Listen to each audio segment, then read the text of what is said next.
In memory of Amos Tversky. Introduction. Every author, I suppose, has in mind a setting in which readers of his or her work could benefit from having read it. Mine is the proverbial office water cooler, where opinions are shared and gossip is exchanged. I hope to enrich the vocabulary that people use when they talk about the judgments and choices of others, the company's new policies, or a colleague's investment decisions. Why be concerned with gossip? Because it is much easier, as well as far more enjoyable, to identify and label the mistakes of others than to recognize our own. Questioning what we believe and want is difficult at the best of times, and especially difficult when we most need to do it. But we can benefit from the informed opinions of others. Many of us spontaneously anticipate how friends and colleagues will evaluate our choices. The quality and content of these anticipated judgments therefore matters. The expectation of intelligent gossip is a powerful motive for serious self-criticism, more powerful than New Year's resolutions to improve one's decision-making at work and at home. To be a good diagnostician, a physician needs to acquire a large set of labels for diseases, each of which binds an idea of the illness and its symptoms, possible antecedents and causes, possible developments and consequences, and possible interventions to cure or mitigate the illness. Learning medicine consists in part of learning the language of medicine. A deeper understanding of judgments and choices also requires a richer vocabulary than is available in everyday language. The hope for informed gossip is that there are distinctive patterns in the errors people make. Systematic errors are known as biases, and they recur predictably in particular circumstances. When the handsome and confident speaker bounds onto the stage, for example, you can anticipate that the audience will judge his comments more favorably than he deserves. The availability of a diagnostic label for this bias, the halo effect, makes it easier to anticipate, recognize, and understand. When you are asked what you are thinking about, you can normally answer. You believe you know what goes on in your mind, which often consists of one conscious thought leading in an orderly way to another. But that is not the only way the mind works, nor indeed is that the typical way. Most impressions and thoughts arise in your conscious experience without your knowing how they got there. You cannot trace how you came to the belief that there is a lamp on the desk in front of you, or how you detected a hint of irritation in your spouse's voice on the telephone, or how you managed to avoid a threat on the road before you became consciously aware of it. The mental work that produces impressions, intuitions, and many decisions goes on in silence in our mind. Much of the discussion in this book is about biases of intuition. However, the focus on error does not denigrate human intelligence any more than the attention to diseases in medical texts denies good health. Most of us are healthy most of the time, and most of our judgments and actions are appropriate most of the time. As we navigate our lives, we normally allow ourselves to be guided by impressions and feelings, and the confidence we have in our intuitive beliefs and preferences is usually justified, but not always. We are often confident even when we are wrong, and an objective observer is more likely to detect our errors than we are. So this is my aim for water cooler conversations. Improve the ability to identify and understand errors of judgment and choice in others, and eventually in ourselves, by providing a richer and more precise language to discuss them. In at least some cases, an accurate diagnosis may suggest an intervention to limit the damage that bad judgments and choices often cause. Origins.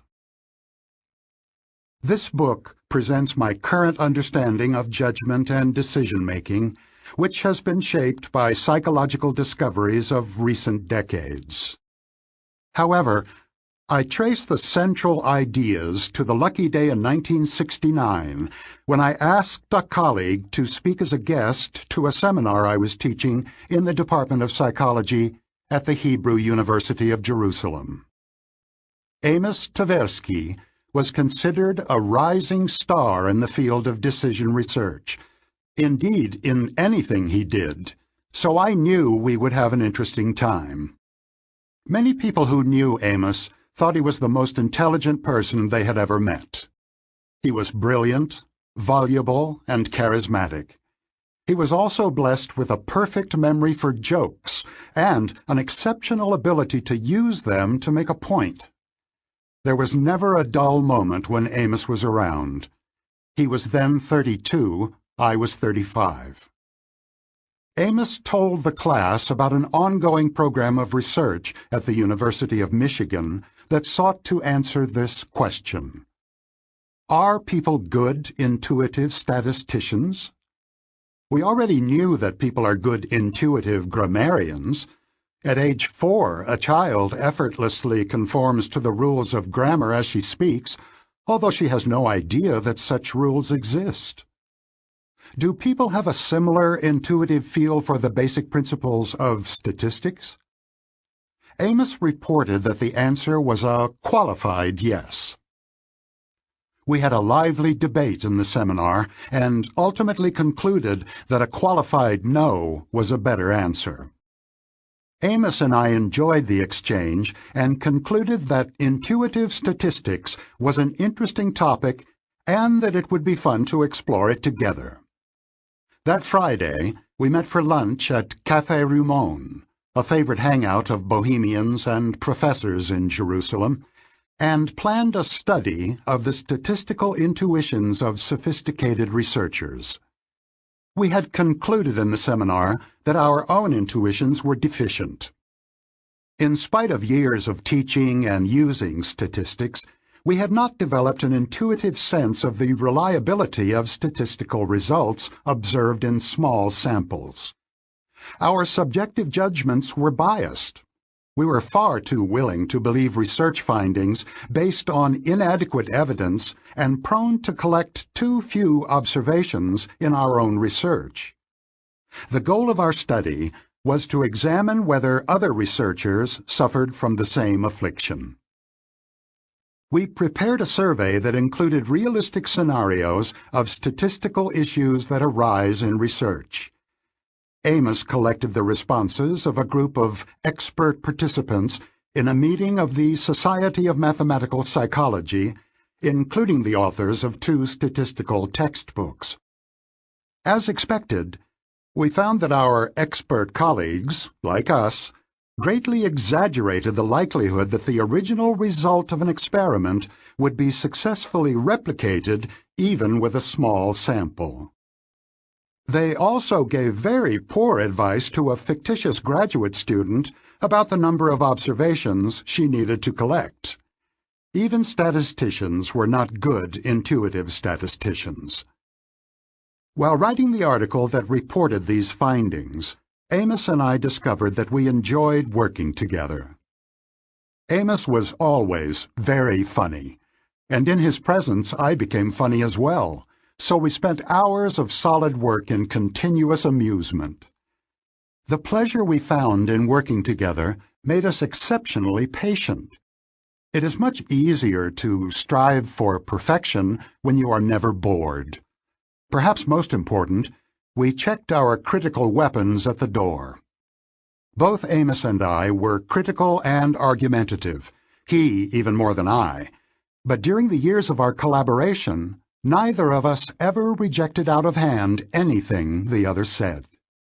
Indeed, One of the great joys I found in the collaboration was that Amos frequently saw the point of my vague ideas much more clearly than I did.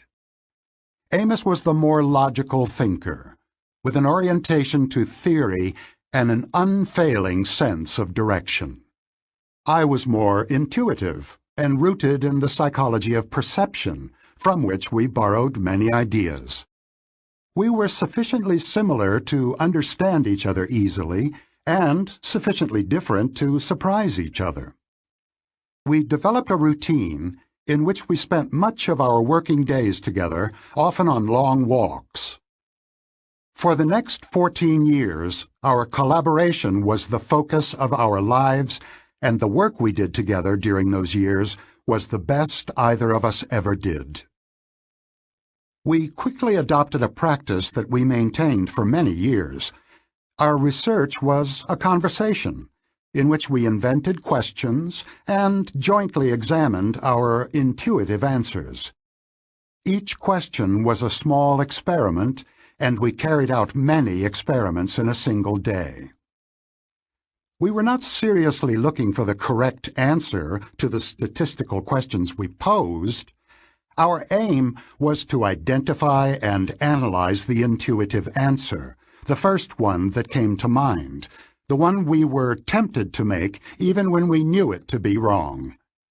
We believed, correctly as it happened, that any intuition that the two of us shared would be shared by many other people as well, and that it would be easy to demonstrate its effects on judgments.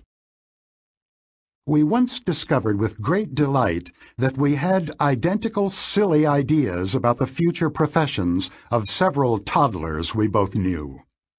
We could identify the argumentative 3-year-old lawyer, the nerdy professor, the empathetic and mildly intrusive psychotherapist. Of course, these predictions were absurd, but we still found them appealing. It was also clear that our intuitions were governed by the resemblance of each child to the cultural stereotype of a profession. The amusing exercise helped us develop a theory that was emerging in our minds at the time about the role of resemblance in predictions. We went on to test and elaborate that theory in dozens of experiments, as in the following example. As you consider the next question, please assume that Steve was selected at random from a representative sample. An individual has been described by a neighbor as follows. Steve is very shy and withdrawn, invariably helpful but with little interest in people or in the world of reality. A meek and tidy soul, he has a need for order and structure and a passion for detail. Is Steve more likely to be a librarian or a farmer? The resemblance of Steve's personality to that of a stereotypical librarian strikes everyone immediately. But equally relevant statistical considerations are almost always ignored. Did it occur to you that there are more than 20 male farmers for each male librarian in the United States?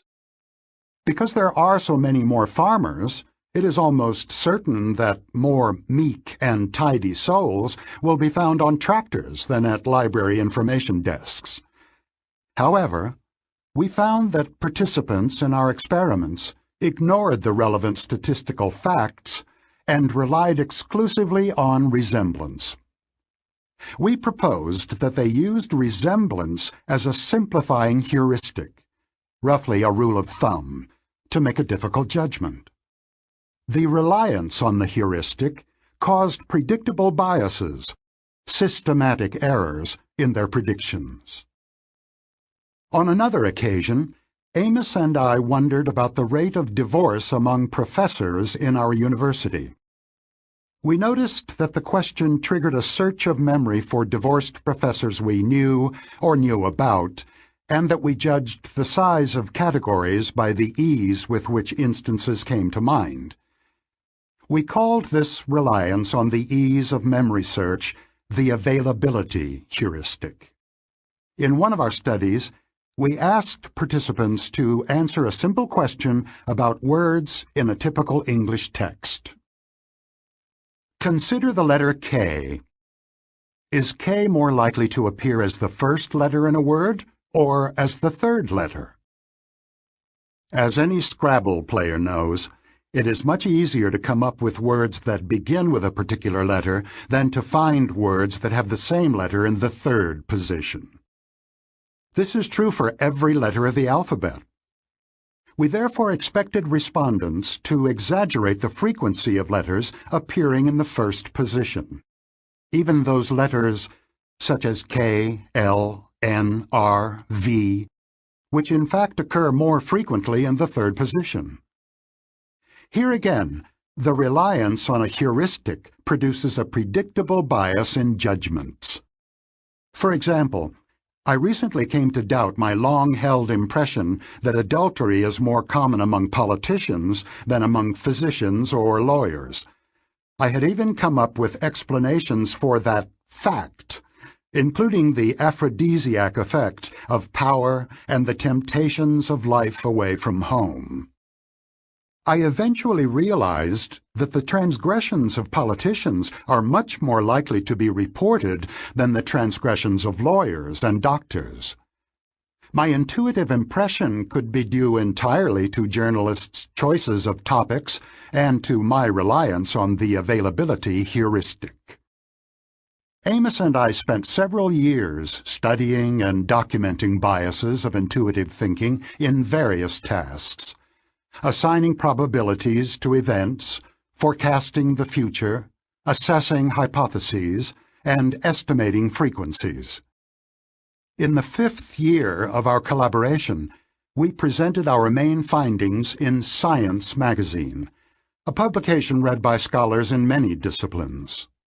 The article, which is reproduced in full at the end of this book, was titled Judgment Under Uncertainty: Heuristics and Biases. It described the simplifying shortcuts of intuitive thinking and explained some 20 biases as manifestations of these heuristics, and also as demonstrations of the role of heuristics in judgment. Historians of science have often noted that at any given time, scholars in a particular field tend to share basic assumptions about their subject. Social scientists are no exception. They rely on a view of human nature that provides the background of most discussions of specific behaviors, but is rarely questioned. Social scientists in the 1970s broadly accepted two ideas about human nature. First, people are generally rational, and their thinking is normally sound. Second, emotions such as fear, affection, and hatred explain most of the occasions on which people depart from rationality. Our article challenged both assumptions without discussing them directly. We documented systematic errors in the thinking of normal people, and we traced these errors to the design of the machinery of cognition rather than to the corruption of thought by emotion. Our article attracted much more attention than we had expected, and it remains one of the most highly cited works in social science. More than 300 scholarly articles referred to it in 2010. Scholars in other disciplines found it useful, and the ideas of heuristics and biases have been used productively in many fields, including medical diagnosis, legal judgment, intelligence analysis, philosophy, finance, statistics, and military strategy. For example, students of policy have noted that the availability heuristic helps explain why some issues are highly salient in the public's mind while others are neglected. People tend to assess the relative importance of issues by the ease with which they are retrieved from memory, and this is largely determined by the extent of coverage in the media. Frequently mentioned topics populate the mind even as others slip away from awareness. In turn, What the media choose to report corresponds to their view of what is currently on the public's mind. It is no accident that authoritarian regimes exert substantial pressure on independent media. Because public interest is most easily aroused by dramatic events and by celebrities, media feeding frenzies are common. For several weeks after Michael Jackson's death, for example, it was virtually impossible to find a television channel reporting on another topic. In contrast, there is little coverage of critical but unexciting issues that provide less drama, such as declining educational standards or overinvestment of medical resources in the last year of life.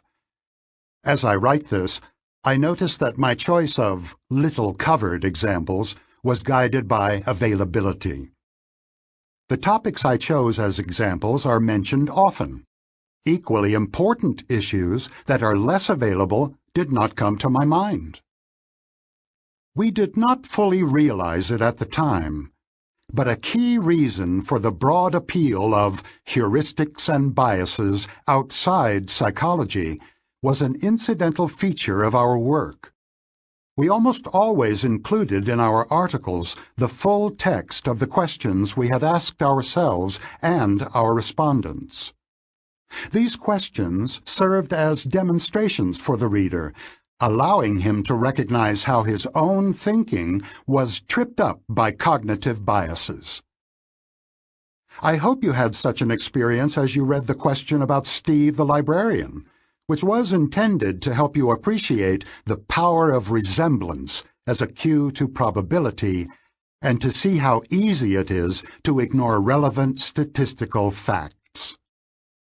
The use of demonstrations provided scholars from diverse disciplines, notably philosophers and economists, an unusual opportunity to observe possible flaws in their own thinking. Having seen themselves fail, they became more likely to question the dogmatic assumption prevalent at the time that the human mind is rational and logical. The choice of method was crucial. If we had reported results of only conventional experiments, the article would have been less noteworthy and less memorable.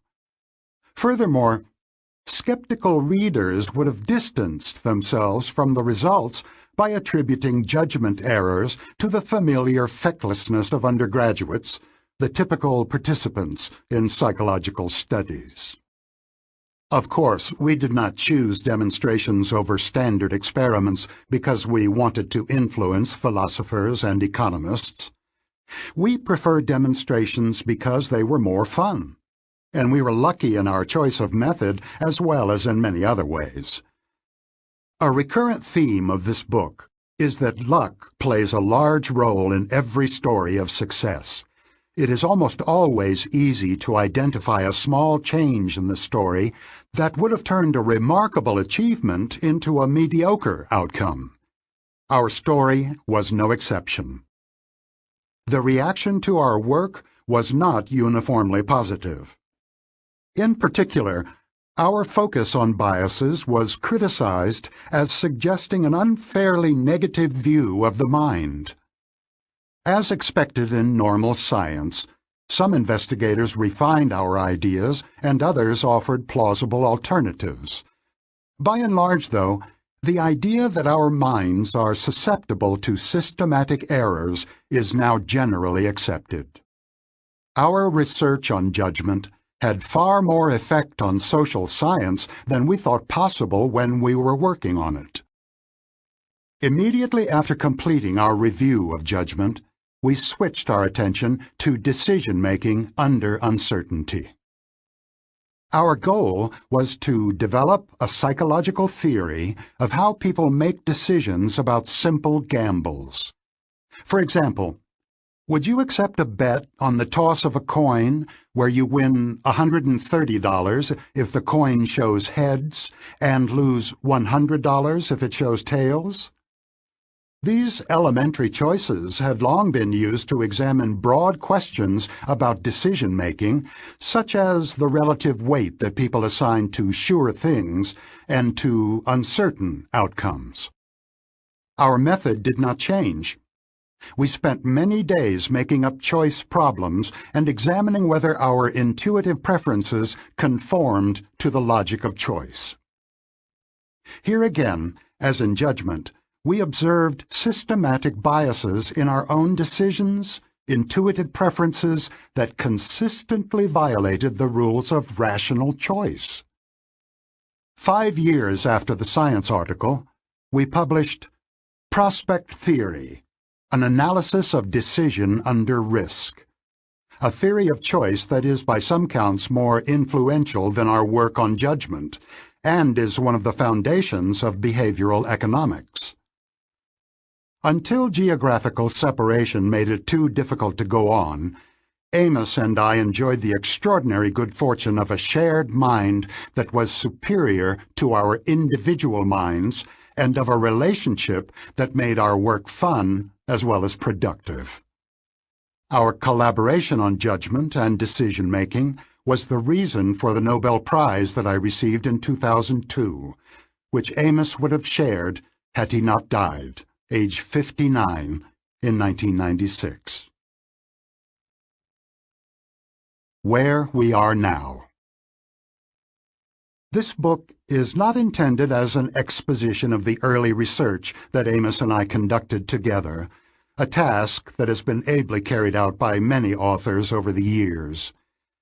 My main aim here is to present a view of how the mind works that draws on recent developments in cognitive and social psychology.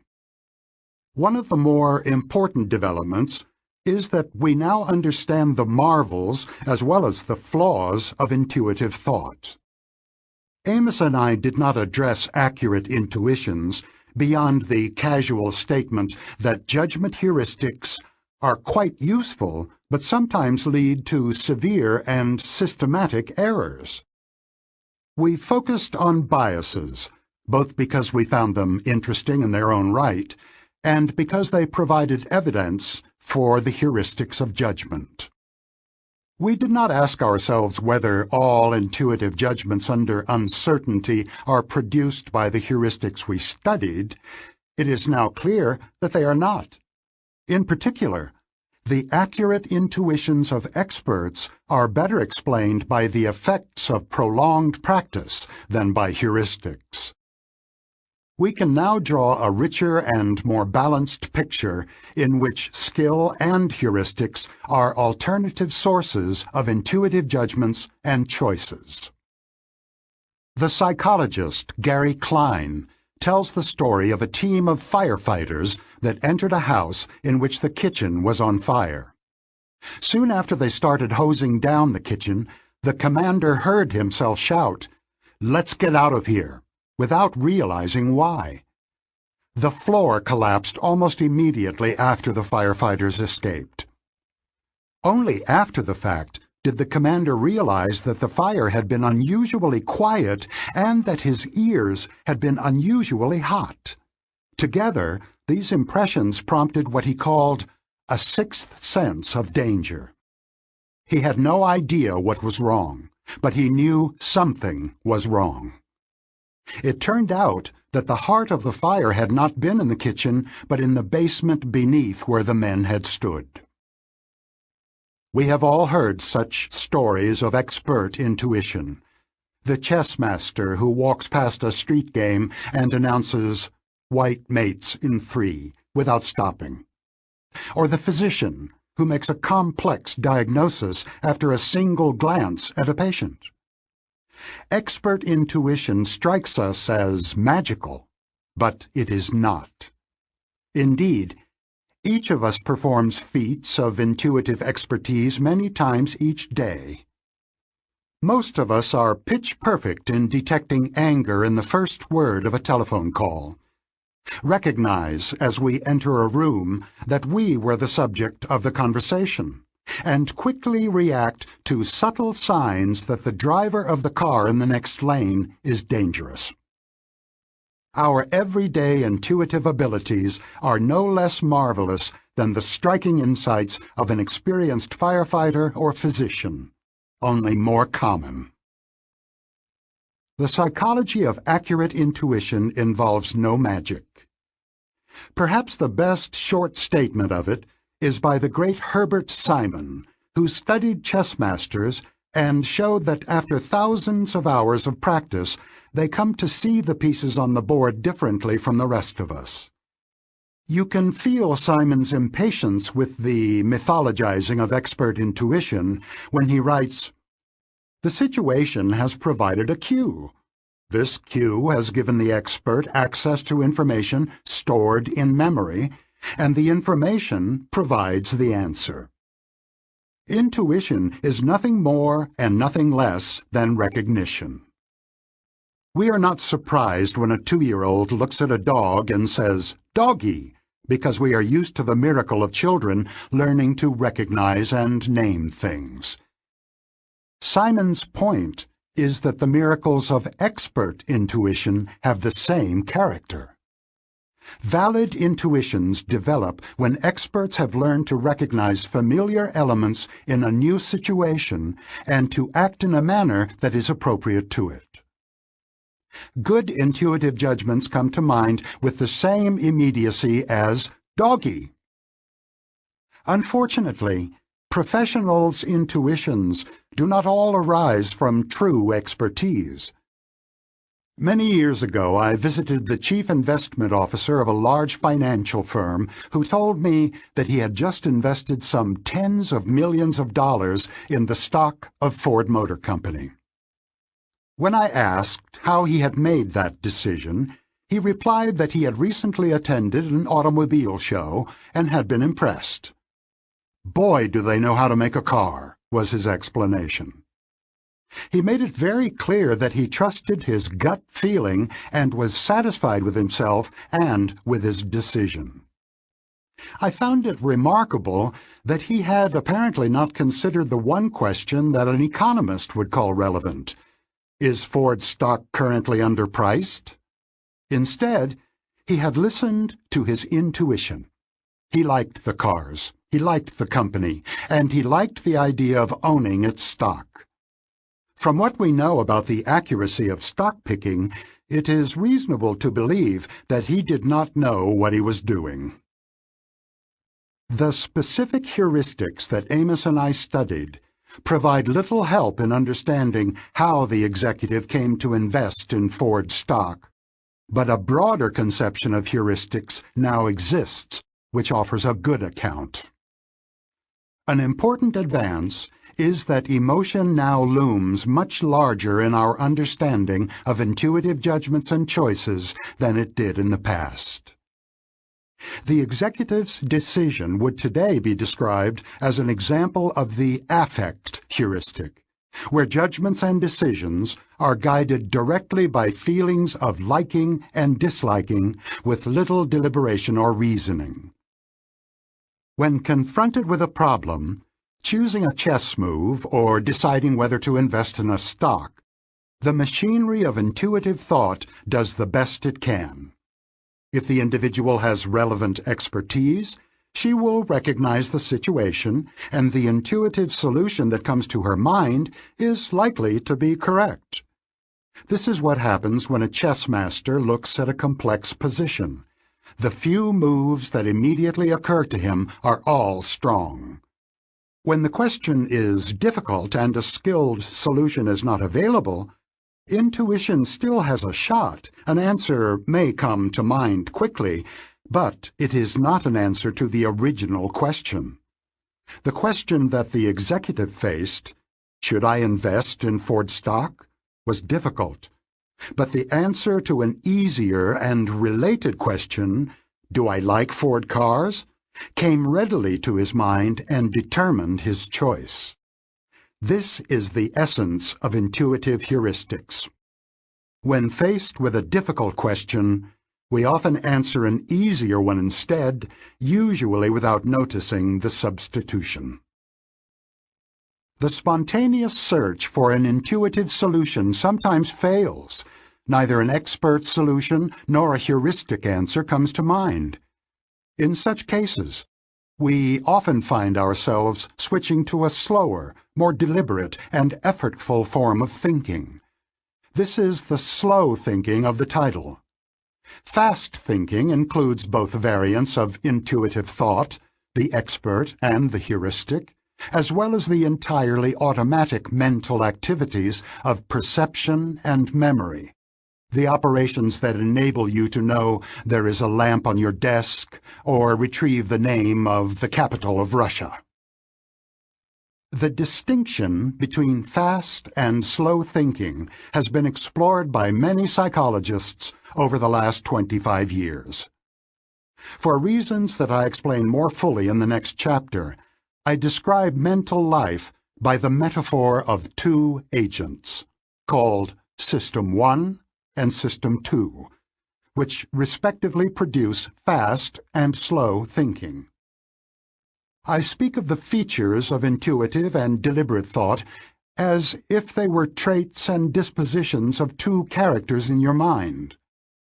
In the picture that emerges from recent research, the intuitive System 1 is more influential than your experience tells you, and it is the secret author of many of the choices and judgments you make. Most of this book is about the workings of System 1 and the mutual influences between it and System 2. What comes next? The book is divided into 5 parts. Part 1 presents the basic elements of a two-systems approach to judgment and choice. It elaborates the distinction between the automatic operations of System 1 and the controlled operations of System 2, and shows how associative memory, the core of System 1, continually constructs a coherent interpretation of what is going on in our world at any instant.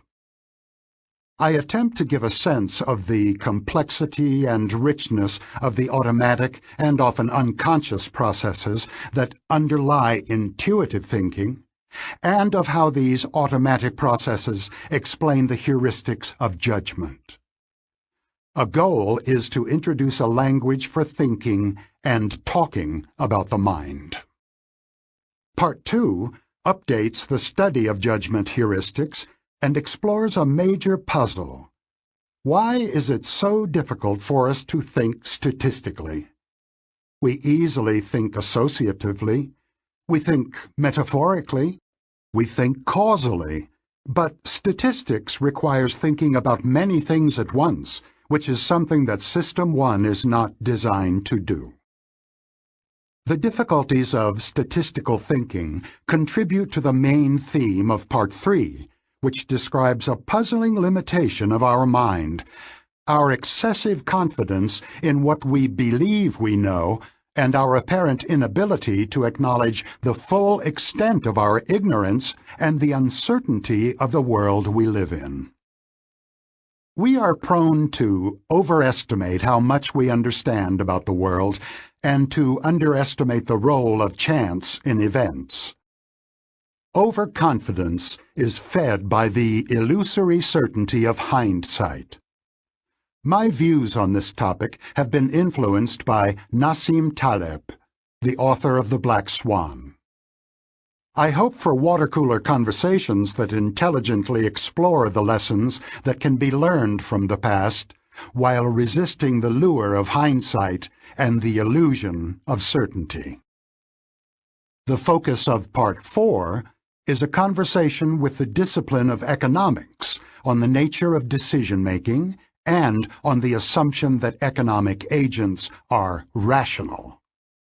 This section of the book provides a current view, informed by the two-system model, of the key concepts of prospect theory, the model of choice that Amos and I published in 1979. Subsequent chapters address several ways human choices deviate from the rules of rationality. I deal with the unfortunate tendency to treat problems in isolation and with framing effects, where decisions are shaped by inconsequential features of choice problems. These observations, which are readily explained by the features of System 1, present a deep challenge to the rationality assumption favored in standard economics. Part 5 describes recent research that has introduced a distinction between two selves, the experiencing self and the remembering self, which do not have the same interests. For example, we can expose people to two painful experiences. One of these experiences is strictly worse than the other because it is longer.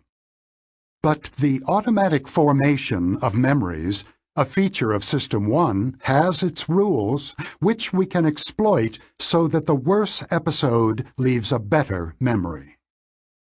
When people later choose which episode to repeat, they are naturally guided by their remembering self and expose themselves, their experiencing self, to unnecessary pain.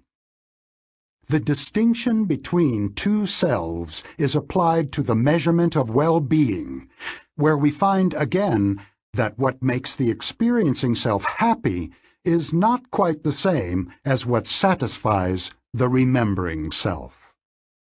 How two selves within a single body can pursue happiness raises some difficult questions, both for individuals and for societies that view the well-being of the population as a policy objective. A concluding chapter explores, in reverse order, the implications of three distinctions drawn in the book, between the experiencing and the remembering selves, between the conception of agents in classical economics and in behavioral economics, which borrows from psychology, and between the automatic System 1 and the effortful System 2. I return to the virtues of educating gossip and to what organizations might do to improve the quality of judgments and decisions that are made on their behalf. Part 1. Two Systems. Chapter 1. The Characters of the Story. To observe your mind in automatic mode, glance at the image in Figure 1 on the PDF accompanying this program. Your experience as you look at the woman's face seamlessly combines what we normally call seeing and intuitive thinking. As surely and quickly as you saw that the young woman's hair is dark, you knew she is angry. Furthermore, what you saw extended into the future. You sensed that this woman is about to say some very unkind words, probably in a loud and strident voice. A premonition of what she was going to do next came to mind automatically and effortlessly. You did not intend to assess her mood or to anticipate what she might do, and your reaction to the picture did not have the feel of something you did. It just happened to you. It was an instance of fast thinking. Now, listen to the following problem and observe what happens to you. 17 times 24. You knew immediately that this is a multiplication problem, and probably knew that you could solve it with paper and pencil, if not without. You also had some vague intuitive knowledge of the range of possible results. You would be quick to recognize that both 12,609 and 123 are implausible. Without spending some time on the problem, however, you would not be certain that the answer is not 568. A precise solution did not come to mind, and you felt that you could choose whether or not to engage in the computation. If you have not done so yet, you should attempt the multiplication problem now, completing at least part of it. You experienced slow thinking as you proceeded through a sequence of steps. You first retrieved from memory the cognitive program for multiplication that you learned in school. Then you implemented it. Carrying out the computation was a strain. You felt the burden of holding such material in memory as you needed to keep track of where you were and of where you were going while holding on to the intermediate result. The process was mental work, deliberate, effortful, and orderly, a prototype of slow thinking. The computation was not only an event in your mind, your body was also involved. Your muscles tensed up, your blood pressure rose, and your heart rate increased. Someone looking closely at your eyes while you tackled this problem would have seen your pupils dilate. Your pupils contracted back to normal size as soon as you ended your work, when you found the answer, which is 408, by the way, or when you gave up. Two systems. Psychologists have been intensely interested for several decades in the two modes of thinking evoked by the picture of the angry woman and by the multiplication problem, and have offered many labels for them. I adopt terms originally proposed by the psychologists Keith Stanovich and Richard West, and will refer to two systems in the mind, System 1 and System 2. System 1 operates automatically and quickly, with little or no effort and no sense of voluntary control. System 2 allocates attention to the effortful mental activities that demand it, including complex computations. The operations of System 2 are often associated with the subjective experience of agency, choice, and concentration. The labels of System 1 and System 2 are widely used in psychology, but I go further than most in this book, which you can read as a psychodrama with two characters. When we think of ourselves, we identify with System 2, the conscious, reasoning self that has beliefs, makes choices, and decides what to think about and what to do. Although System 2 believes itself to be where the action is, the automatic System 1 is the hero of the book. I describe System 1 as effortlessly originating impressions and feelings that are the main sources of the explicit beliefs and deliberate choices of System 2. The automatic operations of System 1 generate surprisingly complex patterns of ideas, but only the slower System 2 can construct thoughts in an orderly series of steps. I also describe circumstances in which System 2 takes over, overruling the freewheeling impulses and associations of System 1. You will be invited to think of the two systems as agents with their individual abilities, limitations, and functions. In rough order of complexity, here are some of the examples of the automatic activities that are attributed to System 1. Detect that one object is more distant than another. Orient to the source of a sudden sound. Complete the phrase, bread and. Make a disgust face when shown a horrible picture. Detect hostility in a voice. Answer to 2 + 2 =. Read words on large billboards. Drive a car on an empty road. Find a strong move in chess, if you are a chess master.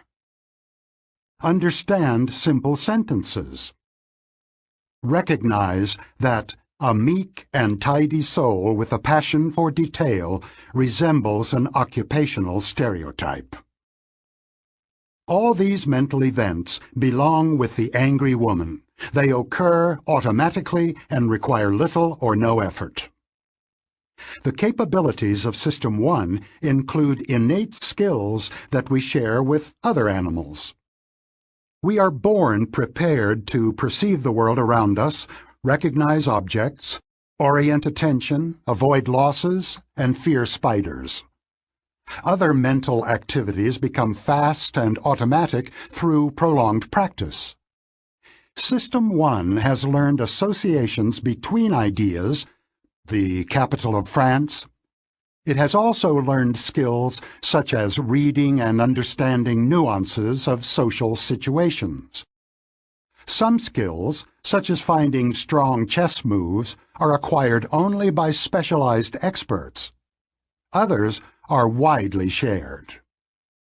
Detecting the similarity of a personality sketch to an occupational stereotype requires broad knowledge of the language and the culture, which most of us possess. The knowledge is stored in memory and accessed without intention and without effort. Several of the mental actions in the list are completely involuntary.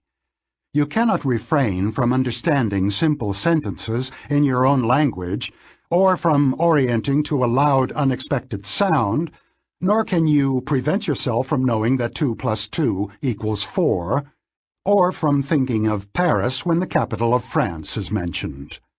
Other activities, such as chewing, are susceptible to voluntary control, but normally run on automatic pilot. The control of attention is shared by the two systems. Orienting to a loud sound is normally an involuntary operation of System 1, which immediately mobilizes the voluntary attention of System 2. You may be able to resist turning toward the source of a loud and defensive comment at a crowded party, but even if your head does not move, your attention is initially directed to it, at least for a while. However, attention can be moved away from an unwanted focus, primarily by focusing intently on another target. The highly diverse operations of System 2 have one feature in common. They require attention and are disrupted when attention is drawn away. Here are some examples. Brace for the starter gun in a race. Focus attention on the clowns in the circus. Focus on the voice of a particular person in a crowded and noisy room. Look for a woman with white hair. Search memory to identify a surprising sound. Maintain a faster walking speed than is natural for you. Monitor the appropriateness of your behavior in a social situation.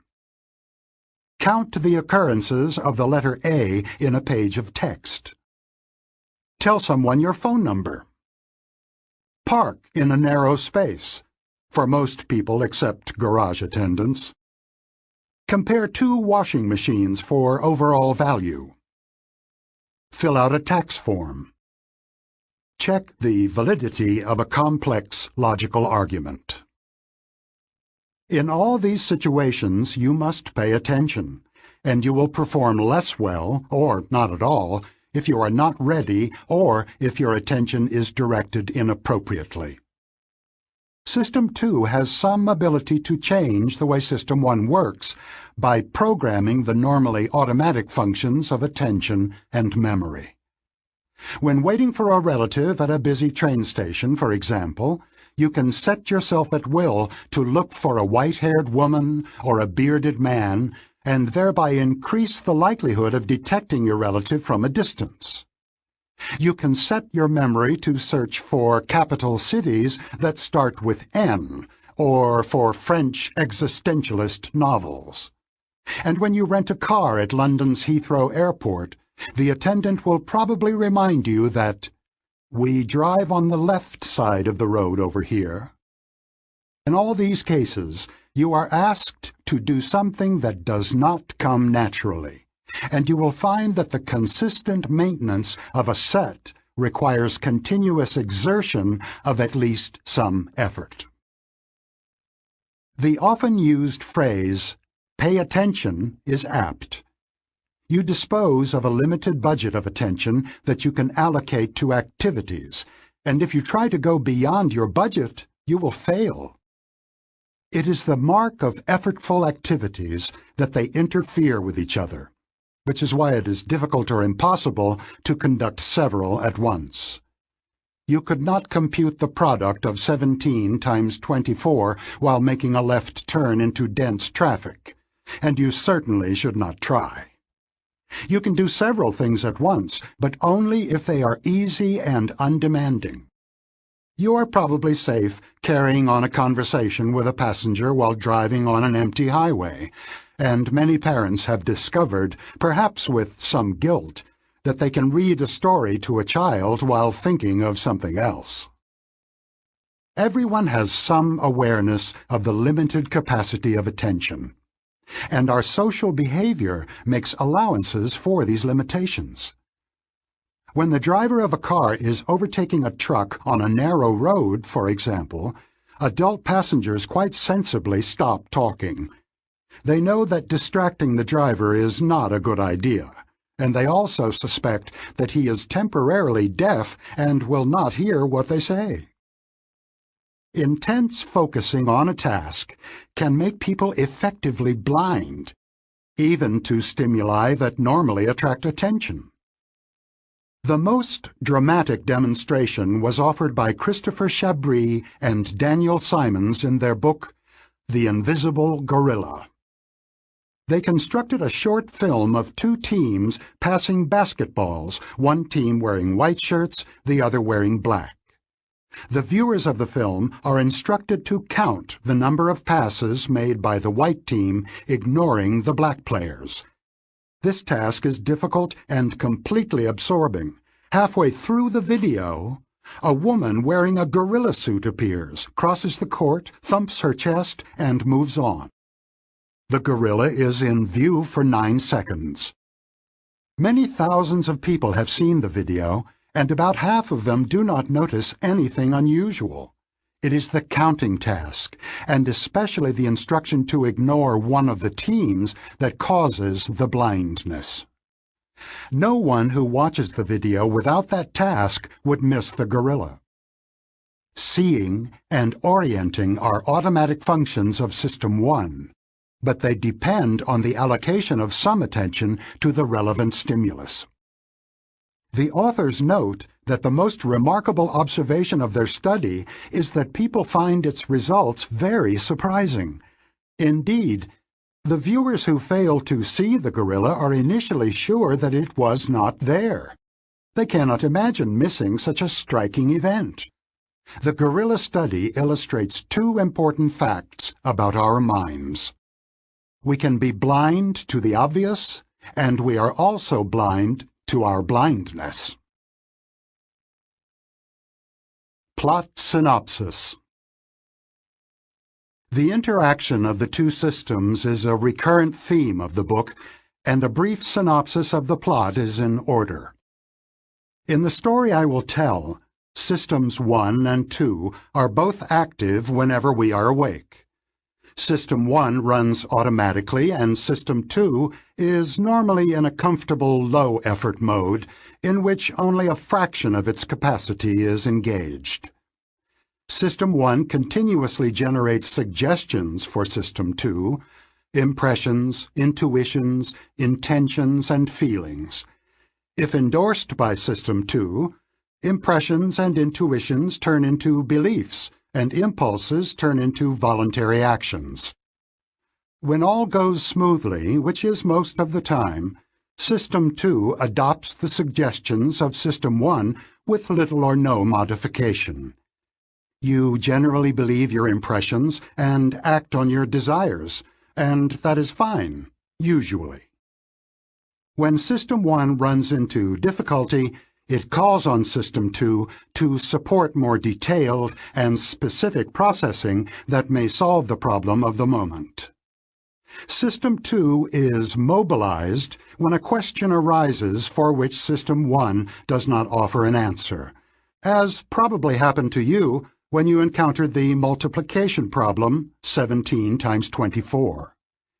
You can also feel a surge of conscious attention whenever you are surprised.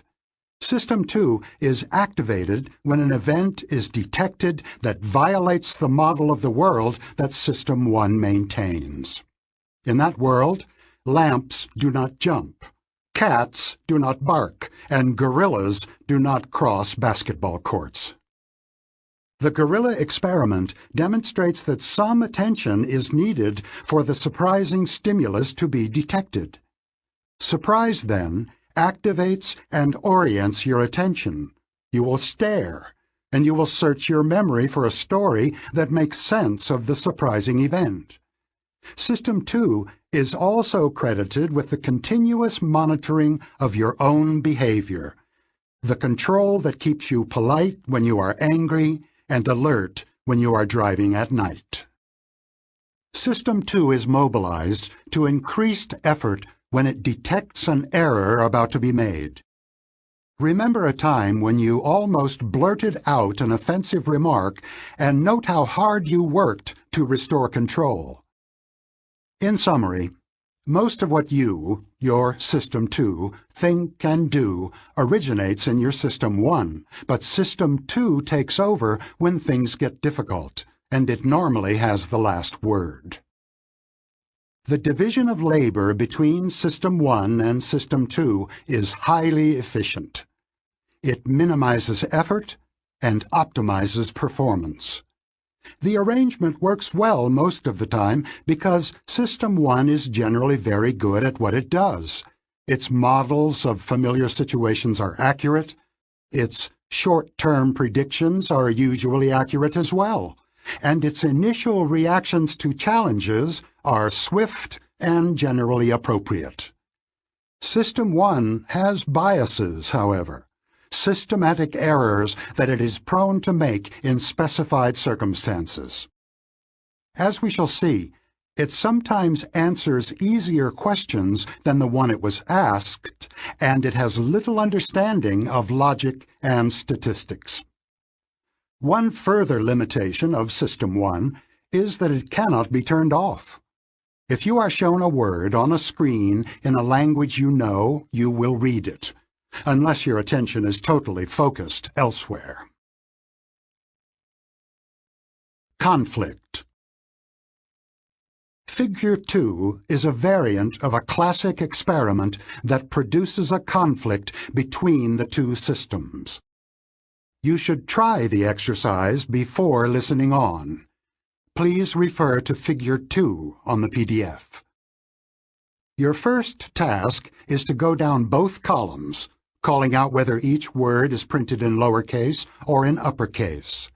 When you are done with the first task, go down both columns again, saying whether each word is printed to the left or to the right of center by saying, or whispering to yourself, left or right. You were almost certainly successful in saying the correct words in both tasks, and you surely discovered that some parts of each task were much easier than others. When you identified upper and lowercase, the left-hand column was easy, and the right-hand column caused you to slow down and perhaps to stammer or stumble. When you named the position of words, the left-hand column was difficult, and the right-hand column was much easier. These tasks engage System 2 because saying upper/lower or right/left is not what you routinely do when looking down a column of words. One of the things you did to set yourself for the task was to program your memory so that the relevant words, upper and lower for the first task, were on the tip of your tongue. The prioritizing of the chosen words is effective, and the mild temptation to read other words was fairly easy to resist when you went through the first column. But the second column was different, because it contained words for which you were set, and you could not ignore them. You were mostly able to respond correctly, but overcoming the competing response was a strain, and it slowed you down. You experienced a conflict between a task that you intended to carry out and an automatic response that interfered with it. Conflict between an automatic reaction and an intention to control it is common in our lives. We are all familiar with the experience of trying not to stare at the oddly dressed couple at the neighboring table in a restaurant. We also know what it is like to force our attention on a boring book when we constantly find ourselves returning to the point at which the reading lost its meaning. Where winters are hard, many drivers have memories of their car skidding out of control on the ice and of the struggle to follow well-rehearsed instructions that negate what they would naturally do. Steer into the skid, and whatever you do, do not touch the brakes. And every human being has had the experience of not telling someone to go to hell. One of the tasks of System 2 is to overcome the impulses of System 1. In other words, System 2 is in charge of self-control. Illusions. To appreciate the autonomy of System 1, as well as the distinction between impressions and beliefs, take a good look at Figure 3 on the PDF. This picture is unremarkable. Two horizontal lines of different lengths, with fins appended, pointing in different directions. The bottom line is obviously longer than the one above it. That is what we all see, and we naturally believe what we see.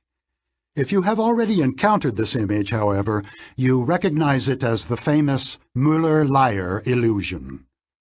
As you can easily confirm by measuring them with a ruler, the horizontal lines are in fact identical in length. Now that you have measured the lines, you, your System 2, the conscious being you call I, have a new belief. You know that the lines are equally long. If asked about their length, you will say what you know.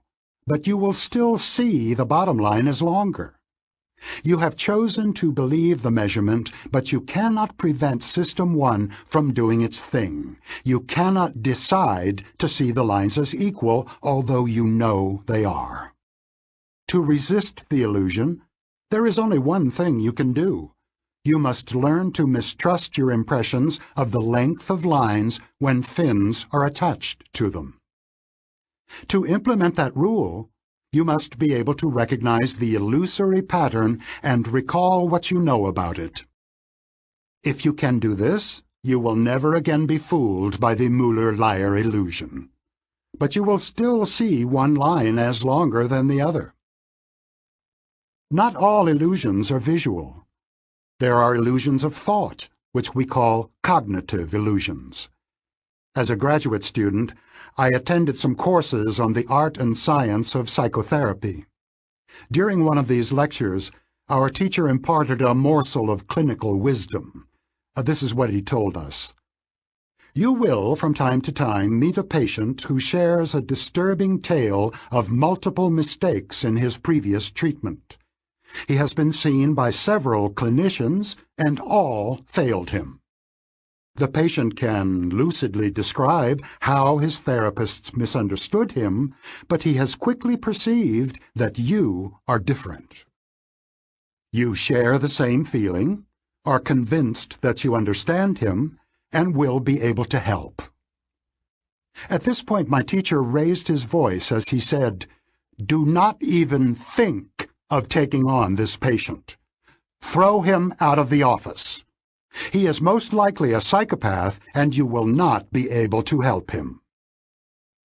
Many years later, I learned that the teacher had warned us against psychopathic charm, and the leading authority in the study of psychopathy confirmed that the teacher's advice was sound.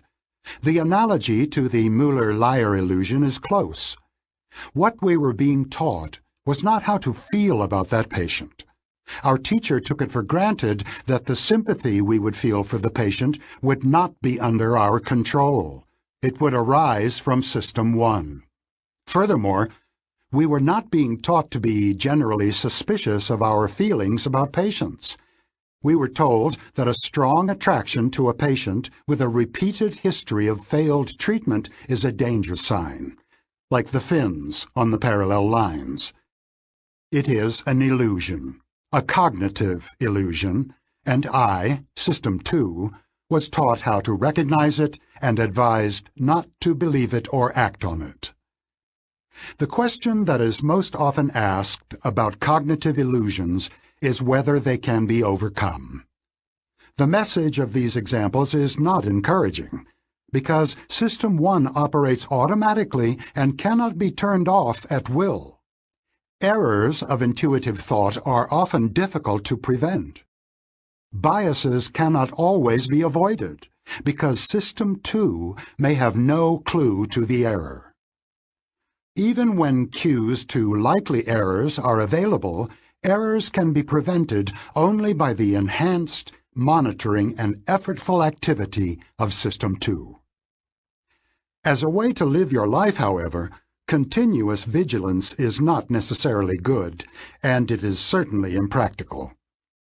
Constantly questioning our own thinking would be impossibly tedious, and System 2 is much too slow and inefficient to serve as a substitute for System 1 in making routine decisions. The best we can do is a compromise. Learn to recognize situations in which mistakes are likely and try harder to avoid significant mistakes when the stakes are high. The premise of this book is that it is easier to recognize other people's mistakes than our own. Useful fictions.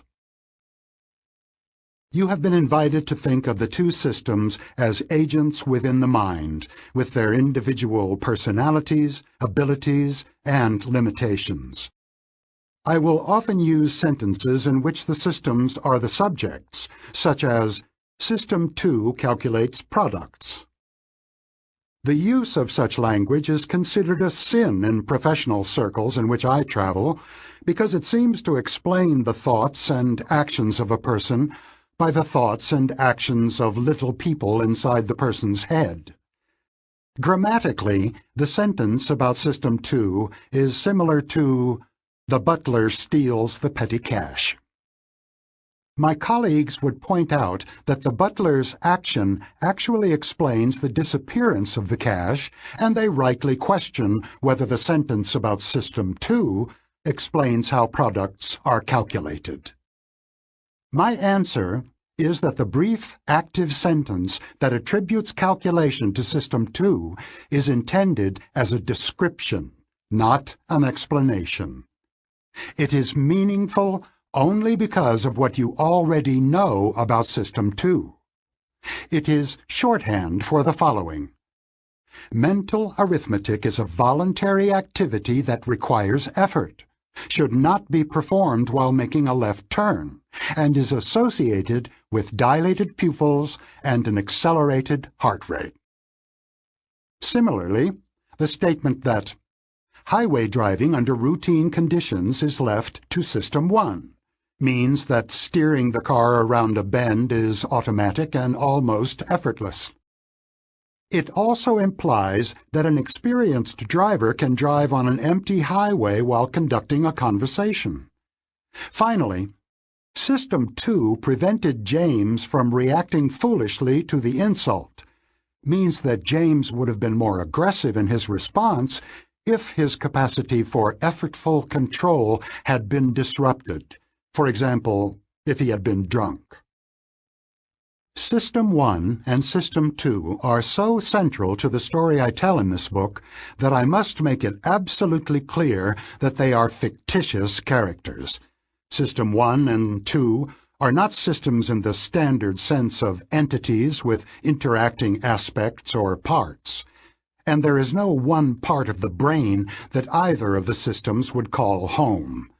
You may well ask, what is the point of introducing fictitious characters with ugly names into a serious book? The answer is that the characters are useful because of some quirks of our minds, yours and mine. A sentence is understood more easily if it describes what an agent, System 2, does than if it describes what something is, what properties it has. In other words, System 2 is a better subject for a sentence than mental arithmetic. The mind, especially System 1, appears to have a special aptitude for the construction and interpretation of stories about active agents who have personalities, habits, and abilities. You quickly formed a bad opinion of the thieving butler, you expect more bad behavior from him, and you will remember him for a while. This is also my hope for the language of systems. Why call them System 1 and System 2 rather than the more descriptive automatic system and effortful system? The reason is simple. Automatic system takes longer to say than System 1, and therefore takes more space in your working memory. This matters because anything that occupies your working memory reduces your ability to think. You should treat System 1 and System 2 as nicknames, like Bob and Joe, identifying characters that you will get to know over the course of this book. The fictitious systems make it easier for me to think about judgment and choice, and will make it easier for you to understand what I say. Speaking of System 1 and System 2. He had the impression, but some of his impressions are illusions. This was pure System 1 response. She reacted to the threat before she recognized it. This is your System 1 talking. Slow down and let your System 2 take control. Chapter 2. Attention and Effort. In the unlikely event of this book being made into a film, System 2 would be a supporting character who believes herself to be the hero. The defining feature of System 2 in this story is that its operations are effortful, and one of its main characteristics is laziness, a reluctance to invest more effort than is strictly necessary. As a consequence, the thoughts and actions that System 2 believes it has chosen are often guided by the figure at the center of the story, System 1. However, there are vital tasks that only System 2 can perform because they require effort and acts of self-control in which the intuitions and impulses of System 1 are overcome. Mental effort. If you wish to experience your System 2 working at full tilt, the following exercise will do. It should bring you to the limits of your cognitive abilities within 5 seconds. To start, make up several strings of 4 digits, all different, and write each string on an index card. Place a blank card on top of the deck. The task that you will perform is called Add 1. Here's how it goes. Start beating a steady rhythm, or better yet, set a metronome at 1 beat per second. Remove the blank card and read the 4 digits aloud. Wait for 2 beats, then report a string in which each of the original digits is incremented by 1. If the digits on the card are 5, 2, 9, 4, the correct response is 6, 3, 0, 5. Keeping the rhythm is important. Few people can cope with more than 4 digits in the Add 1 task, but if you want a harder challenge, please try Add 3. If you would like to know what your body is doing while your mind is hard at work, set up 2 piles of books on a sturdy table, place a video camera on one and lean your chin on the other, get the video going, and stare at the camera lens while you work on Add 1 or Add 3 exercises. Later, you will find in the changing size of your pupils a faithful record of how hard you worked. I have a long personal history with the Add 1 task.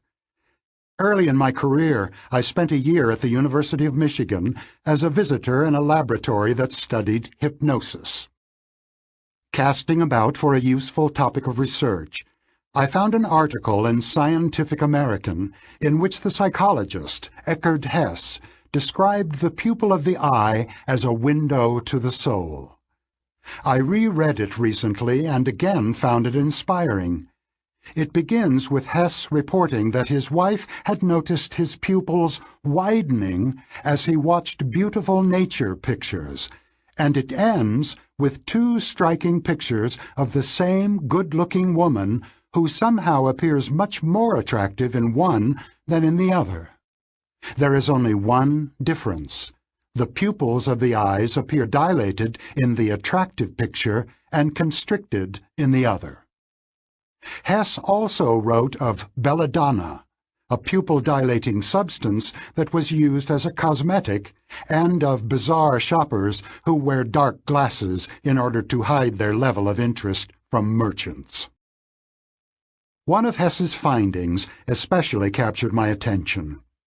He had noticed that the pupils are sensitive indicators of mental effort. They dilate substantially when people multiply two-digit numbers, and they dilate more if the problems are hard than if they are easy. His observations indicated that the response to mental effort is distinct from emotional arousal. Hess's work did not have much to do with hypnosis, but I concluded that the idea of a visible indication of mental effort had promise as a research topic. A graduate student in the lab, Jackson Beatty, shared my enthusiasm, and we got to work. Beatty and I developed a setup similar to an optician's examination room, in which the experimental participant leaned her head on a chin and forehead rest and stared at a camera while listening to pre-recorded information and answering questions on the recorded beats of a metronome. The beats triggered an infrared flash every second, causing a picture to be taken. At the end of each experimental session, we would rush to have the film developed, project the images of the pupil on a screen, and go to work with a ruler. The method was a perfect fit for young and impatient researchers. We knew our results almost immediately, and they always told a clear story. Beatty and I focused on paced tasks, such as Add 1, in which we knew precisely what was on the subject's mind at any time. We recorded strings of digits on beats of the metronome and instructed the subject to repeat or transform the digits one by one, maintaining the same rhythm. We soon discovered that the size of the pupil varied second by second, reflecting the changing demands of the task. The shape of the response was an inverted V. As you experienced it, if you tried Add 1 or Add 3, effort builds up with every added digit that you hear, reaches an almost intolerable peak as you rush to produce a transformed string during and immediately after the pause, and relaxes gradually as you unload your short-term memory. The pupil data corresponded precisely to subjective experience. Longer strings reliably caused larger dilations. The transformation task compounded the effort, and the peak of pupil size coincided with maximum effort. Add 1 with 4 digits caused a larger dilation than the task of holding 7 digits for immediate recall. Add 3, which is much more difficult, is the most demanding that I ever observed. In the first 5 seconds, the pupil dilates by about 50% of its original area, and heart rate increases by about 7 beats per minute. This is as hard as people can work. They give up if more is asked of them. When we exposed our subjects to more digits than they could remember, their pupils stopped dilating or actually shrank. We worked for some months in a spacious basement suite in which we had set up a closed-circuit system that projected an image of the subject's pupil on a screen in the corridor. We also could hear what was happening in the laboratory. The diameter of the projected pupil was about a foot.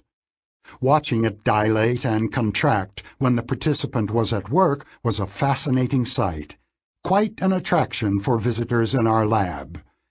We amused ourselves and impressed our guests by our ability to divine when the participant gave up on a task. During a mental multiplication, the pupil normally dilated to a large size within a few seconds and stayed large as long as the individual kept working on the problem. It contracted immediately when she found a solution or gave up.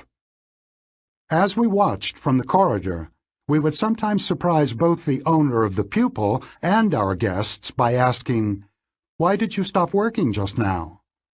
The answer from inside the lab was often, "How did you know?" To which we would reply, "We have a window to your soul." The casual observations we made from the corridor were sometimes as informative as the formal experiments. I made a significant discovery as I was idly watching a woman's pupil during a break between two tasks. She had kept her position on the chin rest, so I could see the image of her eye while she engaged in routine conversation with the experimenter. I was surprised to see that the pupil remained small and did not noticeably dilate as she talked and listened. Unlike the tasks that we were studying, the mundane conversation apparently demanded little or no effort, no more than retaining 2 or 3 digits. This was a eureka moment. I realized that the tasks we had chosen for study were exceptionally effortful. An image came to mind. Mental life, today I would speak of the life of System 2, is normally conducted at the pace of a comfortable walk, sometimes interrupted by episodes of jogging and on rare occasions by a frantic sprint. The Add 1 and Add 3 exercises are sprints, and casual chatting is a stroll. We found that people, when engaged in a mental sprint, may become effectively blind. The authors of The Invisible Gorilla had made the gorilla invisible by keeping the observers intensely busy counting passes. We reported a rather less dramatic example of blindness during Add 1. Our subjects were exposed to a series of rapidly flashing letters while they worked. They were told to give the task complete priority, but they were also asked to report at the end of the digit task whether the letter K had appeared at any time during the trial. The main finding was that the ability to detect and report the target letter changed in the course of the 10 seconds of the exercise. The observers almost never missed a K that was shown at the beginning or near the end of the Add 1 task, but they missed the target almost half the time when mental effort was at its peak, although we had pictures of their wide-open eye staring straight at it. Failures of detection followed the same inverted V pattern as the dilating pupil. The similarity was reassuring. The pupil was a good measure of the physical arousal that accompanies mental effort, and we could go ahead and use it to understand how the mind works. Much like the electricity meter outside your house or apartment, the pupils offer an index of the current rate at which mental energy is used. The analogy goes deep. Your use of electricity depends on what you choose to do, whether to light a room or toast a piece of bread. When you turn on a bulb or a toaster, it draws the energy it needs, but no more. Similarly, we decide what to do, but we have limited control over the effort of doing it. Suppose you are shown 4 digits, say 9462, and told that your life depends on holding them in memory for 10 seconds. However much you want to live, you cannot exert as much effort in this task as you would be forced to invest to complete an Add 3 transformation on the same digits. System 2 and the electrical circuits in your home both have limited capacity, but they respond differently to threatened overload. A breaker trips when the demand for current is excessive, causing all devices on that circuit to lose power at once. In contrast, the response to mental overload is selective and sophisticated. System 2 protects the most important activity so it receives the attention it needs. Spare capacity is allocated second by second to other tasks. In our version of the gorilla experiment, we instructed the participants to assign priority to the digit task. We know that they followed that instruction because the timing of the visual target had no effect on the main task. If the critical letter was presented at a time of high demand, the subjects simply did not see it. When the transformation task was less demanding, detection performance was better. The sophisticated allocation of attention has been honed by a long evolutionary history. Orienting and responding quickly to the gravest threats or most promising opportunities improved the chance of survival, and this capability is certainly not restricted to humans. Even in modern humans, System 1 takes over in emergencies and assigns total priority to self-protective actions. Imagine yourself at the wheel of a car that unexpectedly skids on a large oil slick. You will find that you have responded to the threat before you became fully conscious of it. BT and I worked together for only a year, but our collaboration had a large effect on our subsequent careers. He eventually became the leading authority on cognitive pupillometry, and I wrote a book titled Attention and Effort, which was based in large part on what we learned together and on follow-up research I did at Harvard the following year. We learned a great deal about the working mind, which I now think of as System 2, from measuring pupils in a wide variety of tasks. As you become skilled in a task, its demand for energy diminishes. Studies of the brain have shown that the pattern of activity associated with an action changes as skill increases, with fewer brain regions involved. Talent has similar effects. Highly intelligent individuals need less effort to solve the same problems as indicated by both pupil size and brain activity. A general law of least effort applies to cognitive as well as physical exertion. The law asserts that if there are several ways of achieving the same goal, people will eventually gravitate to the least demanding course of action. In the economy of action, effort is a cost, and the acquisition of skill is driven by the balance of benefits and costs. Laziness is built deep into our nature. The tasks that we studied varied considerably in their effects on the pupil. At baseline, our subjects were awake, aware, and ready to engage in a task, probably at a higher level of arousal and cognitive readiness than usual. Holding 1 or 2 digits in memory, or learning to associate a word with a digit, 3 equals door, produced reliable effects on momentary arousal above that baseline, but the effects were minuscule. Only 5% of the increase in pupil diameter associated with add 3. A task that required discriminating between the pitch of 2 tones yielded significantly larger dilations. Recent research has shown that inhibiting the tendency to read distracting words, as in Figure 2 of the preceding chapter, also induces moderate effort.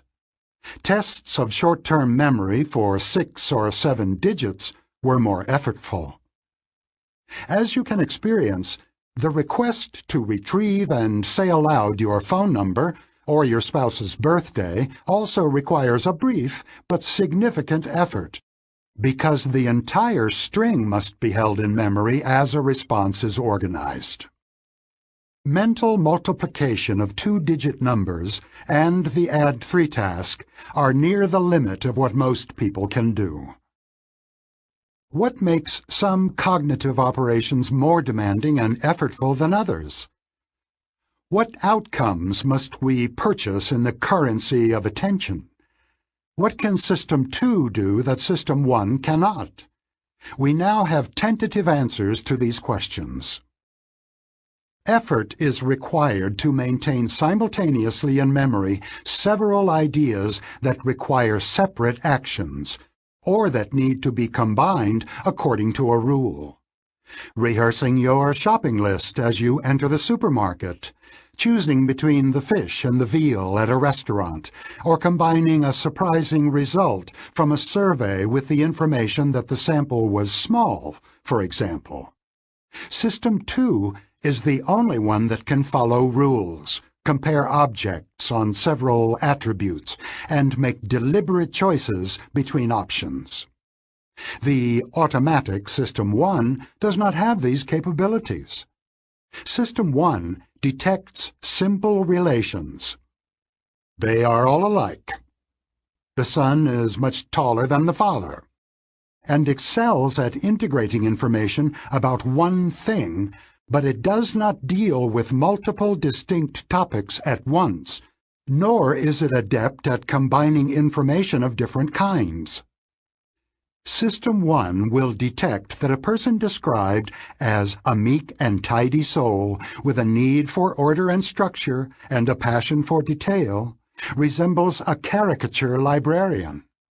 But combining this intuition with knowledge about the small number of librarians is a task that only System 2 can perform, if System 2 knows how to do so, which is true of few people.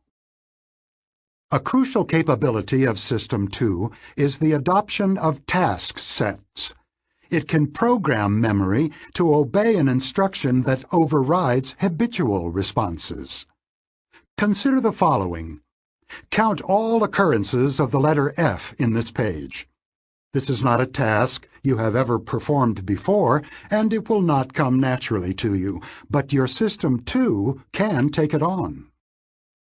It will be effortful to set yourself up for this exercise, and effortful to carry it out, though you will surely improve with practice. Psychologists speak of executive control to describe the adoption and termination of task sets, and neuroscientists have identified the main regions of the brain that serve the executive function.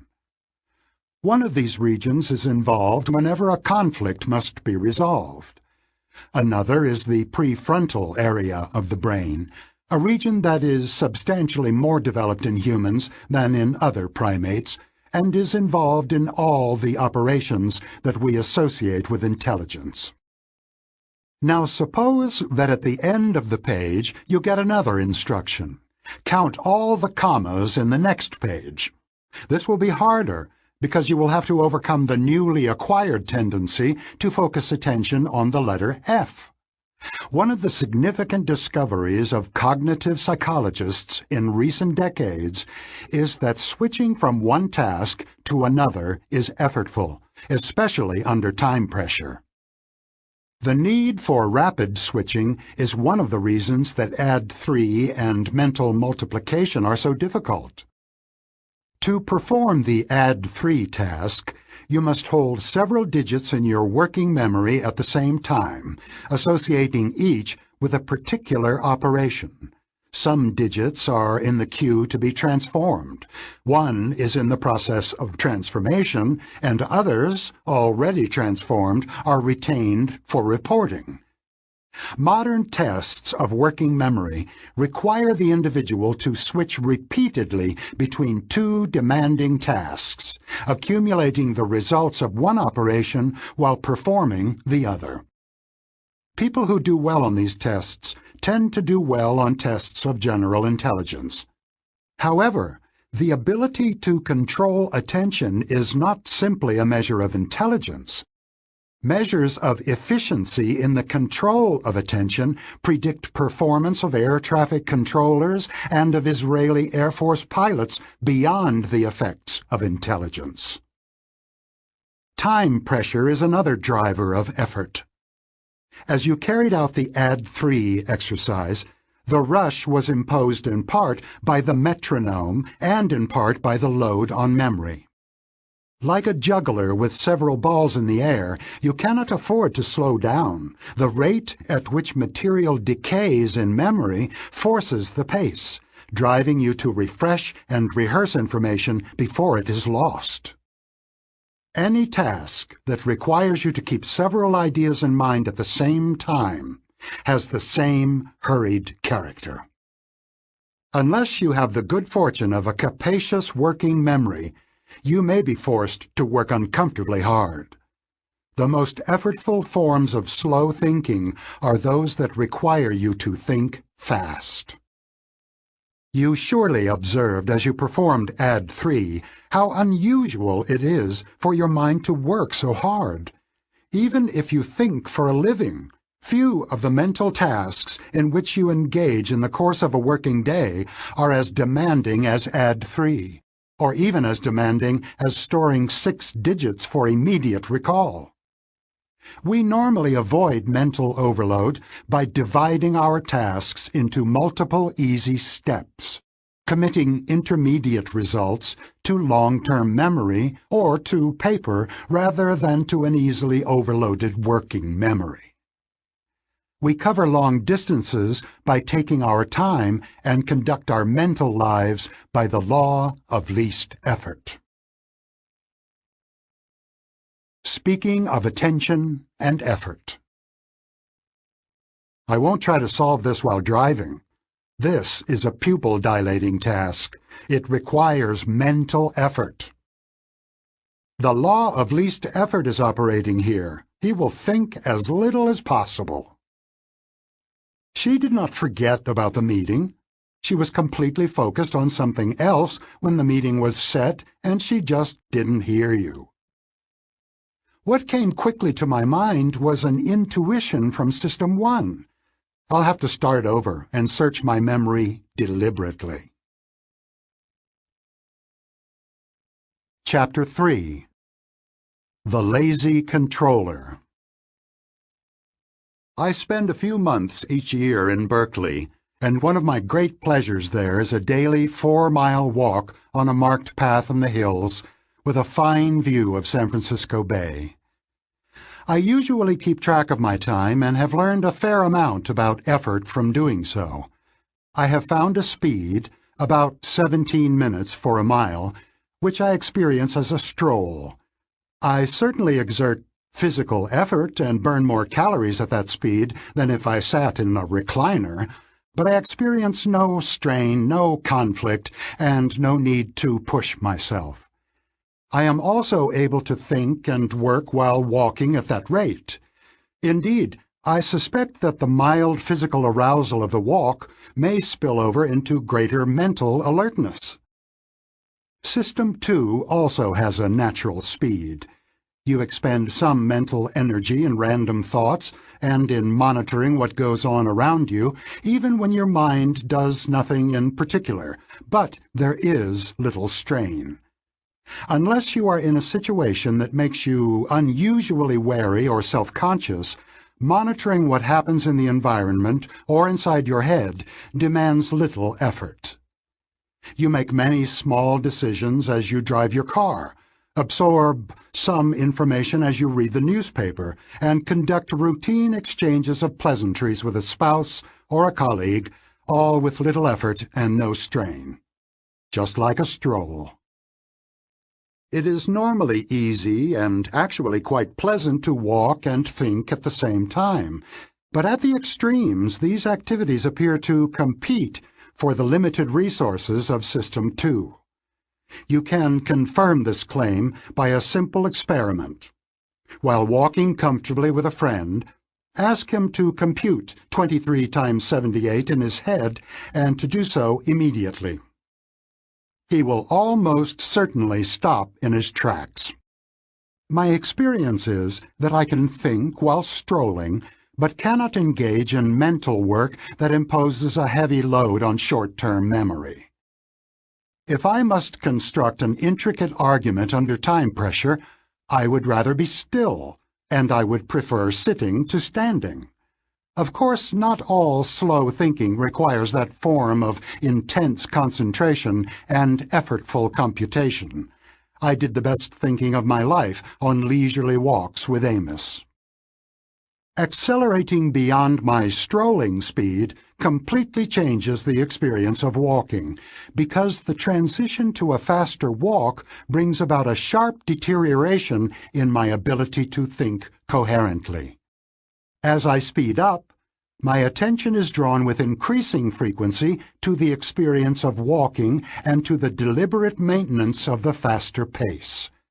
My ability to bring a train of thought to a conclusion is impaired accordingly.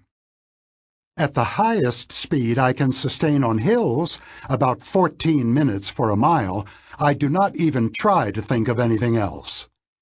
In addition to the physical effort of moving my body rapidly along the path, a mental effort of self-control is needed to resist the urge to slow down. Self-control and deliberate thought apparently draw on the same limited budget of effort. The maintenance of a coherent train of thought and the occasional engagement in effortful thinking may also require self-control, for most of us, most of the time. Although I have not conducted a systematic survey, I suspect that frequent switching of tasks and speeded-up mental work are not intrinsically pleasurable and that people avoid them when possible. This is how the law of least effort comes to be a law. Even in the absence of time pressure, maintaining a coherent train of thought requires discipline. An observer of the number of times I look at email or investigate the refrigerator during an hour of writing could reasonably infer an urge to escape and conclude that keeping at it requires more self-control than I can readily muster. Fortunately, cognitive work is not always aversive, and people sometimes expend considerable effort for long periods of time without having to exert willpower. The psychologist Mihaly Csikszentmihalyi has done more than anyone else to study this state of effortless attending, and the name he proposed for it, flow, has become part of the language. People who experience flow describe it as a state of effortless concentration so deep that they lose their sense of time, of themselves, of their problems, and their descriptions of the joy of that state are so compelling that Csikszentmihalyi has called it an optimal experience. Many activities can induce a sense of flow, from painting to racing motorcycles, and for some fortunate authors I know, even writing a book is often an optimal experience. Flow neatly separates the two forms of effort, concentration on the task and the deliberate control of attention. Riding a motorcycle at 150 miles an hour and playing a competitive game of chess are certainly very effortful. In a state of flow, however, maintaining focused attention on these absorbing activities requires no exertion of self-control, thereby freeing resources to be directed to the task at hand. The busy and depleted System 2. It is now a well-established proposition that both self-control and cognitive effort are forms of mental work. Several psychological studies have shown that people who are simultaneously challenged by a demanding cognitive task and by a temptation are more likely to yield to the temptation. Imagine that you are asked to retain a list of 7 digits for a minute or two. You are told that remembering the digits is your top priority. While your attention is focused on the digits, you are offered a choice between 2 desserts, a sinful chocolate cake and a virtuous fruit salad. The evidence suggests that you would be more likely to select the tempting chocolate cake when your mind is loaded with digits. System 1 has more influence on behavior when System 2 is busy, and it has a sweet tooth. People who are cognitively busy are also more likely to make selfish choices, use sexist language, and make superficial judgments in social situations. Memorizing and repeating digits loosens the hold of System 2 on behavior, but of course, cognitive load is not the only cause of weakened self-control. A few drinks have the same effect, as does a sleepless night. The self-control of morning people is impaired at night. The reverse is true of night people. Too much concern about how well one is doing in a task sometimes disrupts performance by loading short-term memory with pointless, anxious thoughts. The conclusion is straightforward. Self-control requires attention and effort. Another way of saying this is that controlling thoughts and behaviors is one of the tasks that System 2 performs. A series of surprising experiments by the psychologist Roy Baumeister and his colleagues has shown conclusively that all variants of voluntary effort, cognitive, emotional, or physical, draw at least partly on a shared pool of mental energy. Their experiments involve successive rather than simultaneous tasks. Baumeister's group has repeatedly found that an effort of will or self-control is tiring. If you have had to force yourself to do something, you are less willing or less able to exert self-control when the next challenge comes around. The phenomenon has been named ego depletion. In a typical demonstration, participants who are instructed to stifle their emotional reaction to an emotionally charged film will later perform poorly on a test of physical stamina, how long they can maintain a strong grip on a dynamometer in spite of increasing discomfort.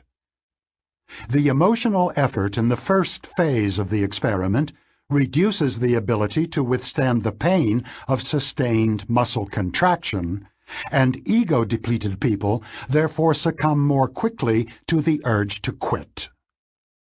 In another experiment, people are first depleted by a task in which they eat virtuous foods, such as radishes and celery, while resisting the temptation to indulge in chocolate and rich cookies.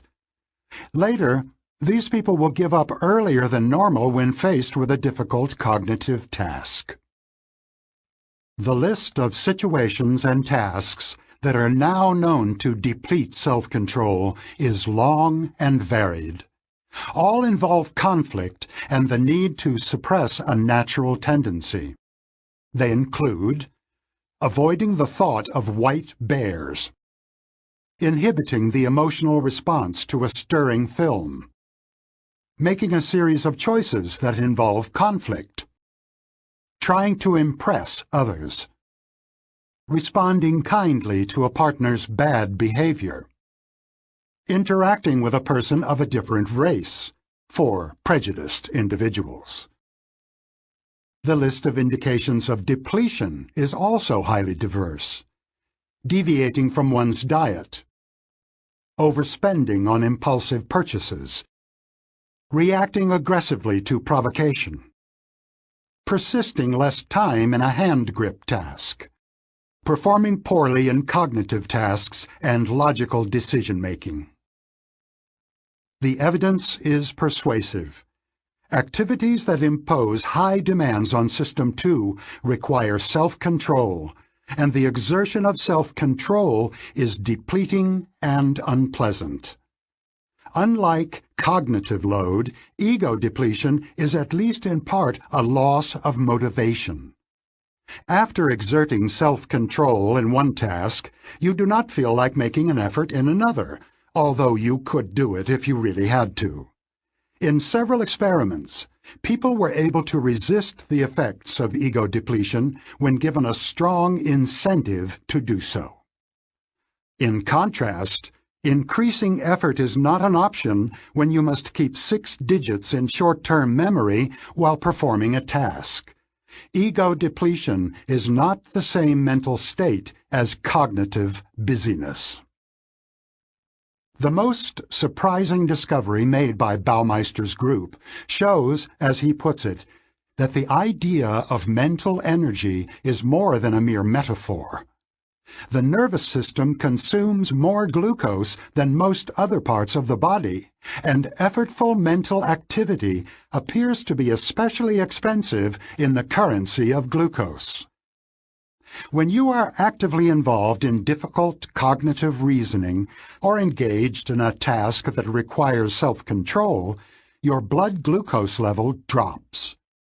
The effect is analogous to a runner who draws down glucose stored in her muscles during a sprint. The bold implication of this idea is that the effects of ego depletion could be undone by ingesting glucose, and Baumeister and his colleagues have confirmed this hypothesis in several experiments. Volunteers in one of their studies watched a short silent film of a woman being interviewed and were asked to interpret her body language. While they were performing the task, a series of words crossed the screen in slow succession. The participants were specifically instructed to ignore the words, and if they found their attention drawn away, they had to refocus their concentration on the woman's behavior. This act of self-control was known to cause ego depletion. All the volunteers drank some lemonade before participating in a second task. The lemonade was sweetened with glucose for half of them, and with Splenda for the others. Then all participants were given a task in which they needed to overcome an intuitive response to get the correct answer. Intuitive errors are normally much more frequent among ego-depleted people, and the drinkers of Splenda showed the expected depletion effect. On the other hand, the glucose drinkers were not depleted. Restoring the level of available sugar in the brain had prevented the deterioration of performance. It will take some time and much further research to establish whether the tasks that cause glucose depletion also cause the momentary arousal that is reflected in increases of pupil size and heart rate. A disturbing demonstration of depletion effects in judgment was recently reported in the Proceedings of the National Academy of Sciences.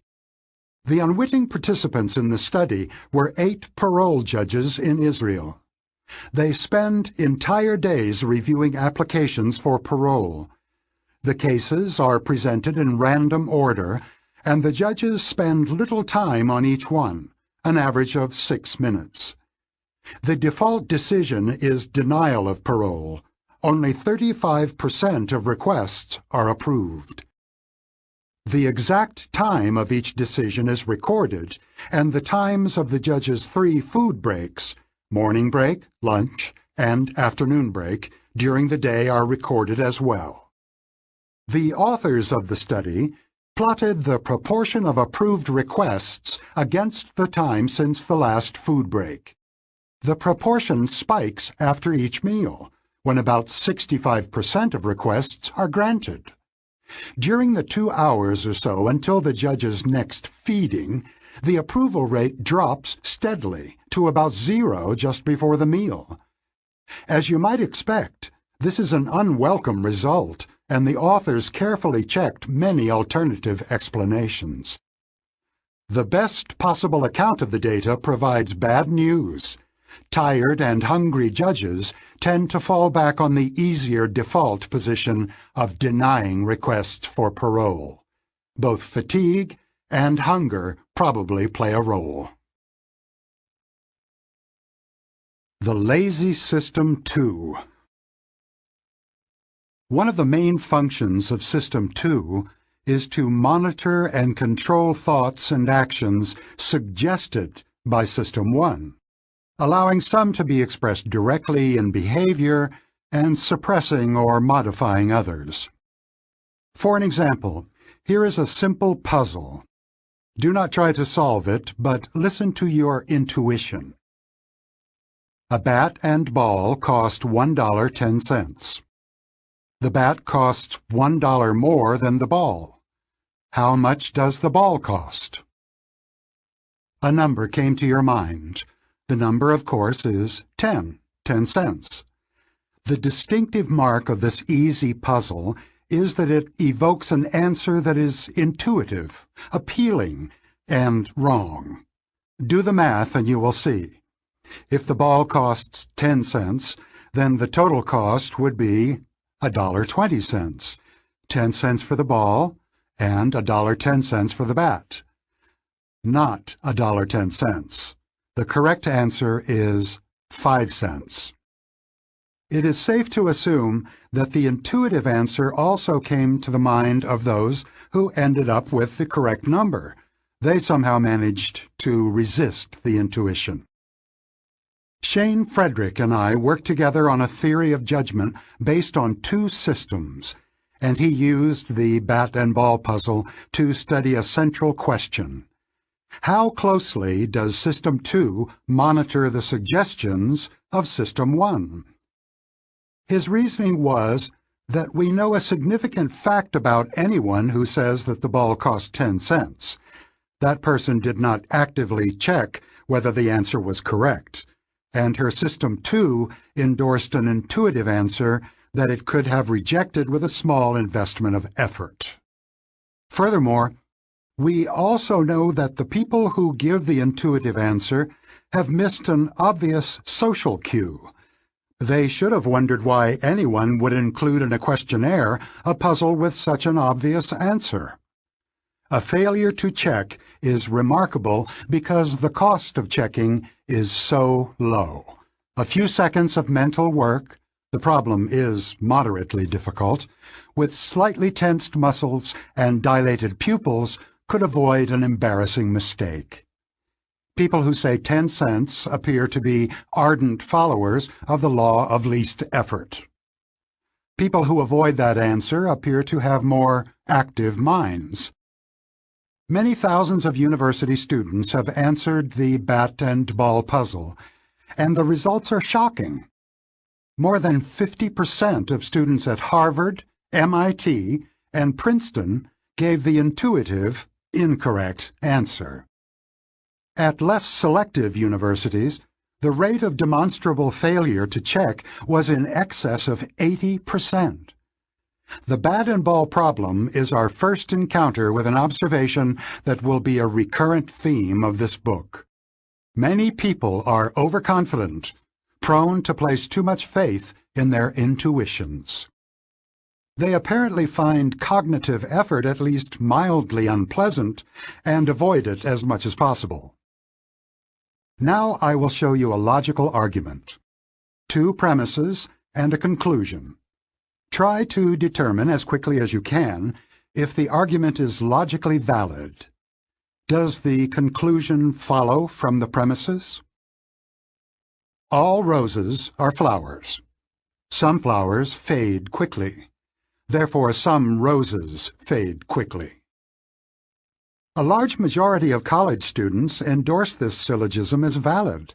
In fact, the argument is flawed because it is possible that there are no roses among the flowers that fade quickly. Just as in the bat and ball problem, a plausible answer comes to mind immediately. Overriding it requires hard work.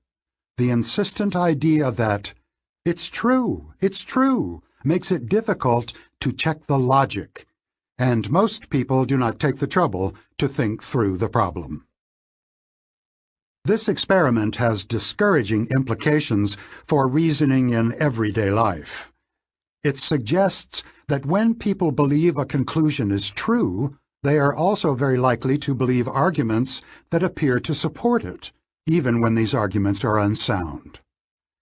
If System 1 is involved, the conclusion comes first and the arguments follow. Next, consider the following question. and answer it quickly before reading on. How many murders occur in the state of Michigan in 1 year? The question, which was also devised by Shane Frederick, is again a challenge to System 2. The trick is whether the respondent will remember that Detroit, a high-crime city, is in Michigan. College students in the United States know this fact and will correctly identify Detroit as the largest city in Michigan. But knowledge of a fact is not all or none. Facts that we know do not always come to mind when we need them. People who remember that Detroit is in Michigan give higher estimates of the murder rate in the state than people who do not. But a majority of Frederick's respondents did not think of the city when questioned about the state. Indeed, the average guess by people who were asked about Michigan is lower than the guesses of a similar group who were asked about the murder rate in Detroit. Blame for a failure to think of Detroit can be laid on both System 1 and System 2. Whether the city comes to mind when the state is mentioned depends in part on the automatic function of memory. People differ in this respect. The representation of the state of Michigan is very detailed in some people's minds. Residents of the state are more likely to retrieve many facts about it than people who live elsewhere. Geography buffs will retrieve more than others who specialize in baseball statistics. More intelligent individuals are more likely than others to have rich representations of most things. Intelligence is not only the ability to reason, it is also the ability to find relevant material in memory and to deploy attention when needed. Memory function is an attribute of System 1. However, everyone has the option of slowing down to conduct an active search of memory for all possible relevant facts, just as they could slow down to check the intuitive answer in the bat and ball problem. The extent of deliberate checking and search is a characteristic of System 2, which varies among individuals. The bat and ball problem, the Flowers syllogism, and the Michigan-Detroit problem have something in common. Failing these mini-tests appears to be, at least to some extent, a matter of insufficient motivation, not trying hard enough. Anyone who can be admitted to a good university is certainly able to reason through the first two questions and to reflect about Michigan long enough to remember the major city in that state and its crime problem. These students can solve much more difficult problems when they are not tempted to accept a superficially plausible answer that comes readily to mind. The ease with which they are satisfied enough to stop thinking is rather troubling. Lazy is a harsh judgment about the self-monitoring of these young people and their System 2, but it does not seem to be unfair. Those who avoid the sin of intellectual sloth could be called engaged. They are more alert, more intellectually active, less willing to be satisfied with superficially attractive answers, more skeptical about their intuitions. The psychologist Keith Stanovich would call them more rational. Intelligence, control, rationality. Researchers have applied diverse methods to examine the connection between thinking and self-control. Some have addressed it by asking the correlation question. If people were ranked by their self-control and by their cognitive aptitude, would individuals have similar positions in the two rankings? In one of the most famous experiments in the history of psychology, Walter Mischel and his students exposed 4-year-old children to a cruel dilemma. They were given a choice between a small reward, 1 Oreo, which they could have at any time, or a larger reward, 2 cookies, for which they had to wait 15 minutes under difficult conditions. They were to remain alone in a room, facing a desk with 2 objects, a single cookie, and a bell that the child could ring at any time to call in the experimenter and receive the one cookie. As the experiment was described, there were no toys, books, pictures, or other potentially distracting items in the room. The experimenter left the room and did not return until 15 minutes had passed, or the child had rung the bell, eaten the rewards, stood up, or shown any signs of distress. The children were watched through a one-way mirror, and the film that shows their behavior during the waiting time always has the audience roaring in laughter. About half the children managed the feat of waiting for 15 minutes, mainly by keeping their attention away from the tempting reward. 10 or 15 years later, a large gap had opened between those who had resisted temptation and those who had not. The resistors had higher measures of executive control in cognitive tasks, and especially the ability to reallocate their attention effectively. As young adults, they were less likely to take drugs. A significant difference in intellectual aptitude emerged. The children who had shown more self-control as 4-year-olds had substantially higher scores on tests of intelligence. A team of researchers at the University of Oregon explored the link between cognitive control and intelligence in several ways, including an attempt to raise intelligence by improving the control of attention. During 5 40-minute sessions, they exposed children aged 4 to 6 to various computer games especially designed to demand attention and control. In one of the exercises, the children used a joystick to track a cartoon cat and move it to a grassy area while avoiding a muddy area. The grassy areas gradually shrank and the muddy area expanded, requiring progressively more precise control. The testers found that training attention not only improved executive control, scores on nonverbal tests of intelligence also improved, and the improvement was maintained for several months. Other research by the same group identified specific genes that are involved in the control of attention, showed that parenting techniques also affected this ability, and demonstrated a close connection between the children's ability to control their attention and their ability to control their emotions. Shane Frederick constructed a cognitive reflection test, which consists of the bat and ball problem and 2 other questions, chosen because they also invite an intuitive answer that is both compelling and wrong. The questions are shown in Chapter 5. He went on to study the characteristics of students who score very low on this test. The supervisory function of System 2 is weak in these people, and found that they are prone to answer questions with the first idea that comes to mind and unwilling to invest the effort needed to check their intuitions. Individuals who uncritically follow their intuitions about puzzles are also prone to accept other suggestions from System 1. In particular, they are impulsive, impatient, and keen to receive immediate gratification.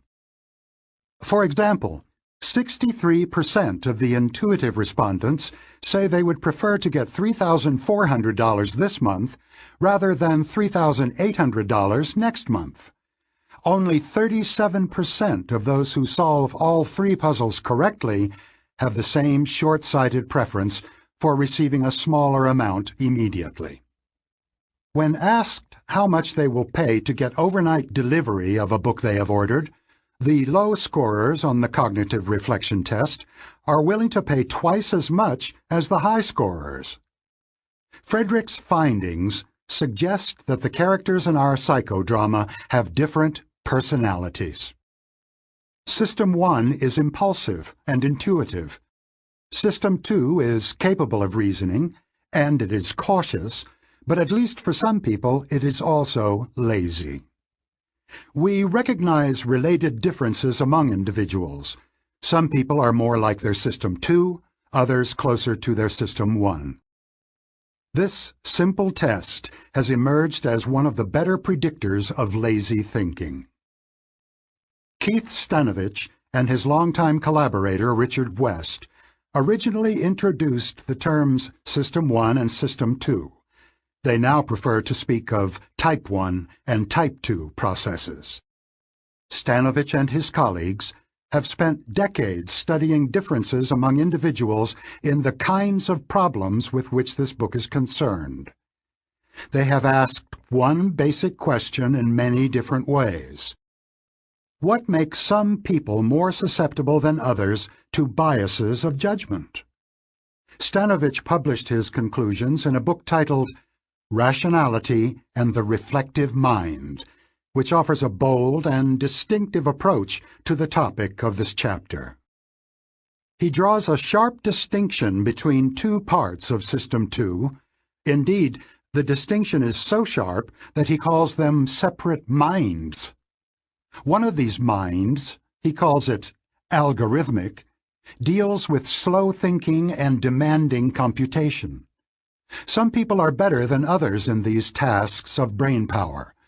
They are individuals who excel in intelligence tests and are able to switch from one task to another quickly and efficiently. However, Stanovich argues that high intelligence does not make people immune to biases. Another ability is involved, which he labels rationality. Stanovich's concept of a rational person is similar to what I earlier labeled engaged. The core of his argument is that rationality should be distinguished from intelligence. In his view, superficial or lazy thinking is a flaw in the reflective mind, a failure of rationality. This is an attractive and thought-provoking idea. In support of it, Stanovich and his colleagues have found that the bat and ball question and others like it are somewhat better indicators of our susceptibility to cognitive errors than our conventional measures of intelligence, such as IQ tests. Time will tell whether the distinction between intelligence and rationality can lead to new discoveries. Speaking of control. She did not have to struggle to stay on task for hours. She was in a state of flow. His ego was depleted after a long day of meetings, so he just turned to standard operating procedures instead of thinking through the problem. He didn't bother to check whether what he said made sense. Does he usually have a lazy system too? Or was he unusually tired? Unfortunately, she tends to say the first thing that comes into her mind. She probably also has trouble delaying gratification. Weak System 2. Chapter 4. The Associative Machine. To begin your exploration of the surprising workings of System 1, listen to the following words. Bananas. Vomit. A lot happened to you during the last second or two. You experienced some unpleasant images and memories. Your face twisted slightly in an expression of disgust, and you may have shifted imperceptibly farther away. Your heart rate increased, the hair on your arms rose a little, and your sweat glands were activated. In short, you responded to the disgusting word with an attenuated version of how you would react to the real thing. All of this was completely automatic, beyond your control. There was no particular reason to do so, but your mind automatically assumed a temporal sequence and a causal connection between the words bananas and vomit, forming a sketchy scenario in which bananas caused the sickness. As a result, you are experiencing a temporary aversion to bananas. Don't worry, it will pass. The state of your memory has changed in other ways. You are now unusually ready to recognize and respond to objects and concepts associated with vomit, such as sick, stink, or nausea, and words associated with bananas, such as yellow and fruit, and perhaps apple and berries. Vomiting normally occurs in specific contexts, such as hangovers and indigestion. You would also be unusually ready to recognize words associated with other causes of the same unfortunate outcome. Furthermore, your System 1 noticed the fact that the juxtaposition of the two words is uncommon. You probably never encountered it before. You experienced mild surprise. This complex constellation of responses occurred quickly, automatically, and effortlessly. You did not will it, and you could not stop it. It was an operation of System 1. The events that took place as a result of your seeing the words happened by a process called associative activation. Ideas that have been evoked trigger many other ideas in a spreading cascade of activity in your brain. The essential feature of this complex set of mental events is its coherence. Each element is connected, and each supports and strengthens the others. The word evokes memories, which evoke emotions, which in turn evoke facial expressions and other reactions, such as a general tensing up and an avoidance tendency. The facial expression and the avoidance motion intensify the feelings to which they are linked, and the feelings in turn reinforce compatible ideas. All this happens quickly and all at once, yielding a self-reinforcing pattern of cognitive, emotional, and physical responses that is both diverse and integrated. It has been called associatively coherent. In a second or so, you accomplished, automatically and unconsciously, a remarkable feat. Starting from a completely unexpected event, your System 1 made as much sense as possible of the situation. Two simple words, oddly juxtaposed, by linking the words in a causal story. It evaluated the possible threat, mild to moderate, and created a context for future developments by preparing you for events that had just become more likely. It also created a context for the current event by evaluating how surprising it was. You ended up as informed about the past and as prepared for the future as you could be. An odd feature of what happened is that your System 1 treated the mere conjunction of two words as representations of reality. Your body reacted in an attenuated replica of a reaction to the real thing, and the emotional response and physical recoil were part of the interpretation of the event. As cognitive scientists have emphasized in recent years, cognition is embodied. You think with your body, not only with your brain. The mechanism that causes these mental events has been known for a long time. It is the association of ideas. We all understand from experience that ideas follow each other in our conscious mind in a fairly orderly way. The British philosophers of the 17th and 18th centuries searched for the rules that explain such sequences. In An Enquiry Concerning Human Understanding, published in 1748, the Scottish philosopher David Hume reduced the principles of association to three: resemblance, contiguity in time and place, and causality. Our concept of association has changed radically since Hume's days, but his three principles still provide a good start. I will adopt an expansive view of what an idea is. It can be concrete or abstract, and it can be expressed in many ways, as a verb, as a noun, as an adjective, or as a clenched fist. Psychologists think of ideas as nodes in a vast network called associative memory, in which each idea is linked to many others. There are different types of links. Causes are linked to their effects, virus to cold, things to their properties, lime to green, things to the categories to which they belong, bananas to fruit. One way we have advanced beyond Hume is that we no longer think of the mind as going through a sequence of conscious ideas, one at a time. In the current view of how associative memory works, a great deal happens at once. An idea that has been activated does not merely evoke one other idea. It activates many ideas, which in turn activate others. Furthermore, only a few of the activated ideas will register in consciousness. Most of the work of associative thinking is silent, hidden from our conscious selves.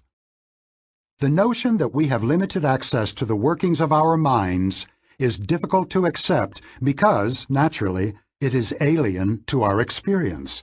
But it is true. You know far less about yourself than you feel you do. The marvels of priming. As is common in science, the first breakthrough in our understanding of the mechanism of association was an improvement in a method of measurement. Until a few decades ago, the only way to study associations was to ask many people questions such as, "What is the first word that comes to your mind when you hear the word day?" The researchers tallied the frequency of responses, such as night, sunny, or long. In the 1980s, psychologists discovered that exposure to a word causes immediate and measurable changes in the ease with which many related words can be evoked. If you have recently seen or heard the word eat, you are temporarily more likely to complete the word fragment S-O-blank-P as soup than as soap. The opposite would happen, of course, if you had just seen wash. We call this a priming effect, and say that the idea of eat primes the idea of soup, and that wash primes soap. Priming effects take many forms. If the idea of eat is currently on your mind, whether or not you are conscious of it, you will be quicker than usual to recognize the word soup when it is spoken in a whisper or presented in a blurry font. And of course you are primed not only for the idea of soup, but also for a multitude of food-related ideas, including fork, hungry, fat, diet, and cookie. If for your most recent meal you sat at a wobbly restaurant table, you will be primed for wobbly as well. Furthermore, the primed ideas have some ability to prime other ideas, although more weakly. Like ripples on a pond, activation spreads through a small part of the vast network of associated ideas. The mapping of these ripples is now one of the most exciting pursuits in psychological research. Another major advance in our understanding of memory was the discovery that priming is not restricted to concepts and words. You cannot know this from conscious experience, of course, but you must accept the alien idea that your actions and your emotions can be primed by events of which you are not even aware. In an experiment that became an instant classic, the psychologist John Bargh and his collaborators asked students at New York University, most aged 18 to 22, to assemble 4-word sentences from a set of 5 words. For example, finds he it yellow instantly.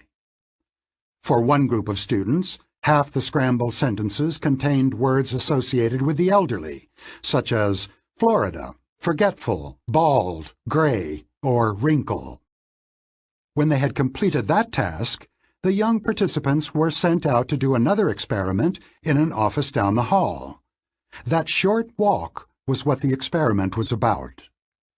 The researchers unobtrusively measured the time it took people to get from one end of the corridor to the other. As Bargh had predicted, the young people who had fashioned a sentence from words with an elderly theme walked down the hallway significantly more slowly than the others. The Florida effect involves two stages of priming.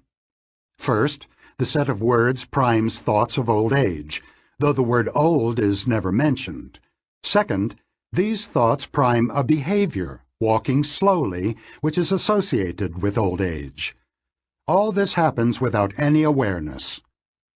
When they were questioned afterward, none of the students reported noticing that the words had had a common theme, and they all insisted that nothing they did after the first experiment could have been influenced by the words they had encountered. The idea of old age had not come to their conscious awareness, but their actions had changed nevertheless. This remarkable priming phenomenon, the influencing of an action by the idea, is known as the ideometer effect. Although you surely were not aware of it, reading this paragraph primed you as well. If you had needed to stand up to get a glass of water, you would have been slightly slower than usual to rise from your chair, unless you happen to dislike the elderly, in which case research suggests that you might have been slightly faster than usual. The ideometer link also works in reverse. A study conducted in a German university was the mirror image of the early experiment that Barge and his colleagues had carried out in New York. Students were asked to walk around a room for 5 minutes at a rate of 30 steps per minute, which was about 1/3 their normal pace. After this brief experience, the participants were much quicker to recognize words related to old age, such as forgetful, old, and lonely. Reciprocal priming effects tend to produce a coherent reaction. If you were primed to think of old age, you would tend to act old, and acting old would reinforce the thought of old age. Reciprocal links are common in the associative network. For example, being amused tends to make you smile, and smiling tends to make you feel amused. Go ahead and take a pencil and hold it between your teeth for a few seconds with the eraser pointing to your right and the point to your left. Now hold the pencil so the point is aimed straight in front of you by pursing your lips around the eraser end. You were probably unaware that one of these actions forced your face into a frown and the other into a smile. College students were asked to rate the humor of cartoons from Gary Larson's The Far Side while holding a pencil in their mouth. Those who were smiling, without any awareness of doing so, found the cartoons funnier than did those who were frowning. In another experiment, people whose face was shaped into a frown by squeezing their eyebrows together reported an enhanced emotional response to upsetting pictures, starving children, people arguing, maimed accident victims. Simple common gestures can also unconsciously influence our thoughts and feelings. In one demonstration, people were asked to listen to messages through new headphones. They were told that the purpose of the experiment was to test the quality of the audio equipment and were instructed to move their heads repeatedly to check for any distortions of sound. Half the participants were told to nod their head up and down, while others were told to shake it side to side. The messages they heard were radio editorials. Those who nodded, a yes gesture, tended to accept the message they heard, but those who shook their head tended to reject it. Again, there was no awareness, just a habitual connection between an attitude of rejection or acceptance and its common physical expression. You can see why the common admonition to act calm and kind regardless of how you feel is very good advice. You are likely to be rewarded by actually feeling calm and kind. Primes that guide us. Studies of priming effects have yielded discoveries that threaten our self-image as conscious and autonomous authors of our judgments and our choices. For instance, Most of us think of voting as a deliberate act that reflects our values and our assessments of policies and is not influenced by irrelevancies. Our vote should not be affected by the location of the polling station, for example, but it is.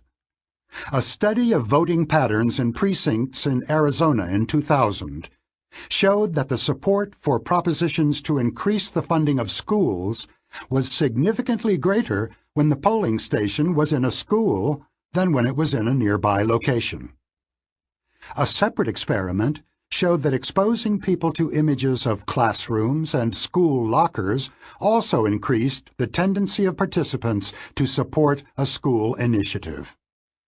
The effect of these images was larger than the difference between parents and other voters.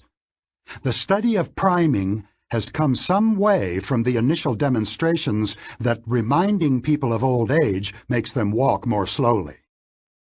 We now know that the effects of priming can reach into every corner of our lives.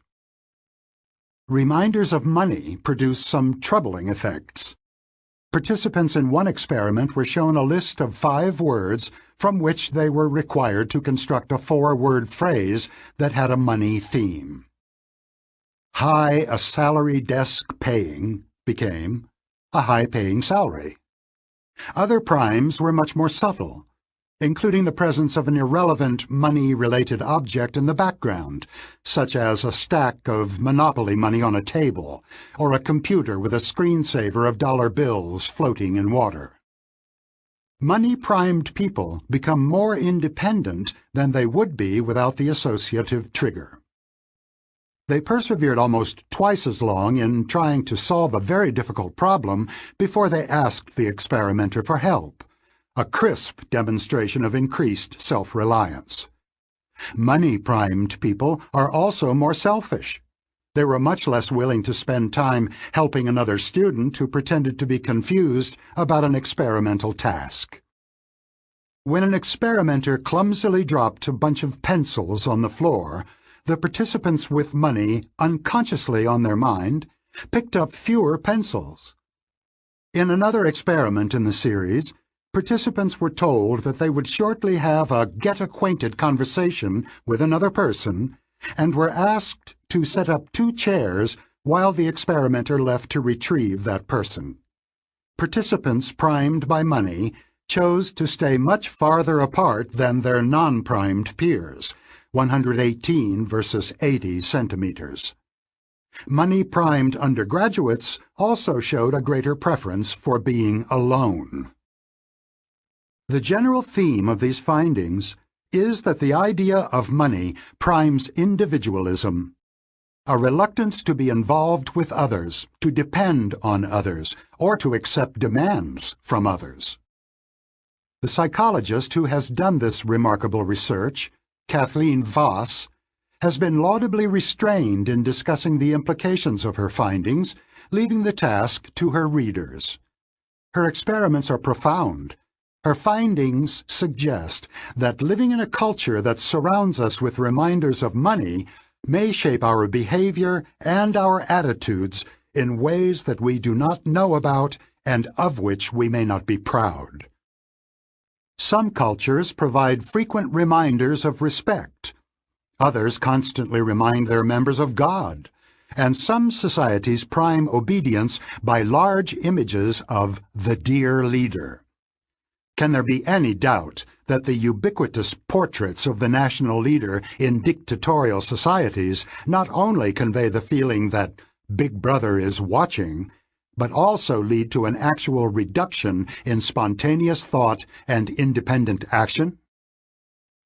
The evidence of priming studies suggests that reminding people of their mortality increases the appeal of authoritarian ideas, which may become reassuring in the context of the terror of death. Other experiments have confirmed Freudian insights about the role of symbols and metaphors in unconscious associations. For example, consider the ambiguous word fragments W blank blank H and S blank blank P. People who were recently asked to think of an action of which they are ashamed are more likely to complete those fragments as wash and soap, and less likely to see wish and soup. Furthermore, merely thinking about stabbing a coworker in the back leaves people more inclined to buy soap, disinfectant, or detergent than batteries, juice, or candy bars. Feeling that one's soul is stained appears to trigger a desire to cleanse one's body, an impulse that has been dubbed the Lady Macbeth effect. The cleansing is highly specific to the body parts involved in a sin. Participants in an experiment were induced to lie to an imaginary person, either on the phone or in an email. In a subsequent test of the desirability of various products, people who had lied on the phone preferred mouthwash over soap, and those who had lied in email preferred soap to mouthwash. When I describe priming studies to audiences, the reaction is often disbelief. This is not a surprise. System 2 believes that it is in charge and that it knows the reasons for its choices. Questions are probably cropping up in your mind as well. How is it possible for such trivial manipulations of the context to have such large effects? Do these experiments demonstrate that we are completely at the mercy of whatever primes the environment provides at any moment? Of course not. The effects of the primes are robust, but not necessarily large. Among 100 voters, only a few whose initial preferences were uncertain will vote differently about a school issue if their precinct is located in a school rather than in a church. But a few percent could tip an election. The idea you should focus on, however, is that disbelief is not an option. The results are not made up, nor are they statistical flukes. You have no choice but to accept that the major conclusions of these studies are true. More important, you must accept that they are true about you. If you had been exposed to a screensaver of floating dollar bills, you too would likely have picked up fewer pencils to help a clumsy stranger. You do not believe that these results apply to you because they correspond to nothing in your subjective experience. But your subjective experience consists largely of the story that your System 2 tells itself about what is going on. Priming phenomena arise in System 1, and you have no conscious access to them. I conclude with a perfect demonstration of a priming effect, which was conducted in an office kitchen at a British university. For many years, members of that office had paid for the tea or coffee to which they helped themselves during the day by dropping money into an honesty box. A list of suggested prices was posted. One day, a banner poster was displayed just above the price list with no warning or explanation. For a period of 10 weeks, a new image was presented each week, either flowers or eyes that appeared to be looking directly at the observer. No one commented on the new decorations, but the contributions to the honesty box changed significantly. The posters and the amounts that people put into the cash box, relative to the amount they consumed, are shown in Figure 4 of the PDF. They deserve a close look. On the first week of the experiment, which you can see at the bottom of the figure, 2 wide-open eyes stare at the coffee or tea drinkers, whose average contribution was 70 pence per liter of milk. On week 2, the poster shows flowers, and average contributions drop to about 15 pence. The trend continues. On average, the users of the kitchen contributed almost 3 times as much in eye weeks as they did in flower weeks. Evidently, a purely symbolic reminder of being watched prodded people into improved behavior. As we expect at this point, the effect occurs without any awareness. Do you now believe that you would also fall into the same pattern? Some years ago, the psychologist Timothy Wilson wrote a book with the evocative title, Strangers to Ourselves. You have now been introduced to that stranger in you, which may be in control of much of what you do, although you rarely have a glimpse of it. System 1 provides the impressions that often turn into your beliefs, and is the source of the impulses that often become your choices and your actions. It offers a tacit interpretation of what happens to you and around you, linking the present with the recent past and with expectations about the near future. It contains the model of the world that instantly evaluates events as normal or surprising. It is the source of your rapid and often precise intuitive judgments, and it does most of this without your conscious awareness of its activities. System 1 is also, as we will see in the following chapters, the origin of many of the systematic errors in your intuitions. Speaking of priming. The sight of all these people in uniforms does not prime creativity. The world makes much less sense than you think. The coherence mostly comes from the way your mind works. They were primed to find flaws, and this is exactly what they found. His System 1 constructed a story, and his System 2 believed it. It happens to all of us. I made myself smile, and I'm actually feeling better.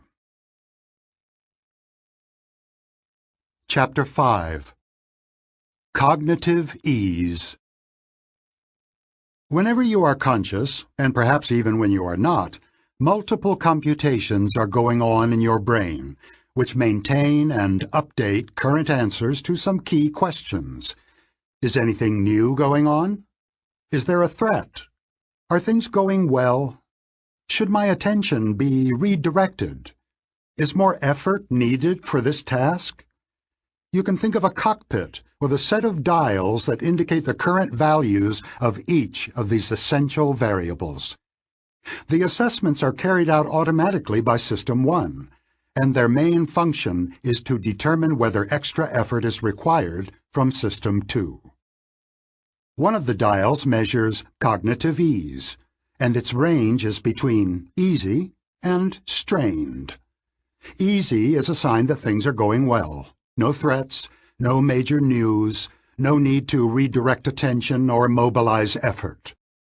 Strained indicates that a problem exists, which will require increased mobilization of System 2.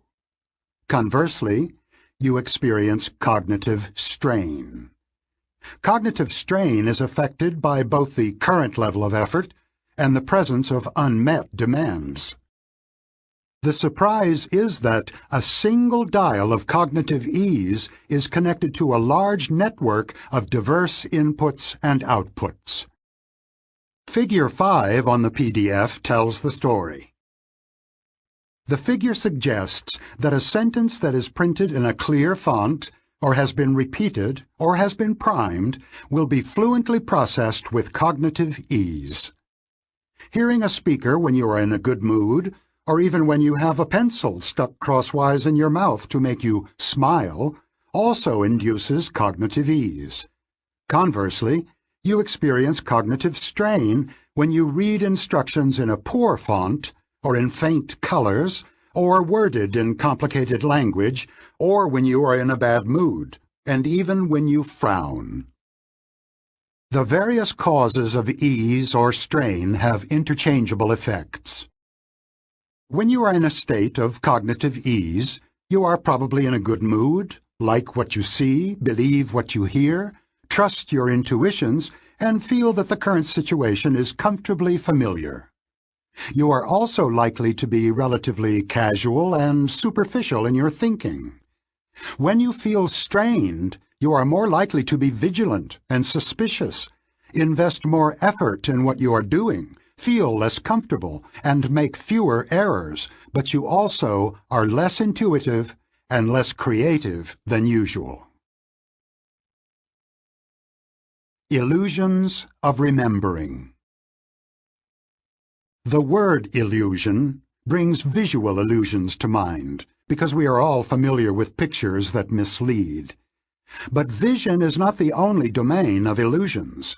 Memory is also susceptible to them, as is thinking more generally. David Stenbill, Monica Bigowski, Shanna Tirana.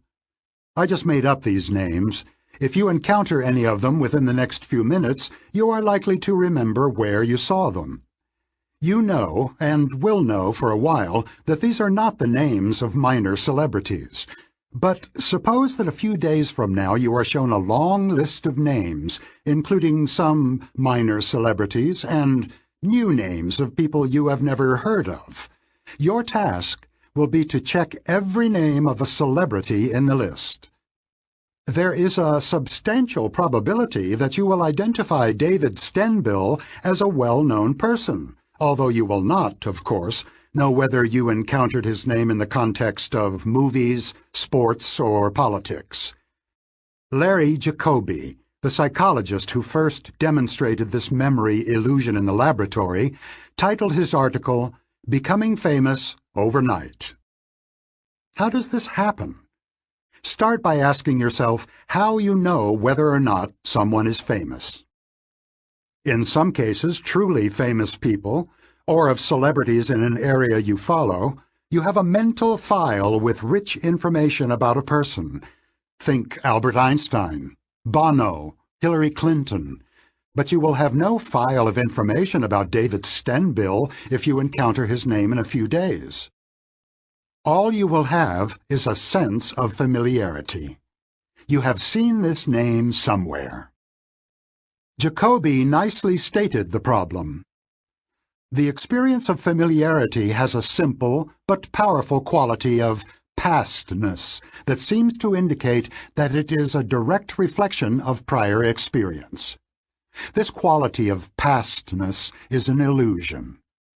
The truth is, as Jacoby and many followers have shown, that the name David Stenbill will look familiar when you see it because you will see it more clearly. Words that you have seen before become easier to see again.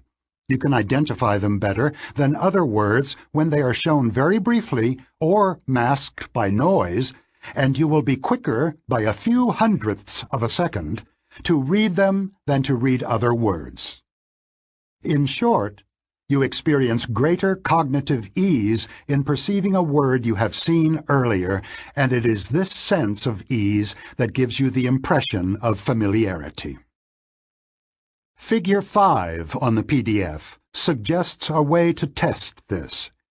Choose a completely new word, make it easier to see, and it will be more likely to have the quality of pastness. Indeed, a new word is more likely to be recognized as familiar if it is unconsciously primed by showing it for a few milliseconds just before the test, or if it is shown in sharper contrast than some other words in the list. The link also operates in the other direction. Imagine you are shown a list of words that are more or less out of focus.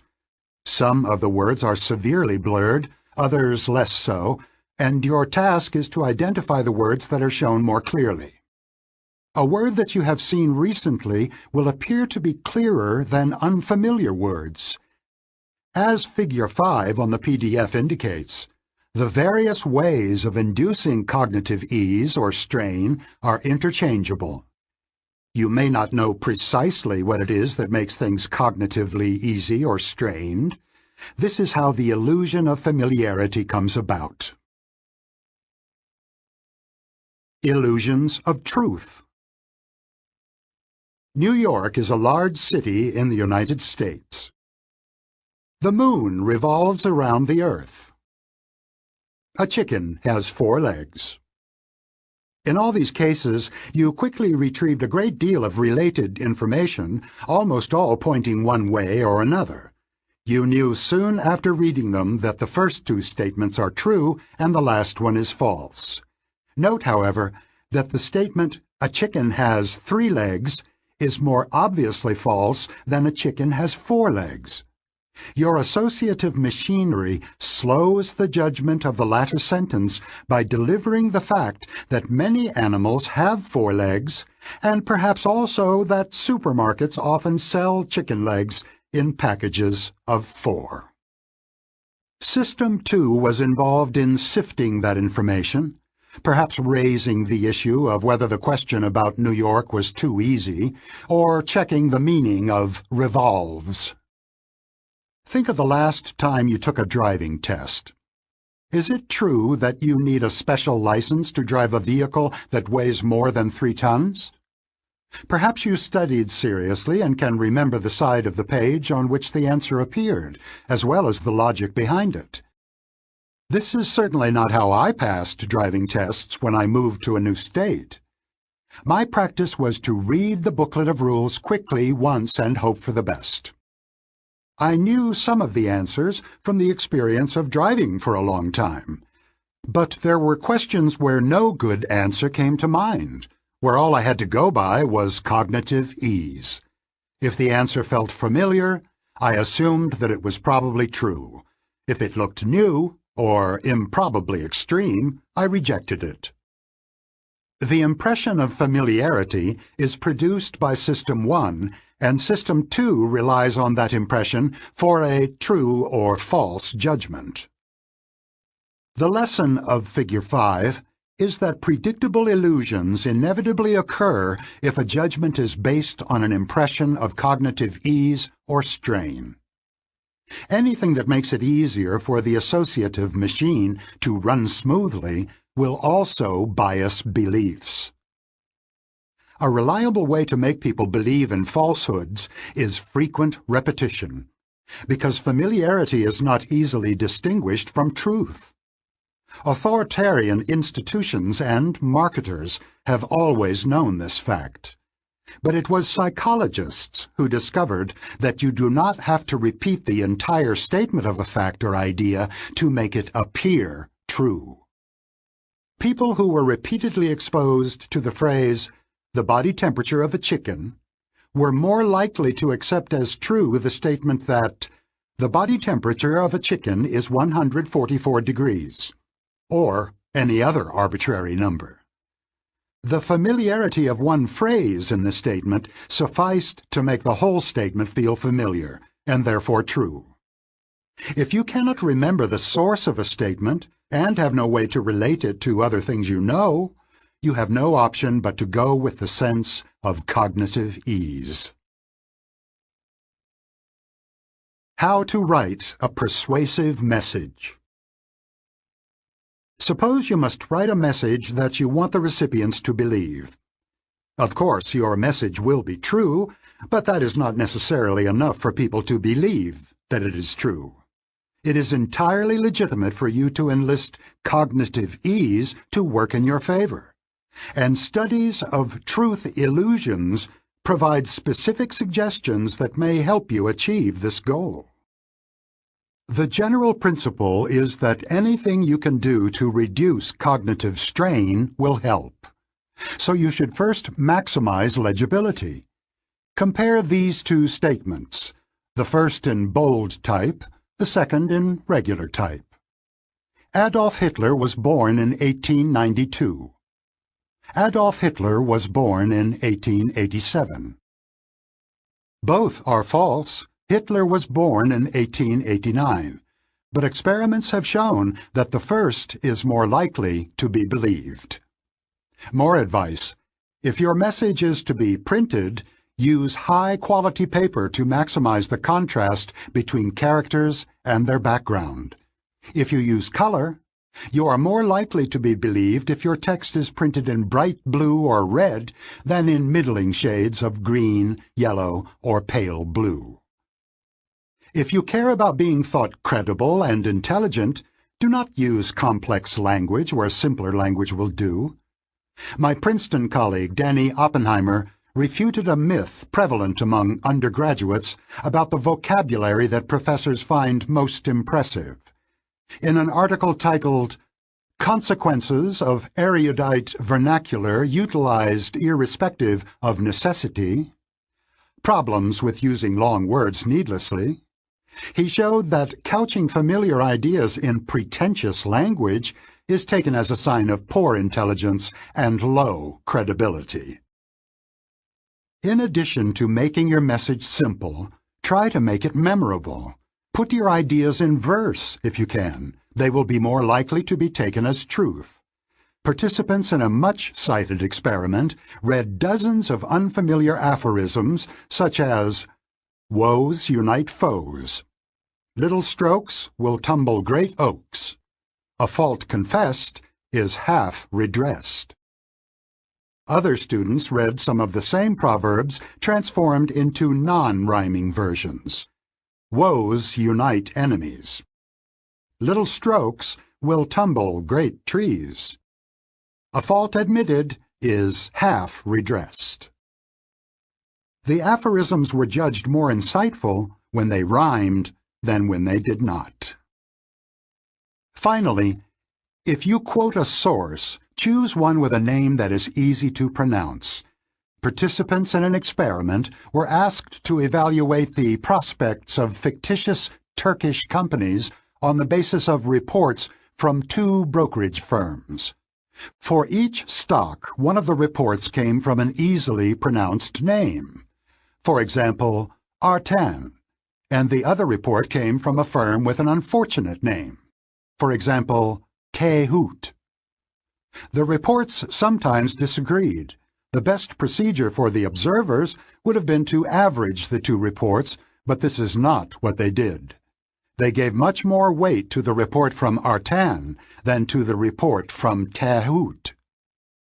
Remember that System 2 is lazy, and that mental effort is aversive. If possible, the recipients of your message want to stay away from anything that reminds them of effort, including a source with a complicated name. All this is very good advice, but we should not get carried away. High-quality paper, bright colors, and rhyming or simple language will not be much help if your message is obviously nonsensical, or if it contradicts facts that your audience knows to be true. The psychologists who do these experiments do not believe that people are stupid or infinitely gullible. What psychologists do believe is that all of us live much of our life guided by the impressions of System 1, and we often do not know the source of these impressions. How do you know that a statement is true? If it is strongly linked by logic or association to other beliefs or preferences you hold, or comes from a source you trust and like, you will feel a sense of cognitive ease. The trouble is that there may be other causes for your feeling of ease, including the quality of the font and the appealing rhythm of the prose, and you have no simple way of tracing your feelings to their source. This is the message of Figure 5.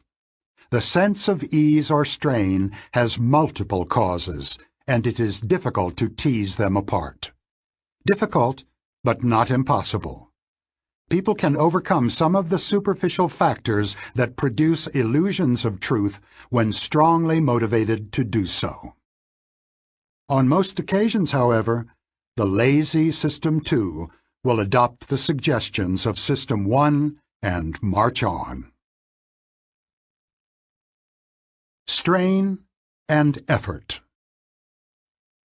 The symmetry of many associative connections was a dominant theme in the discussion of associative coherence. As we saw earlier, people who are made to smile or frown by sticking a pencil in their mouth or holding a ball between their furrowed brows are prone to experience the emotions that frowning and smiling normally express. The same self-reinforcing reciprocity is found in studies of cognitive ease. On the one hand, cognitive strain is experienced when the effortful operations of System 2 are engaged. On the other hand, The experience of cognitive strain, whatever its source, tends to mobilize System 2, shifting people's approach to problems from a casual, intuitive mode to a more engaged and analytic mode. The bat and ball problem was mentioned earlier as a test of people's tendency to answer questions with the first idea that comes to their mind, without checking it. Shane Frederick's cognitive reflection test consists of the bat and ball problem and 2 others, all chosen because they evoke an immediate intuitive answer that is incorrect. The other 2 items in the CRT are: if it takes 5 machines 5 minutes to make 5 widgets, how long would it take 100 machines to make 100 widgets? 100 minutes or 5 minutes? In a lake, there is a patch of lily pads. Every day the patch doubles in size. If it takes 48 days for the patch to cover the entire lake, how long would it take for the patch to cover half of the lake? 24 days or 47 days? The correct answers to both problems are 5 and 47. The experimenters recruited 40 Princeton students to take the CRT. Half of them saw the puzzles in a small font in washed-out gray print. The puzzles were legible, but the font induced cognitive strain. The results tell a clear story. 90% of the students who saw the CRT in normal font made at least one mistake in the test, but the proportion dropped to 35% when the font was barely legible. You heard this correctly. Performance was better with the bad font. Cognitive strain, whatever its source, mobilizes System 2, which is more likely to reject the intuitive answer suggested by System 1. The pleasure of cognitive ease. An article titled "Mind at Ease Puts a Smile on the Face" describes an experiment in which participants were briefly shown pictures of objects. Some of these pictures were made easier to recognize by showing the outline of the object just before the complete image was shown, so briefly that the contours were never noticed. Emotional reactions were measured by recording electrical impulses from facial muscles, registering changes of expression that are too slight and too brief to be detectable by observers. As expected, people showed a faint smile and relaxed brows when the pictures were easier to see. It appears to be a feature of System 1 that cognitive ease is associated with good feelings. As expected, easily pronounced words evoke a favorable attitude. Companies with pronounceable names do better than others for the first week after the stock is issued, though the effect disappears over time. Stocks with pronounceable trading symbols, like KAR, car, or LUNMOO, Lunmoo, outperform those with tongue-twisting tickers like PXG or RDO, and they appear to retain a small advantage over some time. A study conducted in Switzerland found that investors believe that stocks with fluent names like Emmy, Swiss First, and Comet will earn higher returns than those with clunky labels like Geberit and Ipsomed. As we saw in Figure 5, repetition induces cognitive ease and a comforting feeling of familiarity. The famed psychologist Robert Zients dedicated much of his career to the study of the link between the repetition of an arbitrary stimulus and the mild affection that people eventually have for it. Zients called it the mere exposure effect. A demonstration conducted in the student newspapers of the University of Michigan and of Michigan State University is one of my favorite experiments. For a period of some weeks, an ad-like box appeared on the front page of the paper, which contained one of the following Turkish or Turkish-sounding words Kadurga, Saricik, Biwanyi, Nansoma, and Iktitaf. The frequency with which the words were repeated varied. One of the words was shown only once, the others appeared on 2, 5, 10, or 25 separate occasions. The words that were presented most often in one of the university papers were the least frequent in the other. No explanation was offered, and the reader's queries were answered by the statement that the purchaser of the display wished for anonymity. When the mysterious series of ads ended, the investigators sent questionnaires to the university communities asking for impressions of whether each of the words means something good or something bad. The results were spectacular. The words that were presented more frequently were rated much more favorably than the words that had been shown only once or twice. The finding has been confirmed in many experiments, using Chinese ideographs, faces, and randomly shaped polygons. The mere exposure effect does not depend on the conscious experience of familiarity. In fact, the effect does not depend on consciousness at all. It occurs even when the repeated words or pictures are shown so quickly that the observers never become aware of having seen them. They still end up liking the words or pictures that were presented more frequently. As should be clear by now, System 1 can respond to impressions of events of which System 2 is unaware. Indeed, the mere exposure effect is actually stronger for stimuli that the individual never consciously sees. Zients argued that the effect of repetition on liking is a profoundly important biological fact, and that it extends to all animals.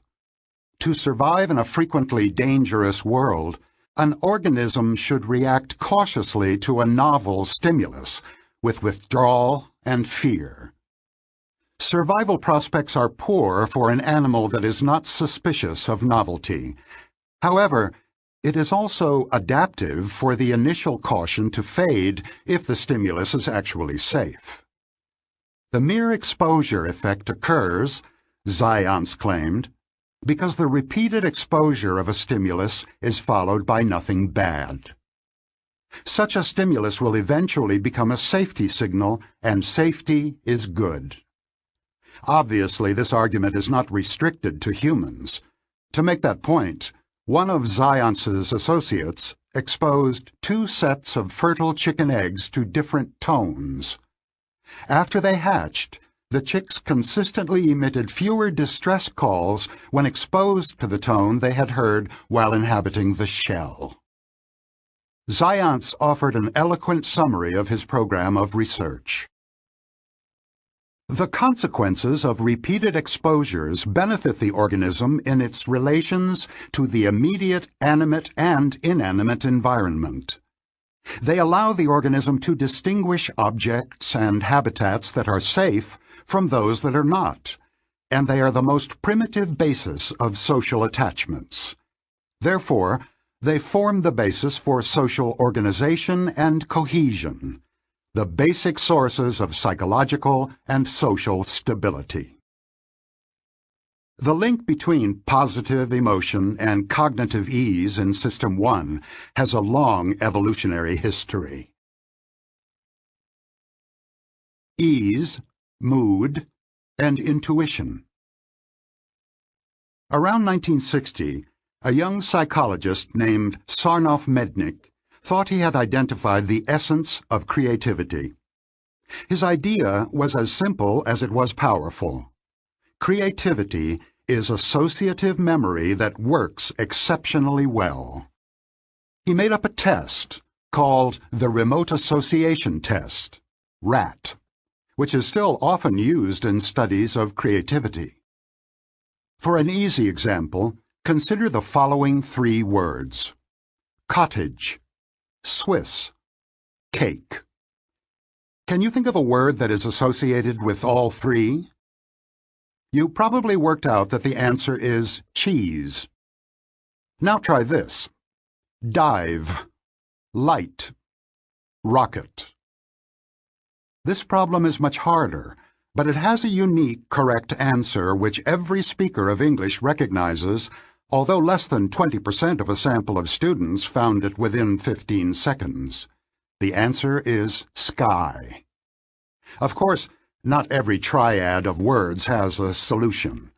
For example, the words dream, ball, book do not have a shared association that everyone will recognize as valid. Several teams of German psychologists that have studied the rat in recent years have come up with remarkable discoveries about cognitive ease. One of the teams raised two questions.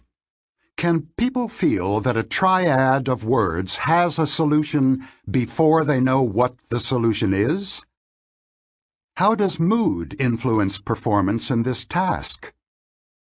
To find out, they first made some of their subjects happy and others sad by asking them to think for several minutes about happy or sad episodes in their lives. Then they presented these subjects with a series of triads, half of them linked, such as dive, light, rocket, and half unlinked, such as dream, ball, book, and instructed them to press one of two keys very quickly to indicate their guess about whether the triad was linked. The time allowed for this guess, 2 seconds, was much too short for the actual solution to come to anyone's mind. The first surprise is that people's guesses are much more accurate than they would be by chance. I find this astonishing. A sense of cognitive ease is apparently generated by a very faint signal from the associative machine which knows that the three words are coherent, share an association, long before the association is retrieved. The role of cognitive ease in the judgment was confirmed experimentally by another German team, manipulations that increase cognitive ease, priming, a clear font, pre-exposing words, all increase the tendency to see the words as linked. Another remarkable discovery is the powerful effect of mood on this intuitive performance. The experimenters computed an intuition index to measure accuracy. They found that putting the participants in a good mood before the test by having them think happy thoughts more than doubled accuracy. An even more striking result is that unhappy subjects were completely incapable of performing the intuitive task accurately. Their guesses were no better than random. Mood evidently affects the operation of System 1. When we are uncomfortable and unhappy, we lose touch with our intuition. These findings add to the growing evidence that good mood, intuition, creativity, gullibility, and increased reliance on System 1 form a cluster. At the other pole, sadness, vigilance, suspicion, an analytic approach, and increased effort also go together. A happy mood loosens the control of System 2 over performance. When in a good mood, people become more intuitive and more creative, but also less vigilant and more prone to logical errors. Here again, as in the mere exposure effect, the connection makes biological sense. A good mood is a signal that things are generally going well, the environment is safe, and it is all right to let one's guard down.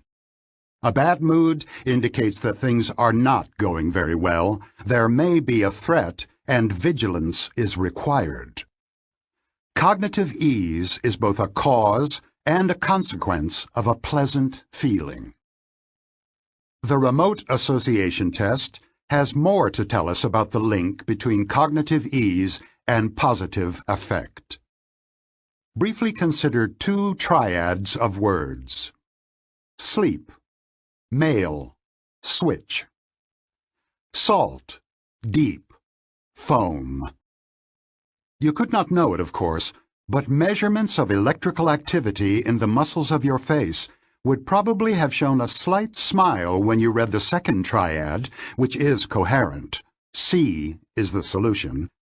This smiling reaction to coherence appears in subjects who are told nothing about common associates. They are merely shown a vertically arranged triad of words and instructed to press the spacebar after they have read it. The impression of cognitive ease that comes with the presentation of a coherent triad appears to be mildly pleasurable in itself. The evidence that we have about good feelings, cognitive ease, and the intuition of coherence is, as scientists say, correlational, but not necessarily causal. Cognitive ease and smiling occur together, but do the good feelings actually lead to intuitions of coherence? Yes, they do. The proof comes from a clever experimental approach that has become increasingly popular. Some participants were given a cover story that provided an alternative interpretation for their good feeling. They were told about music played in their earphones that previous research showed that this music influences the emotional reactions of individuals. This story completely eliminates the intuition of coherence.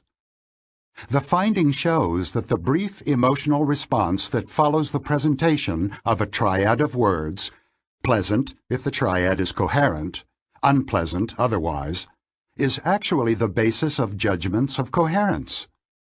There is nothing here that System 1 cannot do. Emotional changes are now expected, and because they are unsurprising, they are not linked causally to the words.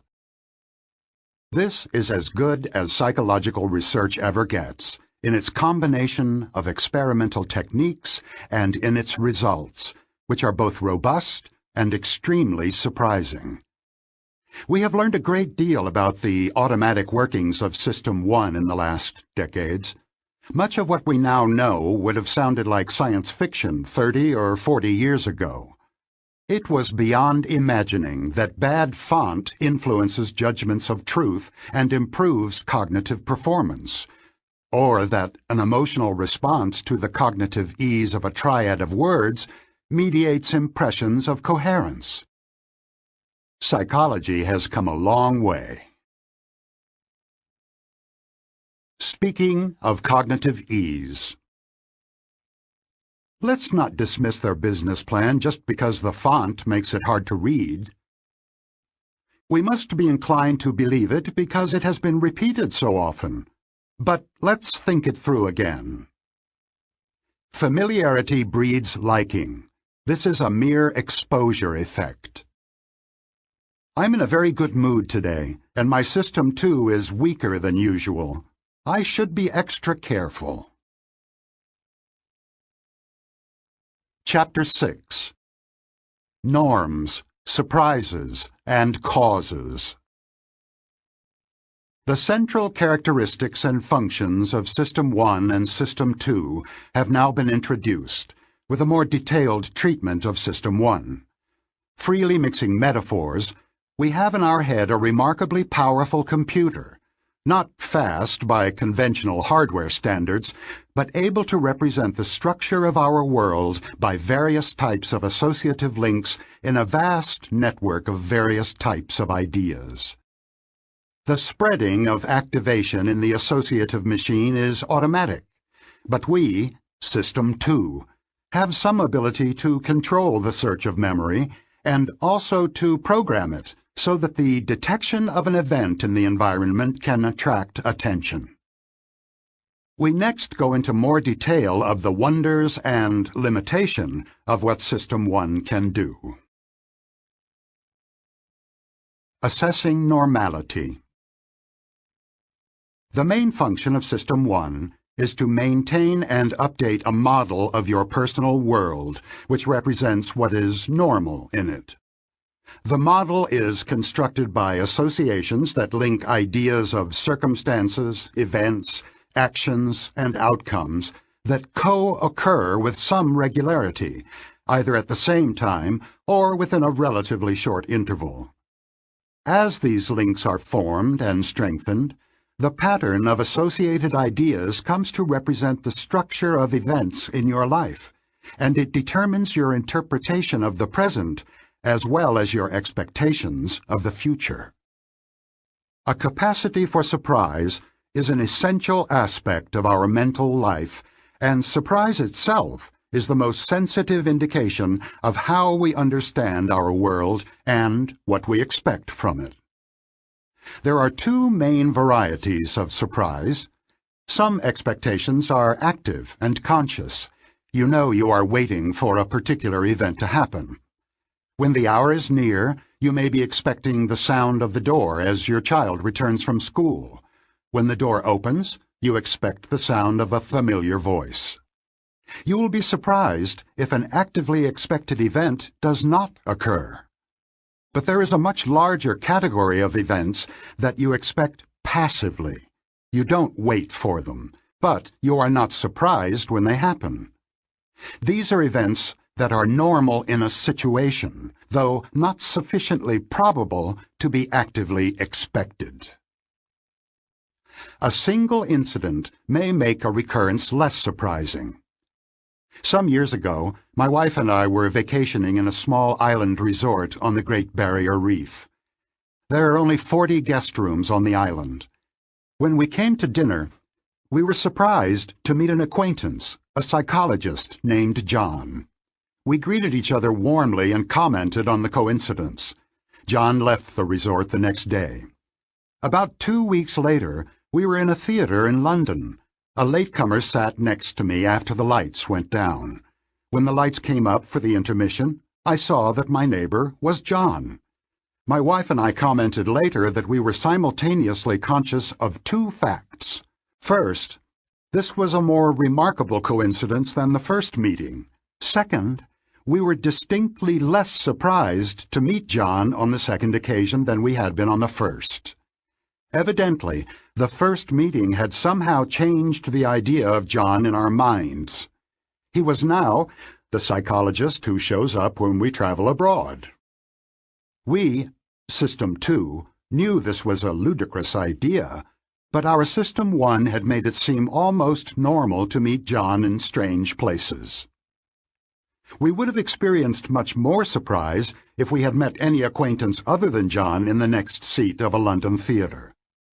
By any measure of probability, meeting John in the theater was much less likely than meeting any one of our hundreds of acquaintances, yet meeting John seemed more normal. Under some conditions, passive expectations quickly turn active, as we found in another coincidence. On a Sunday evening some years ago, we were driving from New York City to Princeton, as we had been doing every week for a long time. We saw an unusual sight, a car on fire by the side of the road. When we reached the same stretch of road the following Sunday, another car was burning there. Here again, we found that we were distinctly less surprised on the second occasion than we had been on the first. This was now the place where cars catch fire. Because the circumstances of the recurrence were the same, the second incident was sufficient to create an active expectation. For months, perhaps for years, after the event, we were reminded of burning cars whenever we reached that spot of the road and were quite prepared to see another one. But of course, we never did. The psychologist Dale Miller and I wrote an essay in which we attempted to explain how events come to be perceived as normal or abnormal. I will use an example from our description of norm theory, although my interpretation of it has changed slightly.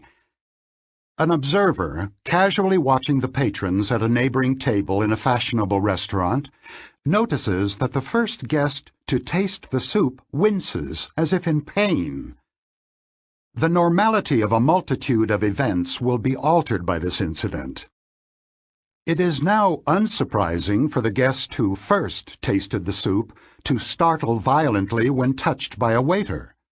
It is also unsurprising for another guest to stifle a cry when tasting soup from the same tureen. These events, and many others, appear more normal than they would have otherwise, but not necessarily because they confirm advance expectations. Rather, they appear normal because they recruit the original episode, retrieve it from memory, and are interpreted in conjunction with it. Imagine yourself the observer at the restaurant. You are surprised by the first guest's unusual reaction to the soup, and surprised again by the startled response to the waiter's touch. However, the second abnormal event will retrieve the first from memory, and both make sense together. The two events fit into a pattern in which the guest is an exceptionally tense person.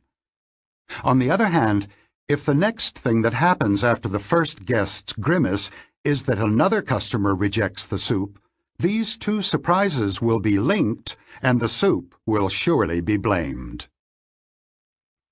How many animals of each kind did Moses take into the ark? The number of people who detect what is wrong with this question is so small that it has been dubbed the Moses illusion. Moses took no animals into the ark. Noah did. Like the incident of the wincing soup eater, the Moses illusion is readily explained by norm theory. The idea of animals going into the ark sets up a biblical context, and Moses is not abnormal in that context. You did not positively expect him, but the mention of his name is not surprising. It also helps that Moses and Noah have the same vowel sound and the same number of syllables. As with the triads that produce cognitive ease, you unconsciously detect associative coherence between Moses and ark, and so quickly accept the question. Replace Moses with George W. Bush in this sentence, and you will have a poor political joke, but no illusion. When something cement does not fit into the current context of activated ideas, the system detects an abnormality, as you just experienced. You had no particular idea of what was coming after something, but you knew when the word cement came that it was abnormal in that sentence. Studies of brain responses have shown that violations of normality are detected with astonishing speed and subtlety. In a recent experiment, people heard the sentence, "Earth revolves around the trouble every year." A distinctive pattern was detected in brain activity, starting within 0.2 of a second of the onset of the odd word. Even more remarkable, the same brain response occurs at the same speed when a male voice says, "I believe I am pregnant because I feel sick every morning," or when an upper-class voice says, "I have a large tattoo on my back." A vast amount of world knowledge must instantly be brought to bear for the incongruity to be recognized. The voice must be identified as upper-class English and confronted with the generalization that large tattoos are uncommon in the upper class. We are able to communicate with each other because our knowledge of the world and our use of words are largely shared. When I mention a table, without specifying further, you understand that I mean a normal table. You know with certainty that its surface is approximately level and that it has far fewer than 25 legs. We have norms for a vast number of categories, and these norms provide the background for the immediate detection of anomalies such as pregnant men and tattooed aristocrats. To appreciate the role of norms in communication, consider the sentence, "The large mouse climbed over the trunk of the very small elephant."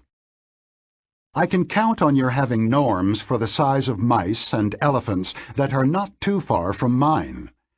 The norms specify a typical or average size for these animals, and they also contain information about the range or variability within the category. It is highly unlikely that either of us got the image in our mind's eye of a mouse larger than an elephant striding over an elephant smaller than a mouse. Instead, We each separately but jointly visualized a mouse smaller than a shoe, clambering over an elephant larger than a sofa. System 1, which understands language, has access to norms of categories which specify the range of plausible values as well as the most typical cases. Seeing causes and intentions. Fred's parents arrived late. The caterers were expected soon. Fred was angry. You know why Fred was angry, and it is not because the caterers were expected soon. In your network of associations, anger and lack of punctuality are linked as an effect and its possible cause, but there is no such link between anger and the idea of expecting caterers. A coherent story was instantly constructed as you read. You immediately knew the cause of Fred's anger. Finding such causal connections is part of understanding a story and is an automatic operation of System 1. System 2, your conscious self, was offered the causal interpretation and accepted it. A story in Nassim Taleb's The Black Swan illustrates this automatic search for causality. He reports that bond prices initially rose on the day of Saddam Hussein's capture in his hiding place in Iraq. Investors were apparently seeking safer assets that morning, and the Bloomberg News Service flashed this headline: U.S. Treasuries rise. Hussein capture may not curb terrorism. Half an hour later, bond prices fell back, and the revised headline read, U.S. Treasuries fall. Hussein capture boosts allure of risky assets. Obviously, Hussein's capture was the major event of the day, and because of the way the automatic search for causes shapes our thinking, that event was destined to be the explanation of whatever happened in the market on that day. The two headlines looked superficially like explanations of what happened in the market, but a statement that can explain two contradictory outcomes explains nothing at all. In fact, all the headlines do is satisfy our need for coherence. A large event is supposed to have consequences, and consequences need causes to explain them. We have limited information about what happened on a day, and System 1 is adept at finding a coherent causal story that links the fragments of knowledge at its disposal. Listen to this sentence. After spending a day exploring beautiful sights in the crowded streets of New York, Jane discovered that her wallet was missing. When people who had read this brief story, along with many others, were given a surprise recall test, the word pickpocket was more strongly associated with the story than the word sights, even though the latter was actually in the sentence, while the former was not. The rules of associative coherence tell us what happened. The event of a lost wallet could evoke many different causes. The wallet slipped out of a pocket, was left in a restaurant, etc. However, when the ideas of lost wallet, New York, and crowds are juxtaposed, they jointly evoke the explanation that a pickpocket caused the loss. In the story of the startling soup, the outcome, whether another customer wincing at the taste of the soup or the first person's extreme reaction to the waiter's touch, brings about an associatively coherent interpretation of the initial surprise, completing a plausible story. The aristocratic Belgian psychologist Albert Michot published a book in 1945, translated into English in 1963, that overturned centuries of thinking about causality, going back at least to Hume's examination of the association of ideas. The commonly accepted wisdom was that we infer physical causality from repeated observations of correlations among events. We have had myriad experiences in which we saw one object in motion touching another object, which immediately starts to move, often, but not always, in the same direction. This is what happens when a billiard ball hits another, and it is also what happens when you knock over a vase by brushing against it. Michaud had a different idea. He argued that we see causality, just as directly as we see color. To make his point, he created episodes in which a black square drawn on paper is seen in motion. It comes into contact with another square, which immediately begins to move. The observers know that there is no real physical contact, but they nevertheless have a powerful illusion of causality. If the second object starts moving instantly, they describe it as having been launched by the first. Experiments have shown that 6-month-old infants see the sequence of events as a cause-effect scenario, and they indicate surprise when the sequence is altered.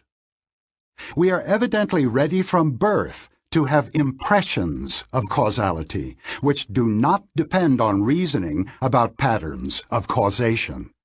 They are products of System 1. In 1944, at about the same time as Michaud published his demonstrations of physical causality, the psychologists Fritz Heider and Mary Ann Simmel used a method similar to Michaud's to demonstrate the perception of intentional causality. They made a film which lasts all of 1 minute and 40 seconds, in which you see a large triangle, a small triangle, and a circle moving around a shape that looks like a schematic view of a house with an open door. Viewers see an aggressive, large triangle bullying a smaller triangle, a terrified circle, the circle and the small triangle joining forces to defeat the bully. They also observe much interaction around a door and then an explosive finale. The perception of intention and emotion is irresistible. Only people afflicted by autism do not experience it. All this is entirely in your mind, of course. Your mind is ready and even eager to identify agents, assign them personality traits and specific intentions, and view their actions as expressing individual propensities. Here again, the evidence is that we are born prepared to make intentional attributions. Infants under 1 year old identify bullies and victims and expect a pursuer to follow the most direct path in attempting to catch whatever it is chasing. The experience of freely willed action is quite separate from physical causality. Although it is your hand that picks up the salt, you do not think of the event in terms of a chain of physical causation. You experience it as caused by a decision that a disembodied you made, because you wanted to add salt to your food. Many people find it natural to describe their soul as the source and the cause of their actions. The psychologist Paul Bloom, writing in The Atlantic in 2005, presented the provocative claim that our inborn readiness to separate physical and intentional causality explains the near universality of religious beliefs. He observes that we perceive the world of objects as essentially separate from the world of minds, making it possible for us to envision soulless bodies and bodiless souls. The two modes of causation that we are set to perceive make it natural for us to accept the two central beliefs of many religions. An immaterial divinity is the ultimate cause of the physical world, and immortal souls temporarily control our bodies while we live and leave them behind as we die. In Bloom's view, the two concepts of causality were shaped separately by evolutionary forces, building the origins of religion into the structure of System 1.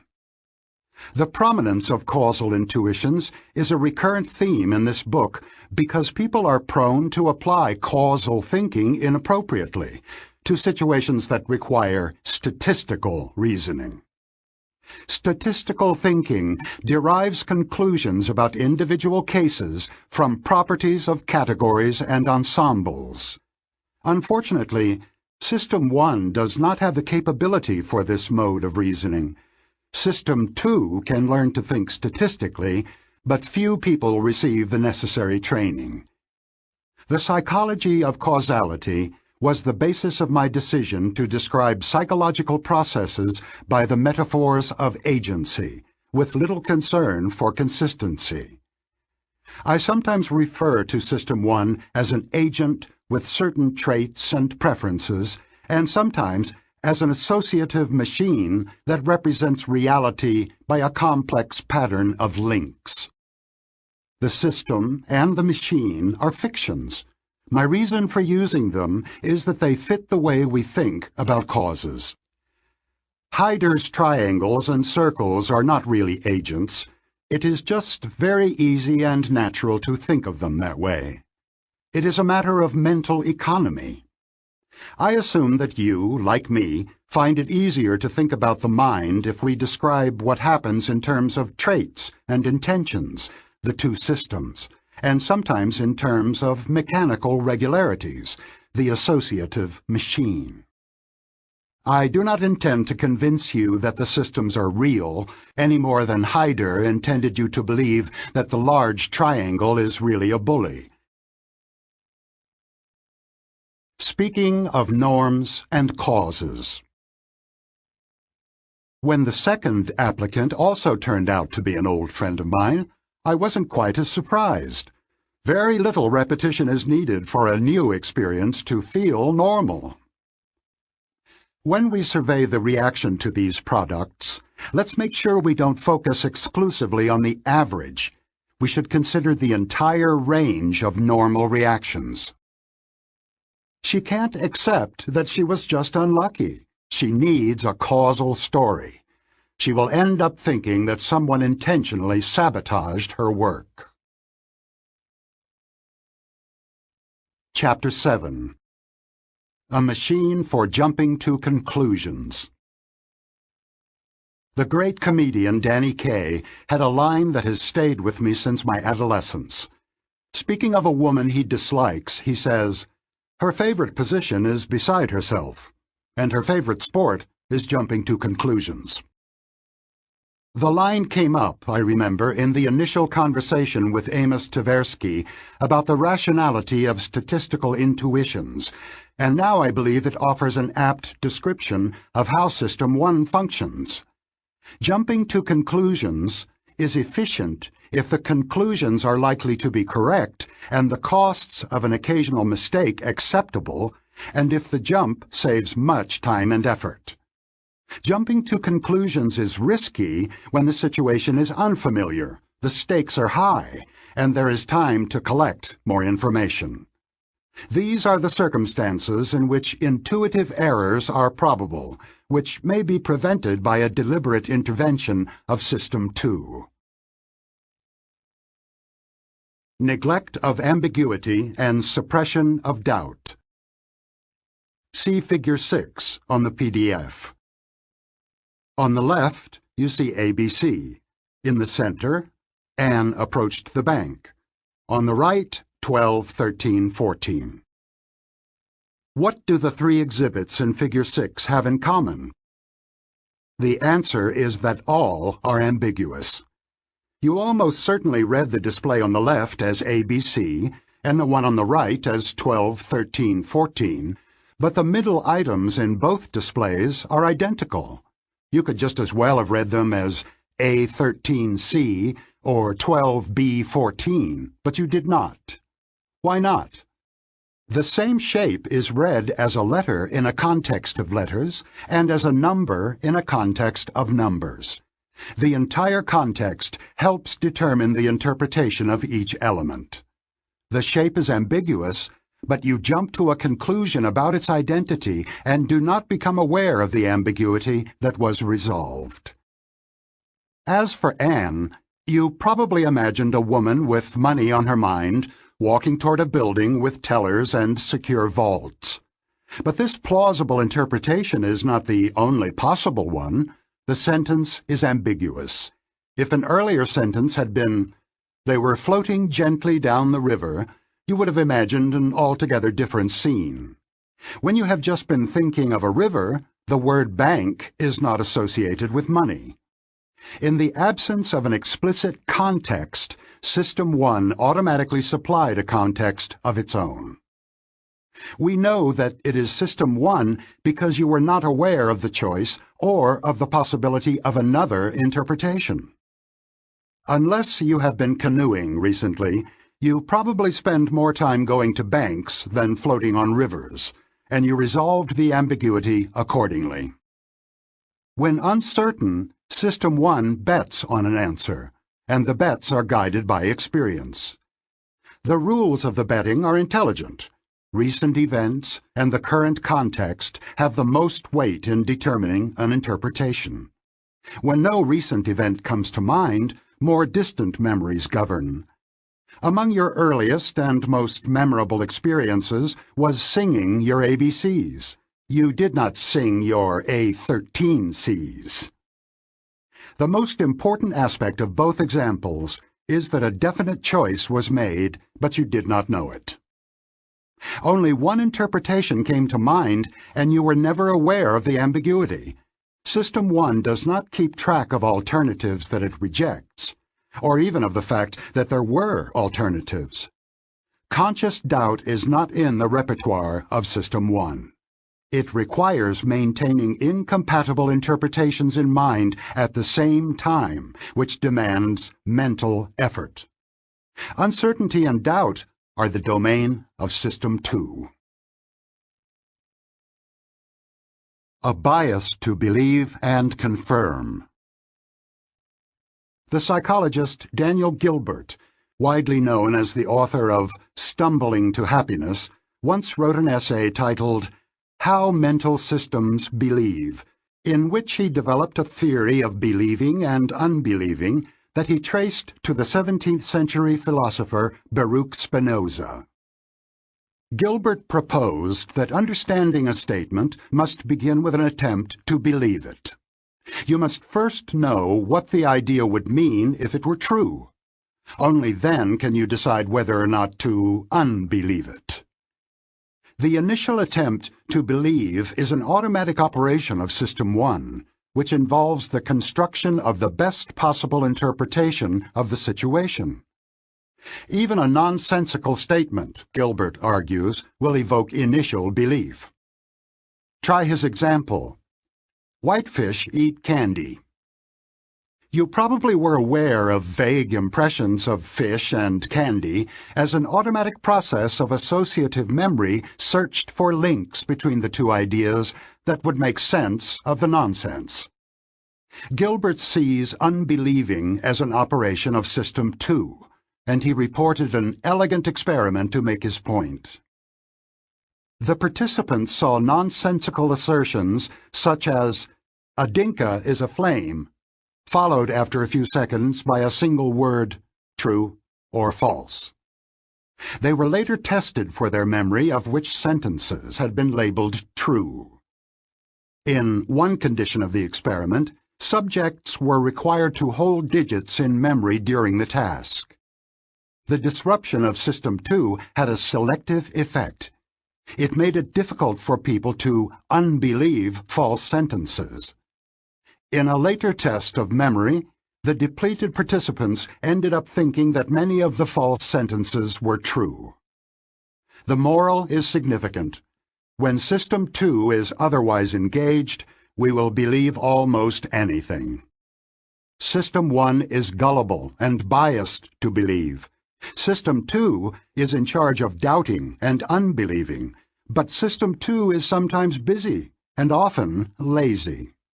Indeed, there is evidence that people are more likely to be influenced by empty, persuasive messages, such as commercials, when they are tired and depleted. The operations of associative memory contribute to a general confirmation bias. When asked, "Is Sam friendly?" different instances of Sam's behavior will come to mind than would if you had been asked, "Is Sam unfriendly?" A deliberate search for confirming evidence, known as positive test strategy, is also how System 2 tests a hypothesis. Contrary to the rules of philosophers of science, who advise testing hypotheses by trying to refute them, people, and scientists quite often, seek data that are likely to be compatible with the beliefs they currently hold. The confirmatory bias of System 1 favors uncritical acceptance of suggestions and exaggeration of the likelihood of extreme and improbable events. If you are asked about the probability of a tsunami hitting California within the next 30 years, the images that come to your mind are likely to be images of tsunamis in the manner Gilbert proposed for nonsense statements, such as, "Whitefish eat candy." You will be prone to overestimate the probability of a disaster. Exaggerated emotional coherence. Halo effect. If you like the president's politics, you probably like his voice and his appearance as well. The tendency to like or dislike everything about a person, including things you have not observed, is known as the halo effect. The term has been in use in psychology for a century, but it has not come into wide use in everyday language. This is a pity, because the halo effect is a good name for a common bias that plays a large role in shaping our view of people and situations. It is one of the ways the representation of the world that System 1 generates is simpler and more coherent than the real thing. You meet a woman named Joan at a party and find her personable and easy to talk to. Now her name comes up as someone who could be asked to contribute to a charity. What do you know about Joan's generosity? The correct answer is that you know virtually nothing, because there is little reason to believe that people who are agreeable in social situations are also generous contributors to charities. But you like Joan, and you will retrieve the feeling of liking her when you think of her. You also like generosity and generous people. By association, you are now predisposed to believe that Joan is generous.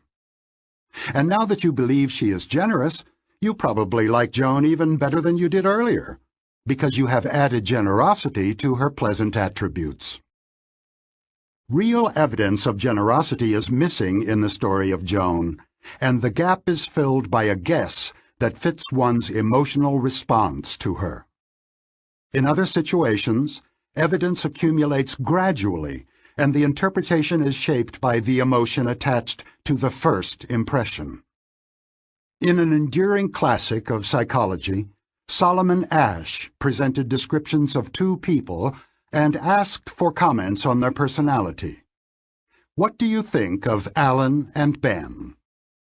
Alan: intelligent, industrious, impulsive, critical, stubborn, envious. Ben: envious, stubborn, critical, impulsive, industrious, intelligent. If you are like most of us, you viewed Alan much more favorably than Ben. The initial traits in the list change the very meaning of the traits that appear later. The stubbornness of an intelligent person is seen as likely to be justified and may actually evoke respect. But intelligence in an envious and stubborn person makes him more dangerous. The halo effect is also an example of suppressed ambiguity. Like the word bank, the adjective stubborn is ambiguous and will be interpreted in a way that makes it coherent with the context. There have been many variations on this research theme. Participants in one study first considered the first three adjectives that describe Alan. Then they considered the last three, which belonged, they were told, to another person. When they had imagined the two individuals, the participants were asked if it was plausible for all 6 adjectives to describe the same person, and most of them thought it was impossible. The sequence in which we observe characteristics of a person is often determined by chance. Sequence matters, however, because the halo effect increases the weight of first impressions, sometimes to the point that subsequent information is mostly wasted. Early in my career as a professor, I graded students' essay exams in the conventional way. I would pick up one test booklet at a time and read all that student's essays in immediate succession, grading them as I went. I would then compute the total and go on to the next student.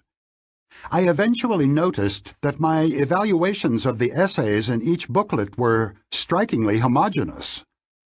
I began to suspect that my grading exhibited a halo effect, and that the first question I scored had a disproportionate effect on the overall grade. The mechanism was simple. If I had given a high score to the first essay, I gave the student the benefit of the doubt whenever I encountered a vague or ambiguous statement later on. This seemed reasonable.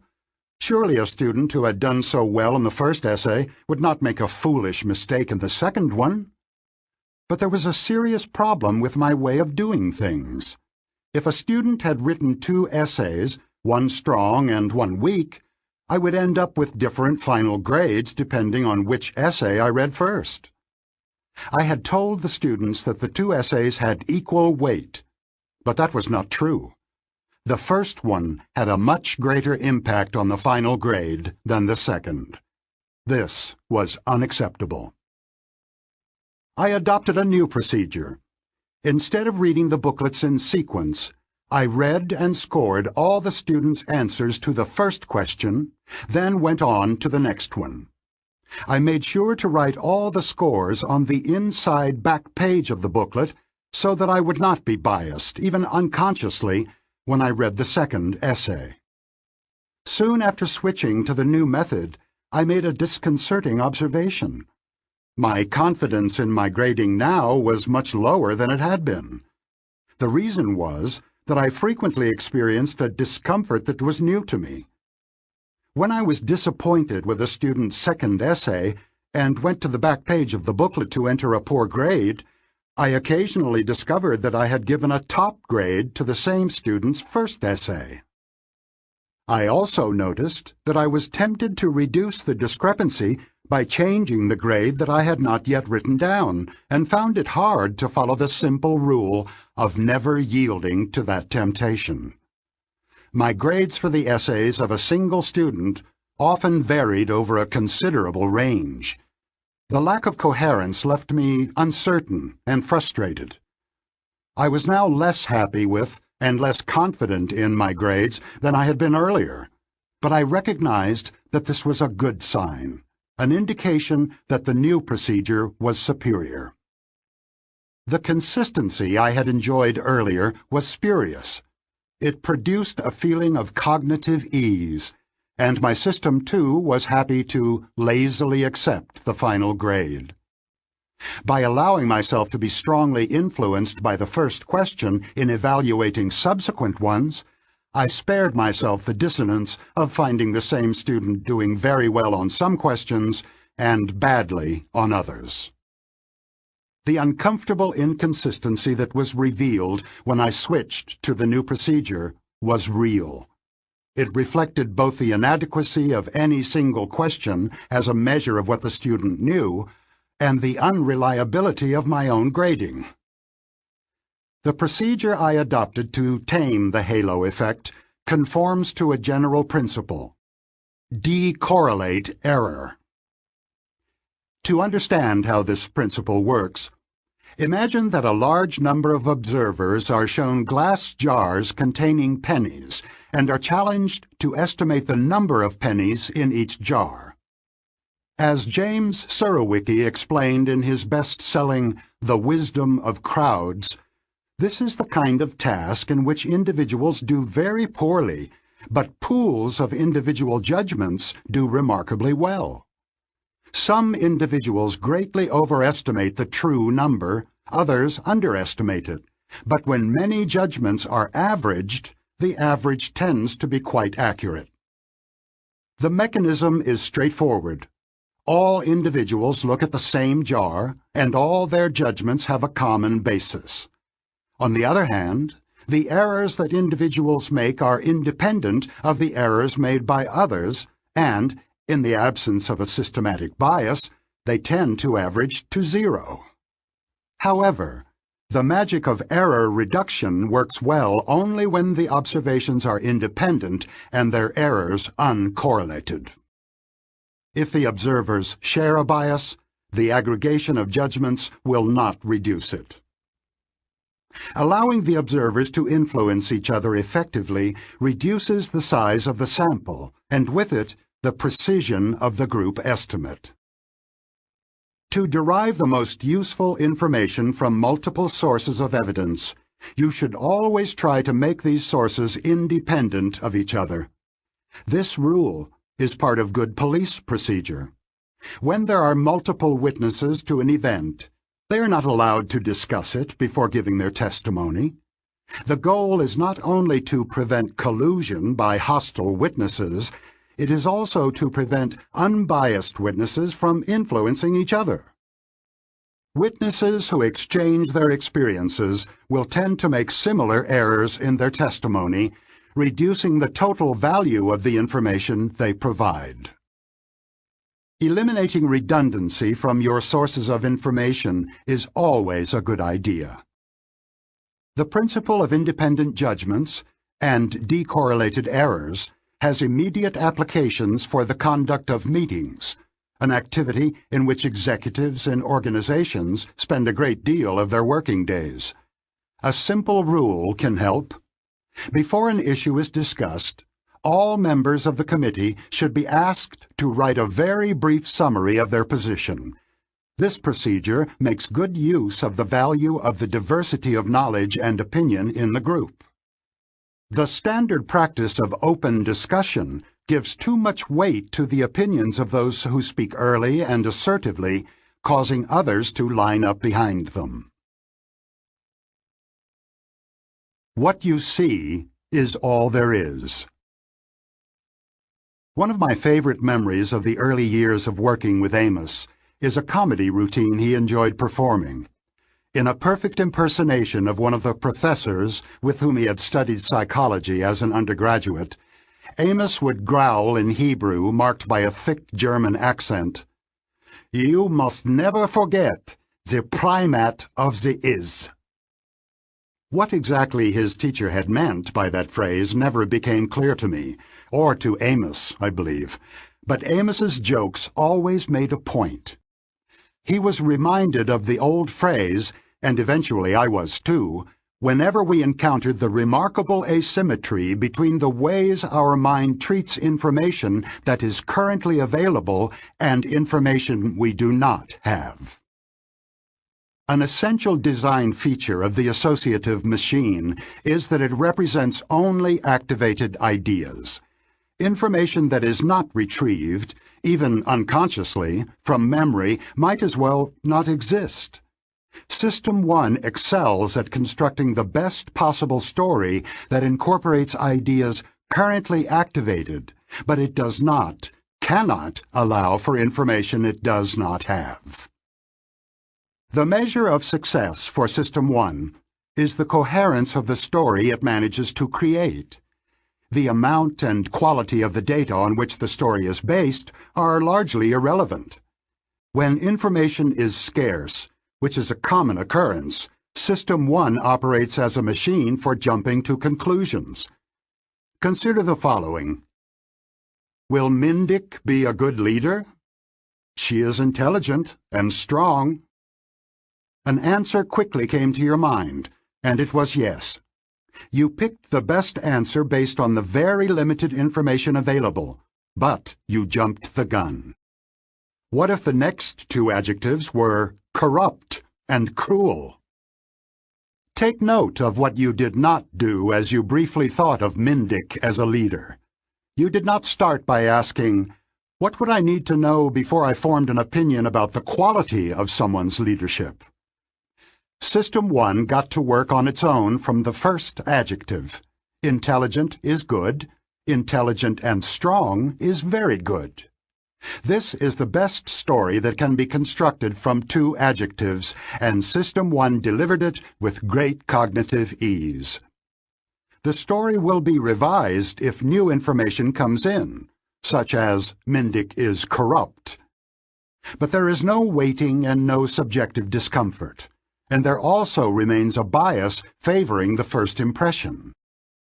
The combination of a coherence-seeking System 1 with a lazy System 2 implies that System 2 will endorse many intuitive beliefs which closely reflect the impressions generated by System 1. Of course, System 2 also is capable of a more systematic and careful approach to evidence and of following a list of boxes that must be checked before making a decision. Think of buying a home when you deliberately seek information that you don't have. However, System 1 is expected to influence even the more careful decisions. Its input never ceases.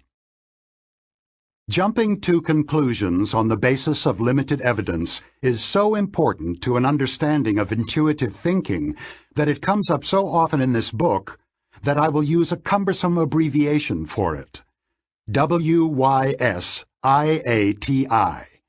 which stands for What You See Is All There Is. System 1 is radically insensitive to both the quality and the quantity of the information that gives rise to impressions and intuitions. Amos, with 2 of his graduate students at Stanford, reported a study that bears directly on What You See Is All There Is by observing the reaction of people who are given one-sided evidence and know it. The participants were exposed to legal scenarios such as the following. On September 3rd, plaintiff David Thornton, a 43-year-old Union Field representative, was present in Thrifty Drugstore number 168, performing a routine union visit. Within 10 minutes of his arrival, a store manager confronted him and told him he could no longer speak with the union employees on the floor of the store. Instead, he would have to see them in a back room while they were on break. Such a request is allowed by the union contract with Thrifty Drug, but had never before been enforced. When Mr. Thornton objected, he was told that he had the choice of conforming to these requirements, leaving the store, or being arrested. At this point, Mr. Thornton indicated to the manager that he had always been allowed to speak to employees on the floor for as much as 10 minutes, as long as no business was disrupted, and that he would rather be arrested than change the procedure of his routine visit. The manager then called the police and had Mr. Thornton handcuffed in the store for trespassing. After he was booked and put into a holding cell for a brief time, all charges were dropped. Mr. Thornton is suing Thrifty Drug for false arrest. In addition to this background material, which all participants read, different groups were exposed to presentations by the lawyers for the 2 parties. Naturally, the lawyer for the union organizer described the arrest as an intimidation attempt, while the lawyer for the store argued that having the talk in the store was disruptive and that the manager was acting properly. Some participants, like a jury, heard both sides. The lawyers added no useful information that you could not infer from the background story. The participants were fully aware of the setup, and those who heard only one side could easily have generated the argument for the other side. Nevertheless, the presentation of one-sided evidence had a very pronounced effect on judgments. Furthermore, participants who saw one-sided evidence were more confident of their judgments than those who saw both sides. This is just what you would expect if the confidence that people experience is determined by the coherence of the story they manage to construct from available information. It is the consistency of the information that matters for a good story, not its completeness. Indeed, you will often find that knowing little makes it easier to fit everything you know into a coherent pattern. What you see is all there is essential to creating associative coherence and the cognitive ease that causes us to accept a statement as true. It explains why we can think fast and how we are able to make sense of partial information in a complex world. Much of the time, the coherent story we put together is close enough to reality to support reasonable action. However, I will also invoke what you see is all there is to help explain a long and diverse list of biases of judgment and choice, including the following, among many others. Overconfidence. As the "what you see is all there is" rule implies, neither the quantity nor the quality of the evidence counts for much in subjective confidence.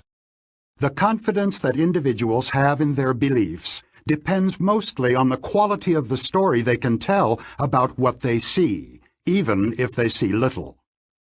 We often fail to allow for the possibility that evidence that should be critical to our judgment is missing. What we see is all there is. Furthermore, our associative system tends to settle on a coherent pattern of activation and suppresses doubt and ambiguity. Framing effects. Different ways of presenting the same information often evoke different emotions.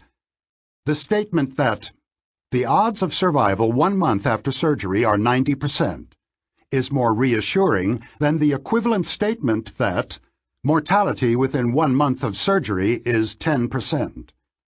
Similarly, cold cuts described as 90% fat-free are more attractive than when they are described as 10% fat. The equivalence of the alternative formulations is transparent, but an individual normally sees only one formulation, and what she sees is all there is. Base rate neglect. Recall Steve, the meek and tidy soul who is often believed to be a librarian. The personality description is salient and vivid, and although you surely know that there are more male farmers than male librarians, that statistical fact almost certainly did not come to your mind when you first considered the question. What you saw was all there was. More generally, statistical information is often ignored in making forecasts about individual cases because it tends to be less vivid, salient, and interesting than specific information about the case at hand. Speaking of jumping to conclusions. She knows nothing about this person's management skills. All she is going by is the halo effect from a good presentation. Let's decorrelate errors by obtaining separate judgments on the issue before any discussion. We will get more information from independent assessments. They made that big decision on the basis of a good report from one consultant. What you see is all there is. They did not seem to realize how little information they had. They didn't want more information that might spoil their story. What you see is all there is. Chapter 8. How Judgments Happen. There is no limit to the number of questions you can answer, whether they are questions someone else asks or questions you ask yourself. Nor is there a limit to the number of attributes you can evaluate. You are capable of counting the number of capital letters on a page, comparing the height of the windows of your house to the one across the street, and assessing the political prospects of your senator on a scale from excellent to disastrous. The questions are addressed to System 2, which will direct attention and search memory to find the answers. System 2 receives questions or generates them. In either case, it directs attention and searches memory to find the answers. System 1 operates differently. It continuously monitors what is going on outside and inside the mind and continuously generates assessments of various aspects of the situation without specific intention and with little or no effort. These basic assessments play an important role in intuitive judgment because they are easily substituted for more difficult questions. This is the essential idea of the heuristics and biases approach. Two other features of System 1 also support the substitution of one judgment for another. One is the ability to translate values across dimensions, which you do in answering a question that most people find easy. If Sam were as tall as he is intelligent, how tall would he be? Finally, there is the mental shotgun, an intention of System 2 to answer a specific question or evaluate a particular attribute of the situation automatically triggers other computations, including basic assessments. Basic assessments. System 1 has been shaped by evolution to provide a continuous assessment of the main problems that an organism must solve to survive. How are things going? Is there a threat or a major opportunity? Is everything normal? Should I approach or avoid? The questions are perhaps less urgent for a human in a city environment than for a gazelle on the savannah, but we have inherited the neural mechanisms that evolved to provide ongoing assessments of threat level, and they have not been turned off. Situations are constantly evaluated as good or bad, requiring escape or permitting approach. Good mood and cognitive ease are the human equivalents of assessments of safety and familiarity. For a specific example of basic assessment, consider the ability to discriminate friend from foe at a glance. This contributes to one's chances of survival in a dangerous world, and such a specialized capability has indeed evolved. Alex Todorov, my colleague at Princeton, has explored the biological roots of the rapid judgments of how safe it is to interact with a stranger. He showed that we are endowed with an ability to evaluate, in a single glance at a stranger's face, two potentially crucial facts about that person: how dominant, and therefore potentially threatening, he is, and how trustworthy he is, whether his intentions are more likely to be friendly or hostile. The shape of the face provides the cues for assessing dominance. A strong, square chin is one such cue. Facial expression, smile or frown, provides the cues for assessing the stranger's intentions. The combination of a square chin with a turned-down mouth may spell trouble. The accuracy of face reading is far from perfect. Round chins are not a reliable indicator of meekness, and smiles can, to some extent, be faked. Still, even an imperfect ability to assess strangers confers a survival advantage. This ancient mechanism is put to a novel use in the modern world. It has some influence on how people vote. Todorov showed his students pictures of men's faces, sometimes for as little as 1/10 of a second, and asked them to rate the faces on various attributes, including likability and competence. Observers agreed quite well on those ratings. The faces that Todorov showed were not a random set. They were campaign portraits of politicians competing for elective office. Todorov then compared the results of the electoral races to the ratings of competence that Princeton students had made, based on brief exposure to photographs and without any political context. In about 70% of the races for senator, congressman, and governor, the election winner was the candidate whose face had earned a higher rating of competence. This striking result was quickly confirmed in national elections in Finland, in zoning board elections in England, and in various electoral contests in Australia, Germany, and Mexico. Surprisingly, at least to me, ratings of competence were far more predictive of voting outcomes in Todorov's study than ratings of likability. Todorov has found that people judge competence by combining the two dimensions of strength and trustworthiness. The faces that exude competence combine a strong chin with a slight, confident-appearing smile.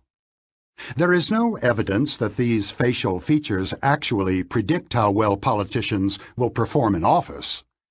But studies of the brain's response to winning and losing candidates show that we are biologically predisposed to reject candidates who lack the attributes we value. In this research, losers evoked stronger indications of negative emotional response. This is an example of what I will call a judgment heuristic in the following chapters. Voters are attempting to form an impression of how good a candidate will be in office, and they fall back on a simpler assessment that is made quickly and automatically and is available when System 2 must make its decision. Political scientists followed up on Todorov's initial research by identifying a category of voters for whom the automatic preferences of System 1 are particularly likely to play a large role. They found what they were looking for among politically uninformed voters who watch a great deal of television. As expected, the effect of facial competence on voting is about 3 times larger for information-poor and TV-prone voters than for others who are better informed and watch less television.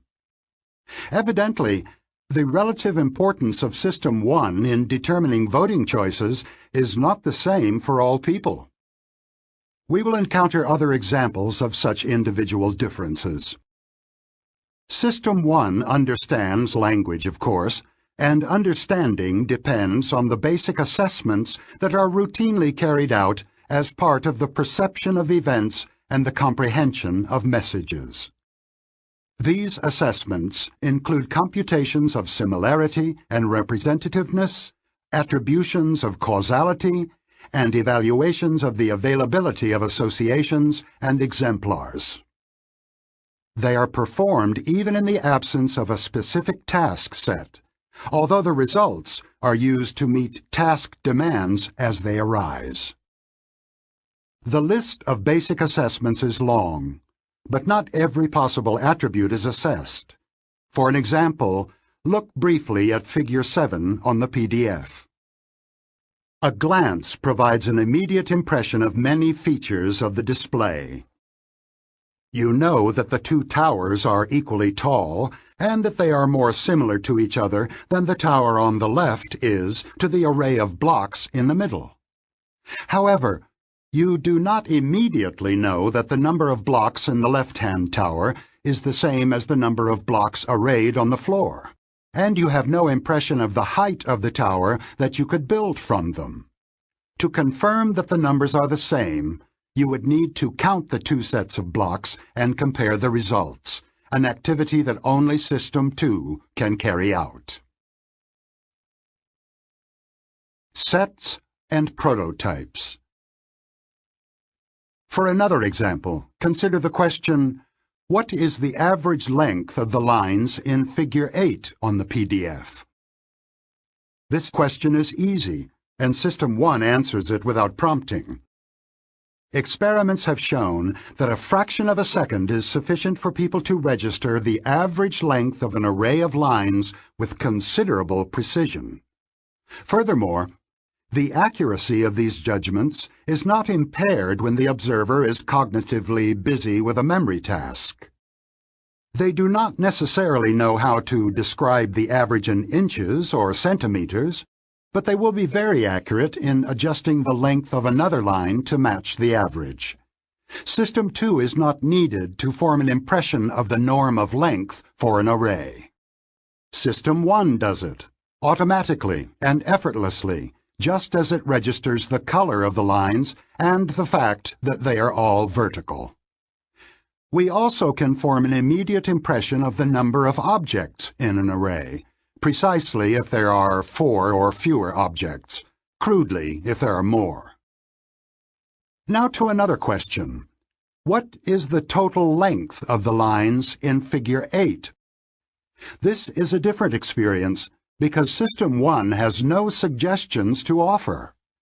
The only way you can answer this question is by activating System 2, which will laboriously estimate the average, estimate or count the lines, and multiply average length by the number of lines. The failure of System 1 to compute the total length of a set of lines at a glance may look obvious to you. You never thought you could do it. It is, in fact, an instance of an important limitation of that system. Because System 1 represents categories by a prototype, or a set of typical exemplars, it deals well with averages, but poorly with sums. The size of the category, the number of instances it contains, tends to be ignored in judgments of what I will call sum-like variables. Participants in one of the numerous experiments that were prompted by the litigation following the disastrous Exxon Valdez oil spill were asked their willingness to pay for nets to cover oil ponds in which migratory birds often drown. Different groups of participants stated their willingness to pay to save 2,000, 20,000, or 200,000 birds. If saving birds is an economic good, it should be a sum-like variable. Saving 200,000 birds should be worth much more than saving 2,000 birds. In fact, the average contributions of the three groups were $80, $78, and $88, respectively. The number of birds made very little difference. What the participants reacted to in all three groups was a prototype. The awful image of a helpless bird drowning, its feathers soaked in thick oil. The almost complete neglect of quantity in such emotional contexts has been confirmed many times. Intensity matching. Questions about your happiness, the president's popularity, the proper punishment of financial evildoers, and the future prospects of a politician share an important characteristic. They all refer to an underlying dimension of intensity or amount, which permits the use of the word more happy, more popular, more severe, or more powerful for a politician. For example, a candidate's political future can range from the low of "she will be defeated in the primary" to a high of "she will someday be President of the United States." Here we encounter a new aptitude of System 1. An underlying scale of intensity allows matching across diverse dimensions. If crimes were colors, murder would be a deeper shade of red than theft.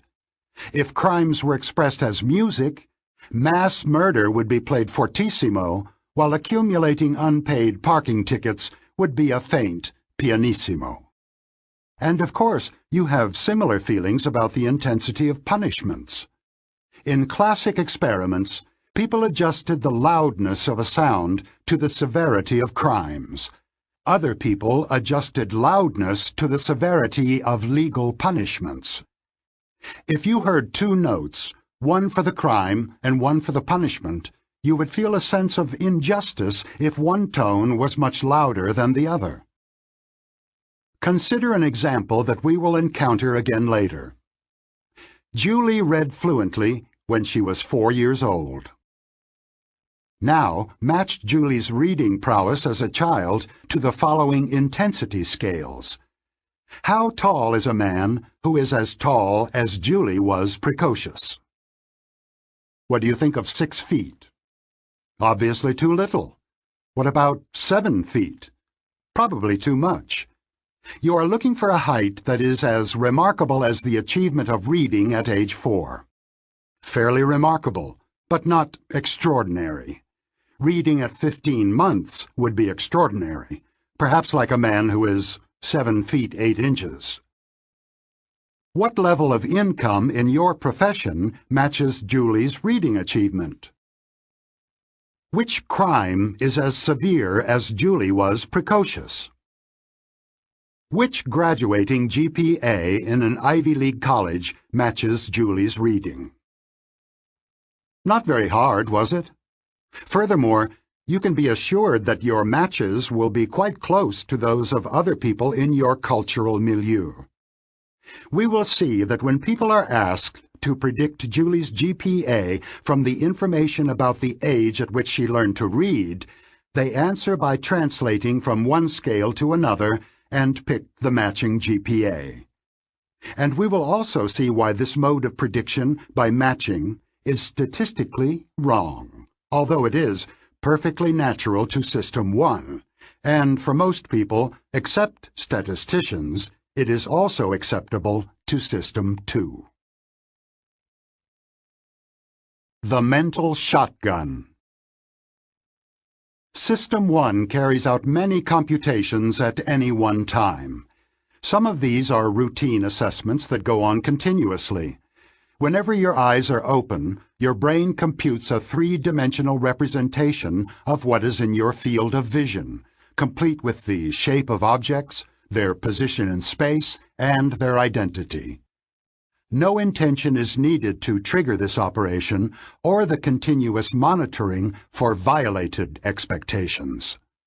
In contrast to these routine assessments, other computations are undertaken only when needed.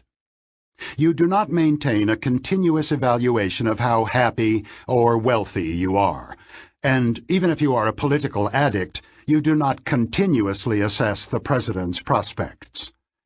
The occasional judgments are voluntary. They occur only when you intend them to do so.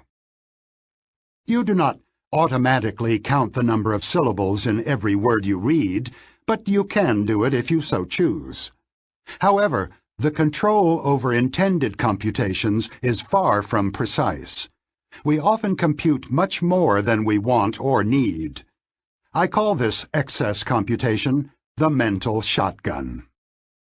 It is impossible to aim at a single point with a shotgun because it shoots pellets that scatter, and it seems almost equally difficult for System 1 not to do more than System 2 charges it to do. Two experiments that I read long ago suggested this image.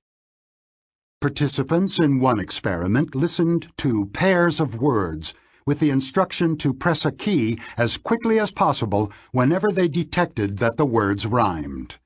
The words rhyme in both these pairs. Vote, note. Vote, goat.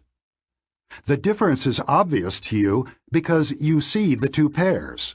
Vote and goat rhyme, but they are spelled differently.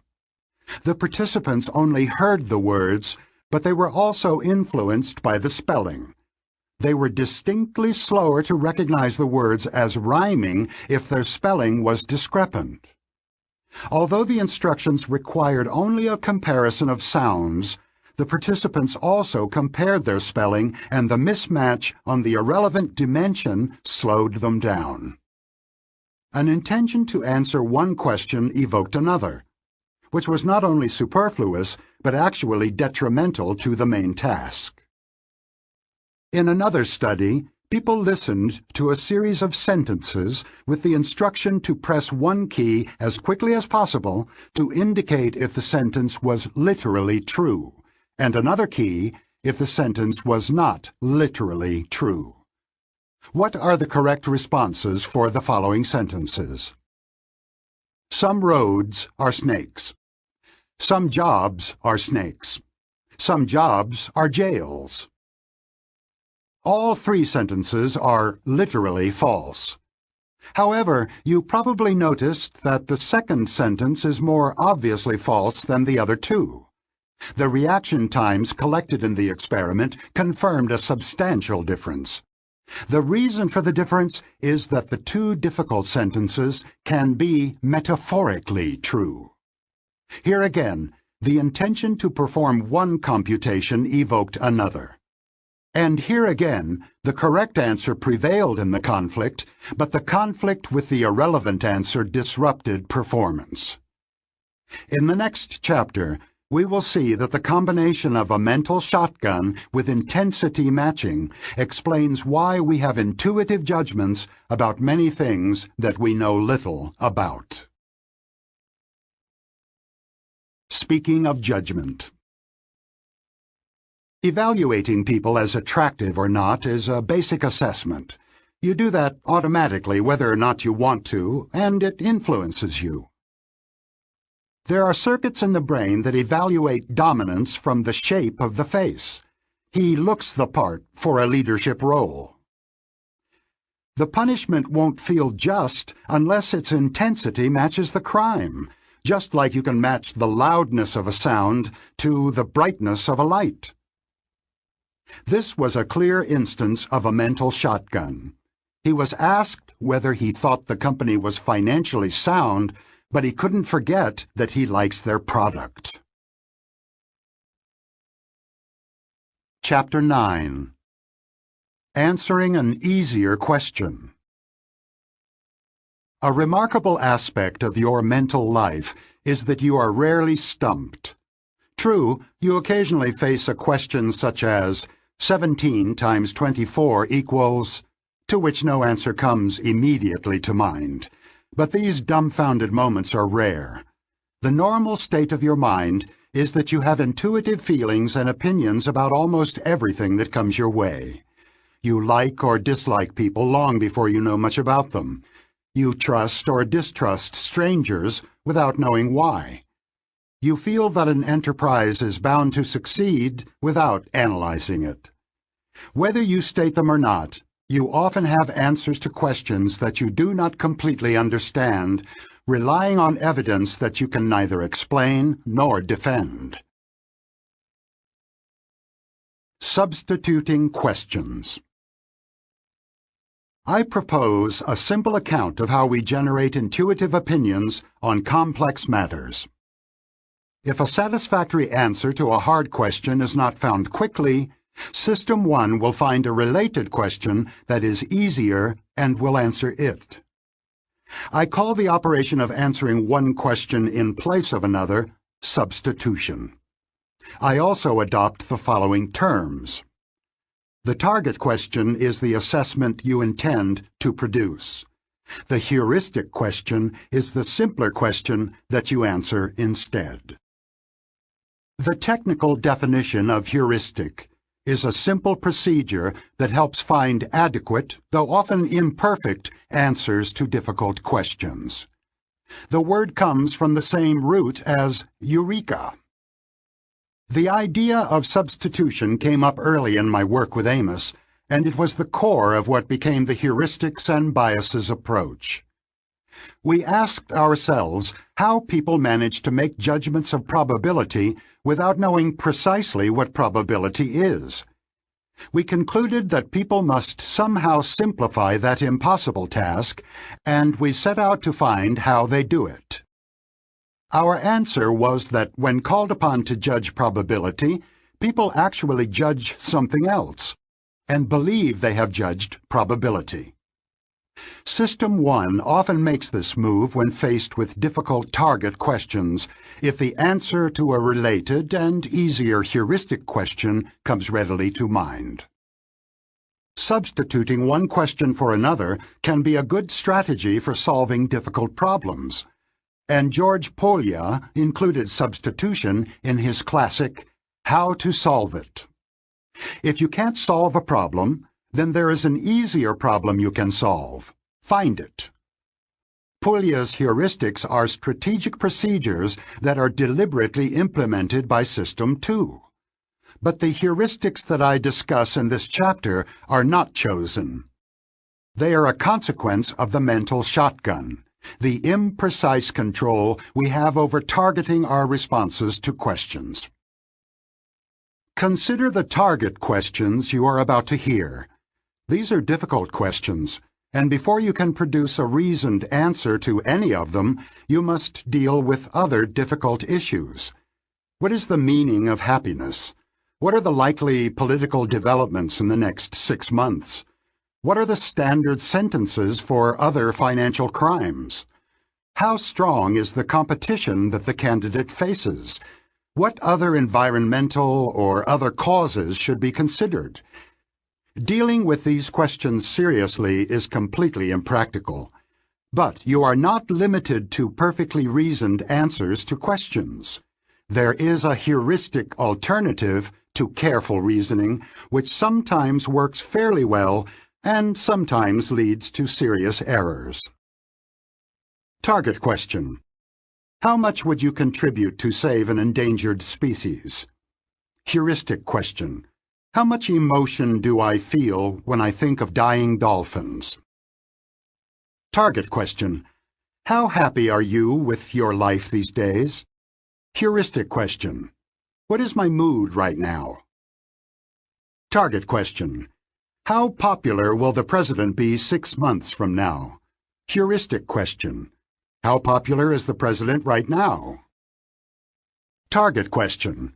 How should financial advisors who prey on the elderly be punished? Heuristic question. How much anger do I feel when I think of financial predators? Target question. This woman is running for the primary. How far will she go in politics? Heuristic question. Does this woman look like a political winner? The mental shotgun makes it easy to generate quick answers to difficult questions without imposing much hard work on your lazy system too. The heuristic counterpart of each of the target questions is very likely to be evoked and very easily answered. Your feelings about dolphins and financial crooks, your current mood, your impressions of the political skill of the primary candidate, or the current standing of the president will readily come to mind. The heuristic questions provide an off-the-shelf answer to each of the difficult target questions. Something is still missing from this story. The answers need to be fitted to the original questions. For example, my feelings about dying dolphins must be expressed in dollars. Another capability of System 1, intensity matching, is available to solve that problem. Recall that both feelings and contribution dollars are intensity scales. I can feel more or less strongly about dolphins, and there is a contribution that matches the intensity of my feelings. The dollar amount that will come to mind is the matching amount. Similar intensity matches are possible for all the questions. For example, the political skills of a candidate can range from pathetic to extraordinarily impressive, and the scale of political success can range from the low of, she will be defeated in the primary, to a high of, she will someday be President of the United States. The automatic processes of the mental shotgun and intensity matching often make available one or more answers to easy questions that could be mapped onto the target question. On some occasions, substitution will occur and a heuristic answer will be endorsed by System 2. Of course, System 2 has the opportunity to reject this intuitive answer or to modify it by incorporating other information. However, a lazy System 2 often follows the path of least effort and endorses a heuristic answer without much scrutiny of whether it is truly appropriate. You will not be stumped. You will not have to work very hard, and you may not even notice that you did not answer the question you were asked. Furthermore, you may not realize that the target question was difficult, because an intuitive answer to it came readily to mind. The 3D heuristic. Have a look at the picture of the three men in Figure 9 on the PDF and answer the question that follows. Is the figure on the right larger than the figure on the left? The obvious answer comes quickly to mind. The figure on the right is larger. If you take a ruler to the two figures, however, you will discover that in fact the figures are exactly the same size. Your impression of their relative size is dominated by a powerful illusion, which neatly illustrates the process of substitution. The corridor in which the figures are seen is drawn in perspective and appears to go into the depth plane. Your perceptual system automatically interprets the picture as a three-dimensional scene, not as an image printed on a flat paper surface. In the 3D interpretation, the person on the right is both much farther away and much larger than the person on the left. For most of us, this impression of 3D size is overwhelming. Only visual artists and experienced photographers have developed the skill of seeing the drawing as an object on the page. For the rest of us, substitution occurs. The dominant impression of 3D size dictates the judgment of 2D size. The illusion is due to a 3D heuristic. What happens here is a true illusion, not a misunderstanding of the question. You knew that the question about the size of the figures in the picture. If you had been asked to estimate the size of the figures, we know from experiments that your answer would have been in inches, not feet. You were not confused about the question, but you were influenced by the answer to a question that you were not asked. How tall are the three people? The essential step in the heuristic, the substitution of three-dimensional for two-dimensional size, occurred automatically. The picture contains cues that suggest a 3D interpretation. These cues are irrelevant to the task at hand, the judgment of size of the figure, and you should have ignored them. But you could not. The bias associated with the heuristic is that objects that appear to be more distant also appear to be larger. As this example illustrates, a judgment that is based on substitution will inevitably be biased in predictable ways. In this case, it happens so deep in the perceptual system that you simply cannot help it. The mood heuristic for happiness. A survey of German students is one of the best examples of substitution. The survey that the young participants completed included the following two questions. How happy are you these days? How many dates did you have last month? The experimenters were interested in the correlation between the two answers. Would the students who reported many dates say that they were happier than those with fewer dates? Surprisingly, no. The correlation between the answers was about 0. Evidently, dating was not what came first to the students' minds when they were asked to assess their happiness. Another group of students saw the same two questions, but in reverse order. How many dates did you have last month? How happy are you these days? The results this time were completely different. In this sequence, the correlation between the number of dates and reported happiness was about as high as correlations between psychological measures can get. What happened? The explanation is straightforward, and it is a good example of substitution. Dating was apparently not the center of these students' life. In the first survey, happiness and dating were uncorrelated. But when they were asked to think about their romantic life, they certainly had an emotional reaction. The students who had many dates were reminded of a happy aspect of their life, while those who had none were reminded of loneliness and rejection. The emotion aroused by the dating question was still on everyone's mind when the query about general happiness came up. The psychology of what happened is precisely analogous to the psychology of the size illusion in Figure 9. Happiness these days is not a natural or an easy assessment. A good answer requires a fair amount of thinking. However, the students who had just been asked about their dating did not need to think hard because they already had in their mind an answer to a related question: how happy they were with their love life. They substituted the question to which they had a ready-made answer for the question they were asked. Here again, as we did for the illusion, we can ask, are the students confused? Do they really think that the two questions, the one they were asked and the one they answer, are synonymous? Of course not. The students do not temporarily lose their ability to distinguish romantic life from life as a whole. If asked about the two concepts, they would say they are different. But they were not asked whether the concepts are different. They were asked how happy they were, and System 1 has a ready answer. Dating is not unique.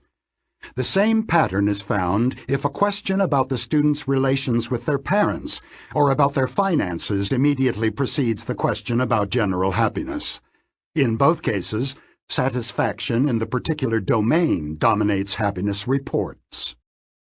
Any emotionally significant question that alters a person's mood will have the same effect. What you see is all there is. The present state of mind looms very large when people evaluate their happiness. The affect heuristic. The dominance of conclusions over arguments is most pronounced where emotions are involved.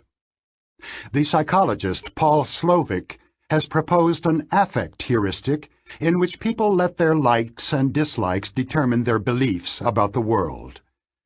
Your political preference determines the arguments that you find compelling. If you like the current health policy, you believe its benefits are substantial and its costs more manageable than the costs of alternatives. If you are a hawk in your attitude to other nations, you probably think they are relatively weak and likely to submit to your country's will. If you are a dove, you probably think they are strong and will not be easily coerced. Your emotional attitude to such things as irradiated food, red meat, nuclear power, tattoos, or motorcycles drives your beliefs about their benefits and their risks. If you dislike any of these things, you probably believe that its risks are high and its benefits negligible. The primacy of conclusions does not mean that your mind is completely closed and that your opinions are wholly immune to information and sensible reasoning. Your beliefs, and even your emotional attitude, may change, at least a little, when you learn that the risk of an activity you disliked is smaller than you thought. However, the information about lower risks will also change your view of the benefits, for the better, even if nothing was said about benefits in the information you received. We see here a new side of the personality of System 2. Until now, I have mostly described it as a more or less acquiescent monitor, which allows considerable leeway to System 1. I have also presented System 2 as active in deliberate memory search, complex computations, comparisons, planning, and choice. In the bat and ball problem, and in many other examples of the interplay between the two systems, it appeared that System 2 is ultimately in charge, with the ability to resist the suggestions of System 1, slow things down, and impose logical analysis. Self-criticism is one of the functions of System 2. In the context of attitudes, however, System 2 is more of an apologist for the emotions of System 1 than a critic of those emotions, an endorser rather than an enforcer. Its search for information and arguments is mostly constrained to information that is consistent with existing beliefs, not with an intention to examine them. An active, coherence-seeking System 1 suggests solutions to an undemanding System 2. Speaking of substitution and heuristics. Do we still remember the question we are trying to answer, or have we substituted an easier one? The question we face is whether this candidate can succeed. The question we seem to answer is whether she interviews well. Let's not substitute. He likes the project, so he thinks its costs are low and its benefits are high. Nice example of the affect heuristic. We are using last year's performance as a heuristic to predict the value of the firm several years from now. Is this heuristic good enough? What other information do we need? Following is a list of features and activities that have been attributed to System 1. Each of the active sentences replaces a statement, technically more accurate but harder to understand, to the effect that a mental event occurs automatically and fast. My hope is that the list of traits will help you develop an intuitive sense of the personality of the fictitious System 1. As it happens with other characters you know, you will have hunches about what System 1 would do under different circumstances, and most of your hunches will be correct. Characteristics of System 1. Generates impressions, feelings, and inclinations. When endorsed by System 2, these become beliefs, attitudes, and intentions. Operates automatically and quickly, with little or no effort, and no sense of voluntary control. Can be programmed by System 2 to mobilize attention when a particular pattern is detected. Search. Executes skilled responses and generates skilled intuitions after adequate training. Creates a coherent pattern of activated ideas in associative memory. Links a sense of cognitive ease to illusions of truth, pleasant feelings, and reduced vigilance. Distinguishes the surprising from the normal. Infers and invents causes and intentions. Neglects ambiguity and suppresses doubt. Is biased to believe and confirm. Exaggerates emotional consistency, halo effect. Focuses on existing evidence and ignores absent evidence. What you see is all there is. Generates a limited set of basic assessments. Represents sets by norms and prototypes. Does not integrate. Matches intensities across scales. For example, size to loudness. Computes more than intended. Mental shotgun. Sometimes substitutes an easier question for a difficult one. Heuristics. Is more sensitive to changes than to states. Prospect theory. Overweights low probabilities. Shows diminishing sensitivity to quantity. Psychophysics. Responds more strongly to losses than to gains. Loss aversion. Frames decision problems narrowly, in isolation from one another. Part 2. Heuristics and Biases. Chapter 10. The Law of Small Numbers. A study of the incidence of kidney cancer in the 3,141 counties of the United States reveals a remarkable pattern. The counties in which the incidence of kidney cancer is lowest are mostly rural, sparsely populated, and located in traditionally Republican states in the Midwest, the South, and the West. What do you make of this? Your mind has been very active in the last few seconds, and it was mainly a System 2 operation. You deliberately searched memory and formulated hypotheses. Some effort was involved. Your pupils dilated, and your heart rate increased measurably. But System 1 was not idle. The operation of System 2 depended on the facts and suggestions retrieved from associative memory. You probably rejected the idea that Republican politics provide protection against kidney cancer. Very likely, you ended up focusing on the fact that the counties with low incidence of cancer are mostly rural.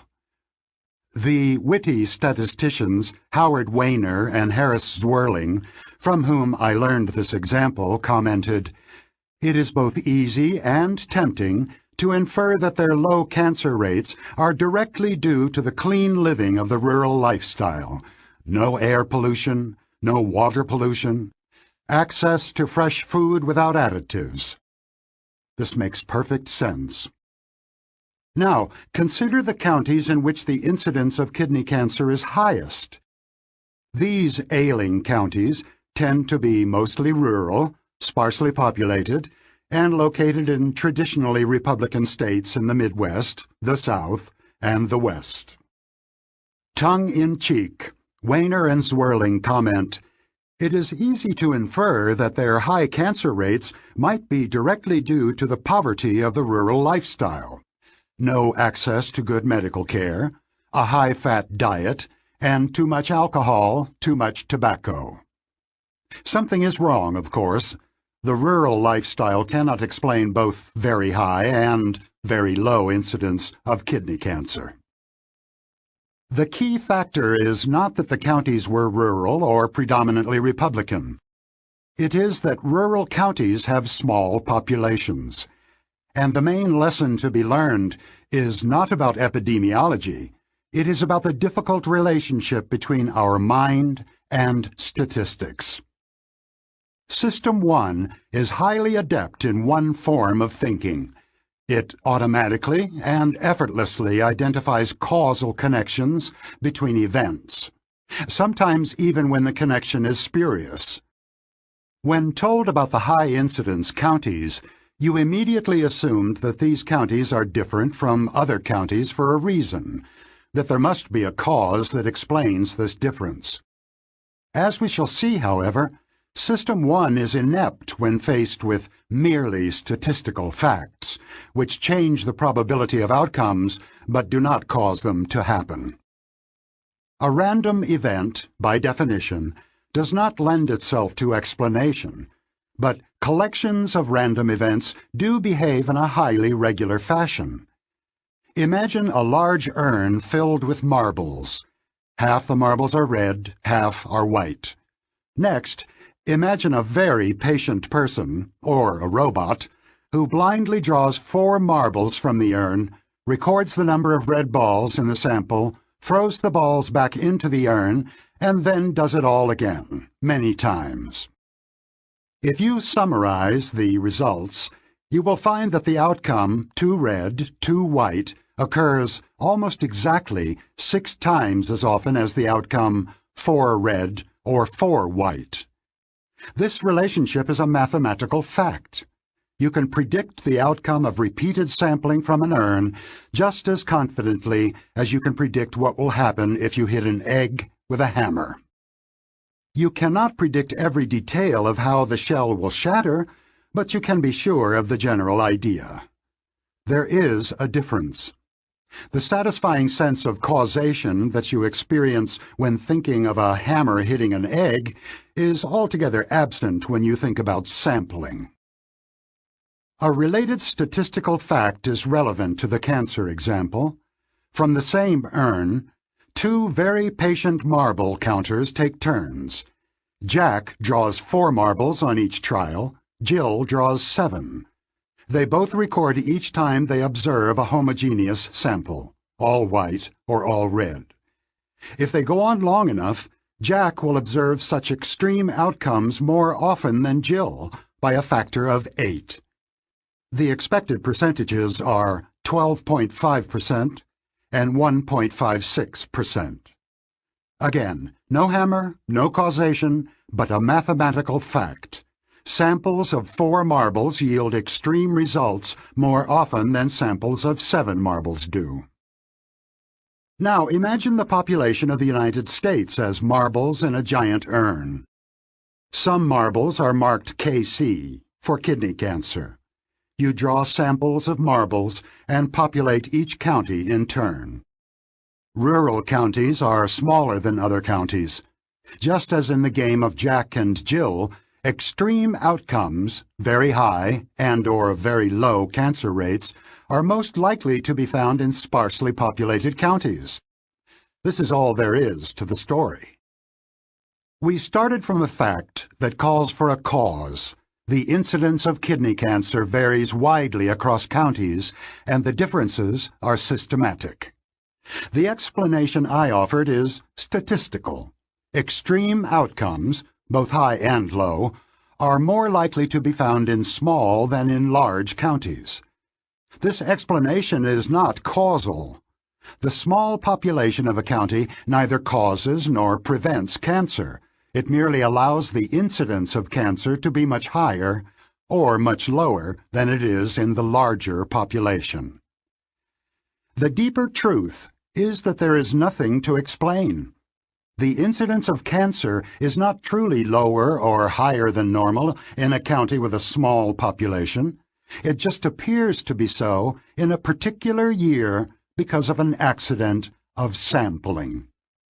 If we repeat the analysis next year, we will observe the same general pattern of extreme results in the small counties, but the counties where cancer was common last year will not necessarily have a high incidence this year.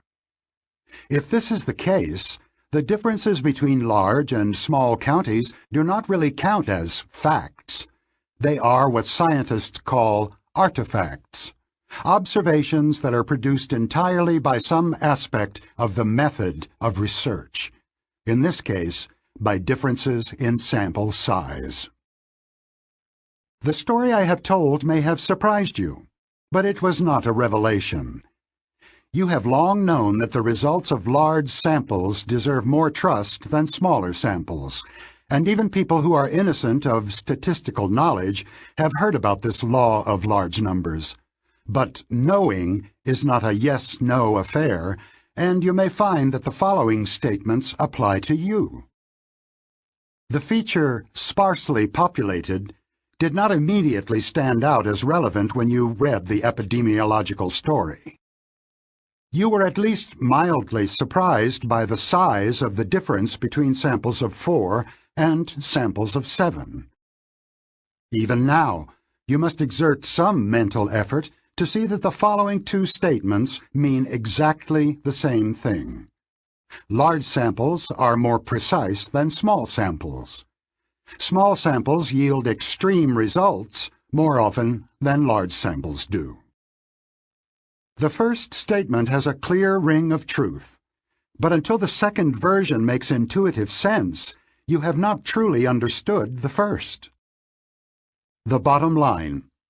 Yes, you did know that the results of large samples are more precise, but you may now realize that you did not know it very well.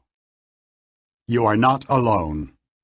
The first study that Amos and I did together showed that even sophisticated researchers have poor intuitions and a wobbly understanding of sampling effects. The Law of Small Numbers. My collaboration with Amos in the early 1970s began with a discussion of the claim that people who have had no training in statistics are good intuitive statisticians. He told my seminar and me of researchers at the University of Michigan who were generally optimistic about intuitive statistics. I had strong feelings about that claim, which I took personally. I had recently discovered that I was not a good intuitive statistician, and I did not believe that I was worse than others. For a research psychologist, sampling variation is not a curiosity. It is a nuisance and a costly obstacle, which turns the undertaking of every research project into a gamble. Suppose that you wish to confirm the hypothesis that the vocabulary of the average 6-year-old girl is larger than the vocabulary of an average boy of the same age. The hypothesis is true in the population. The average vocabulary of girls is indeed larger. Girls and boys vary a great deal, however, and by the luck of the draw, you could select a sample in which the difference is inconclusive, or even one in which boys actually score higher.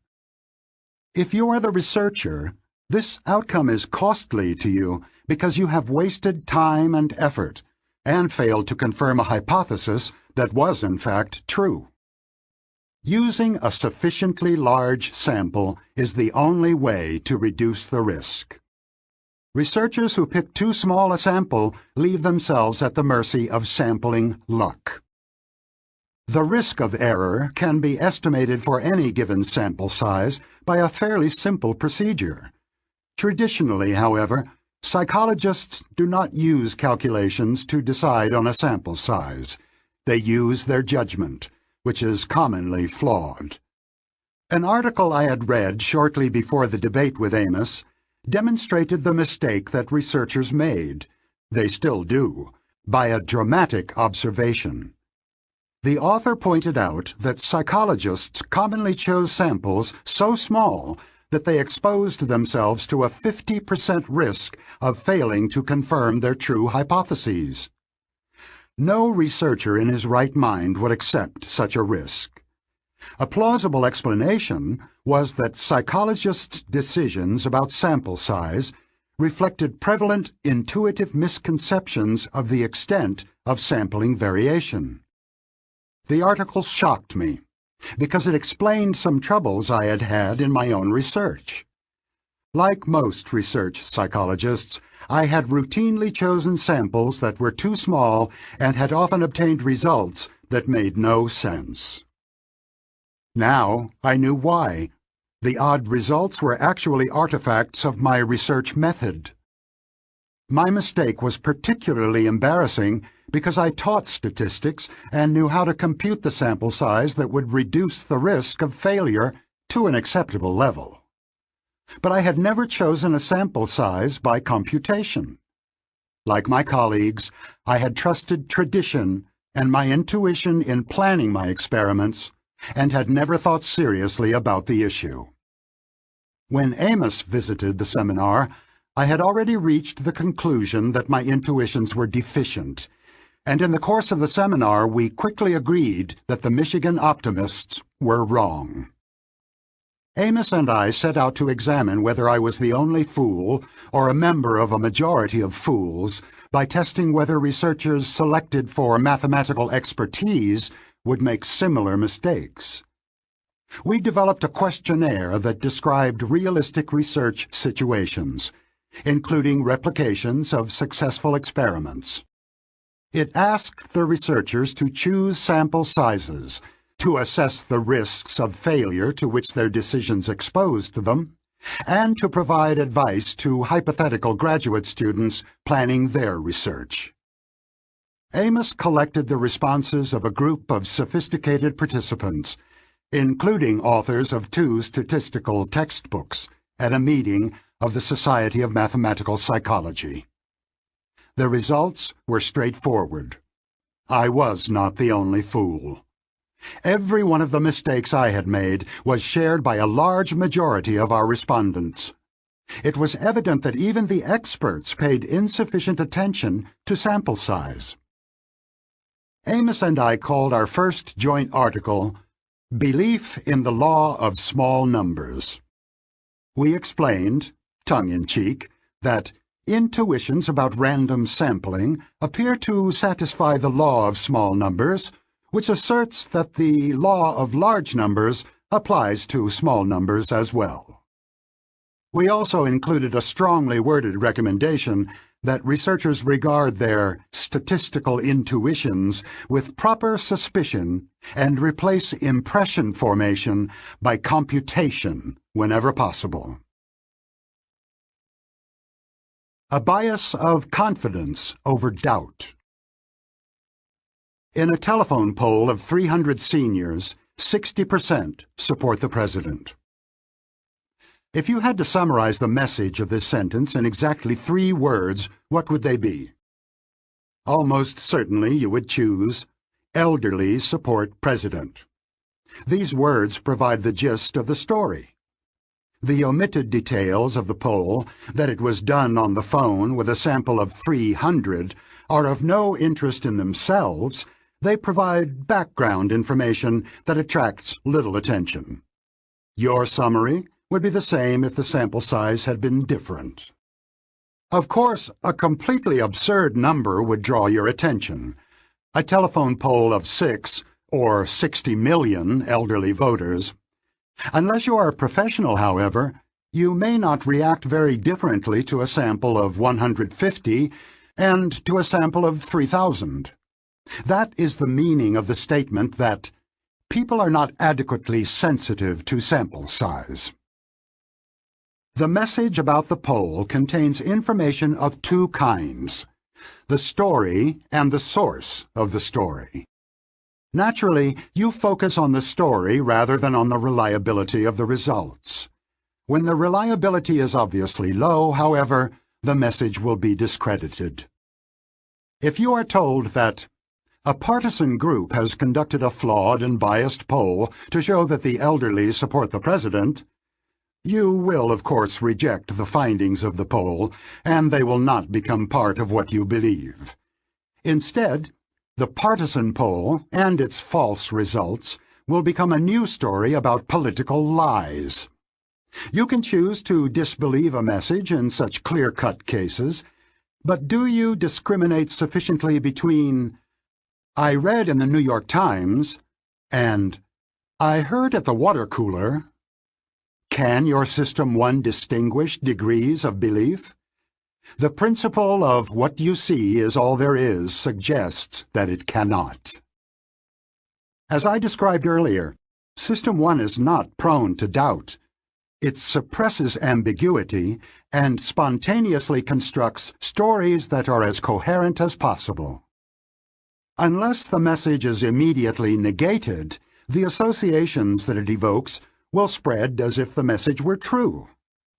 System 2 is capable of doubt because it can maintain incompatible possibilities at the same time. However, sustaining doubt is harder work than sliding into certainty. The law of small numbers is a manifestation of a general bias that favors certainty over doubt, which will turn up in many guises in following chapters. The strong bias toward believing that small samples closely resemble the population from which they are drawn is also part of a larger story. We are prone to exaggerate the consistency and coherence of what we see. The exaggerated faith of researchers in what can be learned from a few observations is closely related to the halo effect, the sense we often get that we know and understand a person about whom we actually know very little. System 1 runs ahead of the facts in constructing a rich image on the basis of scraps of evidence. A machine for jumping to conclusions will act as if it believed in the law of small numbers. More generally, it will produce a representation of reality that makes too much sense. Cause and chance. The associative machinery seeks causes. The difficulty we have with statistical regularities is that they call for a different approach. Instead of focusing on how the event at hand came to be, the statistical view relates it to what could have happened instead. Nothing in particular caused it to be what it is. Chance selected it from among its alternatives. Our predilection for causal thinking exposes us to serious mistakes in evaluating the randomness of truly random events. For an example, take the sex of 6 babies born in sequence at a hospital. The sequence of boys and girls is obviously random. The events are independent of each other, and the number of boys and girls who were born in the hospital in the last few hours has no effect whatsoever on the sex of the next baby. Now consider 3 possible sequences: B, B, B, G, G, G, G, G, G, G, G, G, B, G, B, B, G, B. Are the sequences equally likely? The intuitive answer, of course not, is false. Because the events are independent, and because the outcomes B and G are approximately equally likely, then any possible sequence of 6 births is as likely as any other. Even now that you know this conclusion is true, it remains counterintuitive, because only the 3rd sequence appears random. As expected, BG, BB, GB is judged much more likely than the other 2 sequences. We are pattern seekers, believers in a coherent world in which regularities, such as a sequence of 6 girls, appear not by accident, but as a result of mechanical causality or of someone's intention.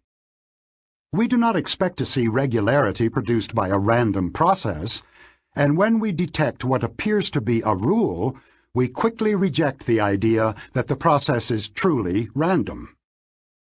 Random processes produce many sequences that convince people that the process is not random after all. You can see why assuming causality could have had evolutionary advantages. It is part of the general vigilance that we have inherited from ancestors. We are automatically on the lookout for the possibility that the environment has changed. Lions may appear on the plain at random times, but it would be safer to notice and respond to an apparent increase in the rate of appearance of prides of lions, even if it is actually due to the fluctuations of a random process. The widespread misunderstanding of randomness sometimes has significant consequences. In our article on representativeness, Amos and I cited the statistician William Feller, who illustrated the ease with which people see patterns where none exists. During the intensive rocket bombing of London in World War II, it was generally believed that the bombing could not be random because a map of the hits revealed conspicuous gaps. Some suspected that German spies were located in the unharmed areas. A careful statistical analysis revealed that the distribution of hits was typical of a random process, and typical as well in evoking a strong impression that it was not random. To the untrained eye, Feller remarks, randomness appears as regularity or tendency to cluster. I soon had an occasion to apply what I had learned from Feller. The Yom Kippur War broke out in 1973, and my only significant contribution to the war effort was to advise high officers in the Israeli Air Force to stop an investigation. The air war initially went quite badly for Israel because of the unexpectedly good performance of Egyptian ground-to-air missiles. Losses were high, and they appeared to be unevenly distributed. I was told of 2 squadrons flying from the same base, one of which had lost 4 planes, while the other had lost none. An inquiry was initiated in the hope of learning what it was that the unfortunate squadron was doing wrong.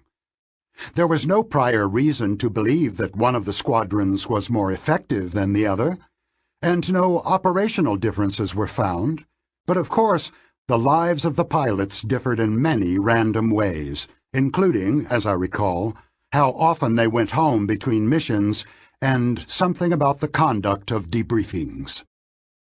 My advice was that the command should accept that the different outcomes were due to blind luck, and that the interviewing of the pilots should stop. I reasoned that luck was the most likely answer, that a random search for a non-obvious cause was hopeless, and that in the meantime, the pilots in the squadron that had sustained losses did not need the extra burden of being made to feel that they and their dead friends were at fault. Some years later, Amos and his students Tom Gilovich and Robert Vallone caused a stir with their study of misperceptions of randomness in basketball. The fact that players occasionally acquire a hot hand is generally accepted by players, coaches, and fans. The inference is irresistible.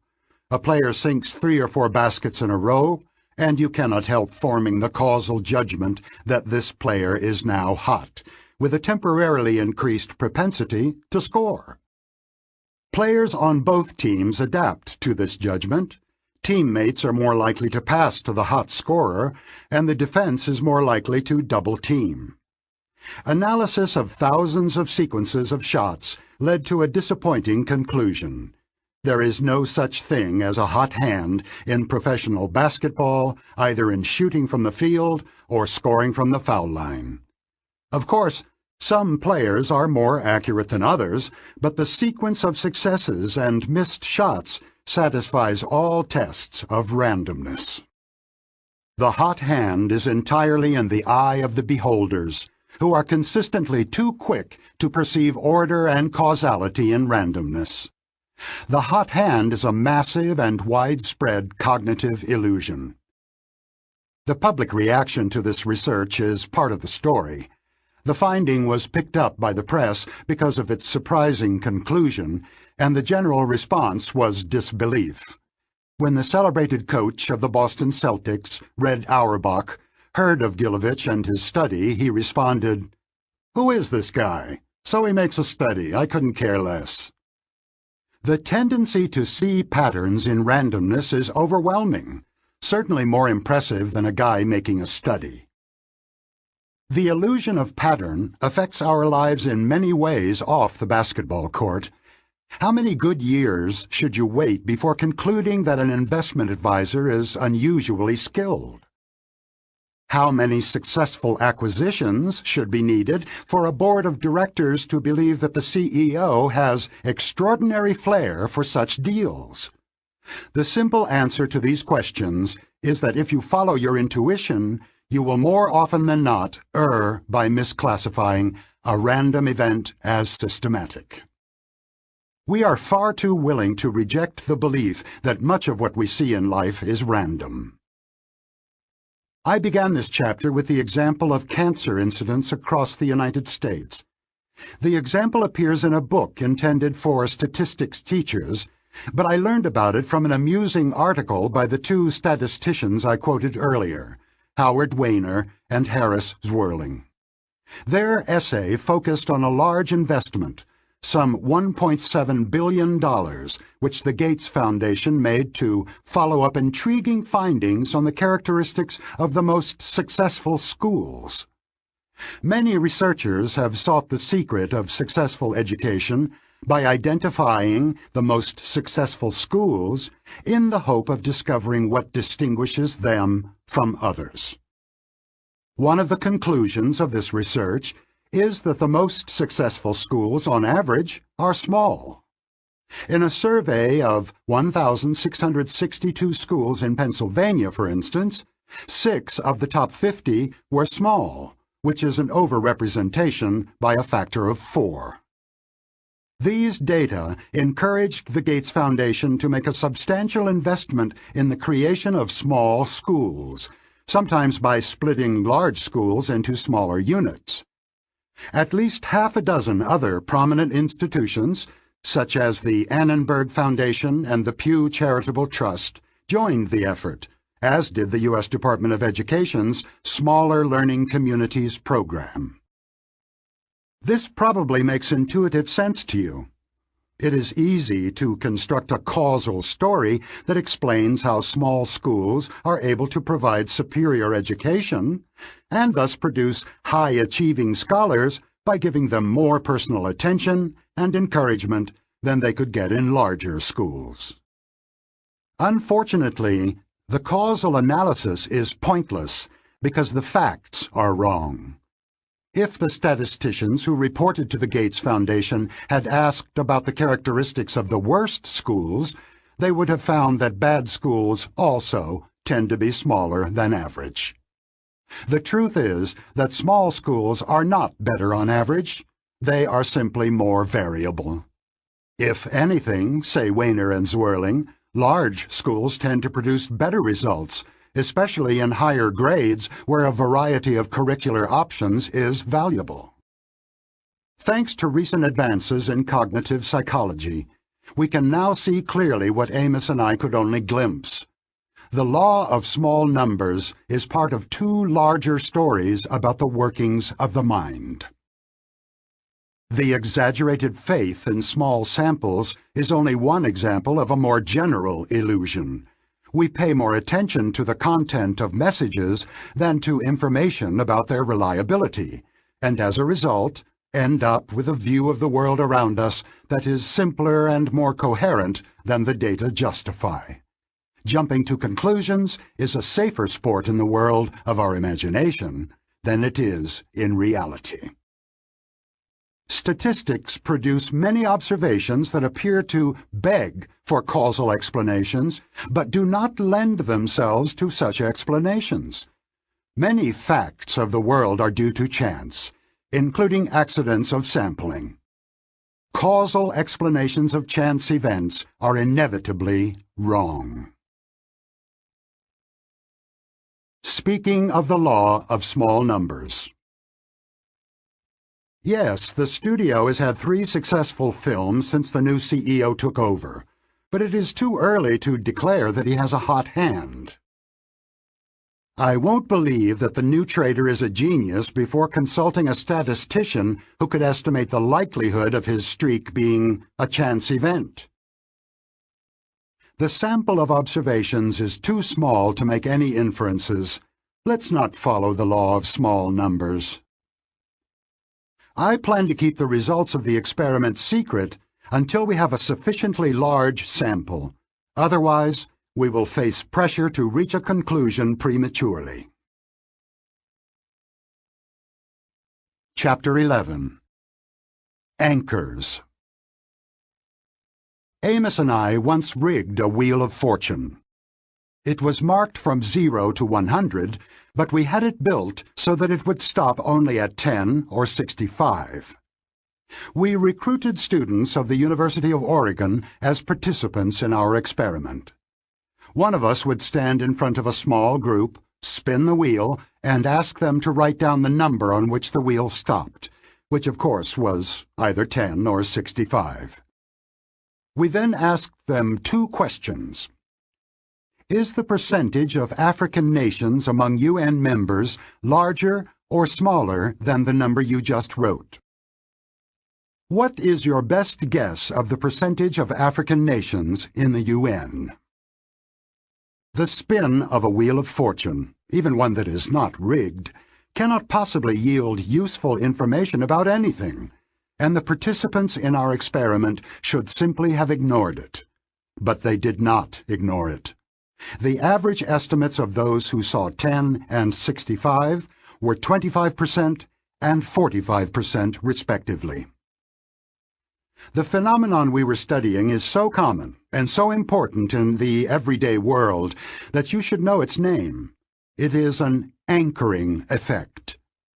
It occurs when people consider a particular value for an unknown quantity before estimating that quantity. What happens is one of the most reliable and robust results of experimental psychology. The estimates stay close to the number that people considered, hence the image of an anchor. If you are asked whether Gandhi was more than 114 years old when he died, you will end up with a much higher estimate at his age of death than if you would if the anchoring question referred to death at 35. If you consider how much you should pay for a house, you will be influenced by the asking price. The same house will appear more valuable if its listing price is high than if it is low, even if you are determined to resist the influence of this number, and so on. The list of anchoring effects is endless. Any number that you are asked to consider as a possible solution to an estimation problem will induce an anchoring effect. We were not the first to observe the effects of anchors, but our experiment was the first demonstration of its absurdity. People's judgments were influenced by an obviously uninformative number. There was no way to describe the anchoring effect of a wheel of fortune as reasonable. Amos and I published the experiment in our science paper, and it is one of the best known of the findings we reported there. There was only one trouble. Amos and I did not fully agree on the psychology of the anchoring effect. He supported one interpretation, I liked another, and we never found a way to settle the argument. The problem was finally solved decades later by the efforts of numerous investigators. It is now clear that Amos and I were both right. 2 different mechanisms produce anchoring effects, one for each system. There is a form of anchoring that occurs in a deliberate process of adjustment, an operation of System 2. And there is anchoring that occurs by a priming effect, an automatic manifestation of System 1. Anchoring as adjustment. Amos liked the idea of an adjust and anchor heuristic as a strategy for estimating uncertain quantities. Start from an anchoring number, assess whether it is too high or too low, and gradually adjust your estimate by mentally moving from the anchor. The adjustment typically ends prematurely because people stop when they are no longer certain that they should move farther.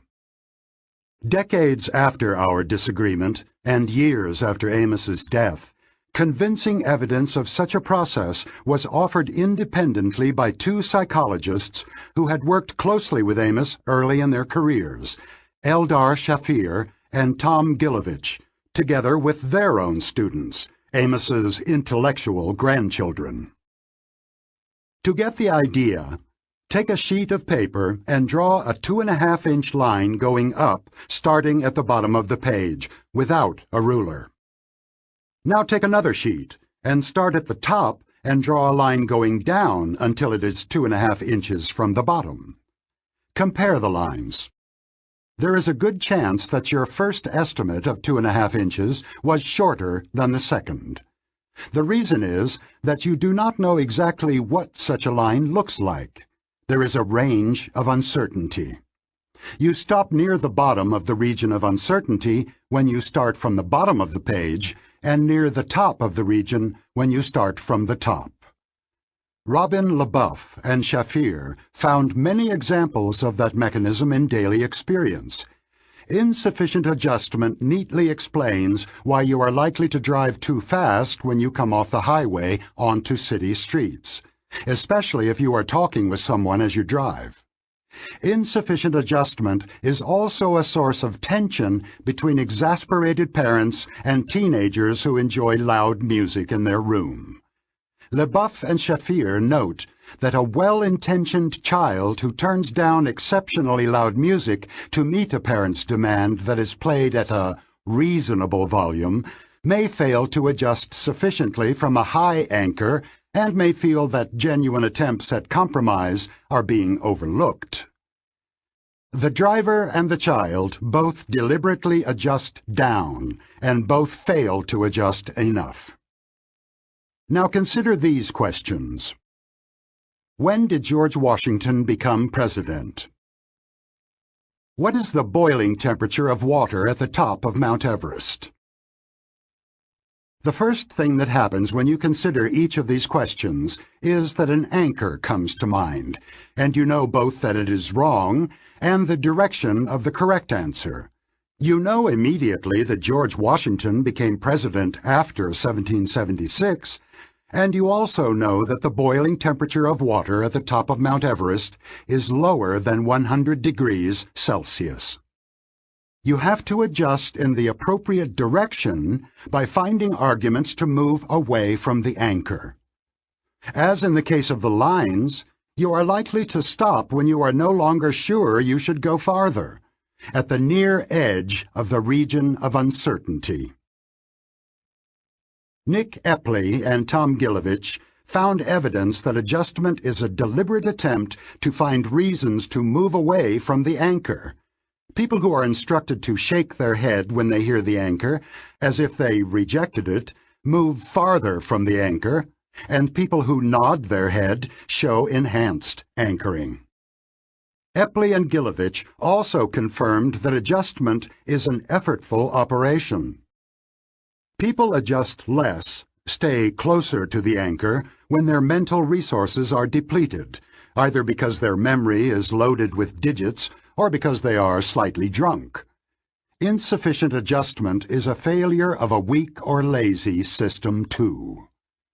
So we now know that Amos was right for at least some cases of anchoring, which involve a deliberate system 2 adjustment in a specified direction from an anchor. Anchoring as priming effect. When Amos and I debated anchoring, I agreed that adjustment sometimes occurs, but I was uneasy. Adjustment is a deliberate and conscious activity, but in most cases of anchoring, there is no corresponding subjective experience. Consider these two questions. Was Gandhi more or less than 144 years old when he died?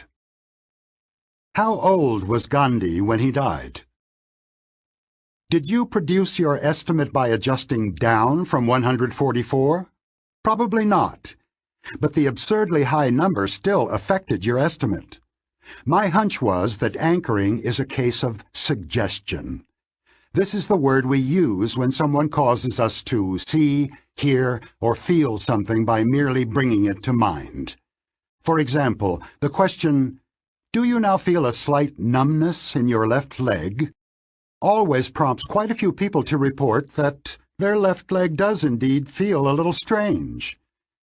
Amos was more conservative than I was about hunches, and he correctly pointed out that appealing to suggestion did not help us understand anchoring because we did not know how to explain suggestion.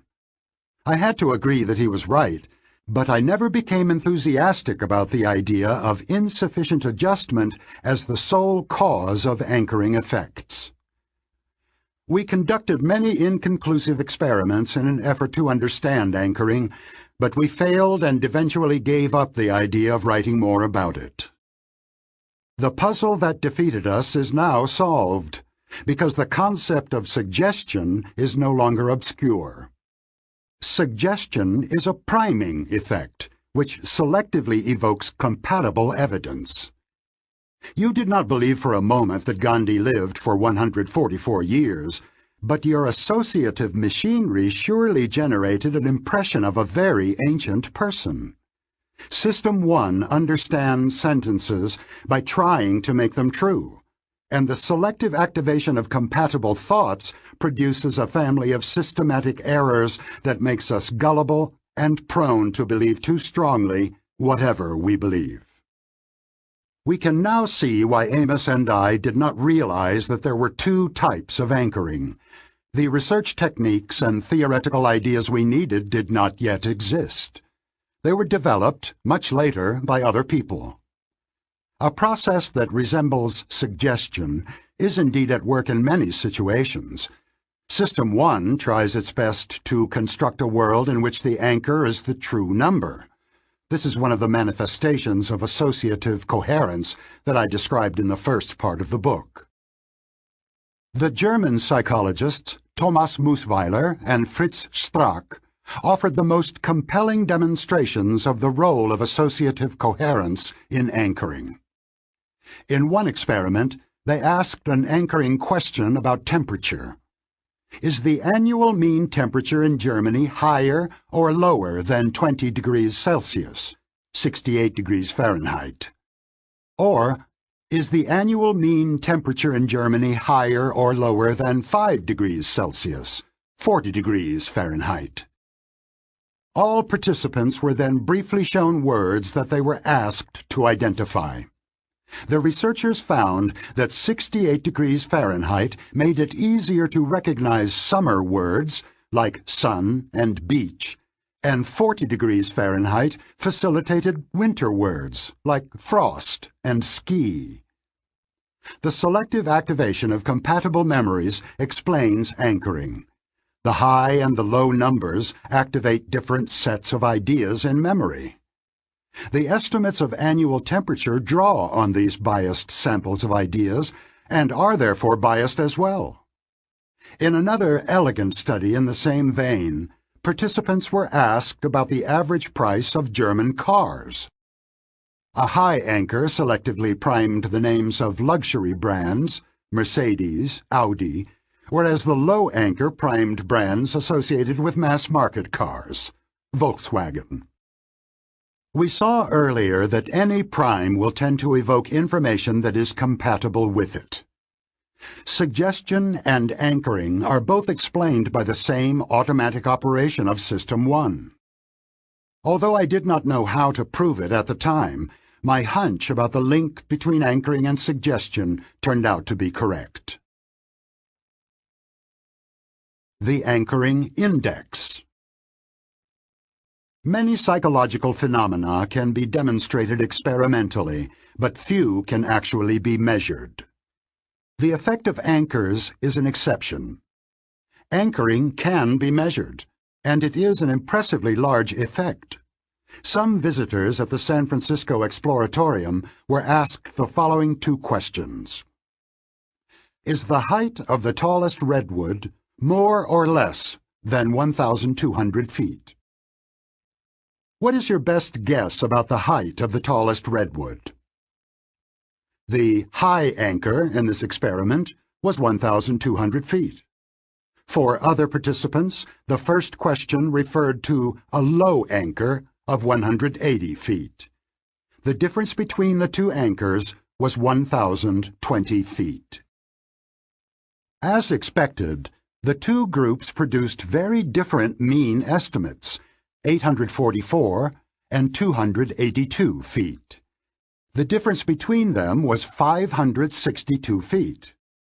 The anchoring index is simply the ratio of the two differences, 562 to 1,020, expressed as a percentage, 55%.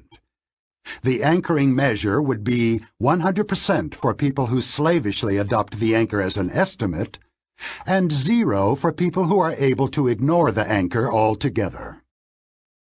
The value of 55% that was observed in this example is typical. Similar values have been observed in numerous other problems. The anchoring effect is not a laboratory curiosity. It can be just as strong in the real world. In an experiment conducted some years ago, real estate agents were given an opportunity to assess the value of a house that was actually on the market. They visited the house and studied a comprehensive booklet of information that included an asking price. Half the agents saw an asking price that was substantially higher than the listed price of the house. The other half saw an asking price that was substantially lower. Each agent gave her opinion about a reasonable buying price for the house and the lowest price at which she would agree to sell the house if she owned it. The agents were then asked about the factors that had affected their judgment. Remarkably, the asking price was not one of these factors. The agents took pride in their ability to ignore it. They insisted that the listing price had no effect on their responses, but they were wrong. The anchoring effect was 41%. Indeed, the professionals were almost as susceptible to anchoring effects as business school students with no real estate experience, whose anchoring index was 48%. The only difference between the two groups was that the students conceded that they were influenced by the anchor, while the professionals denied that influence. Powerful anchoring effects are found in decisions that people make about money, such as when they choose how much to contribute to a cause. To demonstrate this effect, we told participants in the exploratorium study about the environmental damage caused by oil tankers in the Pacific Ocean and asked about their willingness to make an annual contribution to save 50,000 offshore Pacific Coast seabirds from small offshore oil spills until ways are found to prevent spills or require tanker owners to pay for the operation. This question requires intensity matching. The respondents are asked, in effect, to find the dollar amount of a contribution that matches the intensity of their feelings about the plight of the seabirds. Some of the visitors were first asked an anchoring question such as, "Would you be willing to pay $5?" before the point-blank question of how much they would contribute. When no anchor was mentioned, the visitors at the exploratorium, generally an environmentally sensitive crowd, said they were willing to pay $64 on average. When the anchoring amount was only $5, contributions averaged $20. When the anchor was a rather extravagant $400, the willingness to pay rose to an average of $143. The difference between the high anchor and low anchor groups was $123. The anchoring effect was above 30%, indicating that increasing the initial request by $100 brought a return of $30 in average willingness to pay. Similar, or even larger anchoring effects have been obtained in numerous studies of estimates and of willingness to pay. For example, French residents of the heavily polluted Marseille region were asked what increase in living costs they would accept if they could live in a less polluted region. The anchoring effect was over 50% in that study. Anchoring effects are easily observed in online trading, where the same item is often offered at different buy now prices. The estimate in fine art auctions is also an anchor that influences the first bid. There are situations in which anchoring appears reasonable. After all, it is not surprising that people who are asked difficult questions clutch at straws, and the anchor is a plausible straw. If you know next to nothing about the trees of California and are asked whether a redwood can be taller than 1,200 feet, you might infer that this number is not too far from the truth. Somebody who knows the true height thought up that question, so the anchor may be a valuable hint. However, a key finding of anchoring research is that anchors that are obviously random can be just as effective as potentially informative anchors.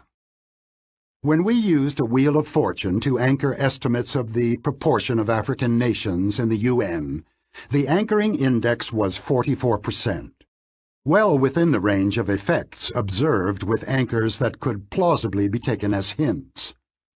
Anchoring effects of similar size have been observed in experiments in which the last few digits of the respondent's Social Security number was used as the anchor. For example, for estimating the number of physicians in their city. The conclusion is clear. Anchors do not have their effects because people believe they are informative. The power of random anchors has been demonstrated in some unsettling ways.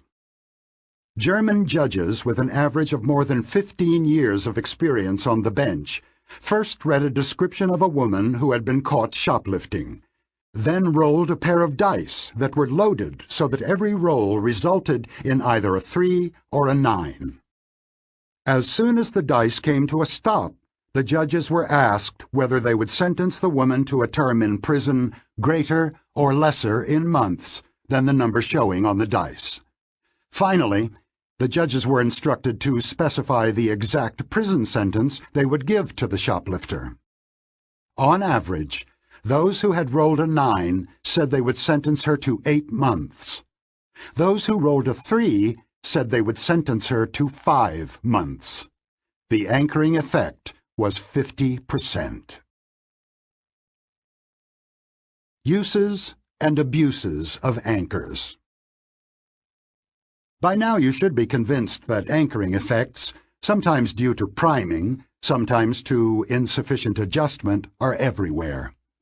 The psychological mechanisms that produce anchoring make us far more suggestible than most of us would want to be. And of course, there are quite a few people who are willing and able to exploit our gullibility. Anchoring effects explain why, for example, arbitrary rationing is an effective marketing ploy. A few years ago, supermarket shoppers in Sioux City, Iowa, encountered a sales promotion for Campbell's soup at about 10% off the regular price. On some days, a sign on the shelf said, "Limit of 12 per person." On other days, the sign said, "No limit per person."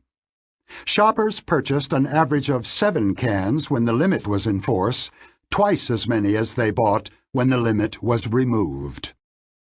Anchoring is not the sole explanation. Rationing also implies that the goods are flying off the shelves, and shoppers should feel some urgency about stocking up. But we also know that the mention of 12 cans as a possible purchase would produce anchoring even if the number were produced by a roulette wheel. We see the same strategy at work in the negotiation over the price of a home when the seller makes the first move by setting the list price. As in many other games, moving first is an advantage in single-issue negotiations. For example, when price is the only issue to be settled between a buyer and a seller. As you may have experienced when negotiating for the first time in a bazaar, the initial anchor has a powerful effect.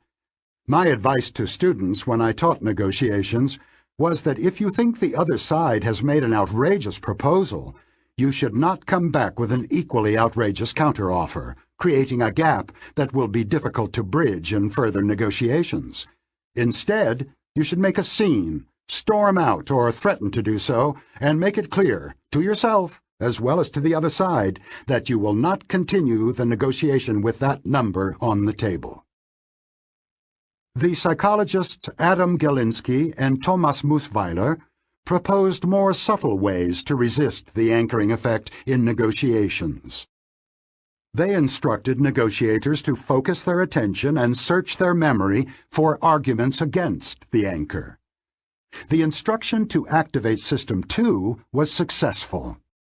For example, the anchoring effect is reduced or eliminated when the second mover focuses his attention on the minimal offer that the opponent would accept, or on the costs to the opponent of failing to reach an agreement. In general, a strategy of deliberately thinking the opposite may be a good defense against anchoring effects, because it negates the biased recruitment of thoughts that produces these effects. Finally, try your hand at working out the effect of anchoring on a problem of public policy, the size of damages in personal injury cases. These awards are sometimes very large.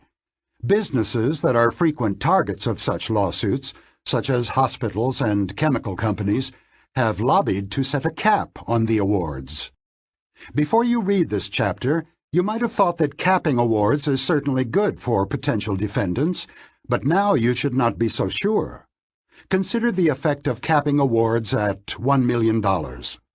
This rule would eliminate all larger awards, but the anchor would also pull up the size of many awards that would otherwise be much smaller. It would almost certainly benefit serious offenders and large firms much more than small ones. Anchoring and the two systems. The effects of random anchors have much to tell us about the relationship between System 1 and System 2. Anchoring effects have always been studied in tasks of judgment and choice that are ultimately completed by System 2. However, System 2 works on data that is retrieved from memory in an automatic and involuntary operation of System 1.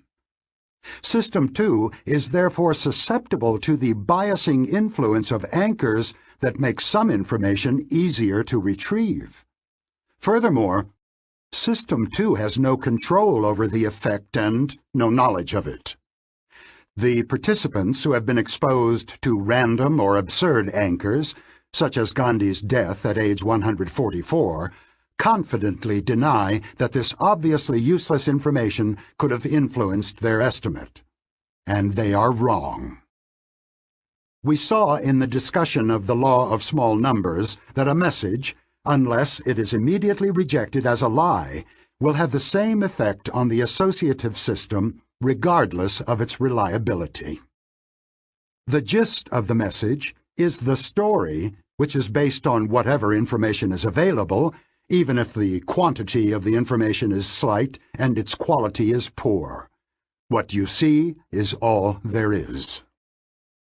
When you read a story about the heroic rescue of a wounded mountain climber, its effect on your associative memory is much the same if it is a news report or the synopsis of a film. Anchoring results from this associative activation. Whether the story is true or believable matters little, if at all. The powerful effect of random anchors is an extreme case of this phenomenon because a random anchor obviously provides no information at all. Earlier, I discussed the bewildering variety of priming effects, in which your thoughts and behavior may be influenced by stimuli to which you pay no attention at all, and even by stimuli of which you are completely unaware. The main moral of priming research is that our thoughts and our behavior are influenced much more than we know or want by the environment of the moment. Many people find the priming results unbelievable because they do not correspond to subjective experience. Many others find the results upsetting because they threaten the subjective sense of agency and autonomy. If the content of a screensaver on an irrelevant computer can affect your willingness to help strangers without your being aware of it, how free are you? Anchoring effects are threatening in a similar way. You are always aware of the anchor and even pay attention to it, but you do not know how it guides and constrains your thinking because you cannot imagine how you would have thought if the anchor had been different or absent. However, you should assume that any number that is on the table has had an anchoring effect on you, and if the stakes are high, you should mobilize yourself, your system too, to combat the effect. Speaking of anchors, the firm we want to acquire sent us their business plan with the revenue they expect. We shouldn't let that number influence our thinking. Set it aside. Plans are best-case scenarios. Let's avoid anchoring on plans when we forecast actual outcomes. Thinking about ways the plan could go wrong is one way to do it. Our aim in the negotiation is to get them anchored on this number.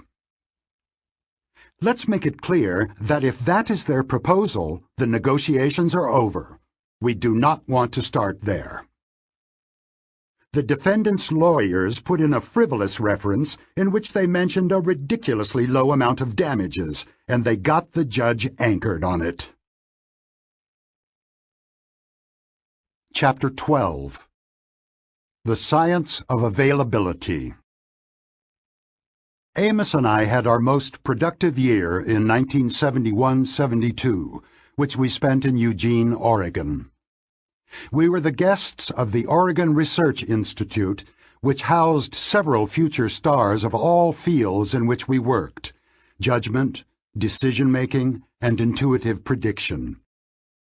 Our main host was Paul Slovic, who had been Amos's classmate at Ann Arbor and remained a lifelong friend. Paul was on his way to becoming the leading psychologist among scholars of risk, a position he had held for decades, collecting many honors along the way. Paul and his wife, Roz, introduced us to life in Eugene, and soon we were doing what people in Eugene do: jogging, barbecuing, and taking children to basketball games. We also worked very hard, running dozens of experiments and writing our articles on judgment heuristics. At night, I wrote Attention and Effort. It was a busy year. One of our projects was the study of what we called the availability heuristic. We thought of that heuristic when we asked ourselves what people actually do when they wish to estimate the frequency of a category, such as people who divorce after the age of 60, or dangerous plants. The answer was straightforward. Instances of the class will be retrieved from memory, and if retrieval is easy and fluent, the category will be judged to be large. We defined the availability heuristic as the process of judging frequency by the ease with which instances come to mind. The statement seemed clear when we formulated it, but the concept of availability has been refined since then. The two-system approach had not yet been developed when we studied availability, and we did not attempt to determine whether this heuristic is a deliberate problem-solving strategy or an automatic operation. We now know that both systems are involved. A question we considered early was how many instances must be retrieved to get an impression of the ease with which they come to mind. We now know the answer: none. For example, think of the number of words that can be constructed from the two sets of letters here: XUZONLCJM, TAPCERHOB.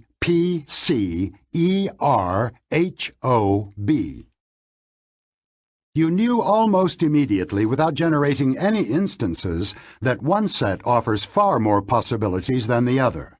probably by a factor of 10 or more.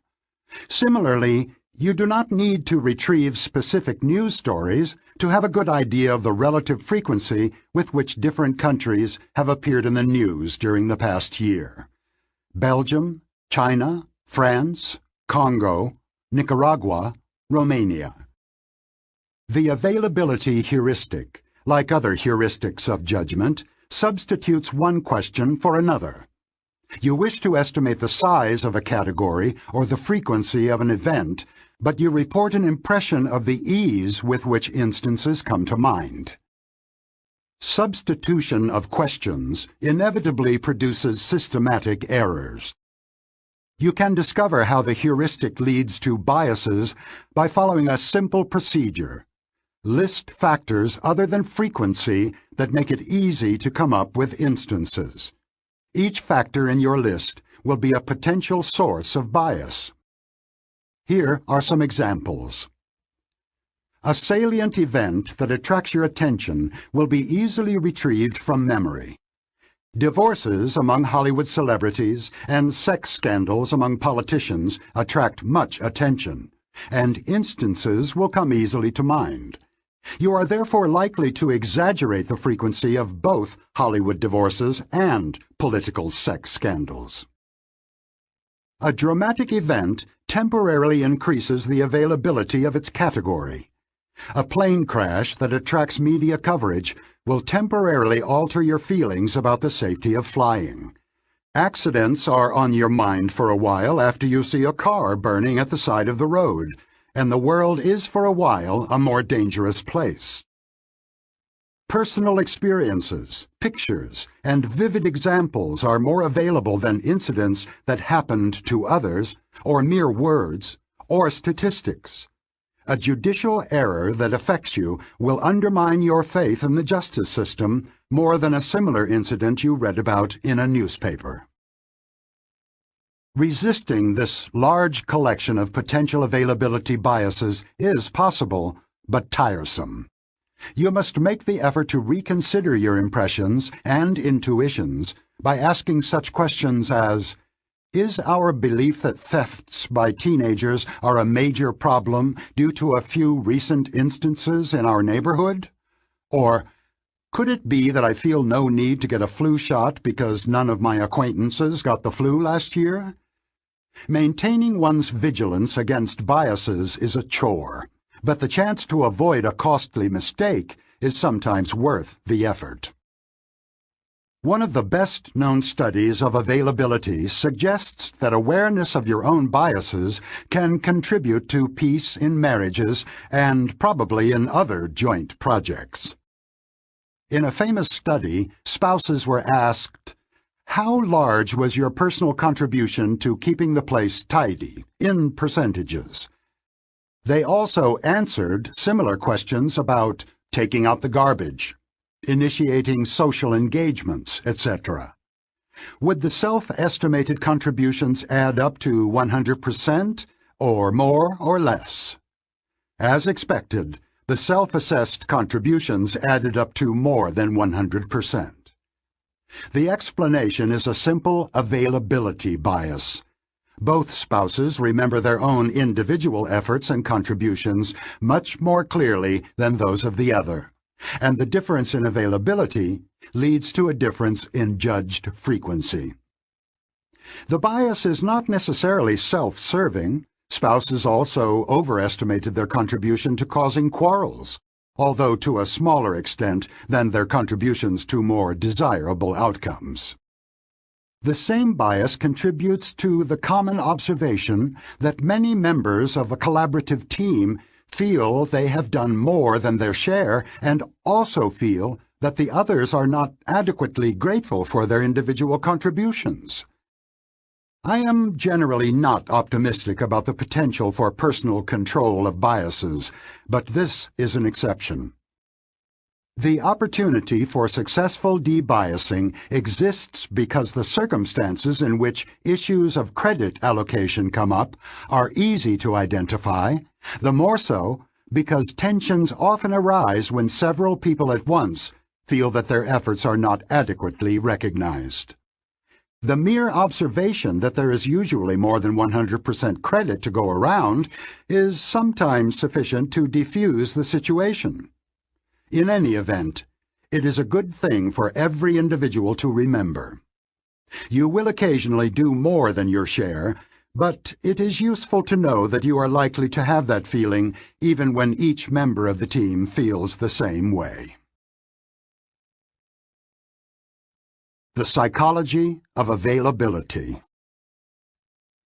A major advance in the understanding of the availability heuristic occurred in the early 1990s when a group of German psychologists, led by Norbert Schwarz, raised an intriguing question. How will people's impressions of the frequency of a category be affected by a requirement to list a specified number of instances? Imagine yourself a subject in that experiment. First, list 6 instances in which you behaved assertively. Next, evaluate how assertive you are. Imagine that you had been asked for 12 instances of assertive behavior, a number most people find difficult. Would your view of your own assertiveness be different?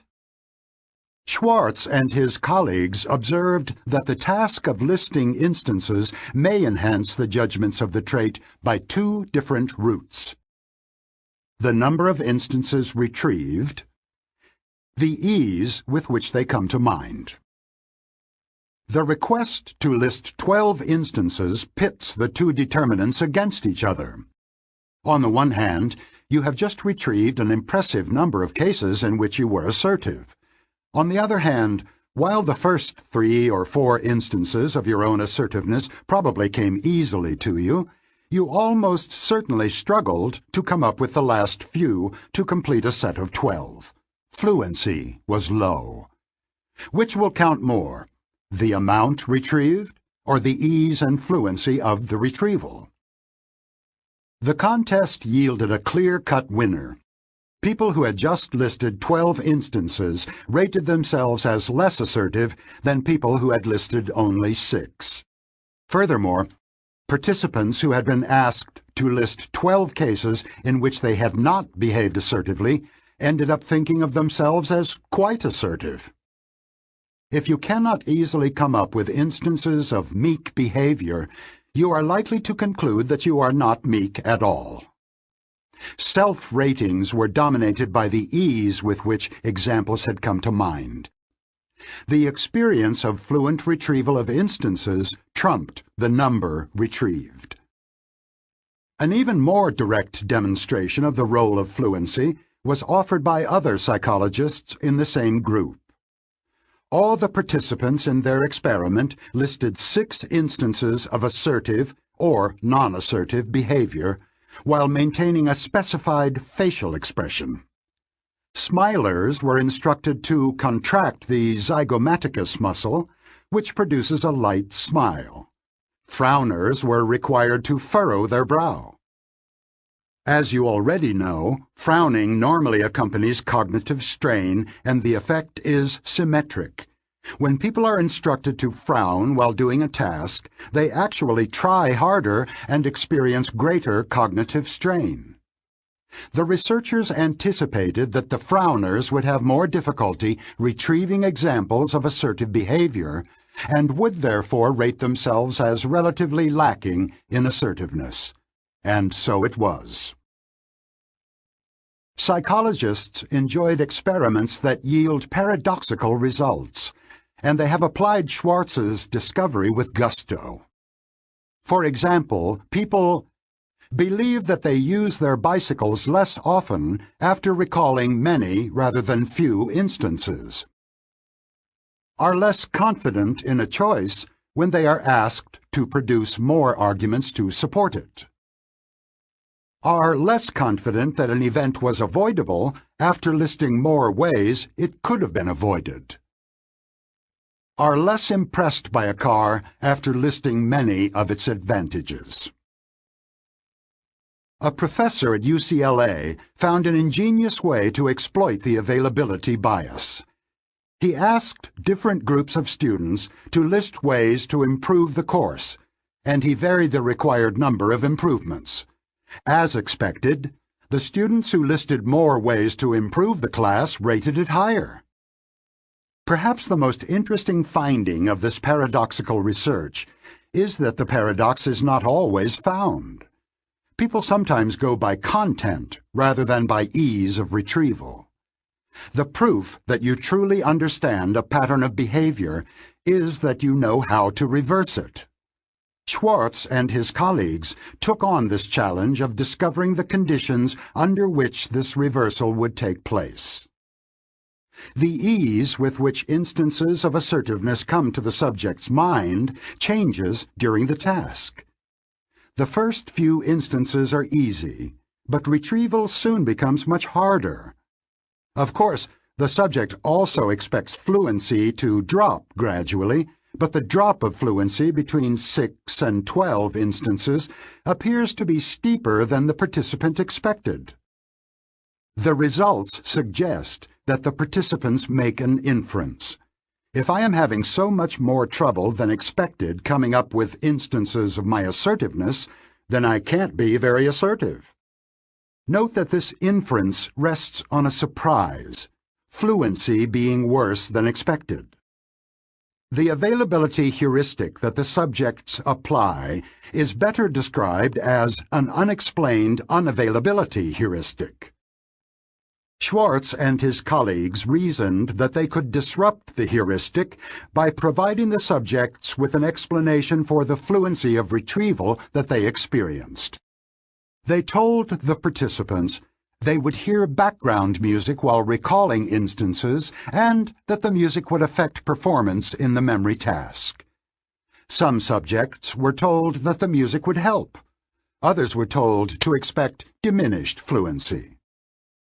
As predicted, participants whose experience of fluency was explained did not use it as a heuristic. The subjects who were told that music would make retrieval more difficult rated themselves as equally assertive when they retrieved 12 instances as when they retrieved 6. Other cover stories have been used with the same result.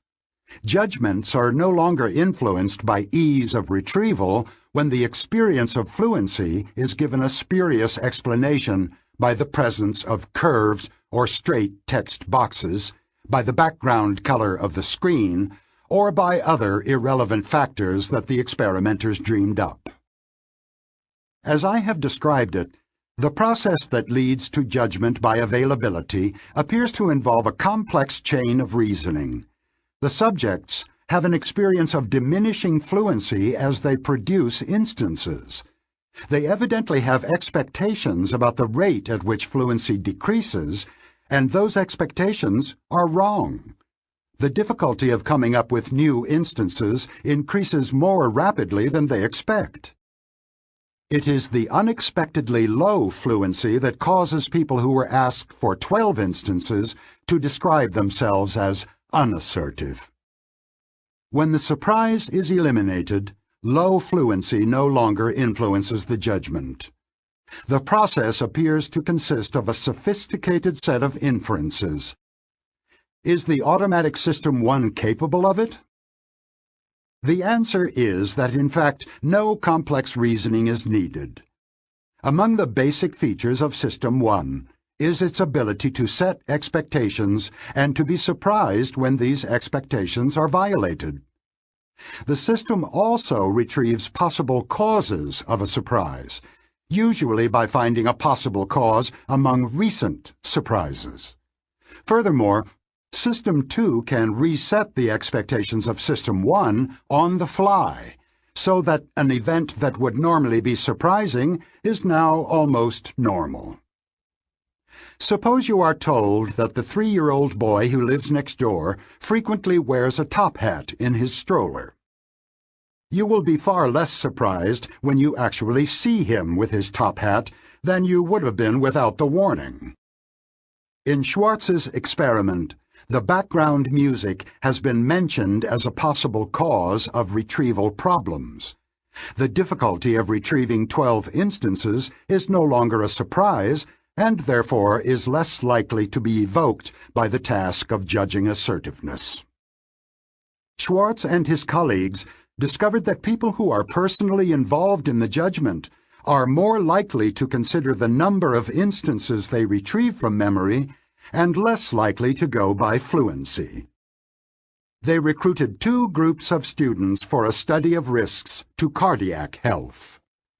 Half the students had a family history of cardiac disease and were expected to take the task more seriously than the others, who had no such history.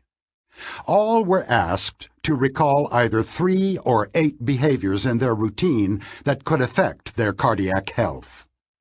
Some were asked for risky behaviors, others for protective behaviors. Students with no family history of heart disease were casual about the task and followed the availability heuristic. Students who found it difficult to find 8 instances of risky behavior felt themselves relatively safe, and those who struggled to retrieve examples of safe behaviors felt themselves at risk. The students with a family history of heart disease showed the opposite pattern. They felt safer when they retrieved many instances of safe behavior and felt greater danger when they retrieved many instances of risky behavior. They were also more likely to feel that their future behavior would be affected by the experience of evaluating their risk. The conclusion is that the ease with which instances come to mind is a System 1 heuristic, which is replaced by a focus on content when System 2 is more engaged. Multiple lines of evidence converge on the conclusion that people who let themselves be guided by System 1 are more strongly susceptible to availability biases than others who are in a state of higher vigilance. The following are some conditions in which people go with the flow and are affected more strongly by ease of retrieval than by the content they retrieved. When they are engaged in another effortful task at the same time. When they are in a good mood because they just thought of a happy episode in their life. If they score low on a depression scale. If they are knowledgeable novices on the topic of the task, in contrast to true experts.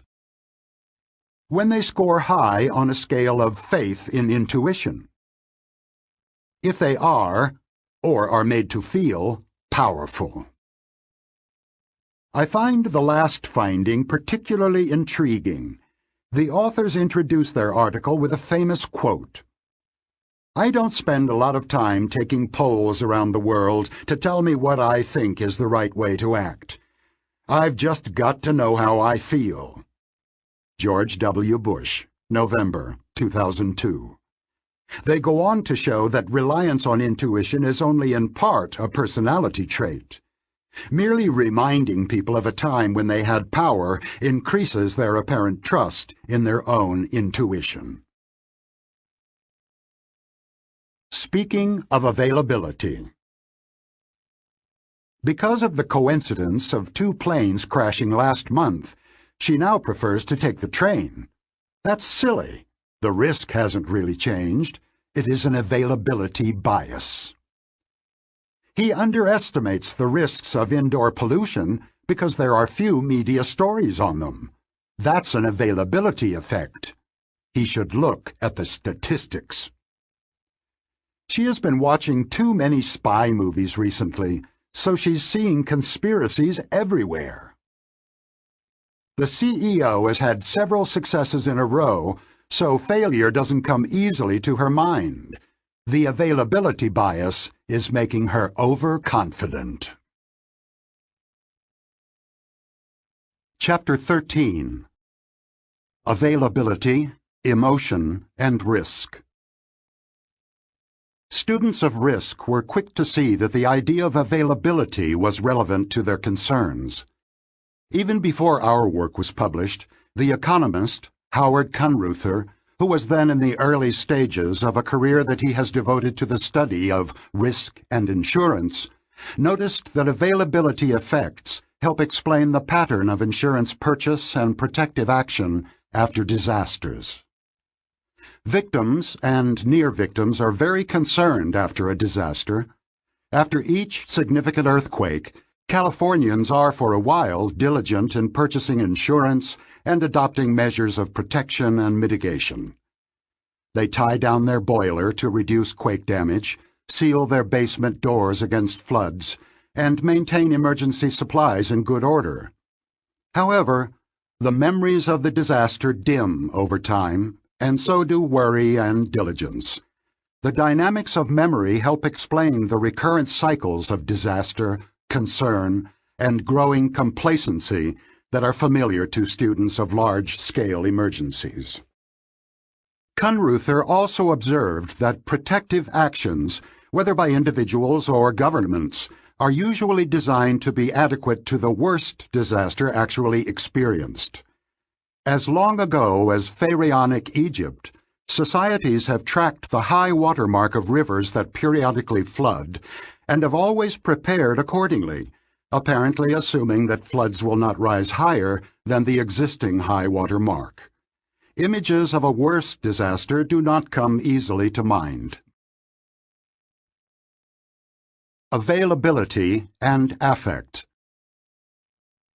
The most influential studies of availability biases were carried out by our friends in Eugene, where Paul Slovic and his longtime collaborator Sarah Lichtenstein were joined by our former student Baruch Fischoff. They carried out groundbreaking research on public perceptions of risks, including a survey that has become the standard example of an availability bias. They asked participants in their survey to consider pairs of causes of death: diabetes and asthma, or stroke and accidents. For each pair, the subjects indicated the more frequent cause and estimated the ratio of the two frequencies.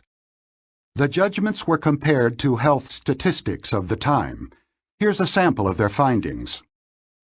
Strokes cause almost twice as many deaths as all accidents combined, but 80% of respondents judged accidental death to be more likely. Tornadoes were seen as more frequent killers than asthma, although the latter caused 20 times more deaths.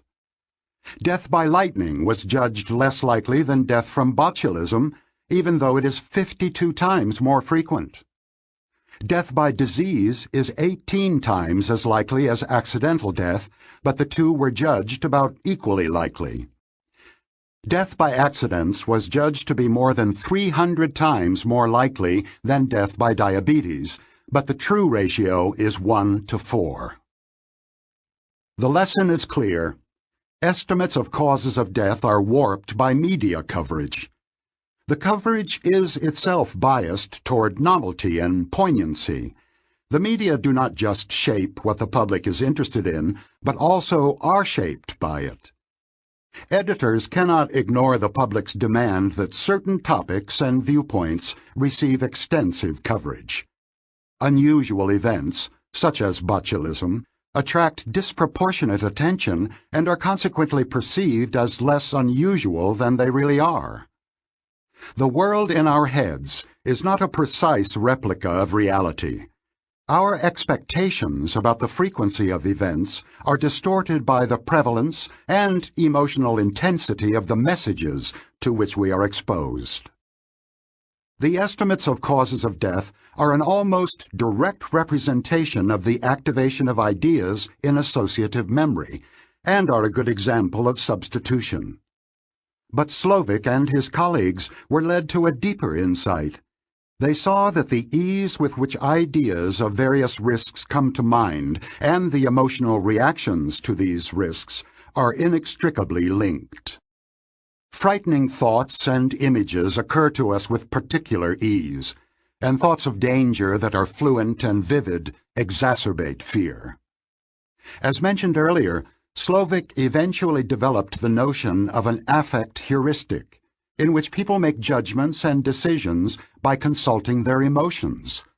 Do I like it? Do I hate it? How strongly do I feel about it? In many domains of life, Slovic said, people form opinions and make choices that directly express their feelings and their basic tendency to approach or avoid, often without knowing that they are doing so. The affect heuristic is an instance of substitution, in which the answer to an easy question, "How do I feel about it?" serves as an answer to a much harder question, "What do I think about it?" Slovic and his colleagues related their views to the work of the neuroscientist Antonio Damasio, who had proposed that people's emotional evaluations of outcomes and the bodily states and the approach and avoidance tendencies associated with them all play a central role in guiding decision-making. Damasio and his colleagues have observed that people who do not display the appropriate emotions before they decide, sometimes because of brain damage, also have an impaired ability to make good decisions. An inability to be guided by a healthy fear of bad consequences is a disastrous flaw. In a compelling demonstration of the workings of the affect heuristic, Slovic's research team surveyed opinions about various technologies, including water fluoridation, chemical plants, food preservatives, and cars, and asked their respondents to list both the benefits and the risks of each technology. They observed an implausibly high negative correlation between two estimates that their respondents made: the level of benefit and the level of risk that they attributed to the technologies. When people were favorably disposed toward a technology, they rated it as offering large benefits and imposing little risk. When they disliked a technology, they could think only of its disadvantages, and few advantages came to mind. Because the technologies lined up neatly from good to bad, no painful trade-offs needed to be faced. Estimates of risk and benefit corresponded even more closely when people rated risks and benefits under time pressure. Remarkably, members of the British Toxicology Society responded similarly. They found little benefit in substances or technologies that they thought risky, and vice versa. Consistent affect is a central element of what I have called associative coherence. The best part of the experiment came next. After completing the initial survey, the respondents read brief passages with arguments in favor of various technologies. Some were given arguments that focused on the numerous benefits of a technology, others arguments that stressed the low risks. These messages were effective in changing the emotional appeal of the technologies. The striking finding was that people who had received a message extolling the benefits of a technology also changed their beliefs about its risks. Although they had received no relevant evidence, the technology they now liked more than before was also perceived as less risky. Similarly, respondents who were told only that the risks of a technology were mild developed a more favorable view of its benefits. The implication is clear. As the psychologist Jonathan Haidt said in another context, the emotional tail wags the rational dog. The affect heuristic simplifies our lives by creating a world that is much tidier than reality. Good technologies have few costs in the imaginary world we inhabit, bad technologies have no benefits, and all decisions are easy. In the real world, of course, we often face painful trade-offs between benefits and costs. The public and the experts. Paul Slovic probably knows more about the peculiarities of human judgment of risk than any other individual. His work offers a picture of Mr. and Ms. Citizen that is far from flattering, guided by emotion rather than by reason, easily swayed by trivial details, and inadequately sensitive to differences between low and negligibly low probabilities. Slovic has also studied experts, who are clearly superior in dealing with numbers and amounts. Experts show many of the same biases as the rest of us in attenuated form, but often their judgments and preferences about risks diverge from those of other people. Differences between experts and the public are explained in part by biases in lay judgments, but Slovic draws attention to situations in which the differences reflect a genuine conflict of values.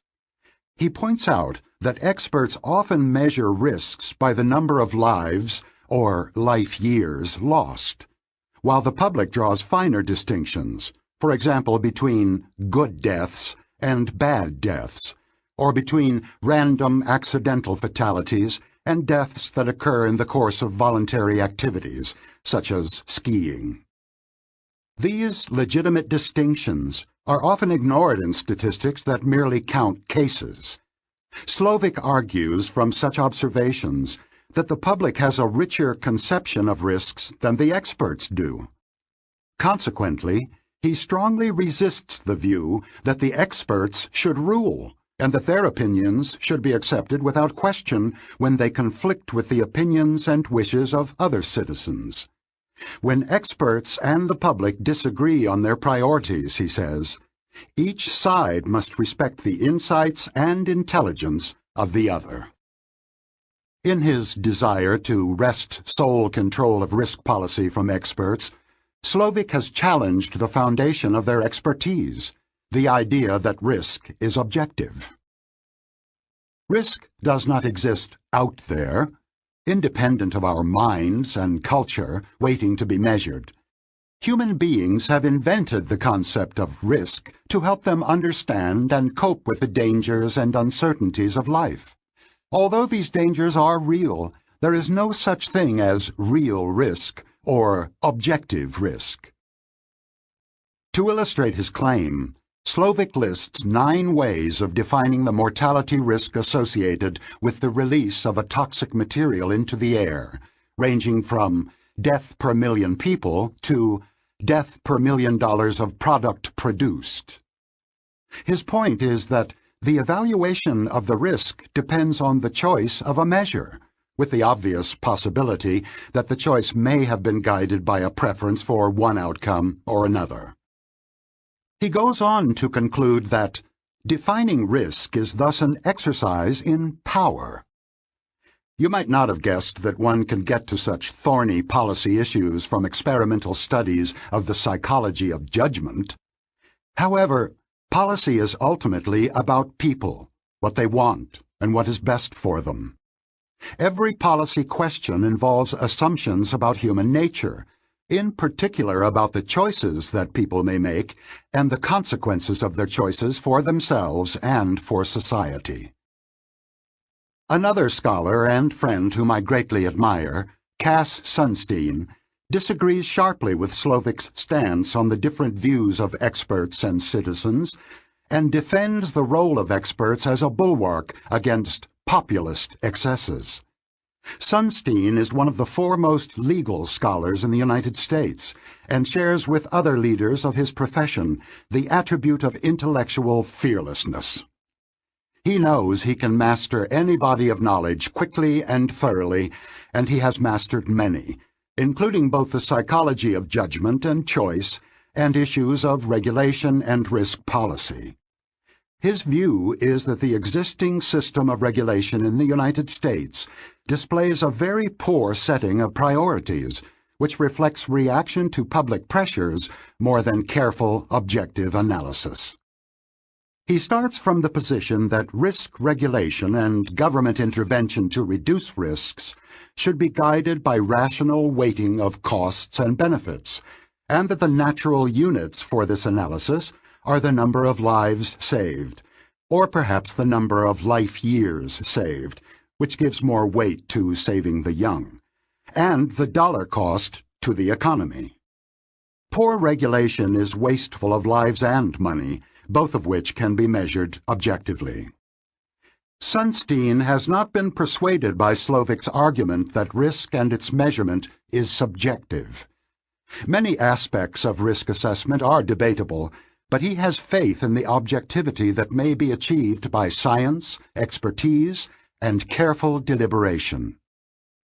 Sunstein came to believe that biased reactions to risks are an important source of erratic and misplaced priorities in public policy.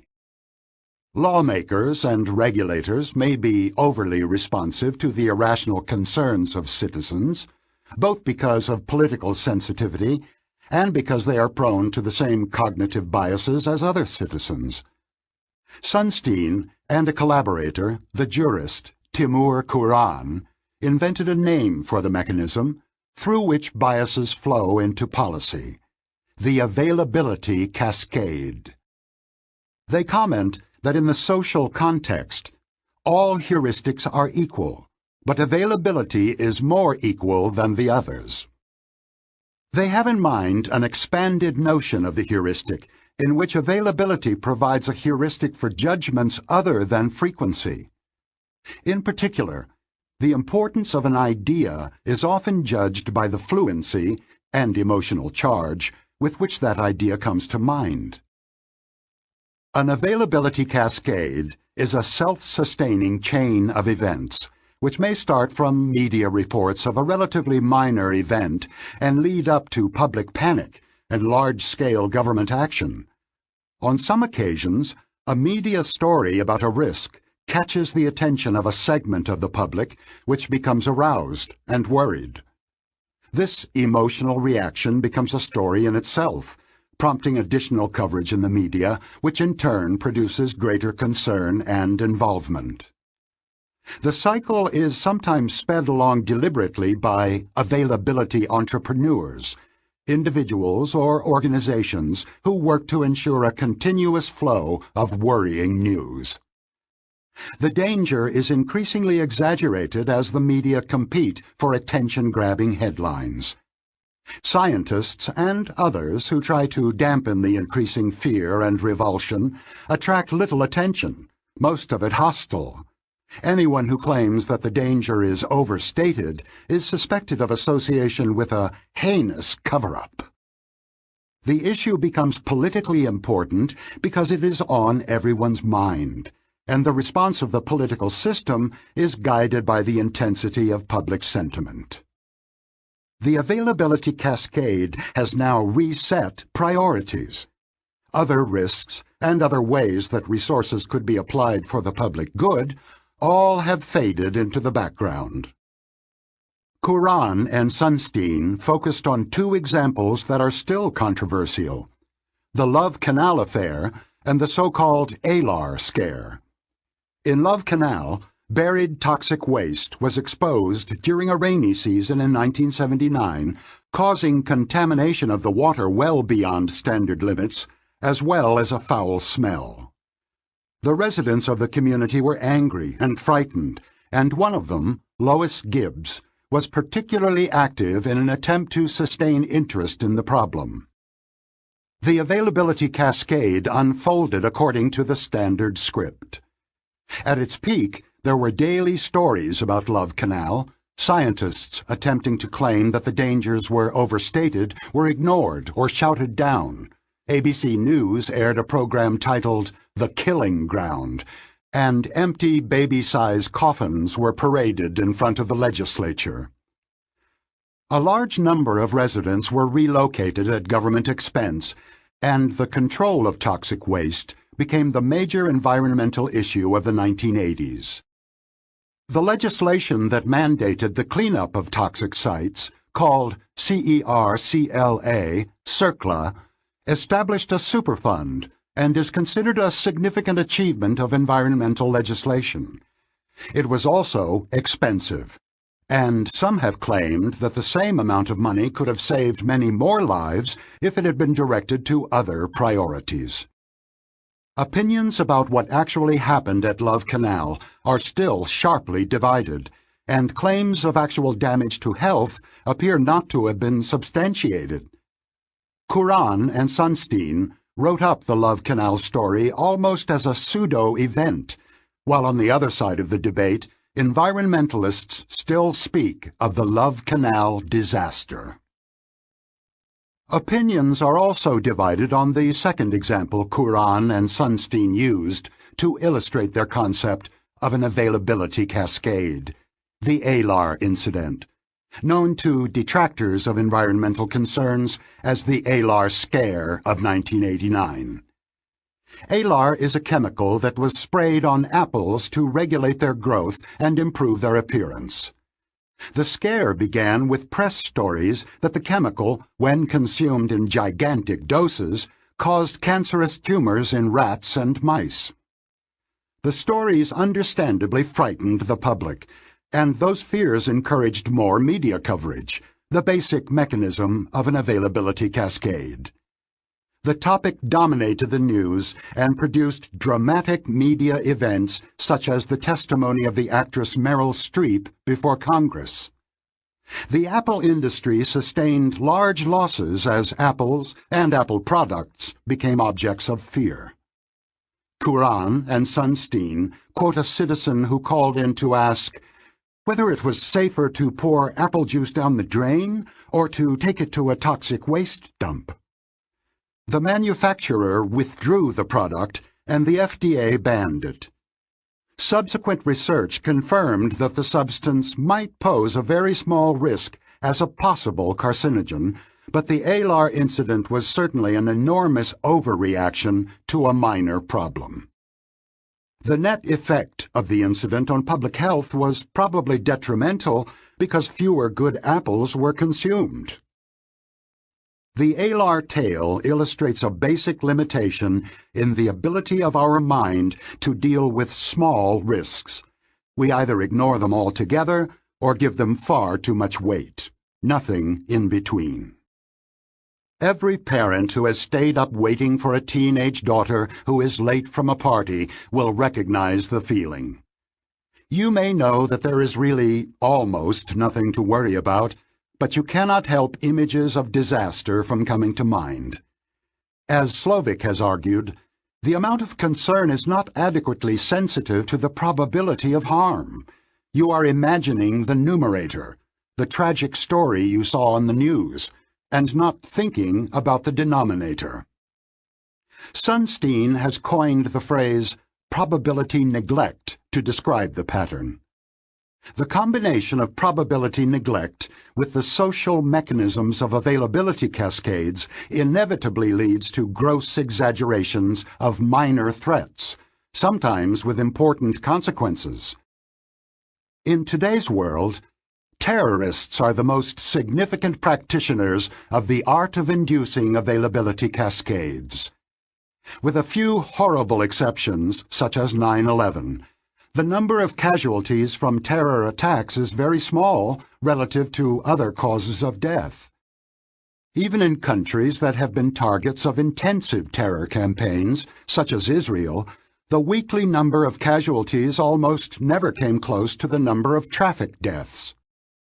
The difference is in the availability of the two risks, the ease and the frequency with which they come to mind.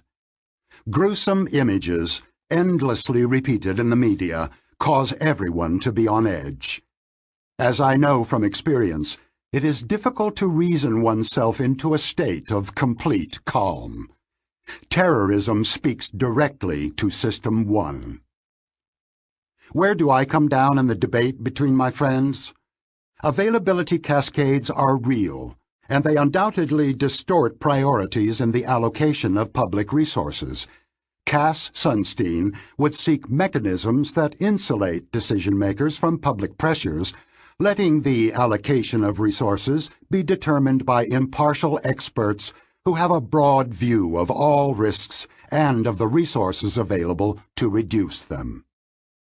Paul Slovic trusts the experts much less, and the public somewhat more than Sunstein does, and he points out that insulating the experts from the emotions of the public produces policies that the public will reject, an impossible situation in a democracy. Both are eminently sensible, and I agree with both. I share Sunstein's discomfort with the influence of irrational fears and availability cascades on public policy in the domain of risk. However, I also share Slovic's belief that widespread fears, even if they are unreasonable, should not be ignored by policymakers. Rational or not, fear is painful and debilitating, and policymakers must endeavor to protect the public from fear, not only from real dangers. Slovic rightly stresses the resistance of the public to the idea of decisions being made by unelected and unaccountable experts.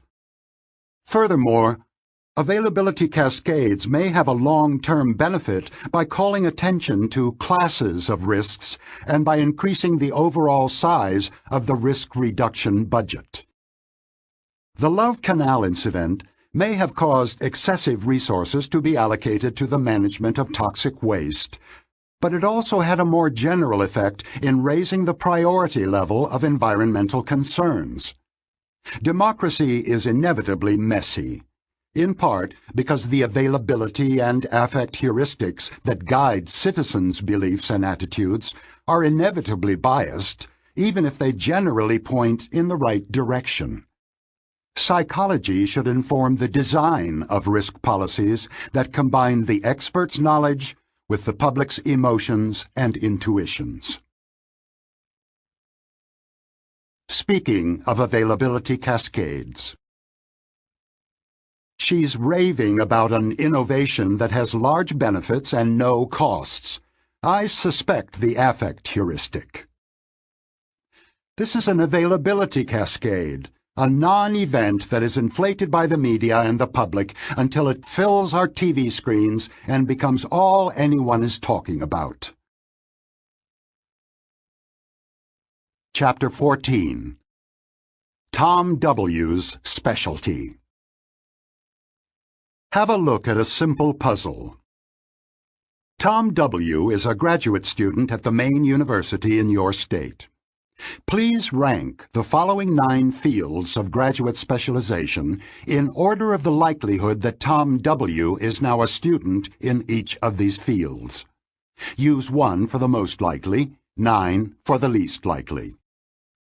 Business administration, computer science, engineering, humanities and education, law, medicine, library science, physical and life sciences, social science and social work. This question is easy, and you knew immediately that the relative size of enrollment in the different fields is the key to a solution. So far as you know, Tom W. was picked at random from the graduate students at the university, like a single marble drawn from an urn. To decide whether a marble is more likely to be red or green, you need to know how many marbles of each color there are in the urn. The proportion of marbles of a particular kind is called a base rate. Similarly, the base rate of humanities and education in this problem is the proportion of students of that field among all the graduate students. In the absence of specific information about Tom W., you will go by the base rates and guess that he is more likely to be enrolled in humanities and education than in computer science or library science, because there are more students overall in humanities and education than in the other 2 fields.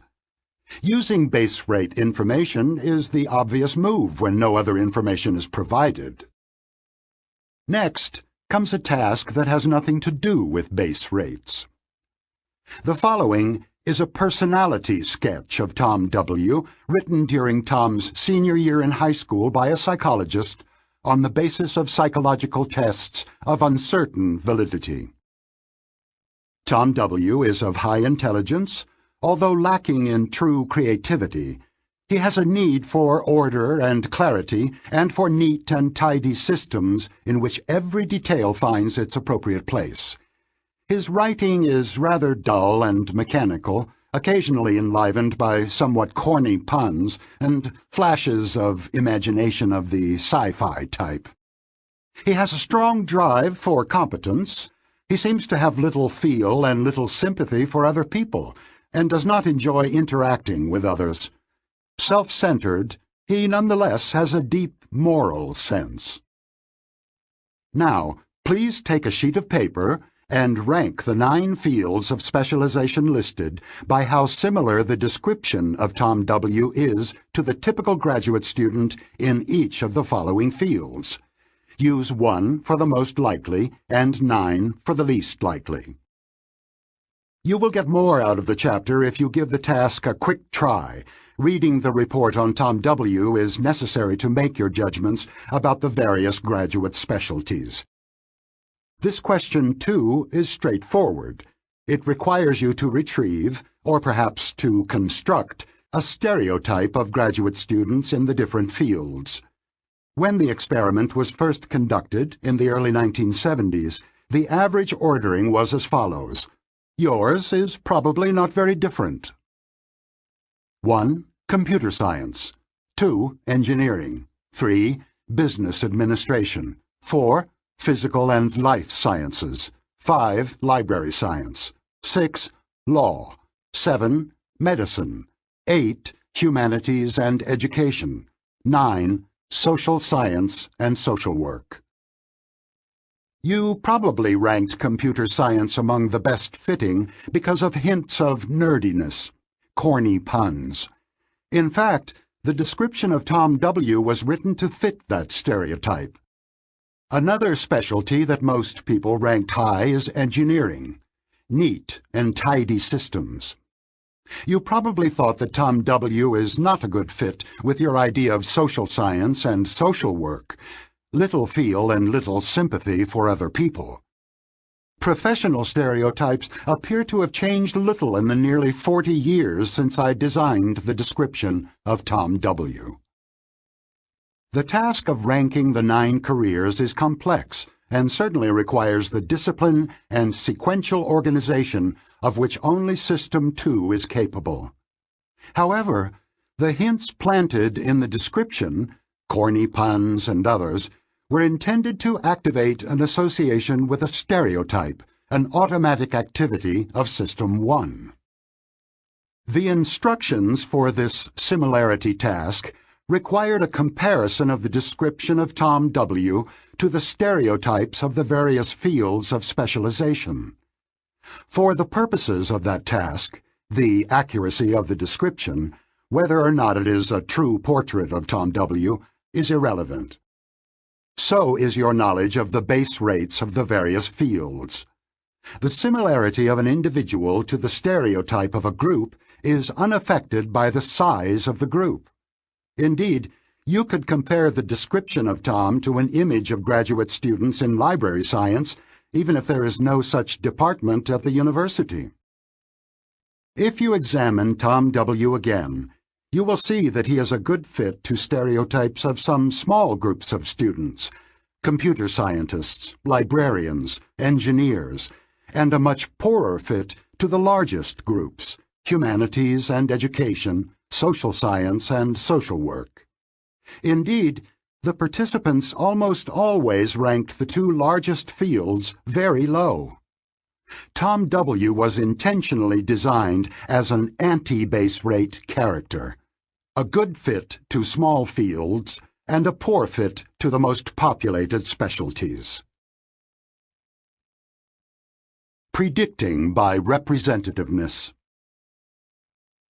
The third task in the sequence was administered to graduate students in psychology, and it is the critical one. Rank the fields of specialization in order of the likelihood that Tom W. is now a graduate student in each of these fields. This third group had all the data at hand, including the base rates of the different fields and the description of Tom W., as well as the statement about the dubious provenance of the description. We anticipated that people would focus entirely on the degree of similarity to the stereotype. We call it representativeness, and completely ignore both the base rates and the doubts about the veracity of the description.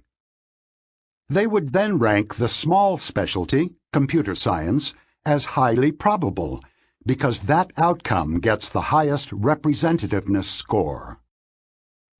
Amos and I worked hard during the year we spent in Eugene, and I sometimes stayed in the office through the night. One of my tasks for such a night was to make up a description that would pit representativeness and base rates against each other. Tom W. was the result of my efforts, and I completed the description in the early morning hours. The first person who showed up to work that morning was our colleague and friend, Robin Dawes, who was both a sophisticated statistician and a skeptic about the validity of intuitive judgment.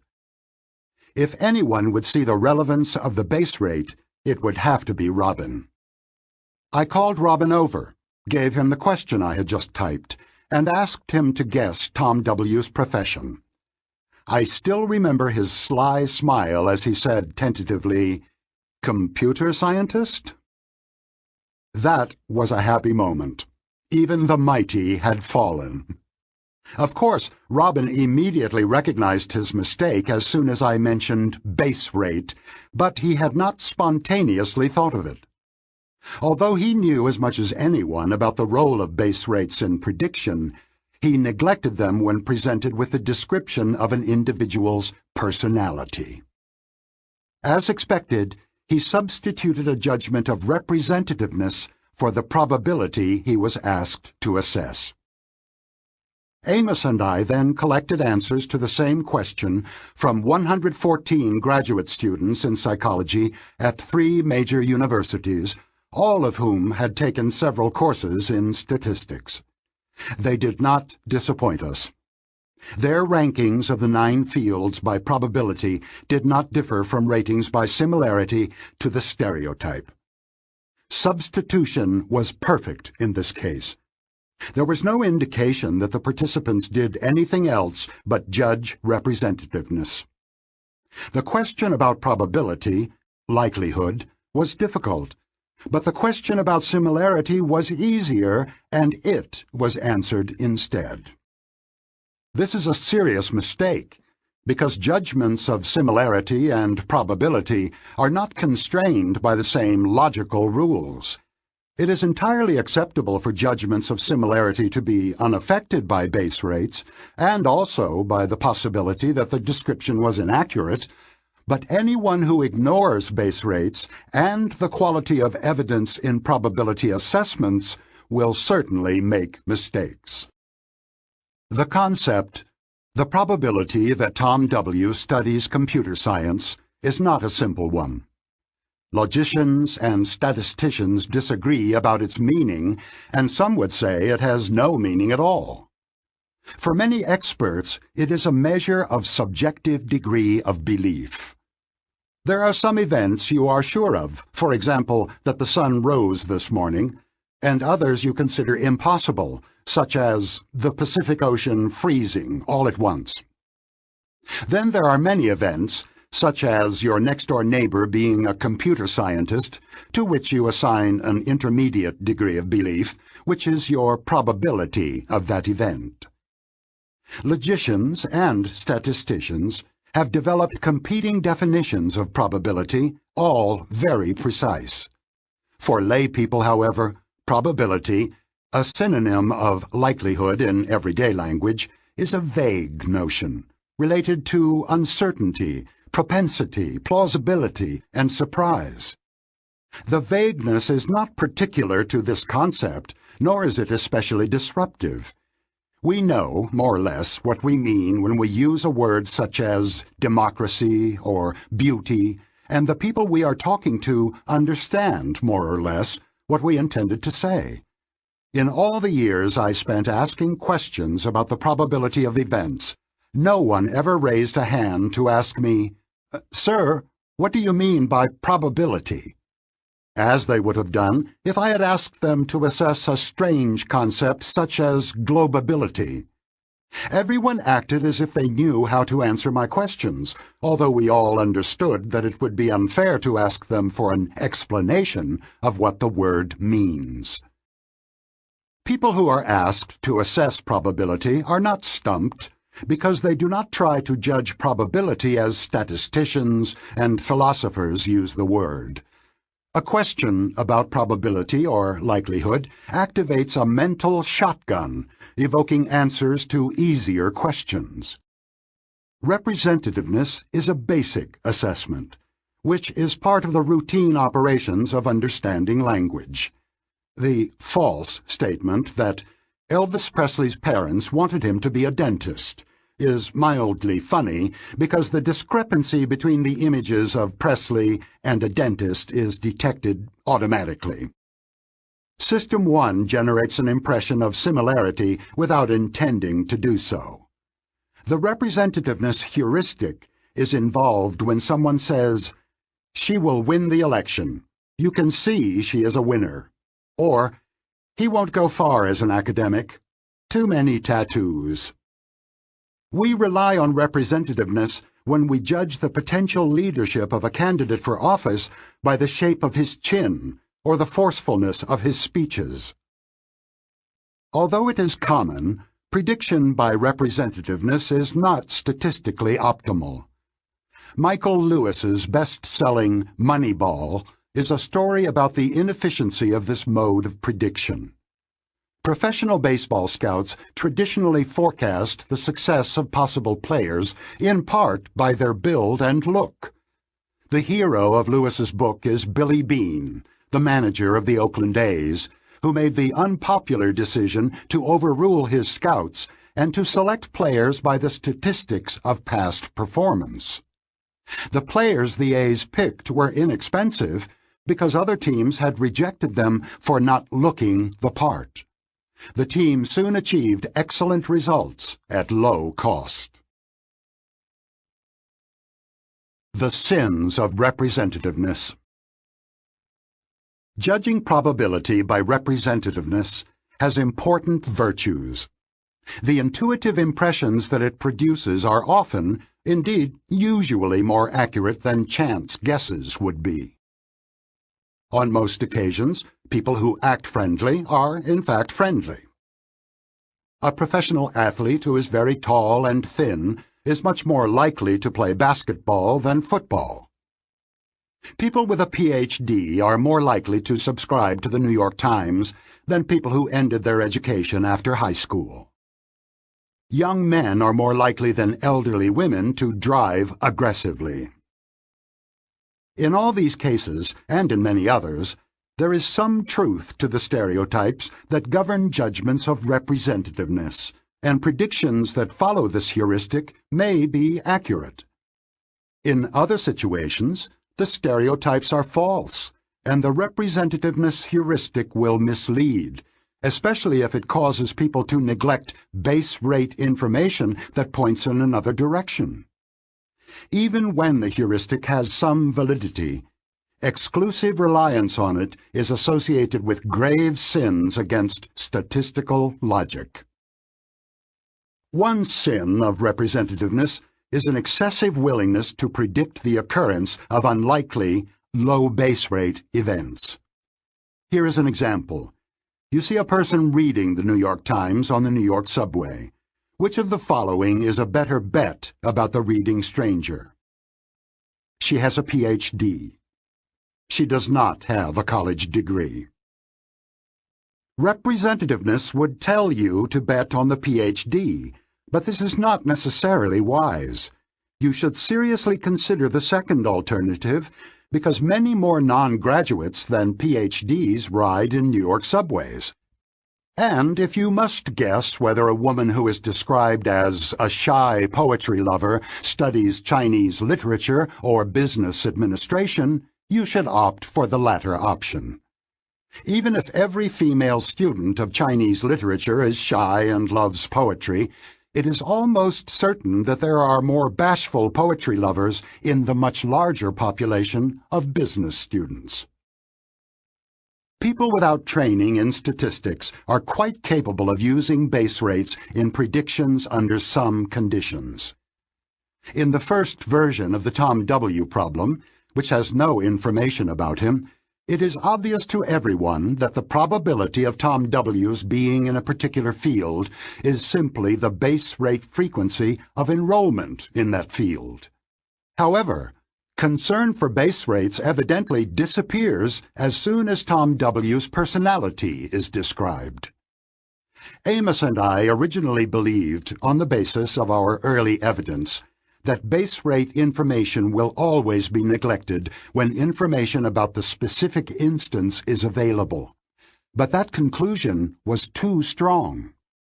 Psychologists have conducted many experiments in which base rate information is explicitly provided as part of the problem, and many of the participants are influenced by those base rates, although the information about the individual case is almost always weighted more than mere statistics. Norbert Schwartz and his colleagues showed that instructing people to think like statisticians enhanced the use of base rate information, while the instruction to think like a clinician had the opposite effect. An experiment that was conducted a few years ago with Harvard undergraduates yielded a finding that surprised me. Enhanced activation of System 2 caused a significant improvement of performance in the Tom W. problem. The experiment combined the old problem with a modern variation of cognitive fluency.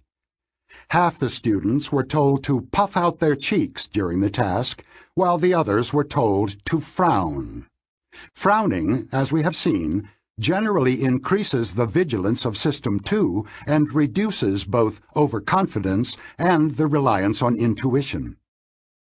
The students who puffed out their cheeks, an emotionally neutral expression, replicated the original results.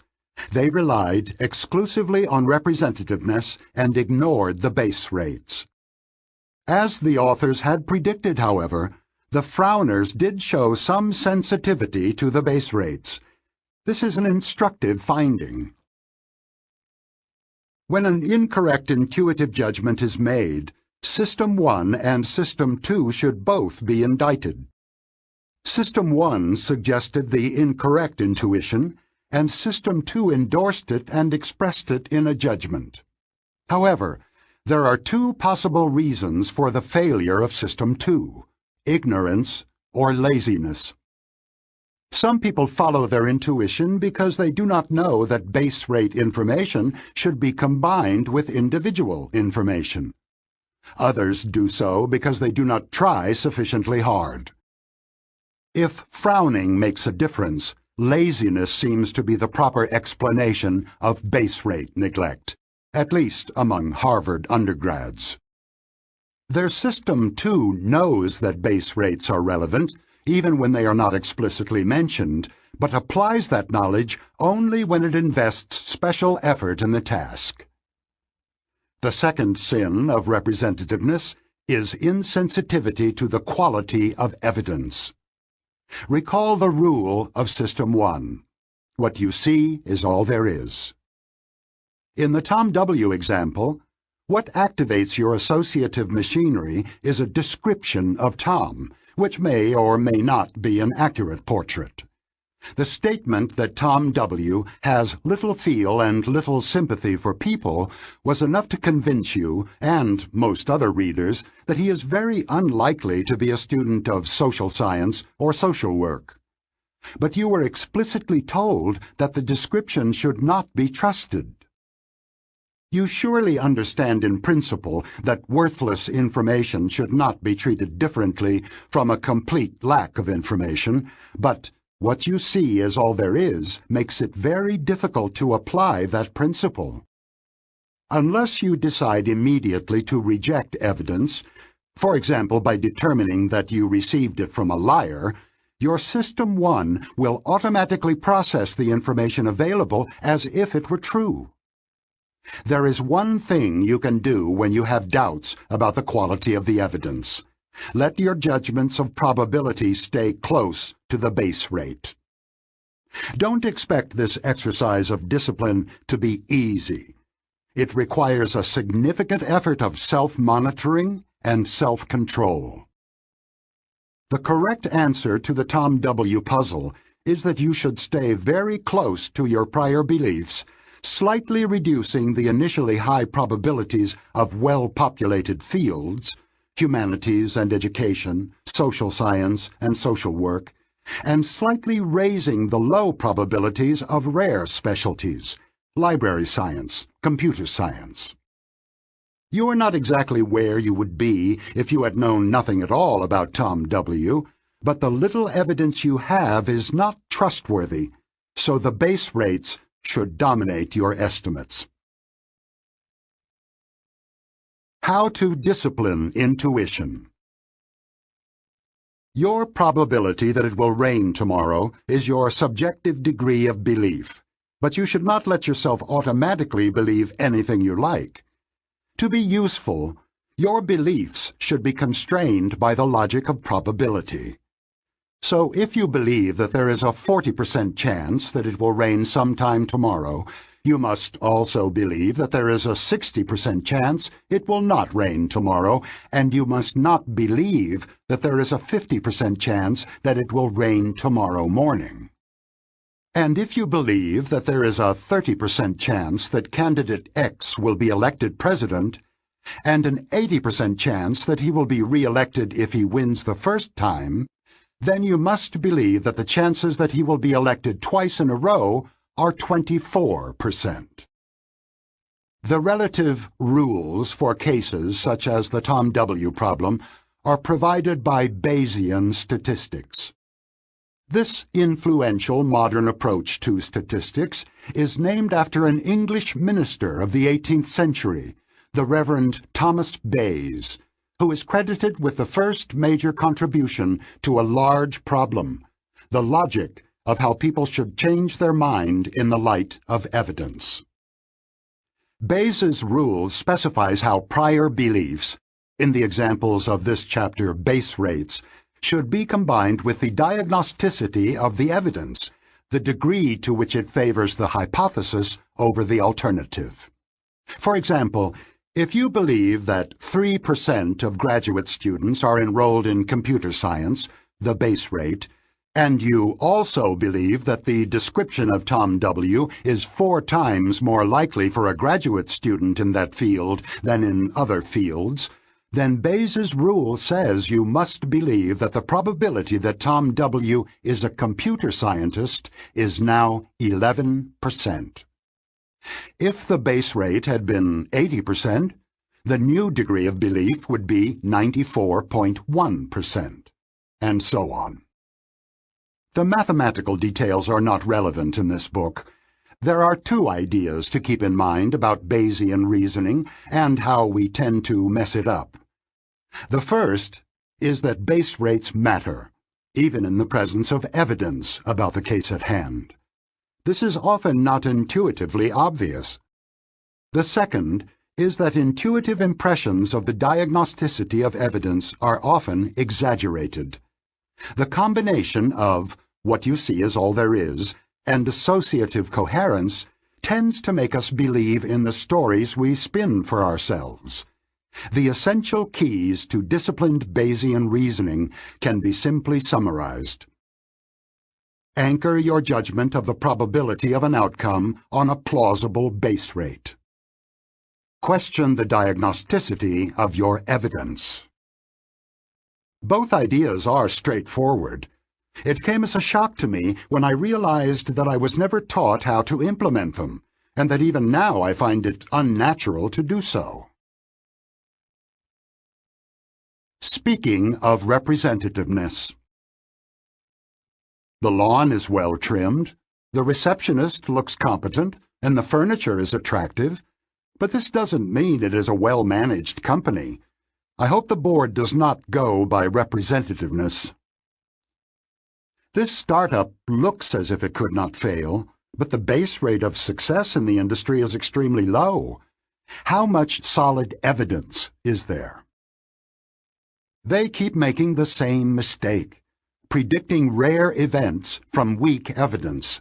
When the evidence is weak, one should stick with the base rates. I know this report is absolutely damning, and it may be based on solid evidence. But how sure are we? We must allow for that uncertainty in our thinking. Chapter 15. Linda.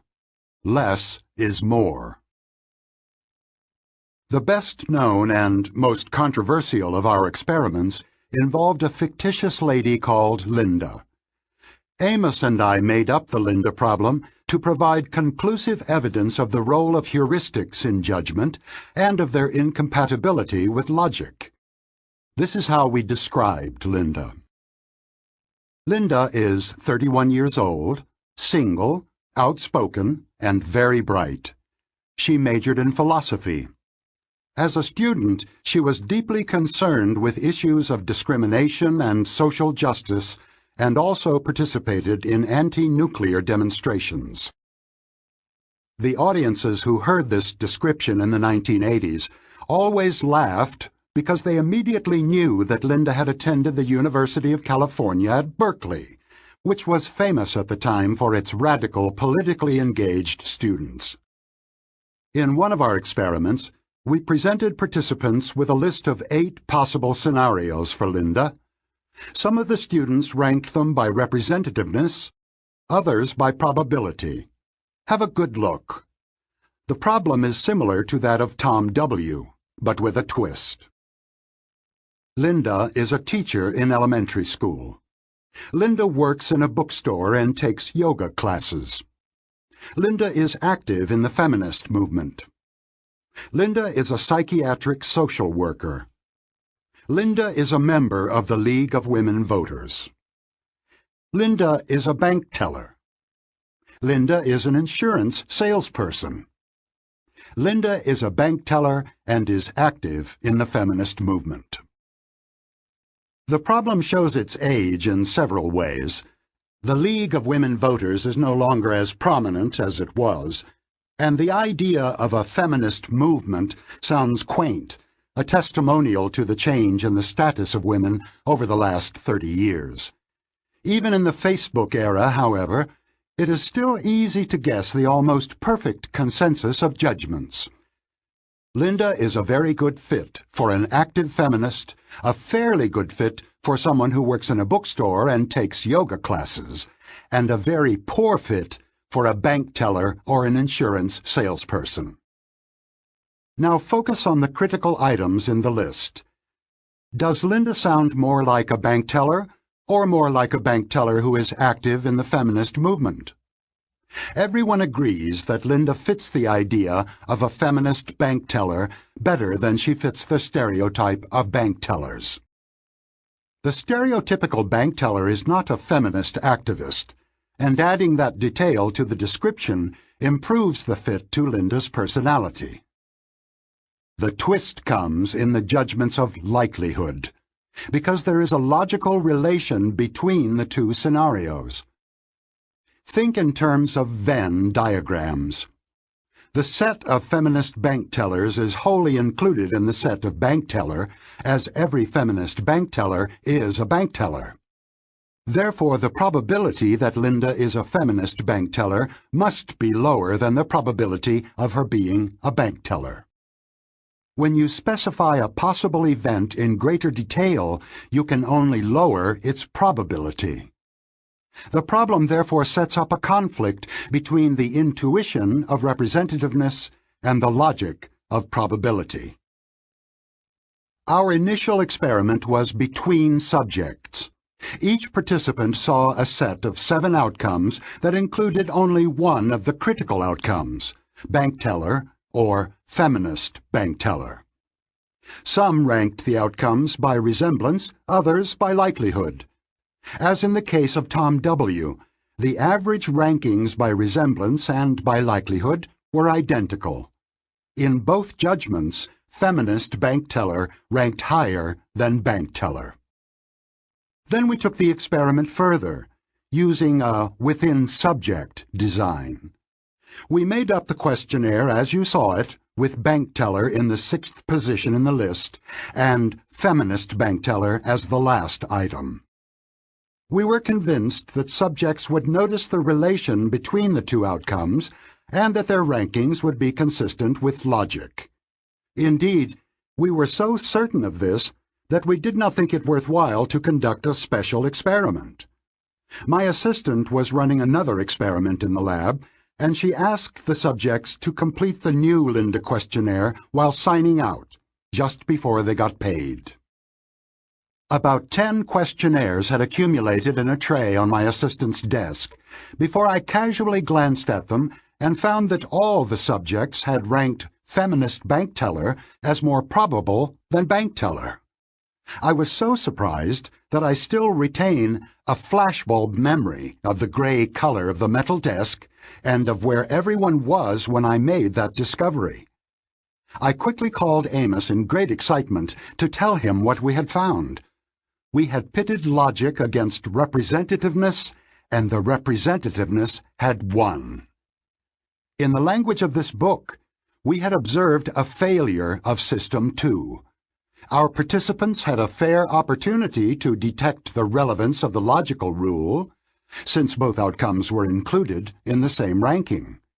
They did not take advantage of that opportunity.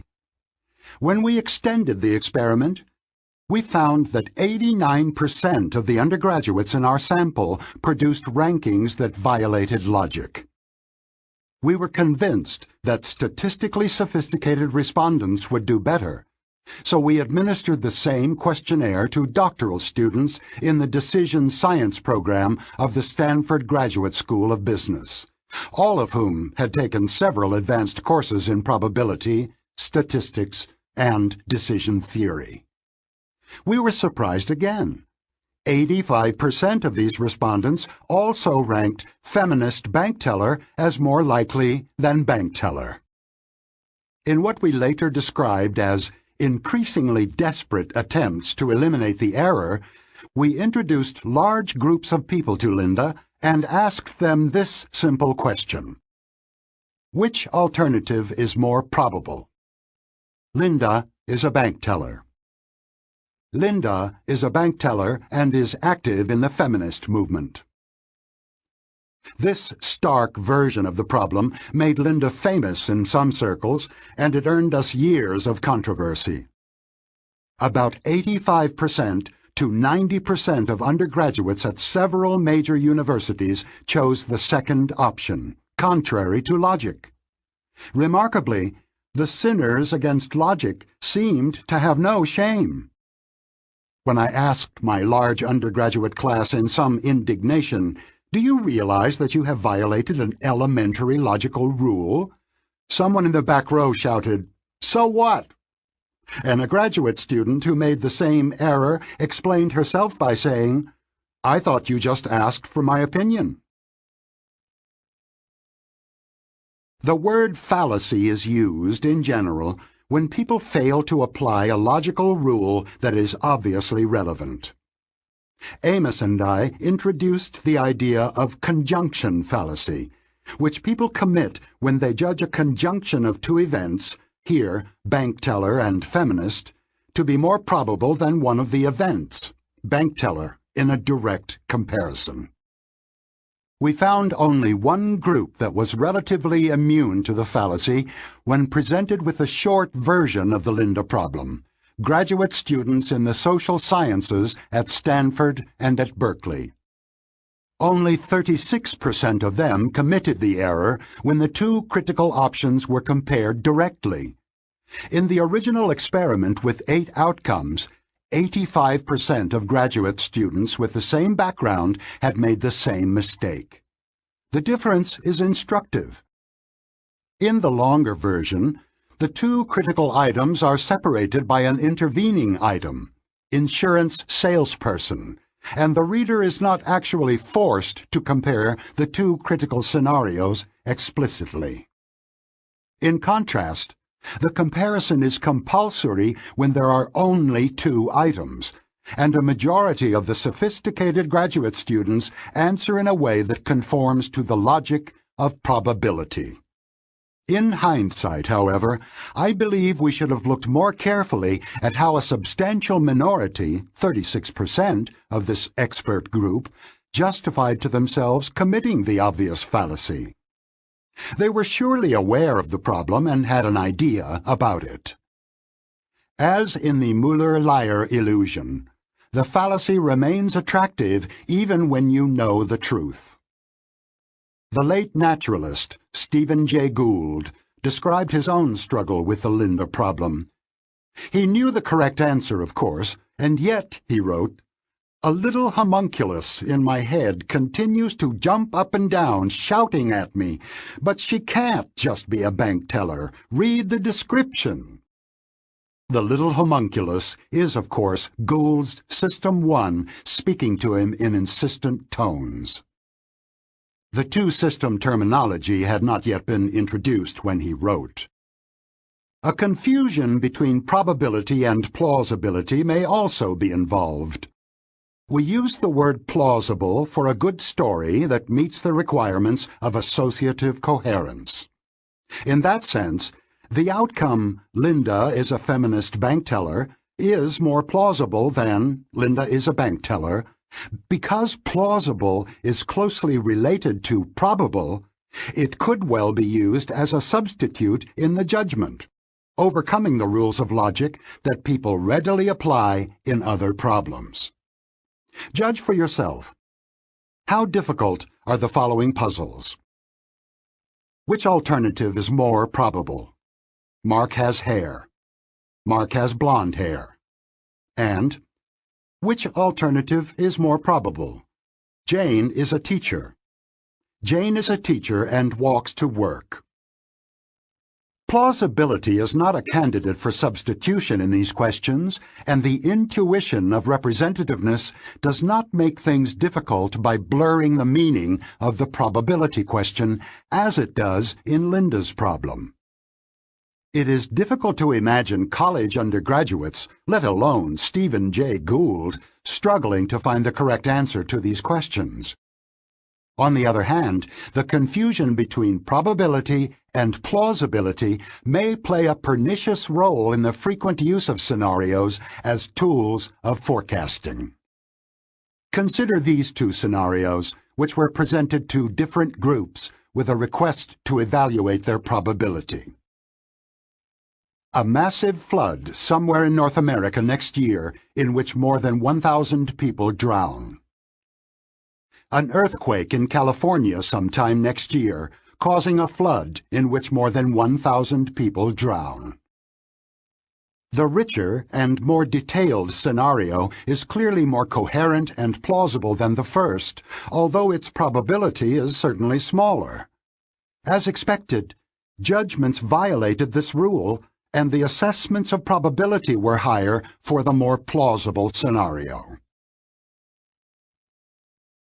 Less is more, even in joint evaluation. Christopher Shee of the University of Chicago asked people to price sets of dinnerware offered in a clearance sale in a local store where dinnerware regularly runs between $30 and $60. There were 3 groups in his experiment. The display was shown to one group. She labels that joint evaluation because it allows a comparison of the two sets. The other 2 groups were shown and priced only one of the 2 sets. This is single evaluation. Joint evaluation is a within-subject experiment, and single evaluation is between subjects. Set A, 40 pieces. Dinner plates, 8, all in good condition. Soup or salad bowls, 8, all in good condition. Dessert plates, 8, all in good condition. Cups, 8, 2 of them broken. Saucers, 8, 7 of them broken. Set B, 24 pieces. Dinner plates, 8, all in good condition. Soup or salad bowls, 8, all in good condition. Dessert plates, 8, all in good condition. Assuming that the dishes in the 2 sets are of equal quality, which is worth more? This question is easy. You can see that set A contains all the dishes of set B and 7 additional intact dishes, and it must be valued more. Indeed, the participants in Shee's joint evaluation experiment were willing to pay a little more for set A than for set B, $32 versus $30. The results reversed in single evaluation, where set B was priced much higher than set A, $33 versus $23. We know why this happened. Sets, including dinnerware sets, are represented by norms and prototypes. You can sense immediately that the average value of the dishes is much lower for set A than for set B because no one wants to pay for broken dishes. If the average dominates the evaluation, it is not surprising that set B is valued more. She called the resulting pattern less is more. By removing 16 items from set A, 7 of them intact, its value improved. She's finding was replicated by the experimental economist John List in a real market for baseball cards. He auctioned sets of 10 high-value cards and identical sets to which 3 cards of modest value were added. As in the dinnerware experiment, the larger sets were valued more than the smaller ones in joint evaluation, but less in single evaluation. From the perspective of economic theory, this is a troubling result. The economic value of a dinnerware set, or of a collection of baseball cards, is a sum-like variable. Adding a positively valued item to the set can only increase its value. The Linda problem and the dinnerware problem have exactly the same structure. Probability, like economic value, is a sum-like variable, which is why the following equation is true. Probability, Linda is a teller, equals probability, Linda is feminist teller, plus probability, Linda is non-feminist teller. This is also why, as in She's dinnerware study, single evaluations of the Linda problem produce a less is more pattern. System 1 mishandles the sum-like variable, and when the non-feminist bank tellers are removed from the set, its subjective probability increases. The critical difference between the studies is that the opportunity to compare the two options in joint evaluation eliminated the error in She's experiment, but did not do so in the Linda experiment. Linda was not alone. We spent many months designing experiments and found similar violations of logic in many other judgments. Participants in one of these studies were asked to rank 4 possible outcomes of the next Wimbledon tournament from most to least probable. Bjorn Borg was the dominant tennis player of the day when the study was conducted. These were the outcomes. A. Borg will win the match. B. Borg will lose the first set. C. Borg will lose the first set but win the match. D. Borg will win the first set but lose the match. The critical items are B and C. B is the more inclusive event, and its probability must be higher than that of an event it includes. Contrary to logic, but not to representativeness, 72% assigned B a lower probability than C, another instance of less is more in a direct comparison. Here again, the scenario that was judged more probable was unquestionably more plausible, a better fit with all that was known about the best tennis player in the world. To head off the possible objection that the conjunction fallacy is due to a misinterpretation of the question, we constructed a problem that required probability judgments, but in which the events were not described in words, and the term probability did not appear at all. We told participants about a regular 6-sided die with 4 green faces and 2 red faces, which would be rolled 20 times. They were shown 3 sequences of greens, G, and reds, R, and were asked to choose one. They would hypothetically win $25 if their chosen sequence showed up. The sequences were 1. RG, RRR. 2. GR, GRRR. 3. GRRRRR. Because the die has twice as many green as red faces, the first sequence of 5 throws is quite unlikely, like Linda being a bank teller. The second sequence, which contains 6 tosses, is a better fit to what we would expect from this die because it includes 2 Gs. However, this sequence was constructed by adding a G to the beginning of the first sequence, so it can only be less likely than the first. This is the non-verbal equivalent to Linda being a feminist bank teller. As in the Linda study, representativeness dominated. Almost 2/3 of respondents preferred to bet on sequence 2 rather than on sequence 1. When presented with arguments for the 2 choices, however, a large majority found the correct argument favoring sequence 1 more convincing. The next problem was a breakthrough, because we finally found a condition in which the incidence of the conjunction fallacy was much reduced. 2 groups of subjects saw slightly different variants of the same problem. Problem 1. A health survey was conducted in a sample of adult males in British Columbia, of all ages and occupations. Please give your best estimate of the following values. What percentage of the men surveyed have had 1 or more heart attacks? What percentage of the men surveyed are both over 55 years old and have had 1 or more heart attacks? Problem 2. A health survey was conducted in a sample of 100 adult males in British Columbia of all ages and occupations. Please give your best estimate of the following values.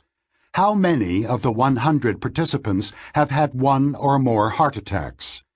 How many of the 100 participants both are over 55 years old and have had 1 or more heart attacks? The incidence of errors was 65% in the group that saw the first problem and only 25% in the group that saw the second problem. Why is the question, how many of the 100 participants, so much easier than what percentage? A likely explanation is that the reference to 100 individuals brings a spatial representation to mind. Imagine that a large number of people are instructed to sort themselves into groups in a room. Those whose names begin with the letters A to L are told to gather in the front left corner. They are then instructed to sort themselves further.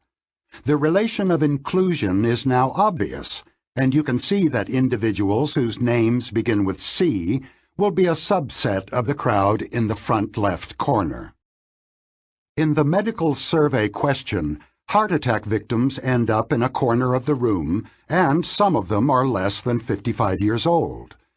Not everyone will share this particular vivid imagery, but many subsequent experiments have shown that the frequency representation, as it is known, makes it easy to appreciate that one group is wholly included in the other.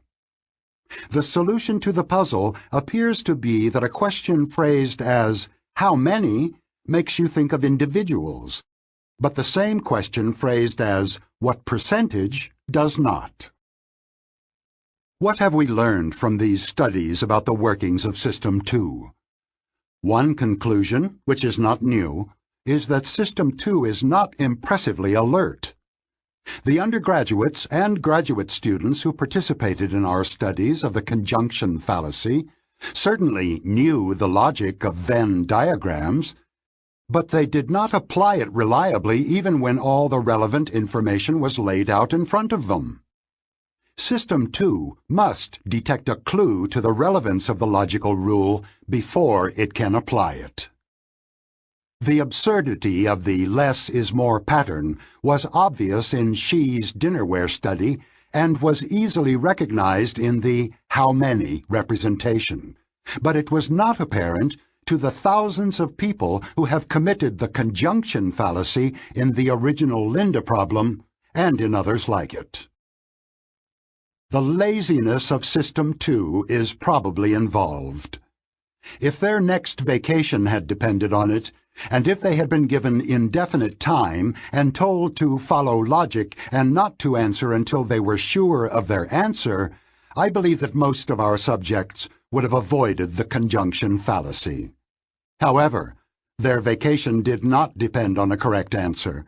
They spent very little time on it and were content to answer as if they had only been asked for their opinion.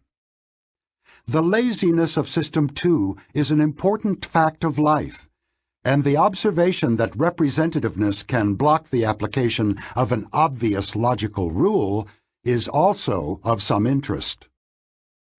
Amos and I believed that the less is more pattern that almost always showed up in joint, within subjects, evaluations was interesting and worth reporting to our colleagues. We also believed that the results strengthened our argument about the power of judgment heuristics and that they would persuade doubters, and in this we were quite wrong. Since Linda first appeared in print, almost 300 articles in which conjunction fallacy is prominently mentioned have appeared in the scholarly literature. The within-subject condition was the sole focus of attention. Much of the subsequent research built on what we had done, but the conjunction fallacy was also a magnet for criticisms of our approach to judgment, and a number of experimenters have used various combinations of instructions and hints to weaken or eliminate the effect. Some of these studies replicated or extended our own attempts to eliminate the conjunction fallacy. No one has challenged the validity of the results in the single evaluation condition, which we considered the critical evidence for heuristics, but the salience of this evidence has been diminished by the intense focus on the conjunction fallacy. The net effect of the Linda problem has been to increase the visibility of our work to the general public, and to put a slight dent in the credibility of our approach as seen by scholars in the field. We had not anticipated that Linda would be the focus of controversy, but in hindsight, it is unsurprising. It was, of course, entirely legitimate for critics to question the robustness of the conjunction fallacy we had reported. Given the almost ideological nature of the debate, it was also natural that critics would argue that their success in weakening the fallacy discredited our whole approach, with its emphasis on errors of judgment. It was equally natural that we would find the argument utterly unconvincing, and that we would point out that the strongest evidence for our position had not been addressed. This is how intractable debates are born and develop, even in the sciences. Some years ago, I had a friendly conversation with Ralph Hertwig, a persistent critic of the Linda problem, with whom I had collaborated in a vain attempt to settle our differences. I asked him why he and others had chosen to focus exclusively on the conjunction fallacy without addressing other findings that supported our position. He smiled as he answered, "It was more interesting," adding that the Linda problem had attracted so much attention that we had no reason to complain. Speaking of less is more. They constructed a very complicated scenario and insisted on calling it highly probable. It is not. It is only a plausible story. They added a cheap gift to the expensive product and made the whole deal less attractive. Less is more in this case. He looked at the case in isolation, single evaluation. System 1 dominated his response. If he had considered a comparison, System 2 would have had a chance to get it right. In most situations, a direct comparison makes people more careful and more logical, but not always. Sometimes intuition beats logic, even when the correct answer stares you in the face. Chapter 16. Causes trump statistics. Consider the following scenario and note your intuitive answer to the question. A cab was involved in a hit-and-run accident at night. Two cab companies, the green and the blue, operate in the city. You are given the following data. 85% of the cabs in the city are green and 15% are blue. A witness identified the cab as blue. The court tested the reliability of the witness under the circumstances that existed on the night of the accident and concluded that the witness correctly identified each one of the two colors 80% of the time and failed 20% of the time. What is the probability that the cab involved in the accident was blue rather than green? This is a standard problem of Bayesian inference. There are two items of information, a base rate and the imperfectly reliable testimony of a witness. In the absence of a witness, the probability of the guilty cab being blue is 15%, which is the base rate of that outcome. If the two cab companies had been equally large, the base rate would have been uninformative, and you would have considered only the reliability of the witness, concluding that the probability is 80%. The two sources of information can be combined by Bayes' rule.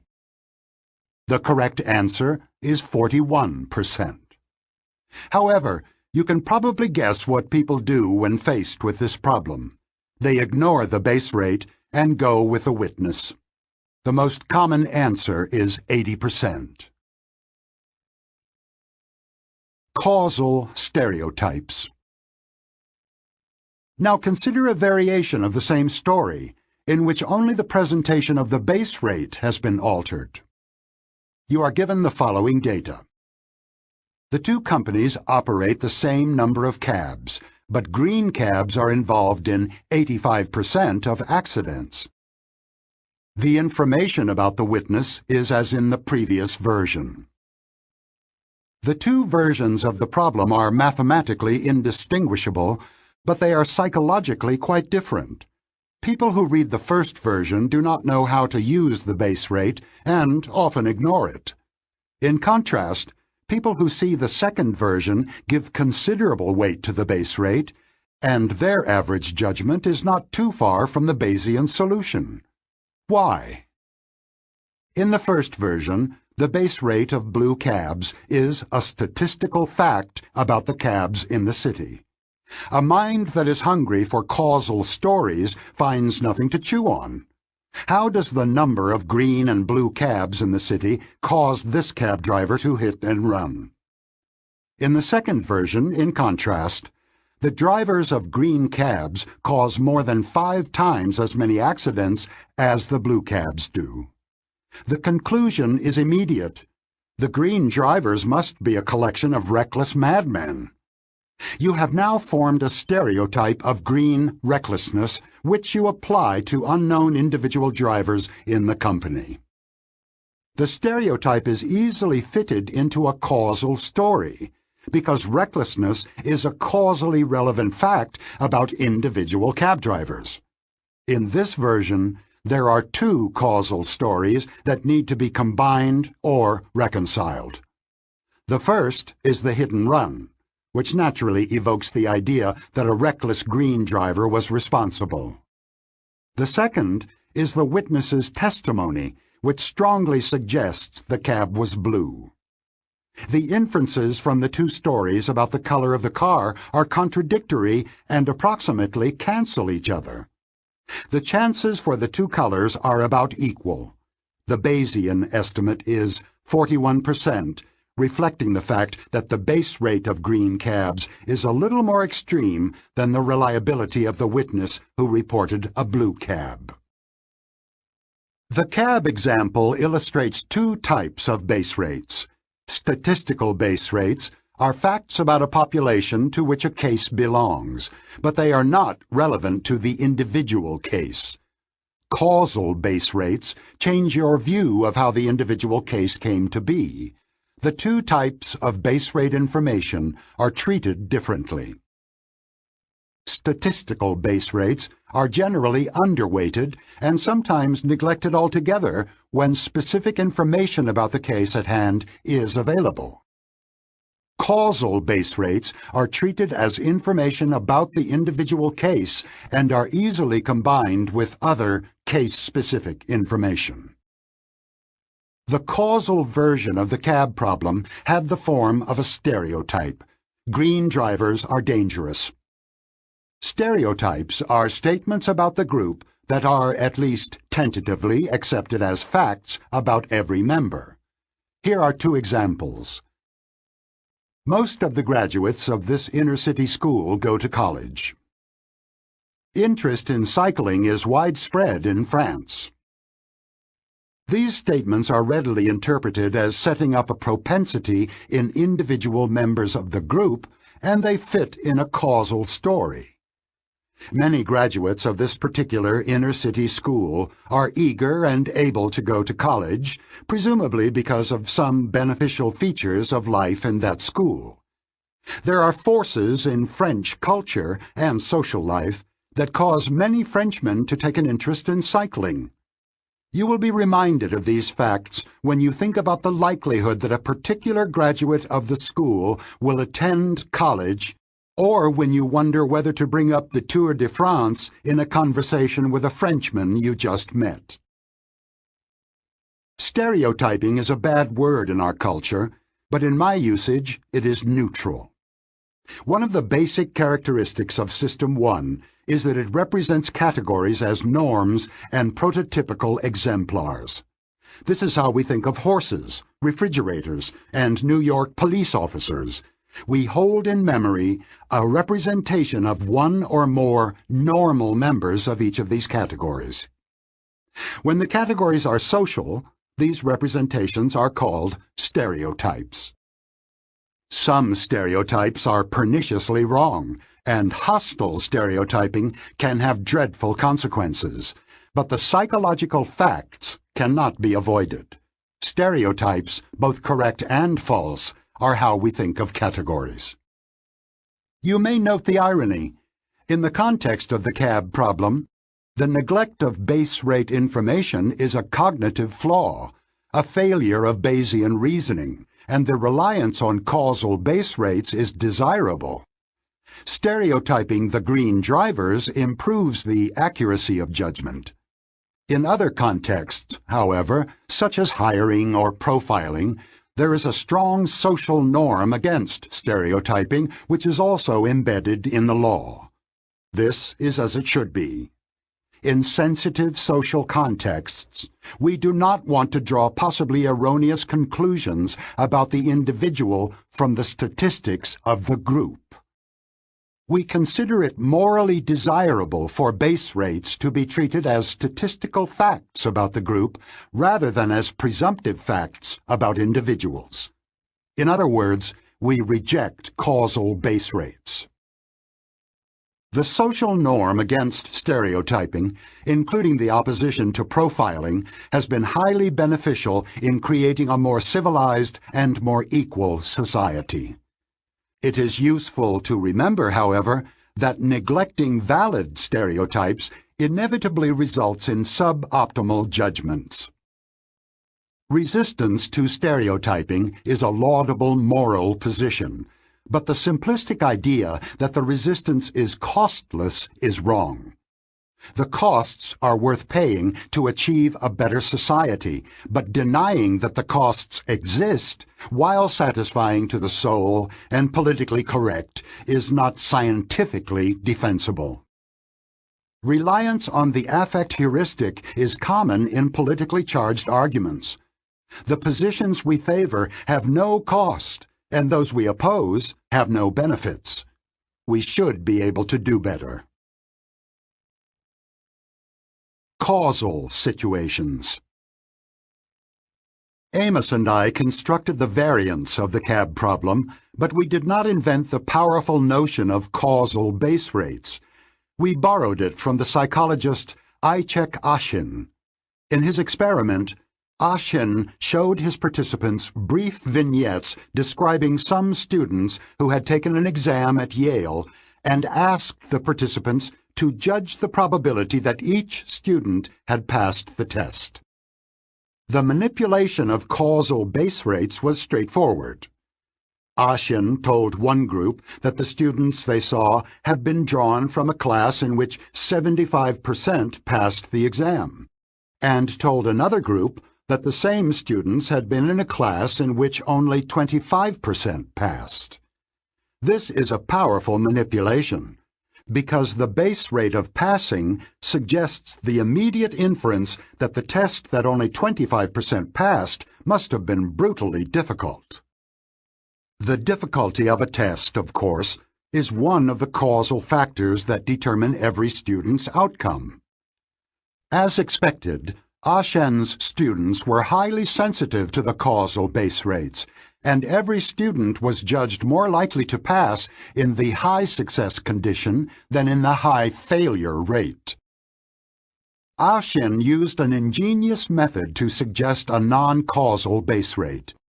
He told his subjects that the students they saw had been drawn from a sample which itself was constructed by selecting students who had passed or failed the exam. For example, the information for the high failure group read as follows. The investigator was mainly interested in the causes of failure and constructed a sample in which 75% had failed the examination. Note the difference. This base rate is a purely statistical fact about the ensemble from which cases have been drawn. It has no bearing on the question asked, which is whether the individual student passed or failed the test. As expected, the explicitly stated base rates had some effects on judgment, but they had much less impact than the statistically equivalent causal base rates. System 1 can deal with stories in which the elements are causally linked, but it is weak in statistical reasoning. For a Bayesian thinker, of course, the versions are equivalent. It is tempting to conclude that we have reached a satisfactory conclusion. Causal base rates are used. Merely statistical facts are more or less neglected. The next study, one of my all-time favorites, shows that the situation is rather more complex. Can psychology be taught? The reckless cab drivers and the impossibly difficult exam illustrate two inferences that people can draw from causal base rates, a stereotypical trait that is attributed to an individual, and a significant feature of the situation that affects the individual's outcome. The participants in the experiments made the correct inferences and their judgments improved. Unfortunately, things do not always work out so well. The classic experiment I describe next shows that people will not draw from base rate information an inference that conflicts with other beliefs. It also supports the uncomfortable conclusion that teaching psychology is mostly a waste of time. The experiment was conducted a long time ago by the social psychologist Richard Nisbett and his student Eugene Borghida at the University of Michigan. They told students about the renowned helping experiment that had been conducted a few years earlier at New York University. Participants in that experiment were led to individual booths and invited to speak over the intercom about their personal lives and problems. They were to talk in turn for about 2 minutes. Only one microphone was active at any one time. There were 6 participants in each group, one of whom was a stooge. The stooge spoke first, following a script prepared by the experimenters. He described his problems adjusting to New York and admitted with obvious embarrassment that he was prone to seizures, especially when stressed. All the participants then had a turn. When the microphone was again turned over to the stooge, he became agitated and incoherent, said he felt a seizure coming on, and asked for someone to help him. The last words heard from him were, "Could somebody help? I'm gonna die. I'm gonna die. Seizure. At this point, the microphone of the next participant automatically became active, and nothing more was heard from the possibly dying individual. What do you think the participants in the experiment did? So far as the participants knew, one of them was having a seizure and had asked for help. However, there were several other people who could possibly respond, so perhaps one could stay safely in one's booth. These were the results. Only 4 of the 15 participants responded immediately to the appeal for help. 6 never got out of their booth, and 5 others came out only well after the seizure victim apparently choked. The experiment shows that individuals feel relieved of responsibility when they know that others have heard the same request for help. Did the results surprise you? Very probably. Most of us think of ourselves as decent people who would rush to help in such a situation, and we expect other decent people to do the same. The point of the experiment, of course, was to show that this expectation is wrong. Even normal, decent people do not rush to help when they expect others to take on the unpleasantness of dealing with a seizure. And that means you, too. Are you willing to endorse the following statement? When I read the procedure of the helping experiment, I thought I would come to the stranger's help immediately, as I probably would if I found myself alone with a seizure victim. I was probably wrong. If I find myself in a situation in which other people have an opportunity to help, I might not step forward. The presence of others would reduce my sense of personal responsibility more than I initially thought. This is what a teacher of psychology would hope you would learn. Would you have made the same inferences by yourself? The psychology professor who describes the helping experiment wants the students to view the low base rate as causal, just as in the case of the fictitious Yale exam. He wants them to infer, in both cases, that a surprisingly high rate of failure implies a very difficult test.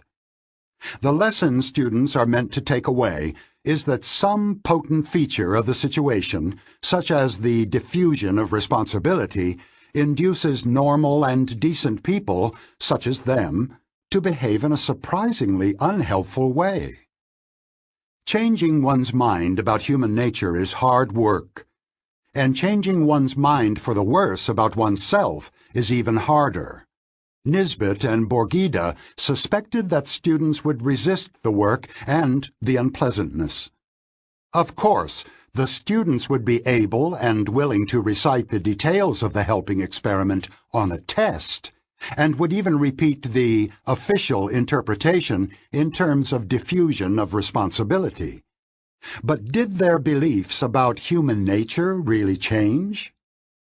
To find out, Nisbet and Borgida showed them videos of brief interviews allegedly conducted with 2 people who had participated in the New York study. The interviews were short and bland. The interviewees appeared to be nice, normal, decent people. They described their hobbies, their spare time activities, and their plans for the future, which were entirely conventional. After watching the video of an interview, the students guessed how quickly that particular person had come to the aid of the stricken stranger. To apply Bayesian reasoning to the task the students were assigned, you should first ask yourself, what would you have guessed about the 2 individuals if you had not seen their interviews? This question is answered by consulting the base rate. We have been told that only 4 of the 15 participants in the experiment rushed to help after the first request. The probability that an unidentified participant had been immediately helpful is therefore 27%. Thus, your prior belief about any unspecified participant should be that he did not rush to help. Next, Bayesian logic requires you to adjust your judgment in light of any relevant information about the individual. However, the videos were carefully designed to be uninformative.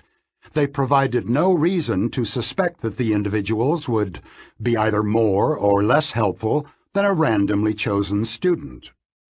In the absence of useful new information, the Bayesian solution is to stay with the base rates. Nisbet and Borghida asked two groups of students to watch the videos and predict the behavior of the two individuals. The students in the first group were told only about the procedure of the helping experiment, not about its results. Their predictions reflected their views of human nature and their understanding of the situation. As you might expect, they predicted that both individuals would immediately rush to the victim's aid. The second group of students knew both the procedure of the experiment and its results. The comparison of the predictions of the two groups provides an answer to a significant question. Did students learn from the results of the helping experiment anything that significantly changed their way of thinking? The answer is straightforward. They learned nothing at all. Their predictions about the two individuals were indistinguishable from the predictions made by students who had not been exposed to the statistical results of the experiment. They knew the base rate in the group from which the individuals had been drawn, but they remained convinced that the people they saw on the video had been quick to help the stricken stranger. For teachers of psychology, the implications of this study are disheartening.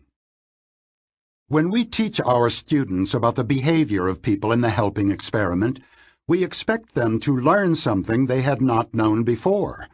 We wish to change how they think about people's behavior in a particular situation. This goal was not accomplished in the Nisbet-Borghida study, and there is no reason to believe that the results would have been different if they had chosen another surprising psychological experiment. Indeed, Nisbet and Borghida reported similar findings in teaching another study in which mild social pressure caused people to accept much more painful electric shocks than most of us and them would have expected. Students who do not develop a new appreciation for the power of social setting have learned nothing of value from the experiment. The predictions they make about random strangers or about their own behavior indicate that they have not changed their view of how they would have behaved. In the words of Nisbet and Borghida, students quietly exempt themselves and their friends and acquaintances from the conclusions of experiments that surprise them. Teachers of psychology should not despair, however, because Nisbet and Borghida report a way to make their students appreciate the point of the helping experiment. They took a new group of students and taught them the procedure of the experiment, but did not tell them the group results. They showed the two videos and simply told their students that the two individuals they had just seen had not helped the stranger, then asked them to guess the global results. The outcome was dramatic. The students' guesses were extremely accurate. To teach students any psychology they did not know before, you must surprise them. But which surprise will do? Nisbet and Borghida found that when they presented their students with a surprising statistical fact, the students managed to learn nothing at all.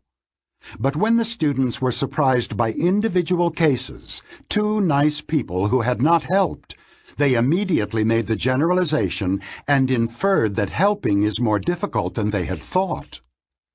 Nisbet and Borghida summarized the results in a memorable sentence. Subjects' unwillingness to deduce the particular from the general was matched only by their willingness to infer the general from the particular. This is a profoundly important conclusion. People who are taught surprising statistical facts about human behavior may be impressed to the point of telling their friends about what they have heard, But this does not mean that their understanding of the world has really changed.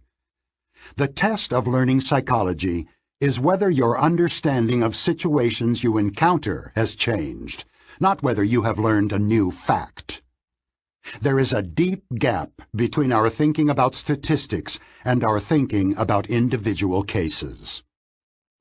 Statistical results with a causal interpretation have a stronger effect on our thinking than non-causal information. But even compelling causal statistics will not change long-held beliefs or beliefs rooted in personal experience. On the other hand, surprising individual cases have a powerful impact and are a more effective tool for teaching psychology because the incongruity must be resolved and embedded in a causal story. That is why this book contains questions that are addressed personally to the reader. You are more likely to learn something by finding surprises in your own behavior than by hearing surprising facts about people in general. Speaking of causes and statistics. We can't assume that they will really learn anything from mere statistics. Let's show them one or two representative individual cases to influence their System 1. No need to worry about this statistical information being ignored. On the contrary, it will immediately be used to feed a stereotype. Chapter 17. Regression to the Mean. I had one of the most satisfying eureka experiences of my career while teaching flight instructors in the Israeli Air Force about the psychology of effective training. I was telling them about an important principle of skill training. Rewards for improved performance work better than punishment of mistakes. This proposition is supported by much evidence from research on pigeons, rats, humans, and other animals.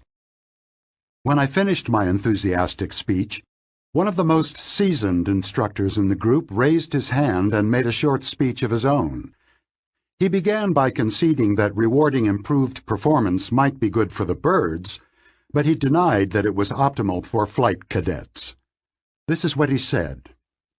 On many occasions I have praised flight cadets for clean execution of some aerobatic maneuver. The next time they try the same maneuver, they usually do worse.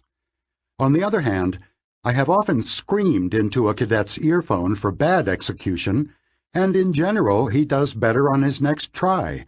So please don't tell us that reward works and punishment does not, because the opposite is the case. This was a joyous moment of insight, when I saw in a new light a principle of statistics that I had been teaching for years. The instructor was right, but he was also completely wrong. His observation was astute and correct. Occasions on which he praised a performance were likely to be followed by a disappointing performance, and punishments were typically followed by an improvement. But the inference he had drawn about the efficacy of reward and punishment was completely off the mark. What he had observed is known as regression to the mean, which in that case was due to random fluctuations in the quality of performance. Naturally, he praised only a cadet whose performance was far better than average, but the cadet was probably just lucky on that particular attempt, and therefore likely to deteriorate regardless of whether or not he was praised. Similarly, the instructor would shout into a cadet's earphones only when the cadet's performance was unusually bad and therefore likely to improve regardless of what the instructor did. The instructor had attached a causal interpretation to the inevitable fluctuations of a random process. The challenge called for a response, but a lesson in the algebra of prediction would not be enthusiastically received. Instead, I used chalk to mark a target on the floor. I asked every officer in the room to turn his back to the target and throw 2 coins at it in immediate succession without looking. We measured the distances from the target and wrote the two results of each contestant on the blackboard. Then we rewrote the results in order, from the best to the worst performance on the first try. It was apparent that most, if not all, of those who had done best the first time deteriorated on their second try, and those who had done poorly on the first attempt generally improved. I pointed out to the instructors that what they saw on the board coincided with what we had heard about the performance of aerobatic maneuvers on successive attempts.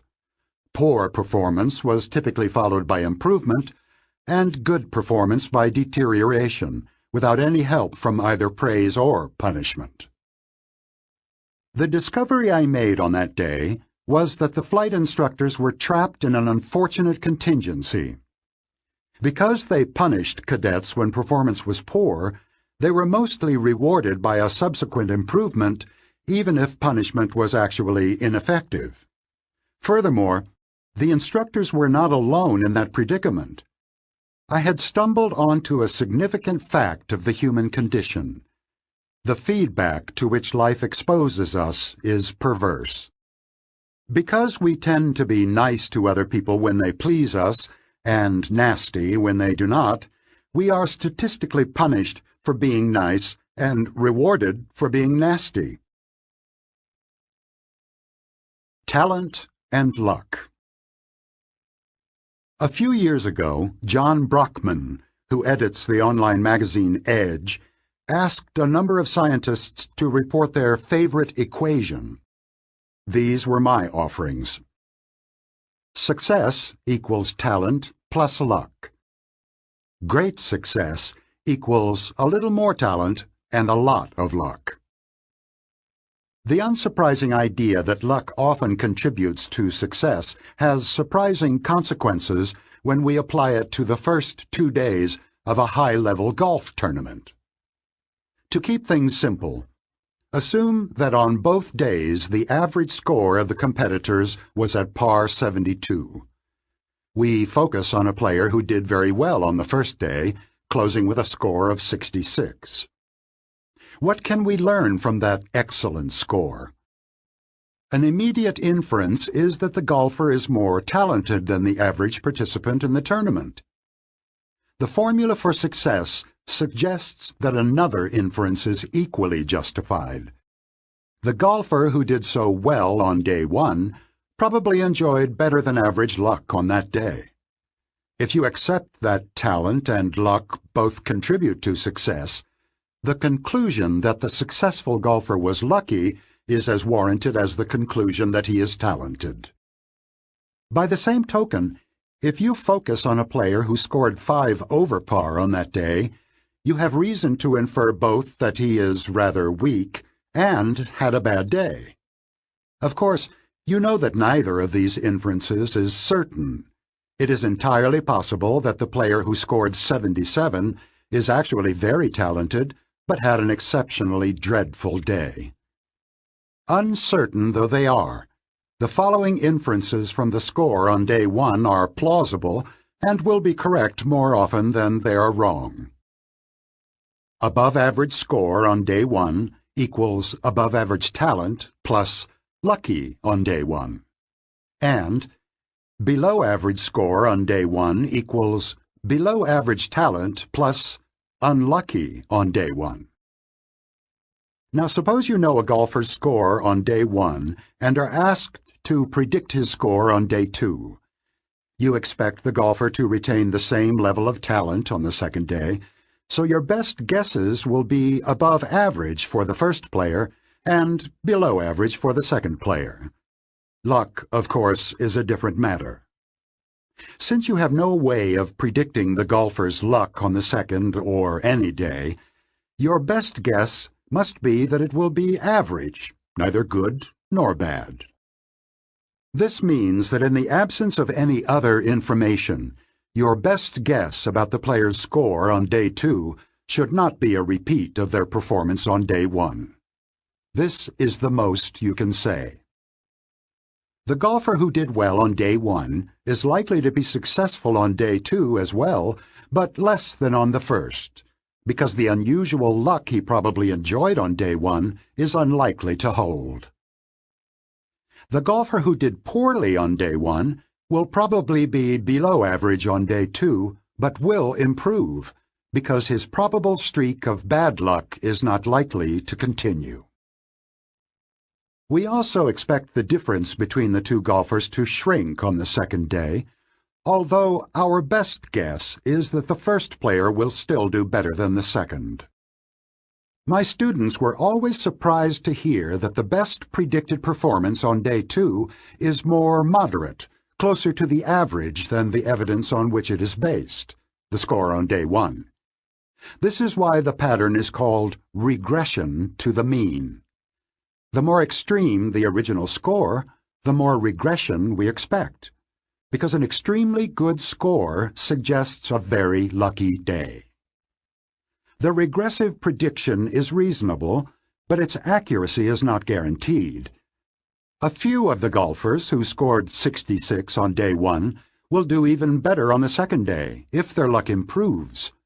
Most will do worse, because their luck will no longer be above average. Now let us go against the time arrow. Arrange the players by their performance on day two and look at their performance on day one. You will find precisely the same pattern of regression to the mean. The golfers who did best on day two were probably lucky on that day, and the best guess is that they had been less lucky and had done less well on day one. The fact that you observe regression when you predict an early event from a later event should help convince you that regression does not have a causal explanation. Regression effects are ubiquitous, and so are misguided causal stories to explain them. A well-known example is the Sports Illustrated jinx.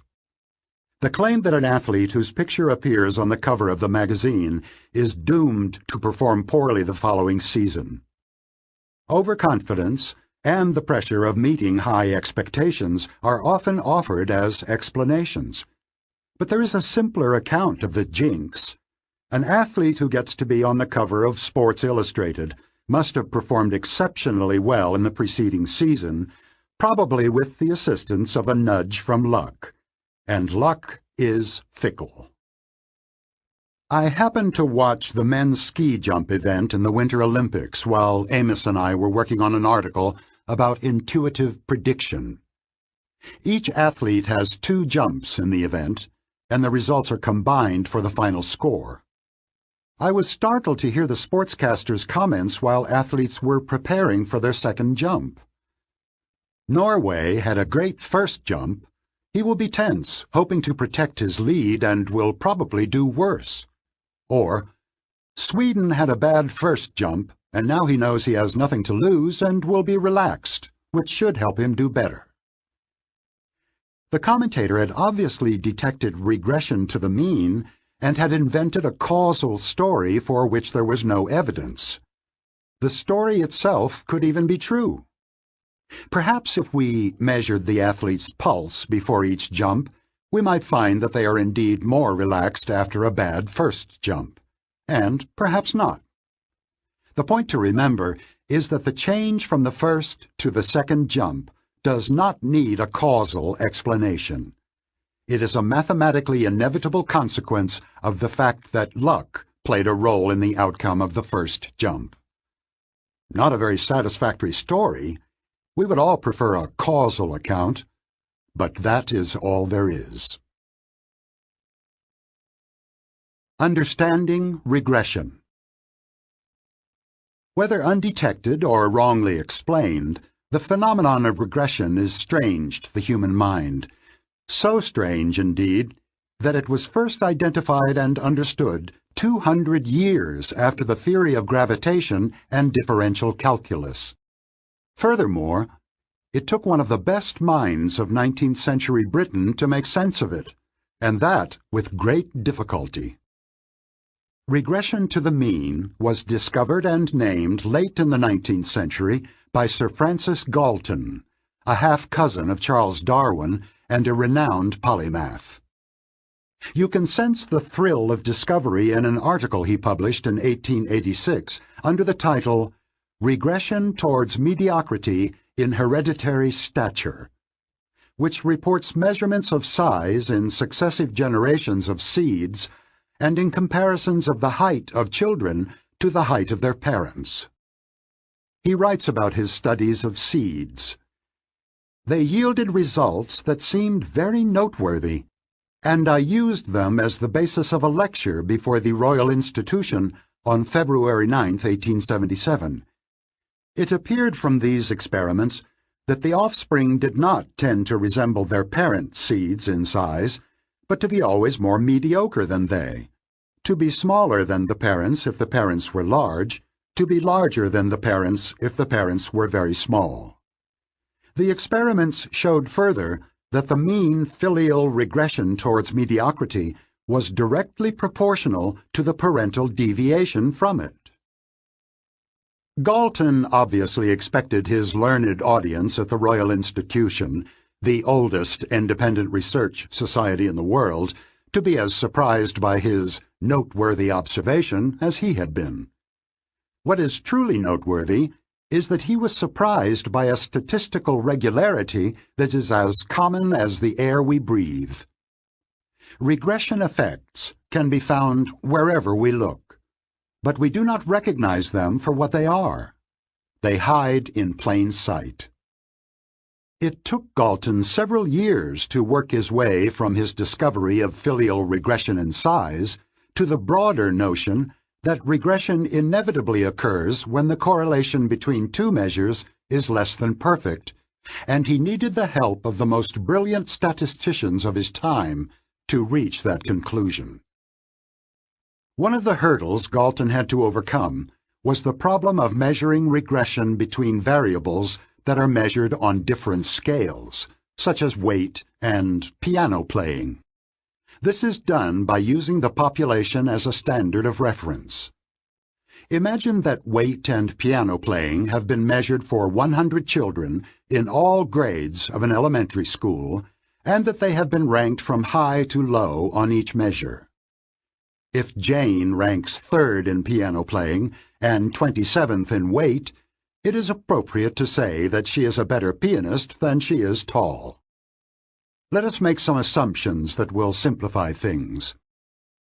At any age, piano playing success depends only on weekly hours of practice.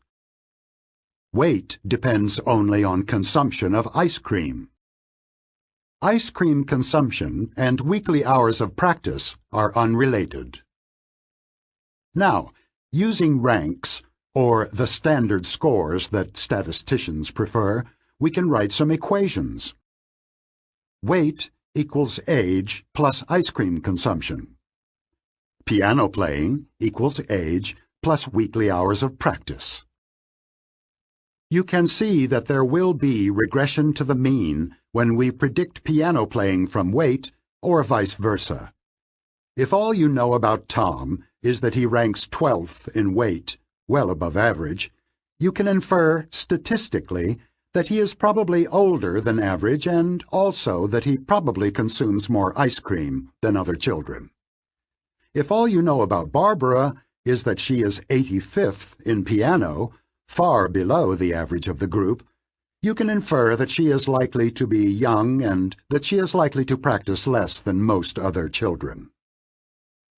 The correlation coefficient between two measures, which varies between 0 and 1, is a measure of the relative weight of the factors they share. For example, we all share half our genes with each of our parents, and for traits in which environmental factors have relatively little influence, such as height, the correlation between parent and child is not far from 0.50. To appreciate the meaning of the correlation measure, the following are some examples of coefficients. The correlation between the size of objects measured with precision in English or in metric units is 1. Any factor that influences one measure also influences the other. 100% of determinants are shared.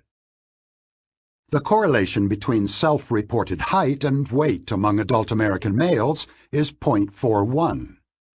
If you included women and children, the correlation would be much higher, because individuals' gender and age influence both their height and their weight, boosting the relative weight of shared factors. The correlation between SAT scores and college GPA is approximately 0.60. However, the correlation between aptitude tests and success in graduate school is much lower, largely because measured aptitude varies little in this selected group.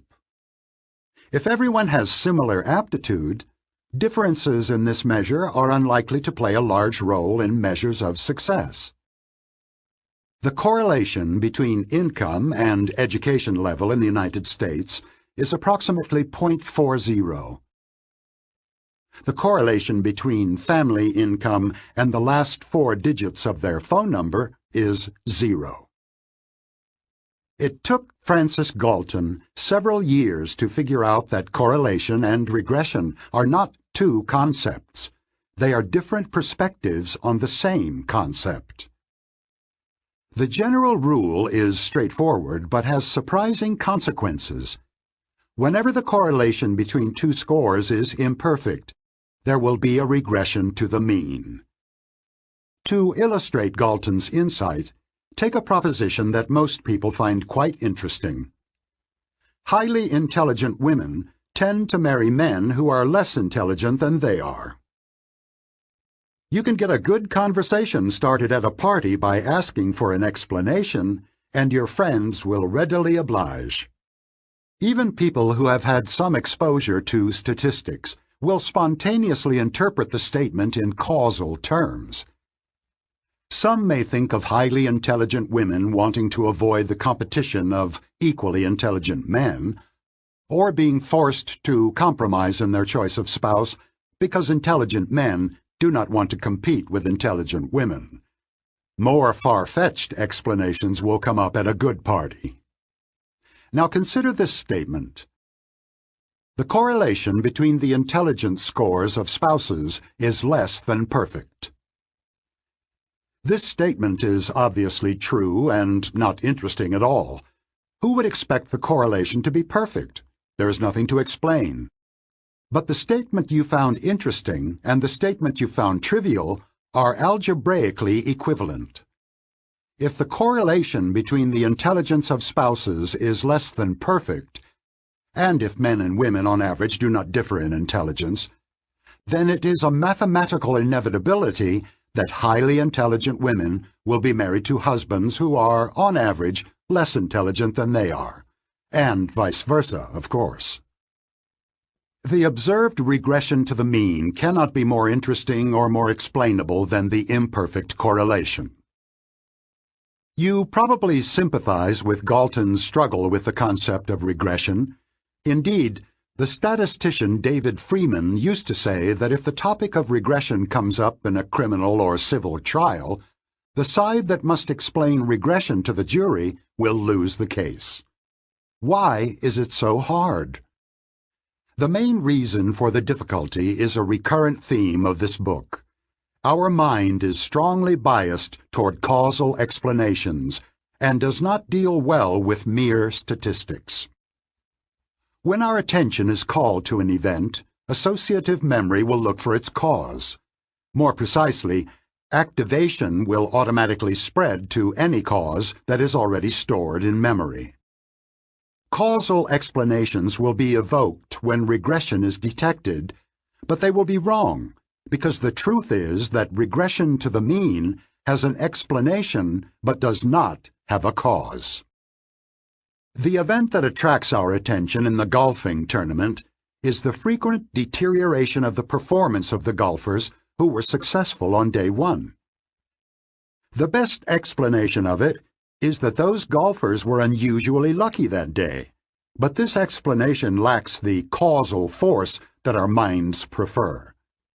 Indeed, we pay people quite well to provide interesting explanations of regression effects.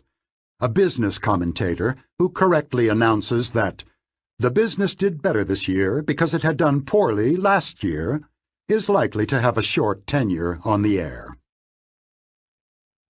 Our difficulties with the concept of regression originate with both System 1 and System 2. Without special instruction, and in quite a few cases even after some statistical instruction, the relationship between correlation and regression remains obscure. System 2 finds it difficult to understand and learn. This is due in part to the insistent demand for causal interpretations, which is a feature of System 1. Depressed children treated with an energy drink improve significantly over a 3-month period. I made up this newspaper headline, but the fact it reports is true. If you treated a group of depressed children for some time with an energy drink, they would show a clinically significant improvement. It is also the case that depressed children who spend some time standing on their head or hug a cat for 20 minutes a day will also show improvement. Most readers of such headlines will automatically infer that the energy drink or the cat hugging caused an improvement, but this conclusion is completely unjustified. Depressed children are an extreme group. They are more depressed than most other children, and extreme groups regress to the mean over time. The correlation between depression scores on successive occasions of testing is less than perfect, so there will be regression to the mean. Depressed children will get somewhat better over time, even if they hug no cats and drink no Red Bull. In order to conclude that an energy drink or any other treatment is effective, you must compare a group of patients who receive this treatment to a control group that receives no treatment, or better, receives a placebo. The control group is expected to improve by regression alone, and the aim of the experiment is to determine whether the treated patients improve more than regression can explain. Incorrect causal interpretations of regression effects are not restricted to readers of the popular press. The statistician Howard Weiner has drawn up a long list of eminent researchers who have made the same mistake, confusing mere correlation with causation. Regression effects are a common source of trouble in research, and experienced scientists develop a healthy fear of the trap of unwarranted causal interference. One of my favorite examples of the errors of intuitive prediction is adapted from Max Bazerman's excellent text, Judgment in Managerial Decision-Making. You are the sales forecaster for a department store chain. All stores are similar in size and merchandise selection, but their sales differ because of location, competition, and random factors. You are given the results for 2011 and asked to forecast sales for 2012. You have been instructed to accept the overall forecast of economists that sales will increase overall by 10%. How would you complete the following table? In 2011, Store 1, $11 million. Store 2, $23 million. Store 3, $18 million. Store 4, $29 million. Total, $61 million. The total for all stores in 2012 is $67,100,000. What is each store's forecast for 2012? Having read this chapter, you know that the obvious solution of adding 10% to the sales of each store is wrong. You want your forecasts to be regressive, which requires adding more than 10% to the low-performing branches and adding less or even subtracting to others.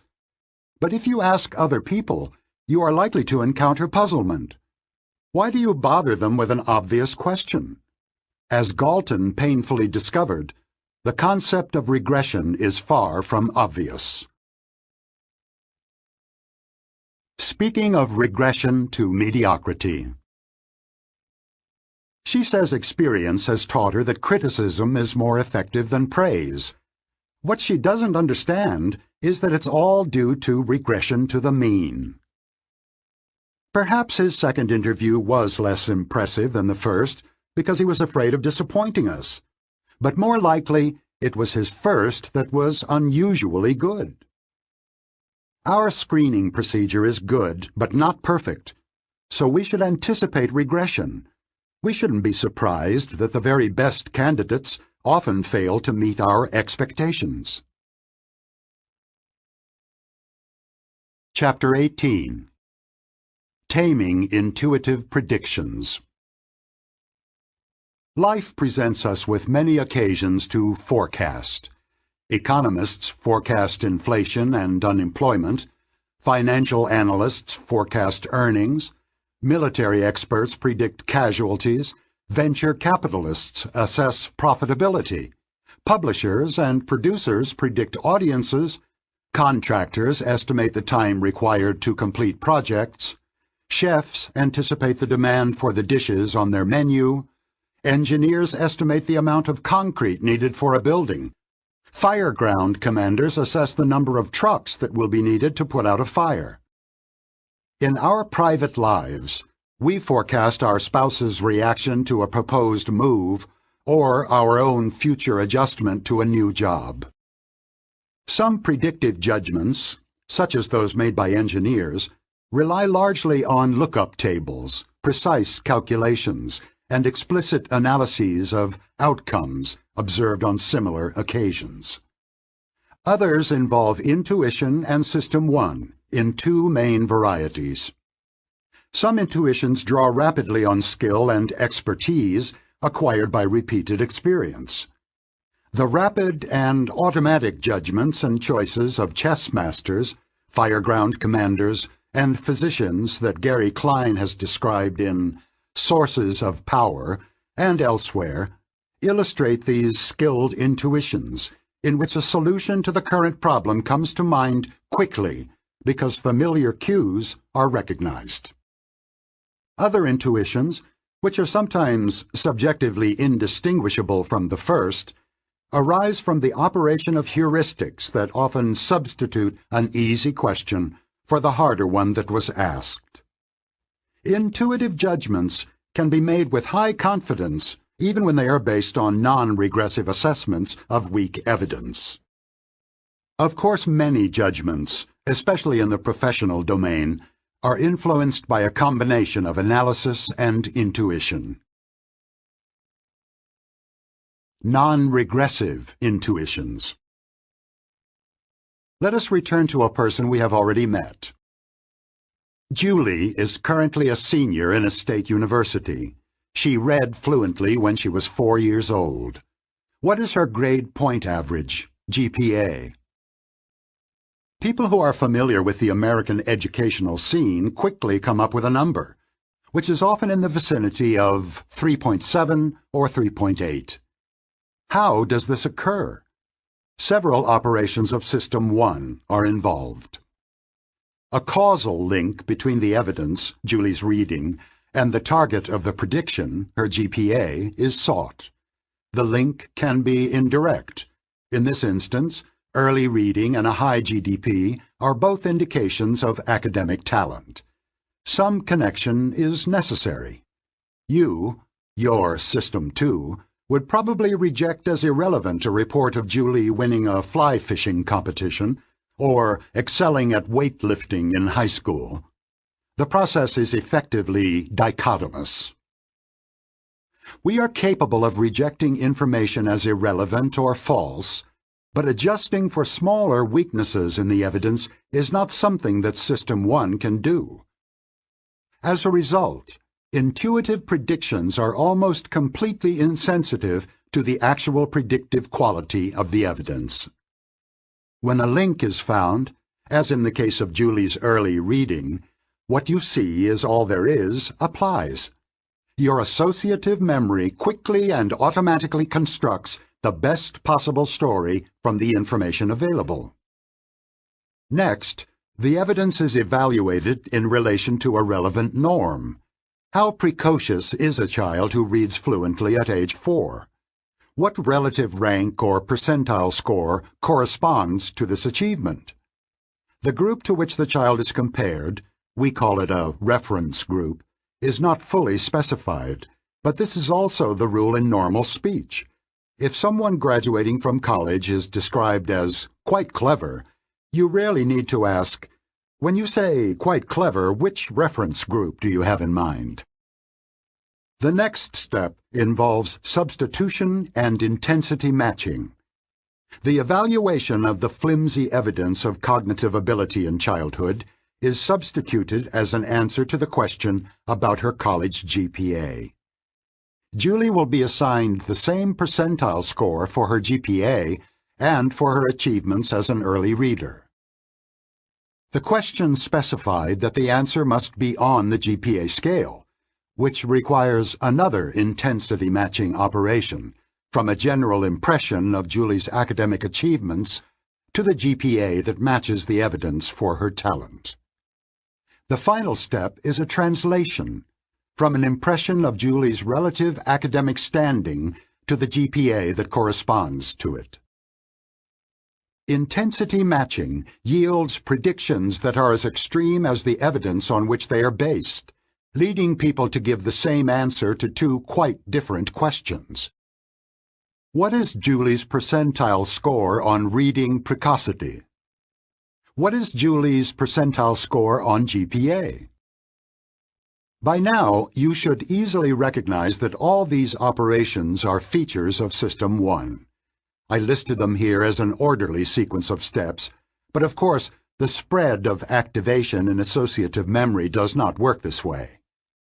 You should imagine a process of spreading activation that is initially prompted by the evidence and the question, feeds back upon itself, and eventually settles on the most coherent solution possible. Amos and I once asked participants in an experiment to judge descriptions of 8 college freshmen, allegedly written by a counselor on the basis of interviews of the entering class. Each description consisted of 5 adjectives, as in the following example: intelligent, self-confident, well-read, hard-working, inquisitive. We asked some participants to answer 2 questions. How much does this description impress you with respect to academic ability? What percentage of descriptions of freshmen do you believe would impress you more? The questions require you to evaluate the evidence by comparing the description to your norm for descriptions of students by counselors. The very existence of such a norm is remarkable. Although you surely do not know how you acquired it, you have a fairly clear sense of how much enthusiasm the description conveys. The counselor believes that this student is good, but not spectacularly good. There is room for stronger adjectives than intelligent, brilliant, creative, well-read, scholarly, erudite, impressively knowledgeable, and hard-working, passionate, perfectionist. The verdict? Very likely to be in the top 15%, but unlikely to be in the top 3%. There is impressive consensus in such judgments, at least within a culture. The other participants in our experiment were asked different questions. What is your estimate of the grade point average that the student will obtain? What is the percentage of freshmen who obtain a higher GPA? You need another look to detect the subtle difference between the 2 sets of questions. The difference should be obvious, but it is not. Unlike the first questions, which required you only to evaluate the evidence, the second set involves a great deal of uncertainty. The question refers to actual performance at the end of the freshman year. What happened during the year since the interview was performed? How accurately can you predict the student's actual achievements in the first year at college from 5 adjectives? Would the counselor herself be perfectly accurate if she predicted GPA from an interview?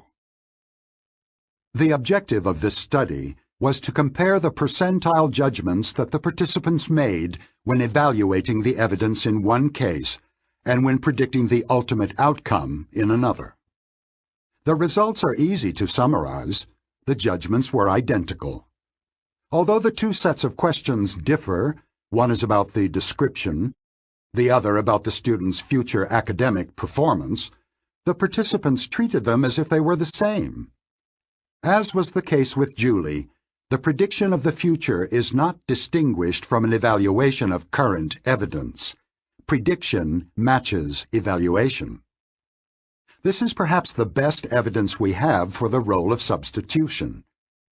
People are asked for a prediction, but they substitute an evaluation of the evidence without noticing that the question they answer is not the one they were asked. This process is guaranteed to generate predictions that are systematically biased. They completely ignore regression to the mean. During my military service in the Israeli Defense Forces, I spent some time attached to a unit that selected candidates for officer training on the basis of a series of interviews and field tests. The designated criterion for successful prediction was a cadet's final grade in officer school. The validity of the ratings was known to be rather poor. I will tell more about it in a later chapter. The unit still existed years later when I was a professor and collaborating with Amos in the study of intuitive judgment. I had good contacts with the people at the unit and asked them for a favor.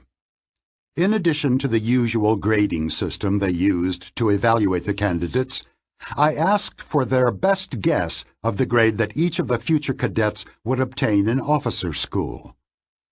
They collected a few hundred such forecasts.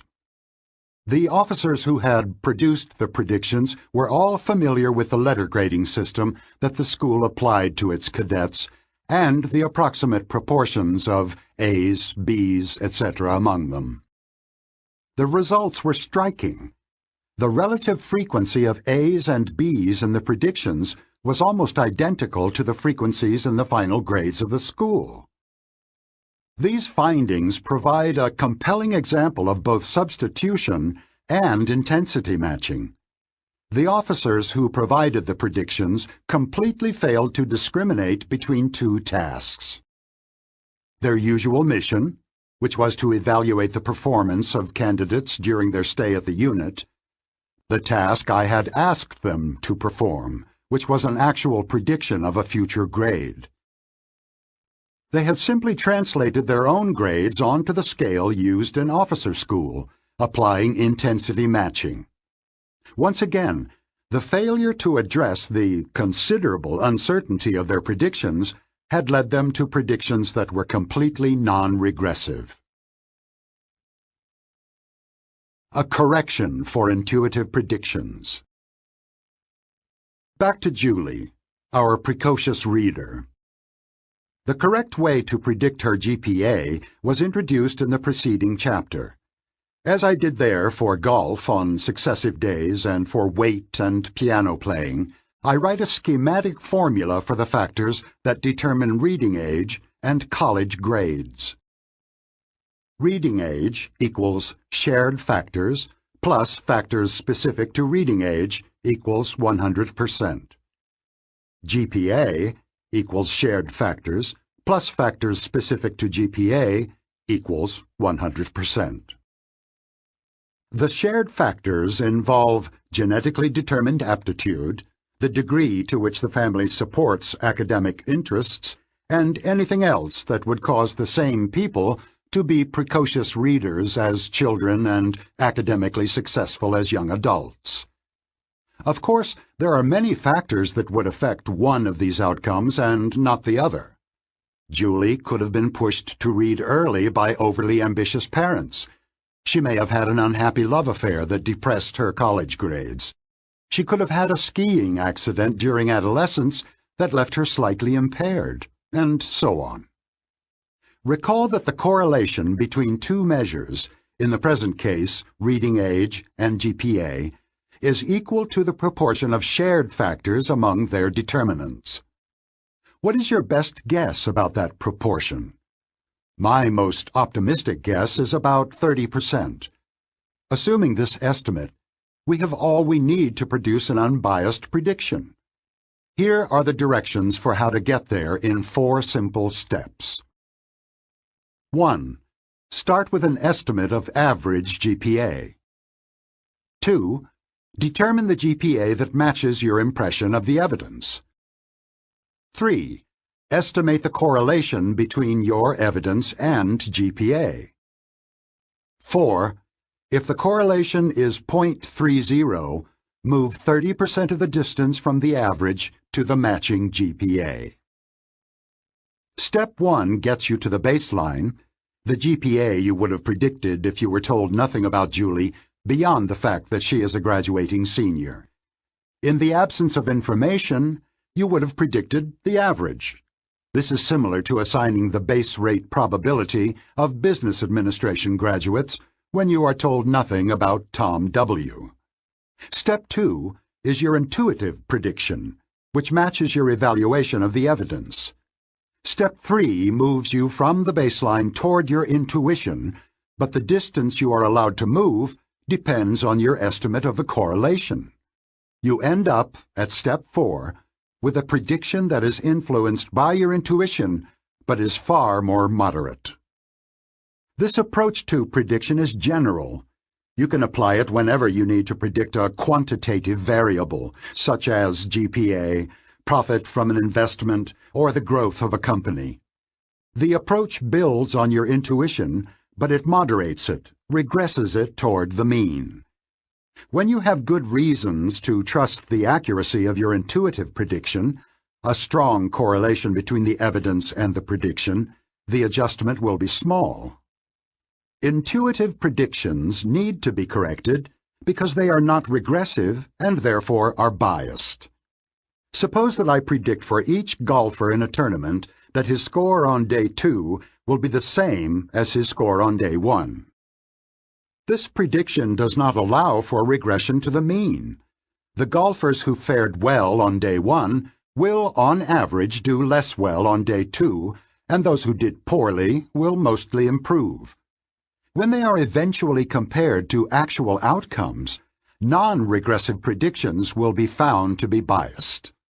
They are on average overly optimistic for those who did best on the first day and overly pessimistic for those who had a bad start. The predictions are as extreme as the evidence. Similarly, if you use childhood achievements to predict grades in college without regressing your predictions toward the mean, you will more often than not be disappointed by the academic outcomes of early readers and happily surprised by the grades of those who learn to read relatively late. The corrected intuitive predictions eliminate these biases, so that predictions, both high and low, are about equally likely to overestimate and to underestimate the true value. You still make errors when your predictions are unbiased, but the errors are smaller and do not favor either high or low outcomes. A defense of extreme predictions? I introduced Tom W. earlier to illustrate predictions of discrete outcomes such as field of specialization or success in an examination, which are expressed by assigning a probability to a specified event, or in that case by ranking outcomes from the most to the least probable. I also described a procedure that counters the common biases of discrete prediction, neglect of base rates, and insensitivity to the quality of information. The biases we find in predictions that are expressed on a scale, such as GPA or the revenue of a firm, are similar to the biases observed in judging the probabilities of outcomes. The corrective procedures are also similar. Both contain a baseline prediction, which you would make if you knew nothing about the case at hand. In the categorical case, it was the base rate. In the numerical case, it is the average outcome in the relevant category. Both contain an intuitive prediction, which expresses the number that comes to your mind, whether it is a probability or a GPA. In both cases, you aim for a prediction that is intermediate between the baseline and your intuitive response. In the default case of no useful evidence, you stay with the baseline. At the other extreme, you also stay with your initial prediction. This will happen, of course, only if you remain completely confident in your initial prediction after a critical review of the evidence that supports it. In most cases, you will find some reason to doubt that the correlation between your intuitive judgment and the truth is perfect, and you will end up somewhere between the two poles. This procedure is an approximation of the likely results of an appropriate statistical analysis. If successful, it will move you toward unbiased predictions, reasonable assessments of probability, and moderate predictions of numerical outcomes. The two procedures are intended to address the same bias. Intuitive predictions tend to be overconfident and overly extreme. Correcting your intuitive predictions is a task for System 2. Significant effort is required to find the relevant reference category, estimate the baseline prediction, and evaluate the quality of the evidence. The effort is justified only when the stakes are high and when you are particularly keen not to make mistakes. Furthermore, you should know that correcting your intuitions may complicate your life. A characteristic of unbiased predictions is that they permit the prediction of rare or extreme events only when the information is very good. If you expect your predictions to be of modest validity, you will never guess an outcome that is either rare or far from the mean. If your predictions are unbiased, you will never have the satisfying experience of correctly calling an extreme case. You will never be able to say, "I thought so," when your best student in law school becomes a Supreme Court justice, or when a startup that you thought very promising eventually becomes a major commercial success.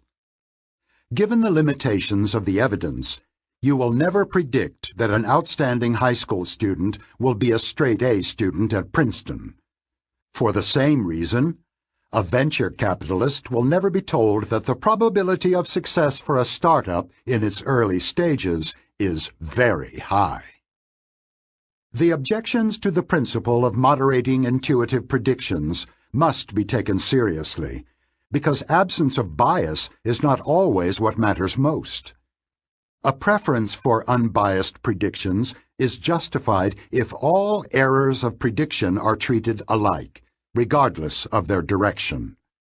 But there are situations in which one type of error is much worse than another. When a venture capitalist looks for the next big thing, the risk of missing the next Google or Facebook is far more important than the risk of making a modest investment in a startup that ultimately fails. The goal of venture capitalists is to call the extreme cases correctly, even at the cost of overestimating the prospects of many other ventures.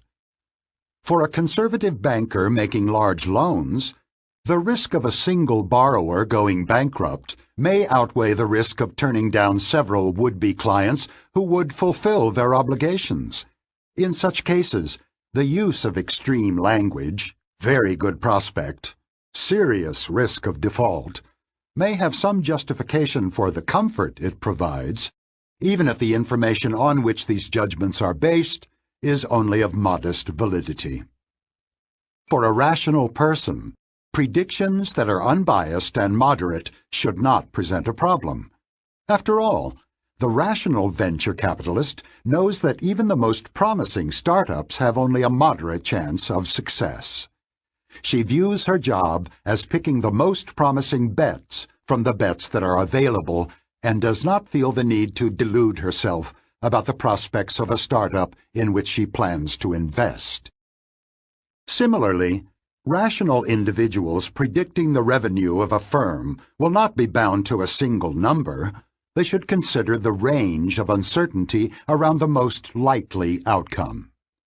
A rational person will invest a large sum in an enterprise that is most likely to fail if the rewards of success are large enough, without deluding herself about the chances of success. However, we are not all rational, and some of us may need the security of distorted estimates to avoid paralysis. If you choose to delude yourself by accepting extreme predictions, however, you will do well to remain aware of your self-indulgence. Perhaps the most valuable contribution of the corrective procedures I propose is that they will require you to think about how much you know. I will use an example that is familiar in the academic world, but the analogies to other spheres of life are immediate. A department is about to hire a young professor and wants to choose the one whose prospects for scientific productivity are the best. The search committee has narrowed down the choice to 2 candidates. Kim recently completed her graduate work. Her recommendations are spectacular, and she gave a brilliant talk and impressed everyone in her interviews. She has no substantial track record of scientific productivity. Jane has held a postdoctoral position for the last 3 years. She has been very productive and her research record is excellent, but her talk and interviews were less sparkling than Kim's. The intuitive choice favors Kim, because she left a stronger impression, and what you see is all there is. But it is also the case that there is much less information about Kim than about Jane. We are back to the law of small numbers. In effect, you have a smaller sample of information from Kim than from Jane, and extreme outcomes are much more likely to be observed in small samples. There is much more luck in the outcomes of small samples, and you should therefore regress your prediction more deeply toward the mean in your prediction of Kim's future performance. When you allow for the fact that Kim is likely to regress more than Jane, you might end up selecting Jane although you were less impressed by her. In the context of academic choices, I would vote for Jane, but it would be a struggle to overcome my intuitive impression that Kim is more promising.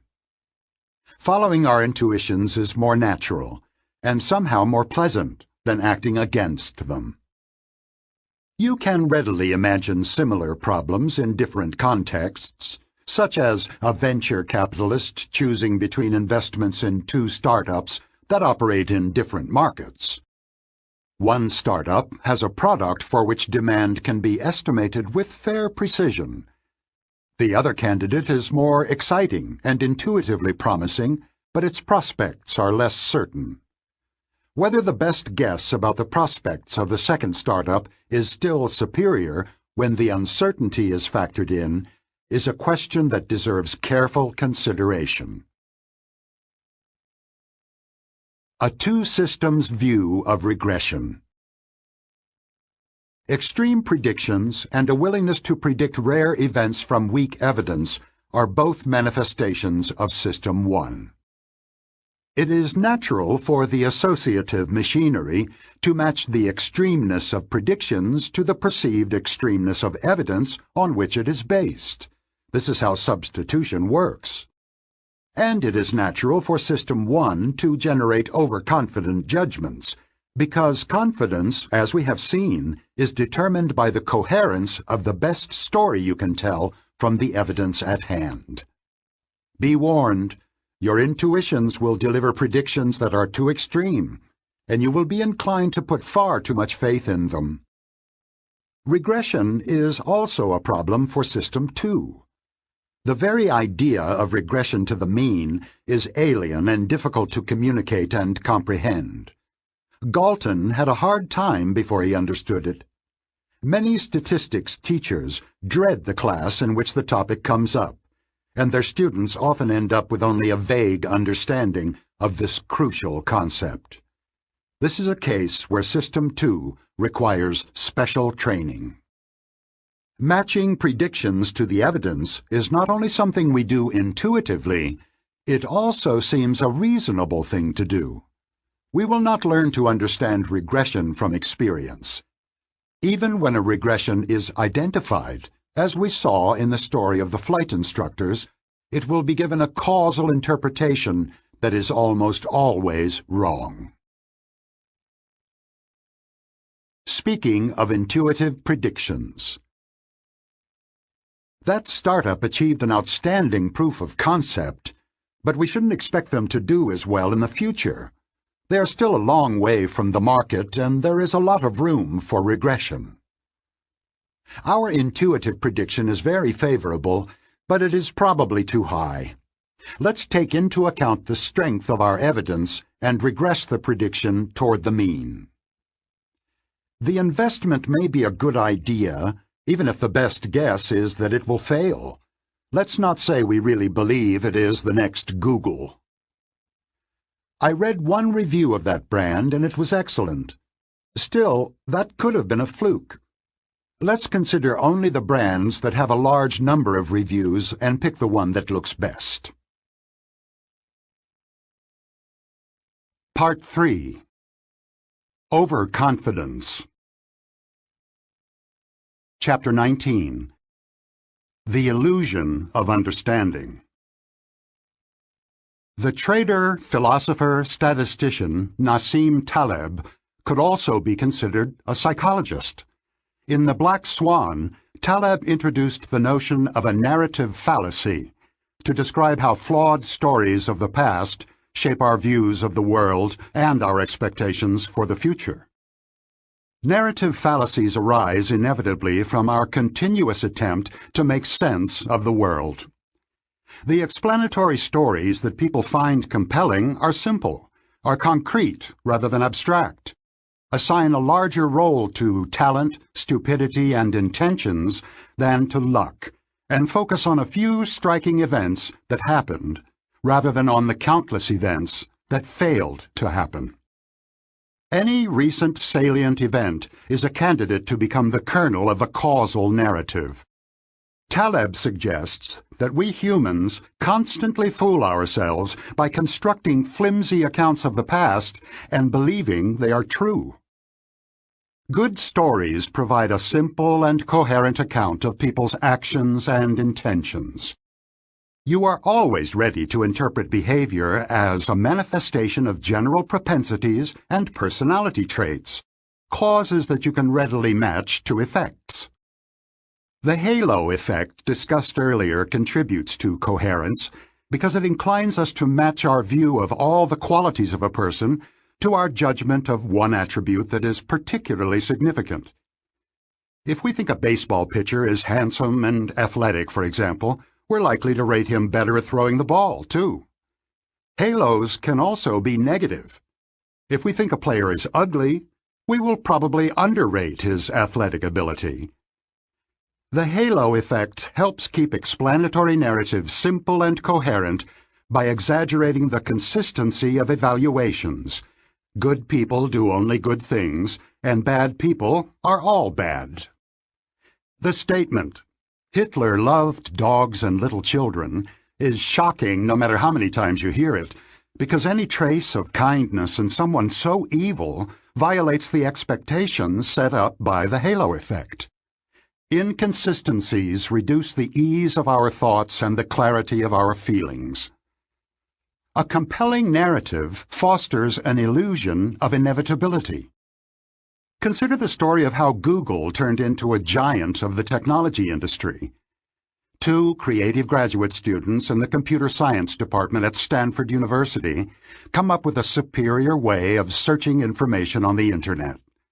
They seek and obtain funding to start a company and make a series of decisions that work out well.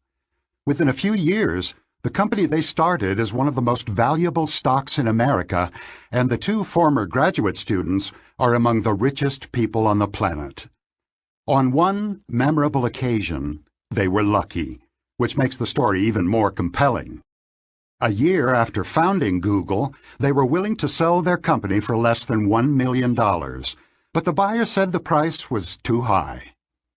Mentioning the single lucky incident actually makes it easier to underestimate the multitude of ways in which luck affected the outcome. A detailed history would specify the decisions of Google's founders, But for our purposes, it suffices to say that almost every choice they made had a good outcome. A more complete narrative would describe the actions of the firms that Google defeated. The hapless competitors would appear to be blind, slow, and altogether inadequate in dealing with the threat that eventually overwhelmed them. I intentionally told this tale blandly, but you get the idea. There's a very good story here. Fleshed out in more detail, the story could give you the sense that you understand what made Google succeed. It would also make you feel that you've learned a valuable general lesson about what makes businesses succeed. Unfortunately, there is good reason to believe that your sense of understanding and learning from the Google story is largely illusory. The ultimate test of an explanation is whether it would have made the event predictable in advance. No story of Google's unlikely success will meet that test, because no story can include the myriad of events that would have caused a different outcome. The human mind does not deal well with non-events. The fact that many of the important events that did occur involved choices further tempts you to exaggerate the role of skill and underestimate the part that luck played in the outcome. Because every critical decision turned out well, the record suggests almost flawless prescience, but bad luck could have disrupted any one of the successful steps. The halo effect adds the final touches, lending an aura of invincibility to the heroes of the story. Like watching a skilled rafter avoid one potential calamity after another as he goes down the rapids, the unfolding of the Google story is thrilling because of the constant risk of disaster. However, there is an instructive difference between the two cases. The skilled rafter has gone down rapids hundreds of times. He has learned to read the roiling water in front of him and to anticipate obstacles. He has learned to make the tiny adjustments of posture that keep him upright. There are fewer opportunities for young men to learn how to create a giant company, and fewer chances to avoid hidden rocks, such as a brilliant innovation by a competing firm. Of course, there was a great deal of skill in the Google story, but luck played a more important role in the actual event than it does in the telling of it. And the more luck was involved, the less there is to be learned. At work here is that powerful "what you see is all there is" rule.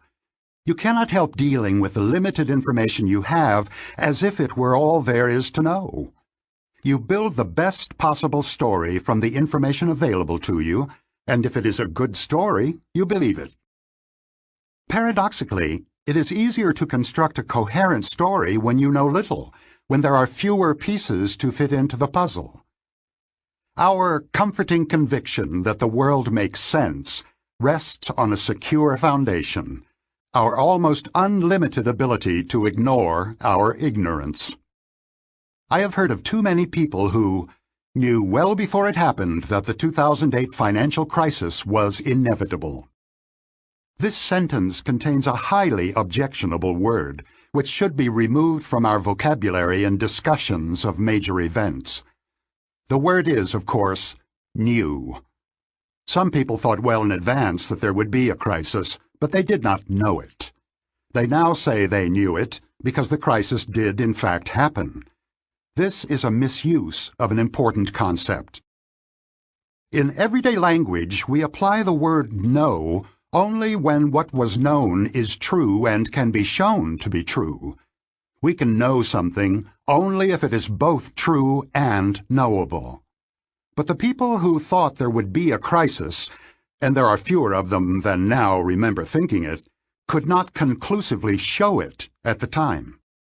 Many intelligent and well-informed people were keenly interested in the future of the economy and did not believe a catastrophe was imminent. I infer from this fact that the crisis was not knowable. What is perverse about the use of know in this context is not that some individuals get credit for prescience that they do not deserve. It is that the language implies that the world is more knowable than it is. It helps perpetuate a pernicious illusion. The core of the illusion is that we believe we understand the past, which implies that the future also should be knowable, but in fact we understand the past less than we believe we do. Know is not the only word that fosters this illusion. In common usage, the words intuition and premonition also are reserved for past thoughts that turned out to be true. The statement, "I had a premonition that the marriage would not last, but I was wrong," sounds odd, as does any sentence about an intuition that turned out to be false. To think clearly about the future, we need to clean up the language that we use in labeling the beliefs we had in the past. The social costs of hindsight. The mind that makes up narratives about the past is a sense-making organ. When an unpredicted event occurs, we immediately adjust our view of the world to accommodate the surprise. Imagine yourself before a football game between two teams that have the same record of wins and losses.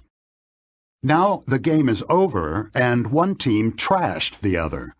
In your revised model of the world, the winning team is much stronger than the loser, and your view of the past as well as of the future has been altered by that new perception.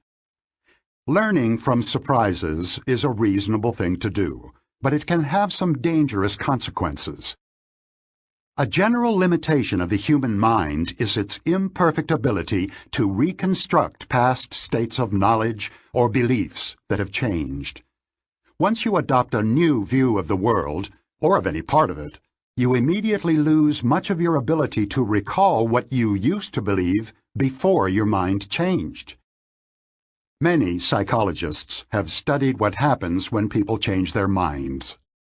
Choose a topic on which minds are not completely made up, say the death penalty.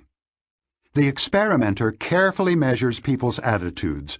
Next, the participants see or hear a persuasive pro or con message. Then the experimenter measures people's attitudes again. They usually are closer to the persuasive message they were exposed to. Finally, the participants report the opinion they held beforehand. This task turns out to be surprisingly difficult. Asked to reconstruct their former beliefs, people retrieve their current ones instead, an instance of substitution, and many cannot believe that they ever felt differently. Your inability to reconstruct past beliefs will inevitably cause you to underestimate the extent to which you were surprised by past events. Baruch Fischoff first demonstrated this "I knew it all along" effect, or hindsight bias, when he was a student in Jerusalem. Together with Ruth Beth, another of our students, Fischoff conducted a survey before President Richard Nixon visited China and Russia in 1972. The respondents assigned probabilities to 15 possible outcomes of Nixon's diplomatic initiatives. Would Mao Zedong agree to meet with Nixon? Might the United States grant diplomatic recognition to China? After decades of enmity, could the United States and the Soviet Union agree on anything significant? After Nixon's return from his travels, Fischoff and Beth asked the same people to recall the probability that they had originally assigned to each of the 15 possible outcomes. The results were clear.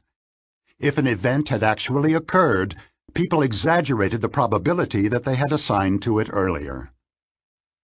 If the possible event had not come to pass, the participants erroneously recalled that they had always considered it unlikely.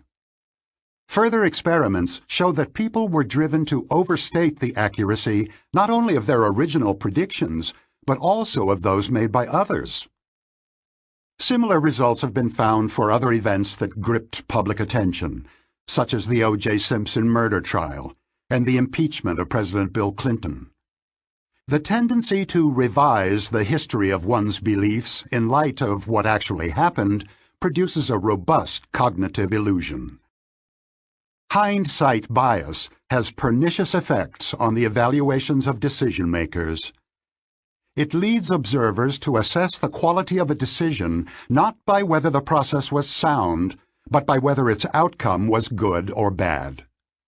Consider a low-risk surgical intervention in which an unpredictable accident occurred that caused the patient's death.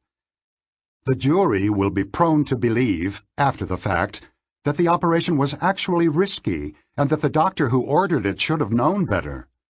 This outcome bias makes it almost impossible to evaluate a decision properly in terms of the beliefs that were reasonable when the decision was made. Hindsight is especially unkind to decision-makers who act as agents for others: physicians, financial advisors, third-base coaches, CEOs, social workers, diplomats, politicians. We are prone to blame decision-makers for good decisions that worked out badly and to give them too little credit for successful moves that appear obvious only after the fact. There is a clear outcome bias. When the outcomes are bad, the clients often blame their agents for not seeing the handwriting on the wall, forgetting that it was written in invisible ink that became legible only afterward. Actions that seemed prudent in foresight can look irresponsibly negligent in hindsight. Based on an actual legal case, students in California were asked whether the city of Duluth, Minnesota, should have shouldered the considerable cost of hiring a full-time bridge monitor to protect against the risk that debris might get caught and block the free flow of water. One group was shown only the evidence available at the time of the city's decision. 24% of these people felt that Duluth should take on the expense of hiring a flood monitor. The second group was informed that debris had blocked the river, causing major flood damage. 56% of these people said the city should have hired the monitor, although they had been explicitly instructed not to let hindsight distort their judgment. The worse the consequence, the greater the hindsight bias. In the case of a catastrophe such as 9/11, we are especially ready to believe that the officials who failed to anticipate it were negligent or blind. On July 10, 2001, the Central Intelligence Agency obtained information that al-Qaeda might be planning a major attack against the United States. George Tenet, director of the CIA, brought the information not to President George W. Bush, but to National Security Advisor Condoleezza Rice. When the facts later emerged, Ben Bradley, the legendary executive editor of the Washington Post, declared, "It seems to me elementary that if you've got the story that's going to dominate history, you might as well go right to the president." But on July 10th, no one knew or could have known that this tidbit of intelligence would turn out to dominate history. Because adherence to standard operating procedures is difficult to second-guess, decision-makers who expect to have their decisions scrutinized with hindsight are driven to bureaucratic solutions and to an extreme reluctance to take risks. As malpractice litigation became more common, physicians changed their procedures in multiple ways, ordered more tests, referred more cases to specialists, applied conventional treatments even when they were unlikely to help. These actions protected the physicians more than they benefited the patients, creating the potential for conflicts of interest. Increased accountability is a mixed blessing. Although hindsight and the outcome bias generally foster risk aversion, they also bring undeserved rewards to irresponsible risk seekers, such as a general or an entrepreneur who took a crazy gamble and won. Leaders who have been lucky are never punished for having taken too much risk. Instead, they are believed to have had the flair and foresight to anticipate success, and the sensible people who doubted them are seen in hindsight as mediocre, timid, and weak. A few lucky gambles can crown a reckless leader with a halo of prescience and boldness.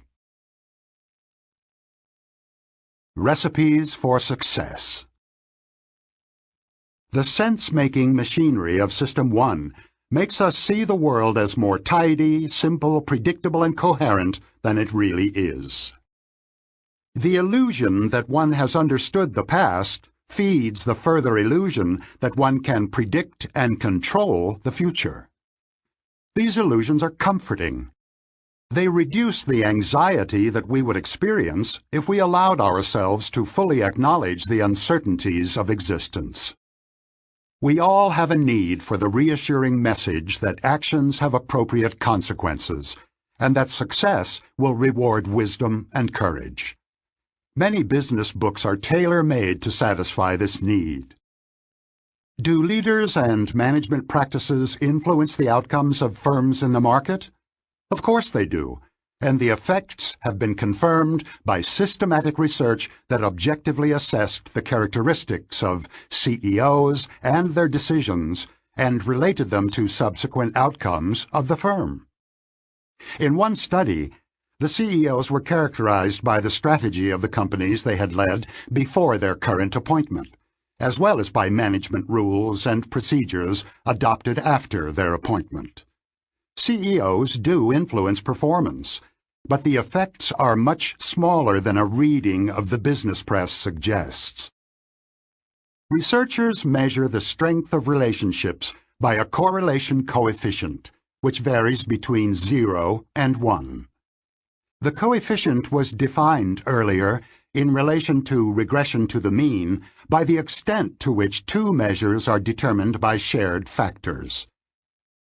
A very generous estimation of the correlation between the success of the firm and the quality of its CEO might be as high as 0.30, indicating 30% overlap. To appreciate the significance of this number, consider the following question. Suppose you consider many pairs of firms. Two firms in each pair are generally similar, but the CEO of one of them is better than the other.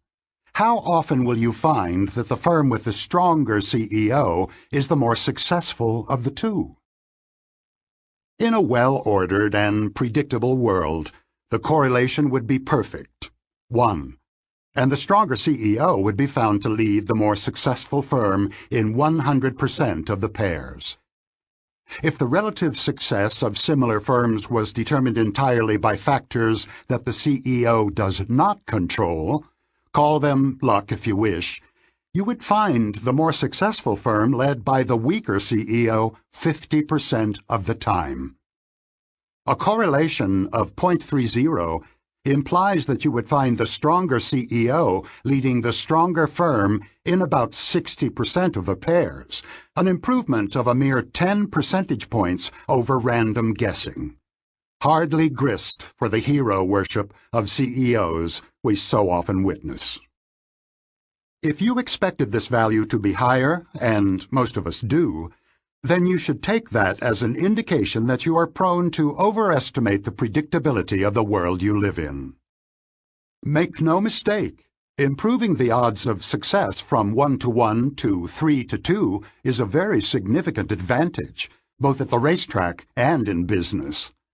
From the perspective of most business writers, however, a CEO who has so little control over performance would not be particularly impressive even if her firm did well. It is difficult to imagine people lining up at airport bookstores to buy a book that enthusiastically describes the practices of business leaders who, on average, do somewhat better than chance. Consumers have a hunger for a clear message about the determinants of success and failure in business, and they need stories that offer a sense of understanding, however illusory.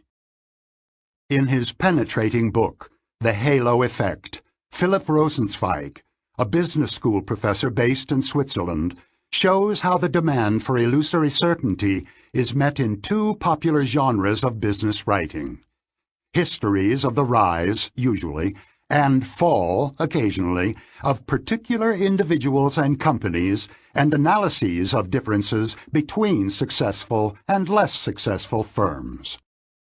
He concludes that stories of success and failure consistently exaggerate the impact of leadership style and management practices on firm outcomes, and thus their message is rarely useful. To appreciate what is going on, imagine that business experts, such as other CEOs, are asked to comment on the reputation of the chief executive of a company. They are keenly aware of whether the company has recently been thriving or failing. As we saw earlier in the case of Google, this knowledge generates a halo. The CEO of a successful company is likely to be called flexible, methodical, and decisive. Imagine that a year has passed and things have gone sour. The same executive is now described as confused, rigid, and authoritarian. Both descriptions sound right at the time. It seems almost absurd to call a successful leader rigid and confused, or a struggling leader flexible and methodical. Indeed, the halo effect is so powerful that you probably find yourself resisting the idea that the same person and the same behaviors appear methodical when things are going well and rigid when things are going poorly. Because of the halo effect, we get the causal relationship backward. We are prone to believe that the firm fails because its CEO is rigid, when the truth is that the CEO appears to be rigid because the firm is failing. This is how illusions of understanding are born. The halo effect and outcome bias combine to explain the extraordinary appeal of books that seek to draw operational morals from systematic examination of successful businesses. One of the best-known examples of this genre is Jim Collins and Jerry I. Porras's Built to Last. The book contains a thorough analysis of 18 pairs of competing companies in which one was more successful than the other. The data for these comparisons are ratings of various aspects of corporate culture, strategy, and management practices. We believe every CEO, manager, and entrepreneur in the world should read this book, the authors proclaim. You can build a visionary company. The basic message of Built to Last, and other similar books, is that good managerial practices can be identified and that good practices will be rewarded by good results. Both messages are overstated. The comparison of firms that have been more or less successful is to a significant extent a comparison between firms that have been more or less lucky. Knowing the importance of luck, you should be particularly suspicious when highly consistent patterns emerge from the comparison of successful and less successful firms. In the presence of randomness, regular patterns can only be mirages. Because luck plays a large role, the quality of leadership and management practices cannot be inferred reliably from observations of success. And even if you had perfect foreknowledge that a CEO has brilliant vision and extraordinary competence, you still would be unable to predict how the company will perform with much better accuracy than the flip of a coin. On average, the gap in corporate profitability and stock returns between the outstanding firms and the less successful firms studied and Built to Last shrank to almost nothing in the period following the study. The average profitability of the companies identified in the famous In Search of Excellence dropped sharply as well within a short time. A study of Fortune's most admired companies finds that over a 20-year period, the firms with the worst ratings went on to earn much higher stock returns than the most admired firms. You are probably tempted to think of causal explanations for these observations. Perhaps the successful firms became complacent. The less successful firms tried harder. But this is the wrong way to think about what happened. The average gap must shrink, because the original gap was due in good part to luck, which contributed both to the success of the top firms and to the lagging performance of the rest. We have already encountered this statistical fact of life, regression to the mean. Stories of how businesses rise and fall strike a chord with readers by offering what the human mind needs, a simple message of triumph and failure that identifies clear causes and ignores the determinative power of luck and the inevitability of regression. These stories induce and maintain an illusion of understanding, imparting lessons of little enduring value to readers who are all too eager to believe them. Speaking of hindsight. The mistake appears obvious, but it is just hindsight. You could not have known in advance. He's learning too much from this success story, which is too tidy. He has fallen for a narrative fallacy. She has no evidence for saying that the firm is badly managed. All she knows is that its stock has gone down. This is an outcome bias, part hindsight and part halo effect. Let's not fall for the outcome bias. This was a stupid decision, even though it worked out well. Chapter 20. The Illusion of Validity. System 1 is designed to jump to conclusions from little evidence, and it is not designed to know the size of its jumps. Because of what you see is all there is, only the evidence at hand counts. Because of confidence by coherence, the subjective confidence we have in our opinions reflects the coherence of the story that System 1 and System 2 have constructed. The amount of evidence and its quality do not count for much, because poor evidence can make a very good story. For some of our most important beliefs, we have no evidence at all, except that people we love and trust hold these beliefs. Considering how little we know, the confidence we have in our beliefs is preposterous, and it is also essential. The Illusion of Validity. Many decades ago, I spent what seemed like a great deal of time under a scorching sun, watching groups of sweaty soldiers as they solved a problem. I was doing my national service in the Israeli Army at the time. I had completed an undergraduate degree in psychology, and after a year as an infantry officer, was assigned to the Army's psychology branch, where one of my occasional duties was to help evaluate candidates for officer training. We used methods that had been developed by the British Army in World War II. One test, called the Leaderless Group Challenge, was conducted on an obstacle field. 8 candidates, strangers to each other, with all insignia of rank removed and only numbered tags to identify them, were instructed to lift a long log from the ground and haul it to a wall about 6 feet high. The entire group had to get to the other side of the wall without the log touching either the ground or the wall, and without anyone touching the wall. If any of these things happened, they had to declare it and start again. There was more than one way to solve the problem. A common solution was for the team to send several men to the other side by crawling over the pole as it was held at an angle, like a giant fishing rod, by other members of the group. Or else some soldiers would climb onto someone's shoulders and jump across. The last man would then have to jump up at the pole, held up at an angle by the rest of the group, shinny his way along its length as the others kept him and the pole suspended in the air and leaped safely to the other side. Failure was common at this point, which required them to start all over again. As a colleague and I monitored the exercise, we made note of who took charge, who tried to lead but was rebuffed, how cooperative each soldier was in contributing to the group effort.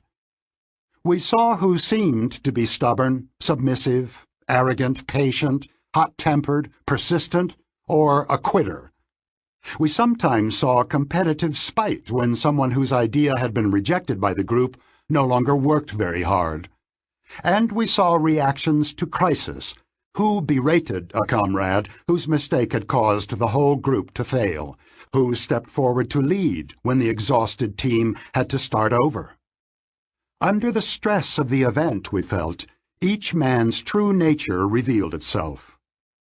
Our impression of each candidate's character was as direct and compelling as the color of the sky.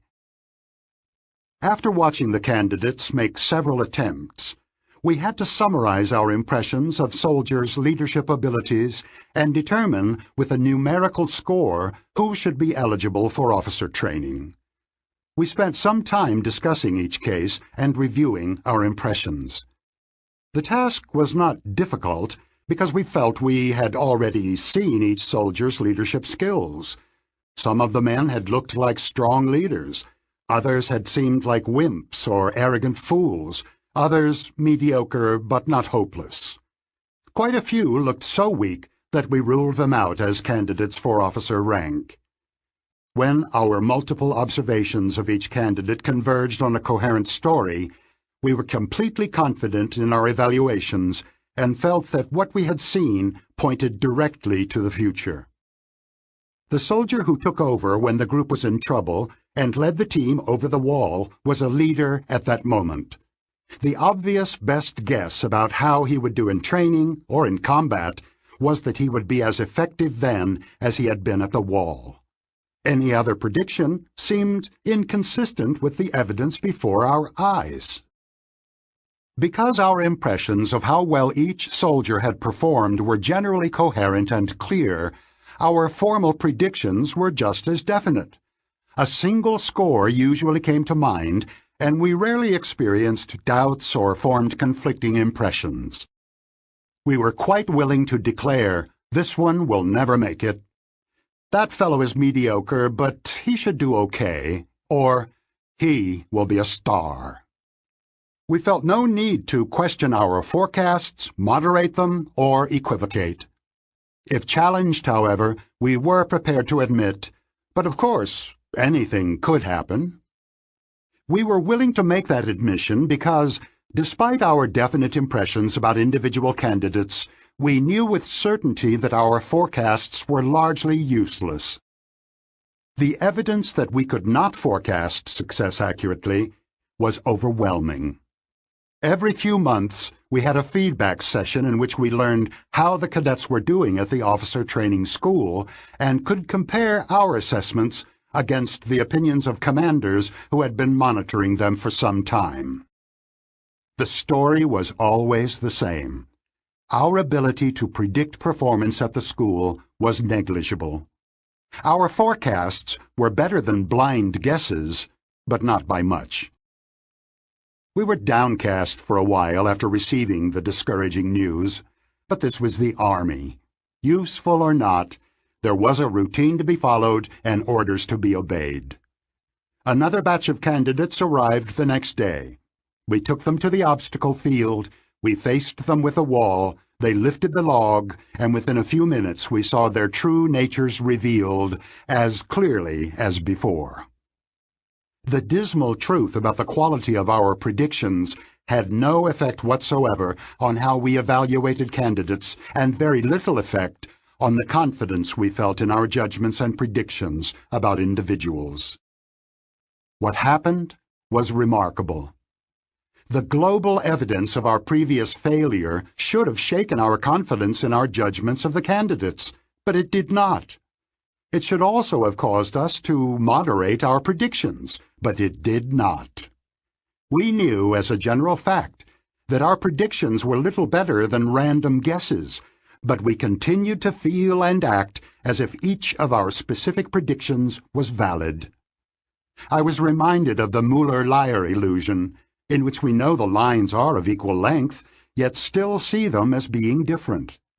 I was so struck by the analogy that I coined a term for our experience, the illusion of validity. I had discovered my first cognitive illusion. Decades later, I can see many of the central themes of my thinking and of this book in that old story. Our expectations for the soldier's future performance were a clear instance of substitution, and of the representativeness heuristic in particular.